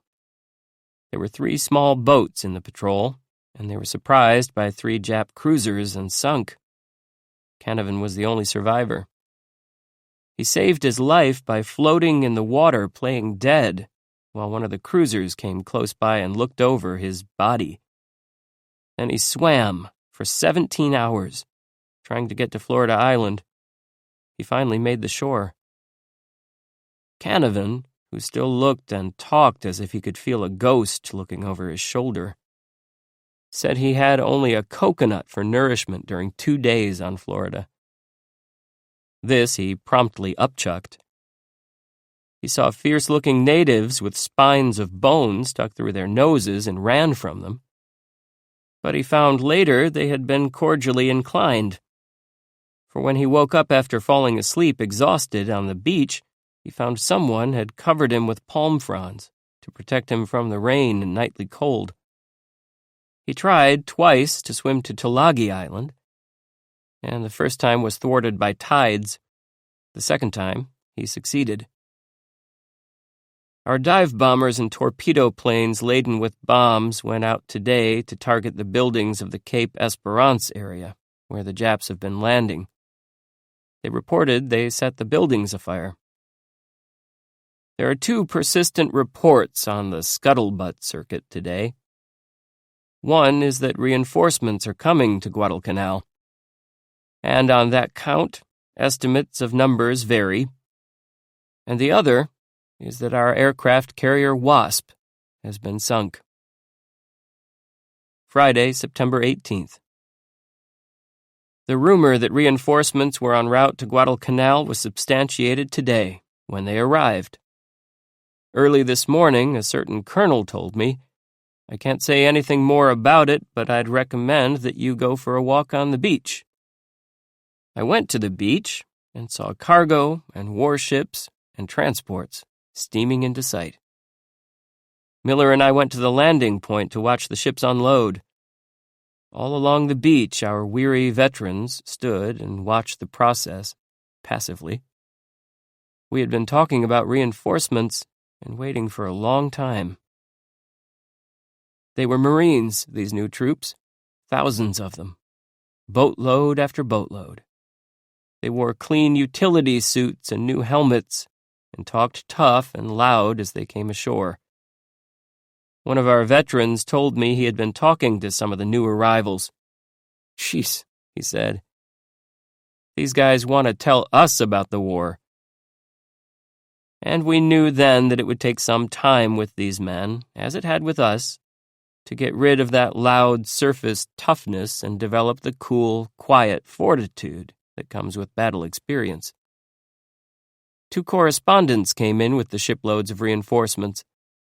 They are Jack Dowling and Frank McCarthy, who is relieving Miller. Miller was delighted and made much noise about the fact that when he hit the deck of the ship that would take him out of here, he was going to shave off his beard. We all cheered, for Miller's beard is one of the true horrors of Guadalcanal. It is almost as raggedy as my mustache. A very reputable source told me today that the report of the Wasps having been sunk is true. He said she took 2 torpedoes in an isolated attack by a submarine. Actually, she took 3, and was abandoned by her personnel. Another persistent rumor these days is that our naval forces and the bulk of the Jap Navy in this area have fought a great battle somewhere to the north. But there is no confirmation from any official or even informed direction.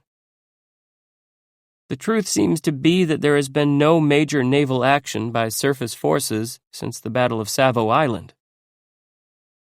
Durden and I sat on the beach most of the afternoon, waiting for the Jap air raid which we thought was inevitable.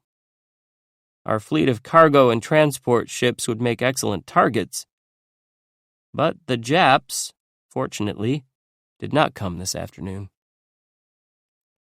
They did come tonight, a force of ships estimated to range from 2 to 6. They were too late, for our ships had gone. But Louis the Louse flew over for some time, dropping flares, looking for our ships, and the Jap ships, probably cruisers, lay well offshore and lobbed shells into our coastline.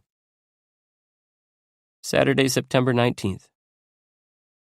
At the airport operations building this morning, we watched our dive bombers taking off for some mission to the north, probably bombing Gizo or Rakata Bay or one of the other Jap bases in the Solomons. Our people have been attacking some such objective frequently during the last few days, but have not had much luck in catching the Japanese ships, although they have damaged shore installations. I checked over my records in an attempt to find out just how many ships our dive bombers are credited with sinking since the first group of planes arrived here nearly a month ago. The total of ships sunk I found is 3 destroyers, 1 cruiser, and 2 transports.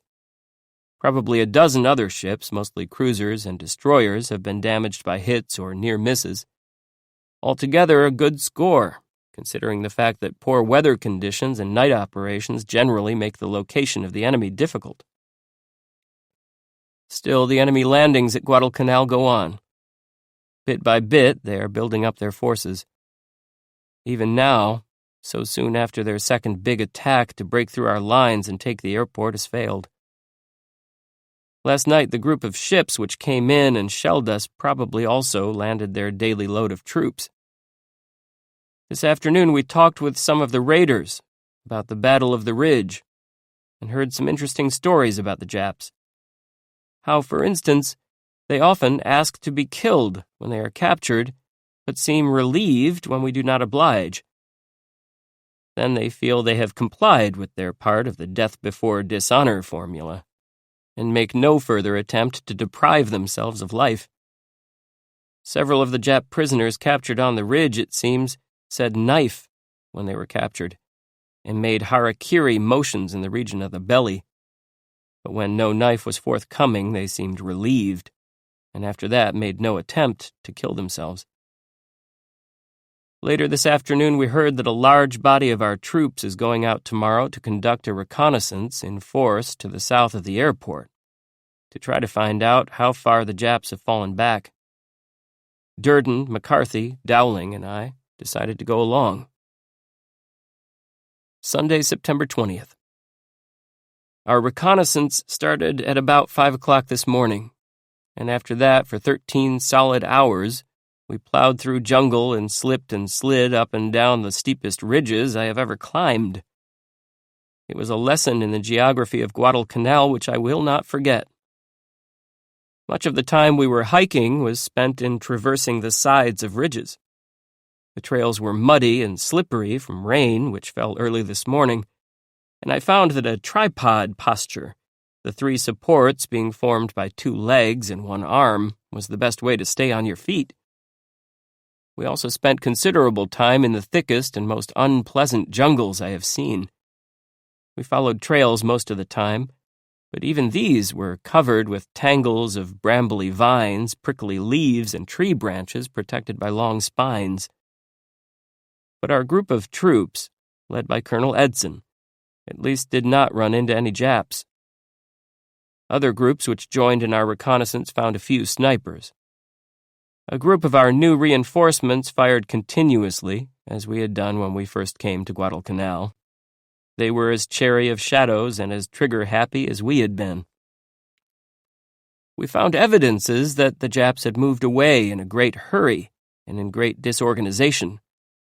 We found bivouac areas where they had left packs, shoes, flags behind, and I spotted a pile of canvas cases by the side of one trail, and found they were filled with the parts of a serviceable 75mm pack howitzer.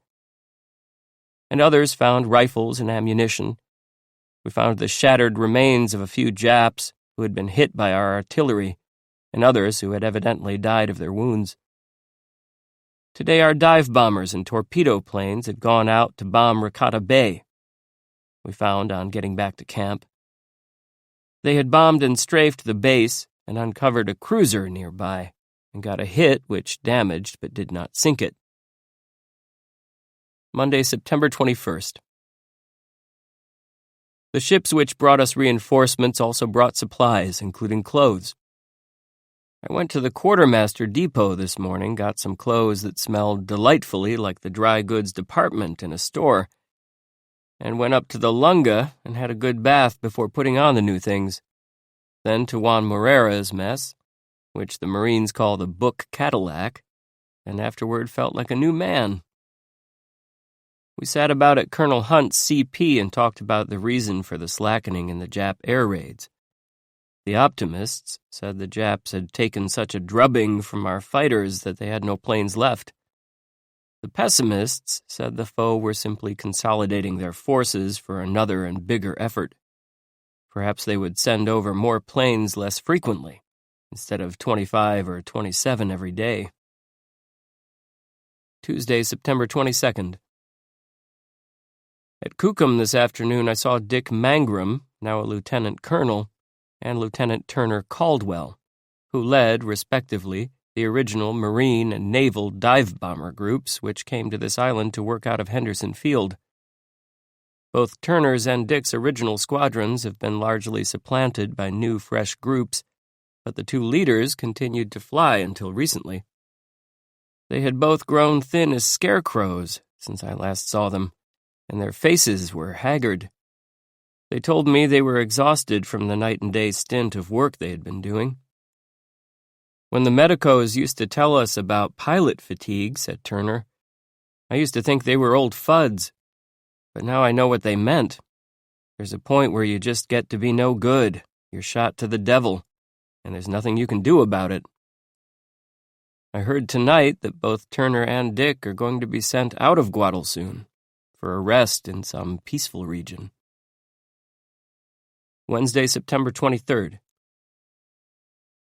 "Signs of civilization are coming to Guadalcanal," said General Vandegrift this morning. He told me how an engineer had come into his quarters and asked where he wanted the light. The general said he was surprised to find that the engineer was actually towing an electric wire behind him. The Jap powerhouse, which we had captured, was in working order, and they'd extended a line to the general's camp.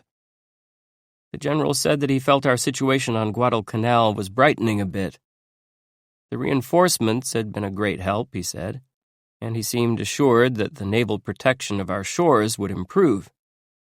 I found out later in the day that a group of motor torpedo boats are on their way to help protect our coastline from the continued Japanese landings. There is much scuttlebutt about more reinforcements coming into Guadalcanal, but the general feeling seems to be that if Army troops are brought in, they will only reinforce, not supplant, the Marines, at least for the time being. The old dream of being home for Christmas is fading. Many of our officers, however, are being sent home to rest and to train new groups of troops. That is another sign that we have reached at least a breather. And the Japs have confirmed the impression by abstaining from air raiding us for another day, and failing even to send in the usual landing force of troop-carrying warships this evening. Thursday, September 24th. We went to the Raiders' CP for breakfast this morning, and had a good time yarning over pancakes. We talked about some of the close escapes we have had during this campaign, and Major Ken Bailey, one of the heroes of Tulagi and the Battle on the Ridge, said something touching about taking chances. "You get to know these kids so well when you're working with them," he said. "And they're such swell kids that when it comes to a job that's pretty rugged, you'd rather go yourself than send them." Major Bailey was killed 3 days later during a patrol action.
8. Bomber to Bougainville. Friday, September 25th. We went to air operations this morning to get the results of last night's attack on the Jap ships. The story was that they had been discovered yesterday afternoon at a distance of about 100 miles from Cape Esperance. Our attack groups had gone out and dropped bombs, but the Japs had kept coming. Again, weather conditions and probably bad luck had hindered our marksmanship, and we had scored no hits. But after we had attacked 4 times and the Japs had reached a point 8 miles from the Cape, they finally turned and retreated. Our pilots noticed that they were towing groups of landing boats. I asked the general for permission to leave the island, and he told me, with a chuckle, that I had picked a good time. "They're putting in a shower for me in a few days," he said. "And when such luxuries come, the correspondent should go." One reason for my leaving Guadalcanal is that I have worn out my last pair of serviceable shoes, and unfortunately there are no replacements available for outsizes. I am wearing rubber-soled tennis shoes right now, and they are hardly the thing for hiking through the jungle. I went to the quartermaster camp today to try to get a pair my size, which is 14, and the good quartermaster held up his hands in horror. A B-17 came in today, and I asked the pilot, a very calm, very steady man named Captain Paul Payne of Des Moines, Iowa, if he would give me transportation from Guadalcanal to a certain point to the south, whence I could make my way back to Honolulu. Payne said, "Certainly, if you don't mind going by way of Bougainville." That sounded dangerous. Bougainville is the northernmost island of the Solomons, and the largest. It is within easy striking distance of Rabaul, a great Jap air and naval base, and there is a Jap airfield well protected by Zeros on Buka Island at Bougainville's northern tip. The B-17 said Captain Payne will be on a reconnaissance mission. Would I want to go? I said I certainly would. Saturday, September 26th. It was dawn when we climbed into the plane. The captain offered me a chocolate bar. Our usual breakfast, he said. Then they wound the props, and the starters squealed, and our motors were warming up. We bounced along the runway, lifted, and swung up and over to Lagi Bay. My post was in the cramped nose of the plane. I squatted next to the little desk where the navigator worked. Through the transparent plexiglass, we watched the marvelous vista of blue water and sky rolling by. I was given a pair of headphones so that I could listen to the conversations on the communication circuit. The sun came in the overhead window and was warm. The navigator, a slim young lieutenant named Clinton W. Benjamin of Knoxon, Pennsylvania, took off his shirt. He had already acquired quite a tan, apparently, from just such trips as this. "There's plenty of times when you do nothing but sit for hours," he shouted above the drone of the engines. And that was what we did until we hit Bougainville. We passed up the slot, along the passages of water between the island rows of the Solomons, looking down at the myriad rugged, jungly islands that slipped under our wings. Time dragged. We worked our way up amidst the towering banks of cumulus clouds, and finally Captain Payne's voice cracked into my earphones. "Navigator, bearing on Bougainville." The navigator replied with the bearing. The plane swung in a gentle turn, and ahead of us we saw a black, irregular island mass lying under the clouds. Then we saw our first enemy plane. "Plane bearing 25, a voice sang out into the earphones. Payne's calm voice said, 25 or 35? 25, came the answer. And then we saw the plane, moving in a direction directly opposite to ours, and about 2,000 overhead and to the right. He was well out of range. I got a glimpse of him, then he was gone to the rear, out of our vision. "He'll probably come over in a dive," said Captain Payne. But the plane did not come back. The gunners, however, stayed at their stations. We were apt to run into a horde of Japs any time now. The navigator said, "Pilot, there should be ships in the harbor at the southern tip of Bougainville." "Is that Bougainville ahead?" asked Captain Payne. "Yes." Then a strange voice shouted on the communication system, "There's 2 Zeros coming up behind us." It was the voice of the tail gunner. From then on, we had action. "They're coming in," said the tail gunner. And after a few seconds, "They've turned off." Zeros are chary of the formidable B-17.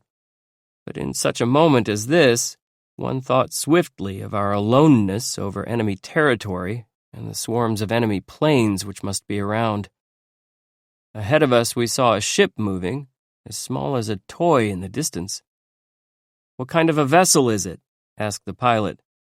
"I'd say it was a cargo vessel," said the navigator. "Gunners, stand by your guns," said Captain Payne. We were moving over the enemy vessel now, and she was putting on knots. We could see the streamers of white foam at her flanks as she plowed at top speed. She was swinging in a circle, trying to dodge the bombs she thought we would rain on her. I imagined the chaos and scurrying on her decks, having myself been on the decks of ships during bombing attacks. But we were only conducting a reconnaissance, not bombing. A gunner reported, "2 planes coming up from below fast. They're 2,000 yards away." And then, "They're turning off." I saw a plane over on our left. It was a seaplane with a single wing, a Zero float. He was flying the same course as we. One of our nose gunners began to fire. The zips of the tracer bullets arched around the enemy plane, came closer. The empty shells rattled to the floor of our bomber. Now the Zero's wing dipped and he swung in a sharp turn toward us. Here he comes, I thought, and I saw the plane sweeping in on us, saw its tracers leaping out. In that instant, I thought what I always think in such moments, that I was a damned fool to get myself into such a spot as this. Our plane shook as our other guns along the flank took up the firing. The streams of tracers crossed in front of the Jap, then behind him. He turned away and disappeared to the rear. We hit him. The rear gunner said the Jap had gone down with a dead stick, made a forced landing on the water. Other ships were appearing one by one on the water below us. The navigator was trying to count them. I saw the long, bristling shape of a cruiser to the right, and there were other ships. "Anti-aircraft fire to the right," somebody shouted. And we heard the fragments thwack against the bottom of the fuselage. "It looks as if our right aileron's hit," somebody said.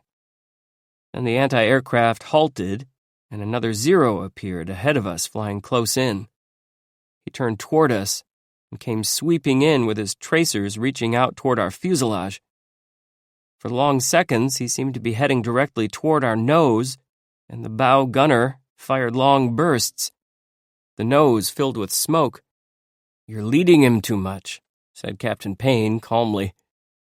Then the Zero was gone astern. "Anybody hit?" asked the captain. Nobody answered. The Zeros were poor gunners and cautious. They did not come back again. By this time we were well past the ships which had appeared below us off the southern tip of Bougainville. "How many ships were there?" asked the pilot. "There were 27, said the navigator. He had been the only one not occupied with shooting at Zeros. He had taken time to look. The rest had been too busy. "Was that a boat or a shore installation shooting anti-aircraft?" asked the pilot. "Boat," said the bombardier laconically. We conducted the rest of our reconnaissance peacefully and ran into no more enemy aircraft or ships. The overcast weather was on our side. It was hours later that we landed at an American base which is removed from the Solomon Islands zone and a goodly step toward more peaceful regions. I had kicked myself when the Zeros attacked us today for exposing myself to the danger. Now I was glad I had done it. To have left Guadalcanal on a B-17 by way of Bougainville seemed highly appropriate when, as the Marines would say, you considered how rugged our life had been on that fucking island. Postscript by the editors of International News Service. When Dick Tregaskis left that unmentionable island, anyone who has ever known a United States Marine will recognize the prohibited expletive instantly. The battle for Guadalcanal had not ended, but the tide already had turned. The first reinforcements had come and others were on the way. The friendly roar of Grumman wildcats and PBYs was no longer a rare occasion for wild rejoicing. In the making were at least 2 major naval battles. In the second one, the Japanese, in the 3 days between November 13th and 16th, 1942, lost at least 30 warships and transports sunk or damaged. The moment that battle began, Tregaskis closed up his portable at Pearl Harbor and finished translating into trenchant English his satchel full of notes. He returned at once by plane to the southwestern Pacific to rejoin the heroes whose story he has told here. His weeks, the weeks he describes from July 26th to September 26th were the worst weeks, the almost hopeless weeks. They were, the comparison is inescapable, the Gethsemane of Guadalcanal. But from then on, the picture changed. American ships streamed toward the island, and American Army troops landed. American fighting and bombing planes made of Henderson Airport an offensive base, destined to play a major role in pushing the Japs right back where they came from. For a period, at least, the waters around Guadalcanal were cleared of Japanese fighting ships. In the words of Admiral Chester W. Nimitz, the enemy soon would be left without beans and bullets, and those sorely tried Marines who fought so valiantly in the difficult early days were able, with numerical superiority and control of the air, to proceed with the grim but obviously pleasant business of mopping up the enemy one by one. New York, after September 26th. This is what happened to Tregaskis after the last entry in his diary, dated September 26th. I had no word from anybody while I was on Guadalcanal, he wrote in a letter home, even though I had sent out 2 radio messages from there, saying that I was planning to leave and asking that relief be sent, but no answer came. I had been on Guadalcanal for 7 weeks by that time, so I took the chance to get away. As a matter of fact, relief and money were on their way to Tregaskis, but he didn't know it. Communications in the Pacific War area, to use Dick's own words, are frequently by Turtleback Express. I went to a place, he wrote, which I may identify only by the name of Ahmedvu. This was Dick's trip on the Fortress B-17. I waited for a couple of weeks at Ahmedvu. No mail, no radios came, and soon my funds were approaching rock bottom, and I saw myself becoming a beachcomber and being devoured by cannibals. Tregaskis is the last man you would want to see in such circumstances. He is 6 feet 7 inches tall and big in proportion, a lot of man. And a man like that requires a lot of food. When he drew the Pacific assignment, he was kidded, "You'll be some target for the Japs, Dick. They'll capture you for an observation post if they don't pot you first," and so on. Tregaskis took it good-naturedly, though he is sensitive about his size. The day before he left, he went to the cashier. "I want a small part of my salary sent to me every week." But why, the cashier wanted to know. It was his experience with war correspondents that they never spend their own. They bank their salaries and live strictly off expense money. "Well," said Dick, "I'm kind of big, and I eat more than some people. I would honestly hate to charge the office for 2 steaks instead of 1, and between you and me, I always eat 2 steaks. That was Tregaskis for you. A lot of man any way you take him. He decided, on Ahmedvu, to return to Pearl Harbor. "It then took me 4 days," he wrote, "to get my orders from the painstaking Mr. Gormley, and 3 more days to make the arrangements with the Army, which did the actual work of hauling me in a plane. By that time, I was flat. I had $4 in cash and a money order for $10, which I had borrowed and which nobody would cash without written authorization from Mr. Stimpson or Mr. Knox. I arrived in Honolulu with exactly 50 cents. Poor Dick. He must have felt, as his letter said, like the orphan of INS. But Haller, our Honolulu bureau man, promptly fixed that. And in his next letter, Dick was cheerier. He had filled in, with steaks no doubt, at the Pacific Club, he said, and he was finishing a book. I began it on the Liberator that brought me here. Just set up an office in part of the bomber and typed. The only distraction was a low circle which the pilot described over a certain untouched Polynesian island. He wanted to see the dusky maidens swimming in the surf. And after looking at nothing but Marines, Japs, and beetle-chewing Melanesian men, I confess I did too. Shall I send the book? We cabled him to send the book. We did not ask about the maidens. That was November 1st. The manuscript arrived in New York by clipper and airmail on November 10th, and 3 days later was accepted by Random House. A few days after that, it was chosen by the Book of the Month Club. Even a Tregaskis who had seen action couldn't ask for more action than that. Of course, we wanted Dick to know that his luck still held. It isn't every day that a youngster, Tregaskis is 26, on the greatest and toughest assignment of his life, gets the news in the middle of it that his first book has been taken by the Book of the Month Club. We radioed him at once. Here is the answer from our Honolulu bureau. Tregaskis away indefinitely. Forwarding him copy of your radiogram fastest but delivery indefinite. Hauler. We knew what that meant. Uncle Sam doesn't tell you, even though you are a big press association, when he taps one of your boys for the great adventure.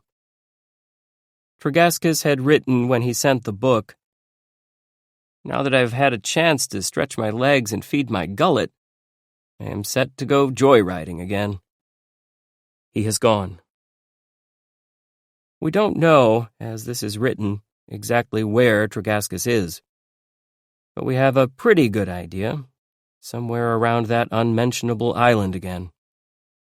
The American fleet met the Japanese armada and sank or damaged 30 of their warships.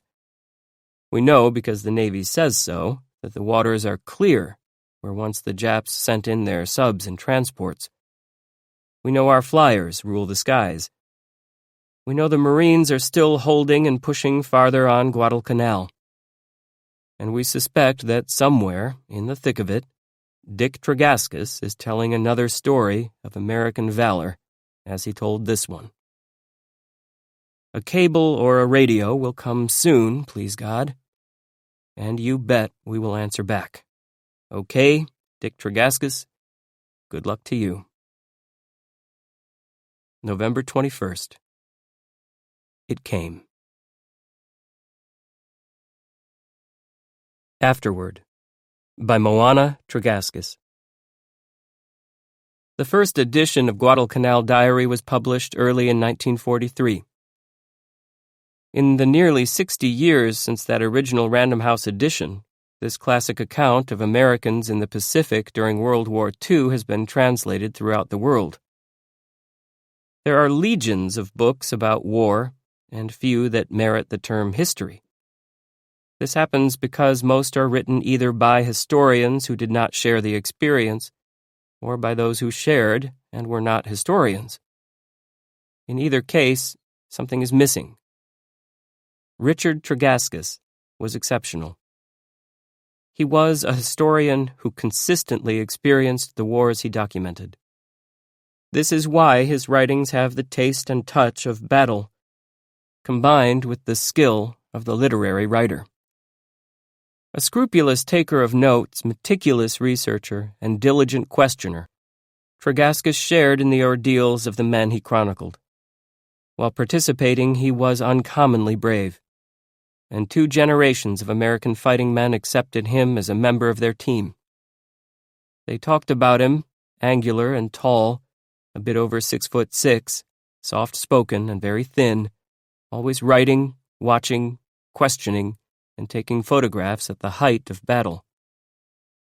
In addition to these traits crucial to the military historian, Richard Tregaskis brought another quality to the battle lines.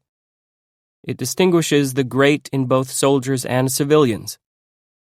He cared deeply about the affairs of the little man. Readers of Guadalcanal Diary and subsequent chronicles quickly realize that the author knows well who the critical personalities are in any war. Guadalcanal today may have become a minor speck in the world's broad sweep. To men who battled there, it is a shrine. Why was this battle important? Its military significance is enormous because its tactics held many firsts.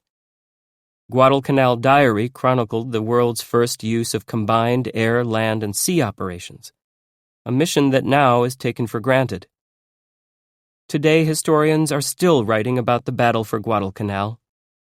It will be written about forever. Describing the battle that stood as the turning point of the war in the Pacific, Guadalcanal Diary occupies a large place in the annals of war reportage. Americans in moments of courage and fear, discipline and valor, and in vivid times of pain, were recounted by the historian-writer who was with them. Guadalcanal Diary was Richard Tregaskis' first book.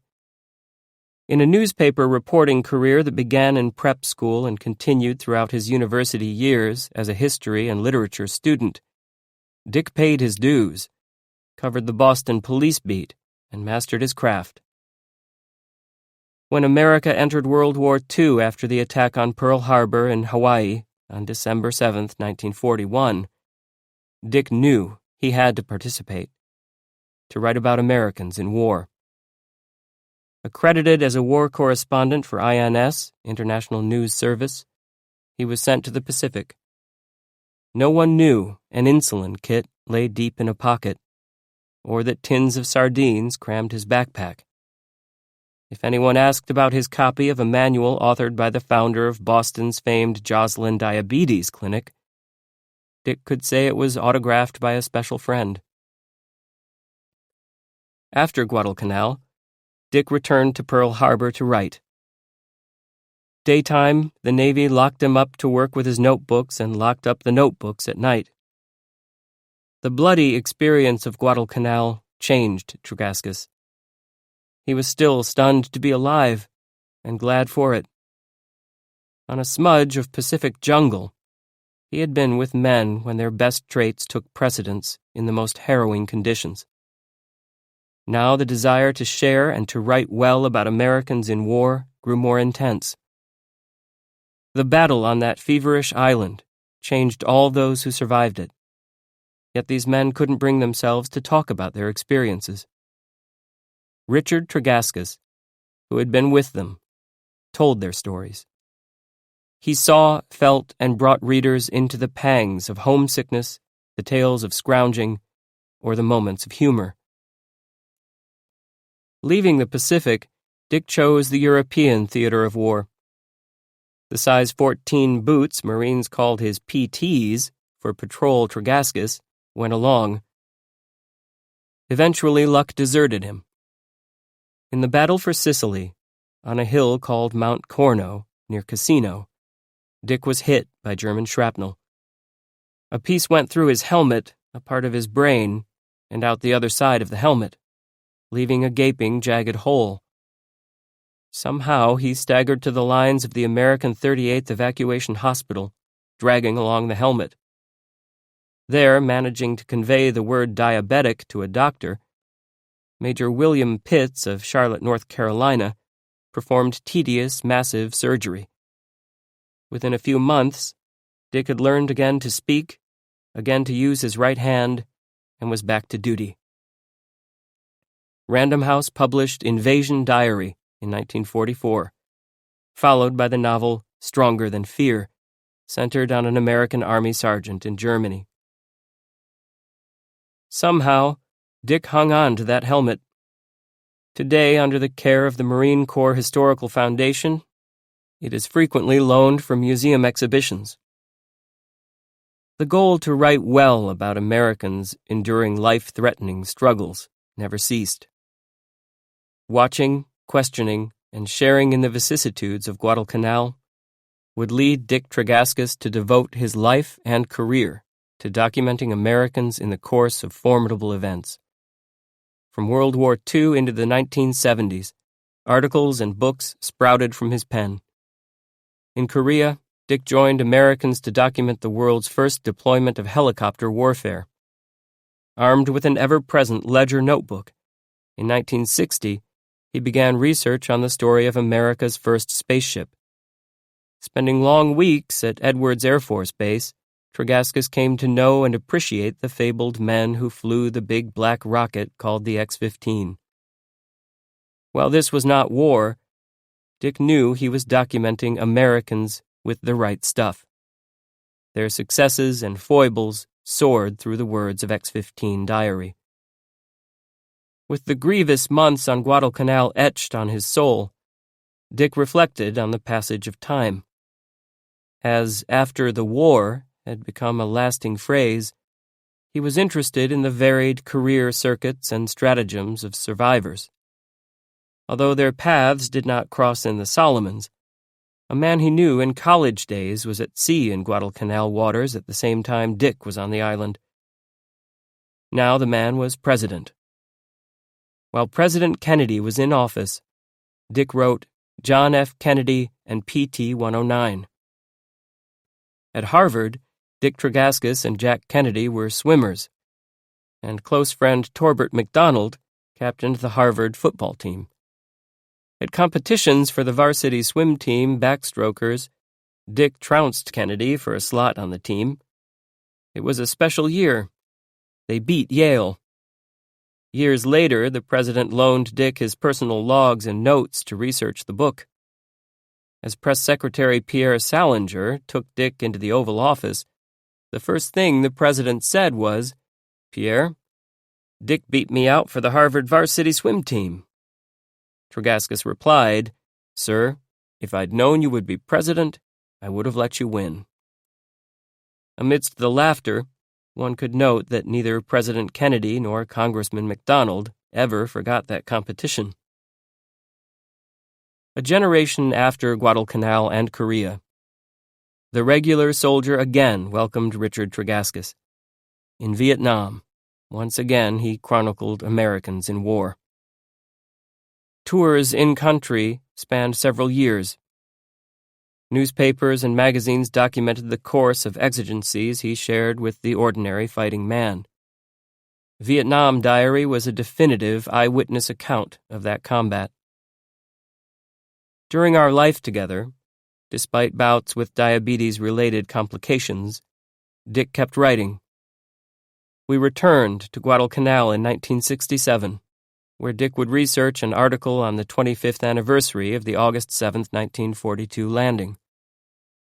Back on that hallowed soil, nightmares overtook sleep on the island of steaming jungle and mud-ravaged mountain ridges, where Tregaskis was with Marine raiders and parachutists at the battle on Edson's Bloody Ridge.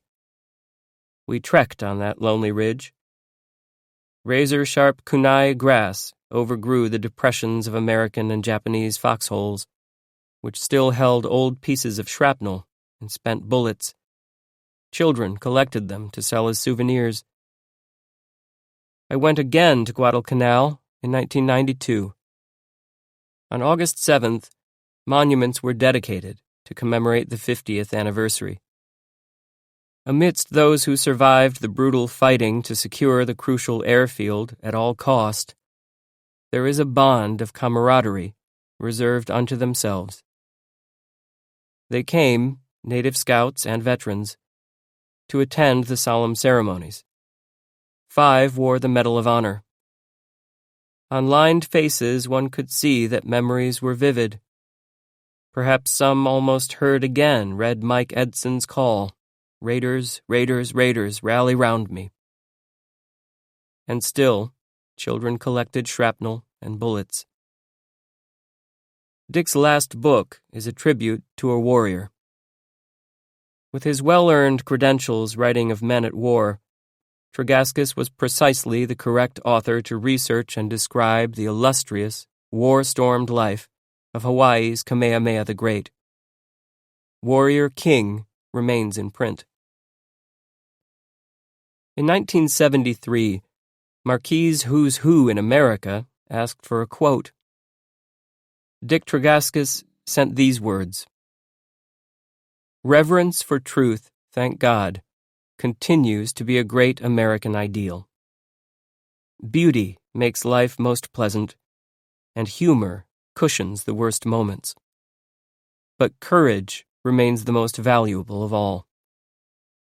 My life in many wars has shown me that America has ample stores of all of these values, in the face of the most severe mortal dangers." Nearly 60 years after the battle for Guadalcanal, some now may ask, why did Richard Tregaskis choose to apply his literary talents to chronicle Americans in war? The reason is plain. He was devoted to his country and to its vigor. In this new century of harried techno-society, that simple answer may strike a troubled chord. Think again. Richard Tregaskis understood sacrifice in the country's behalf. He willingly experienced and chronicled its trials.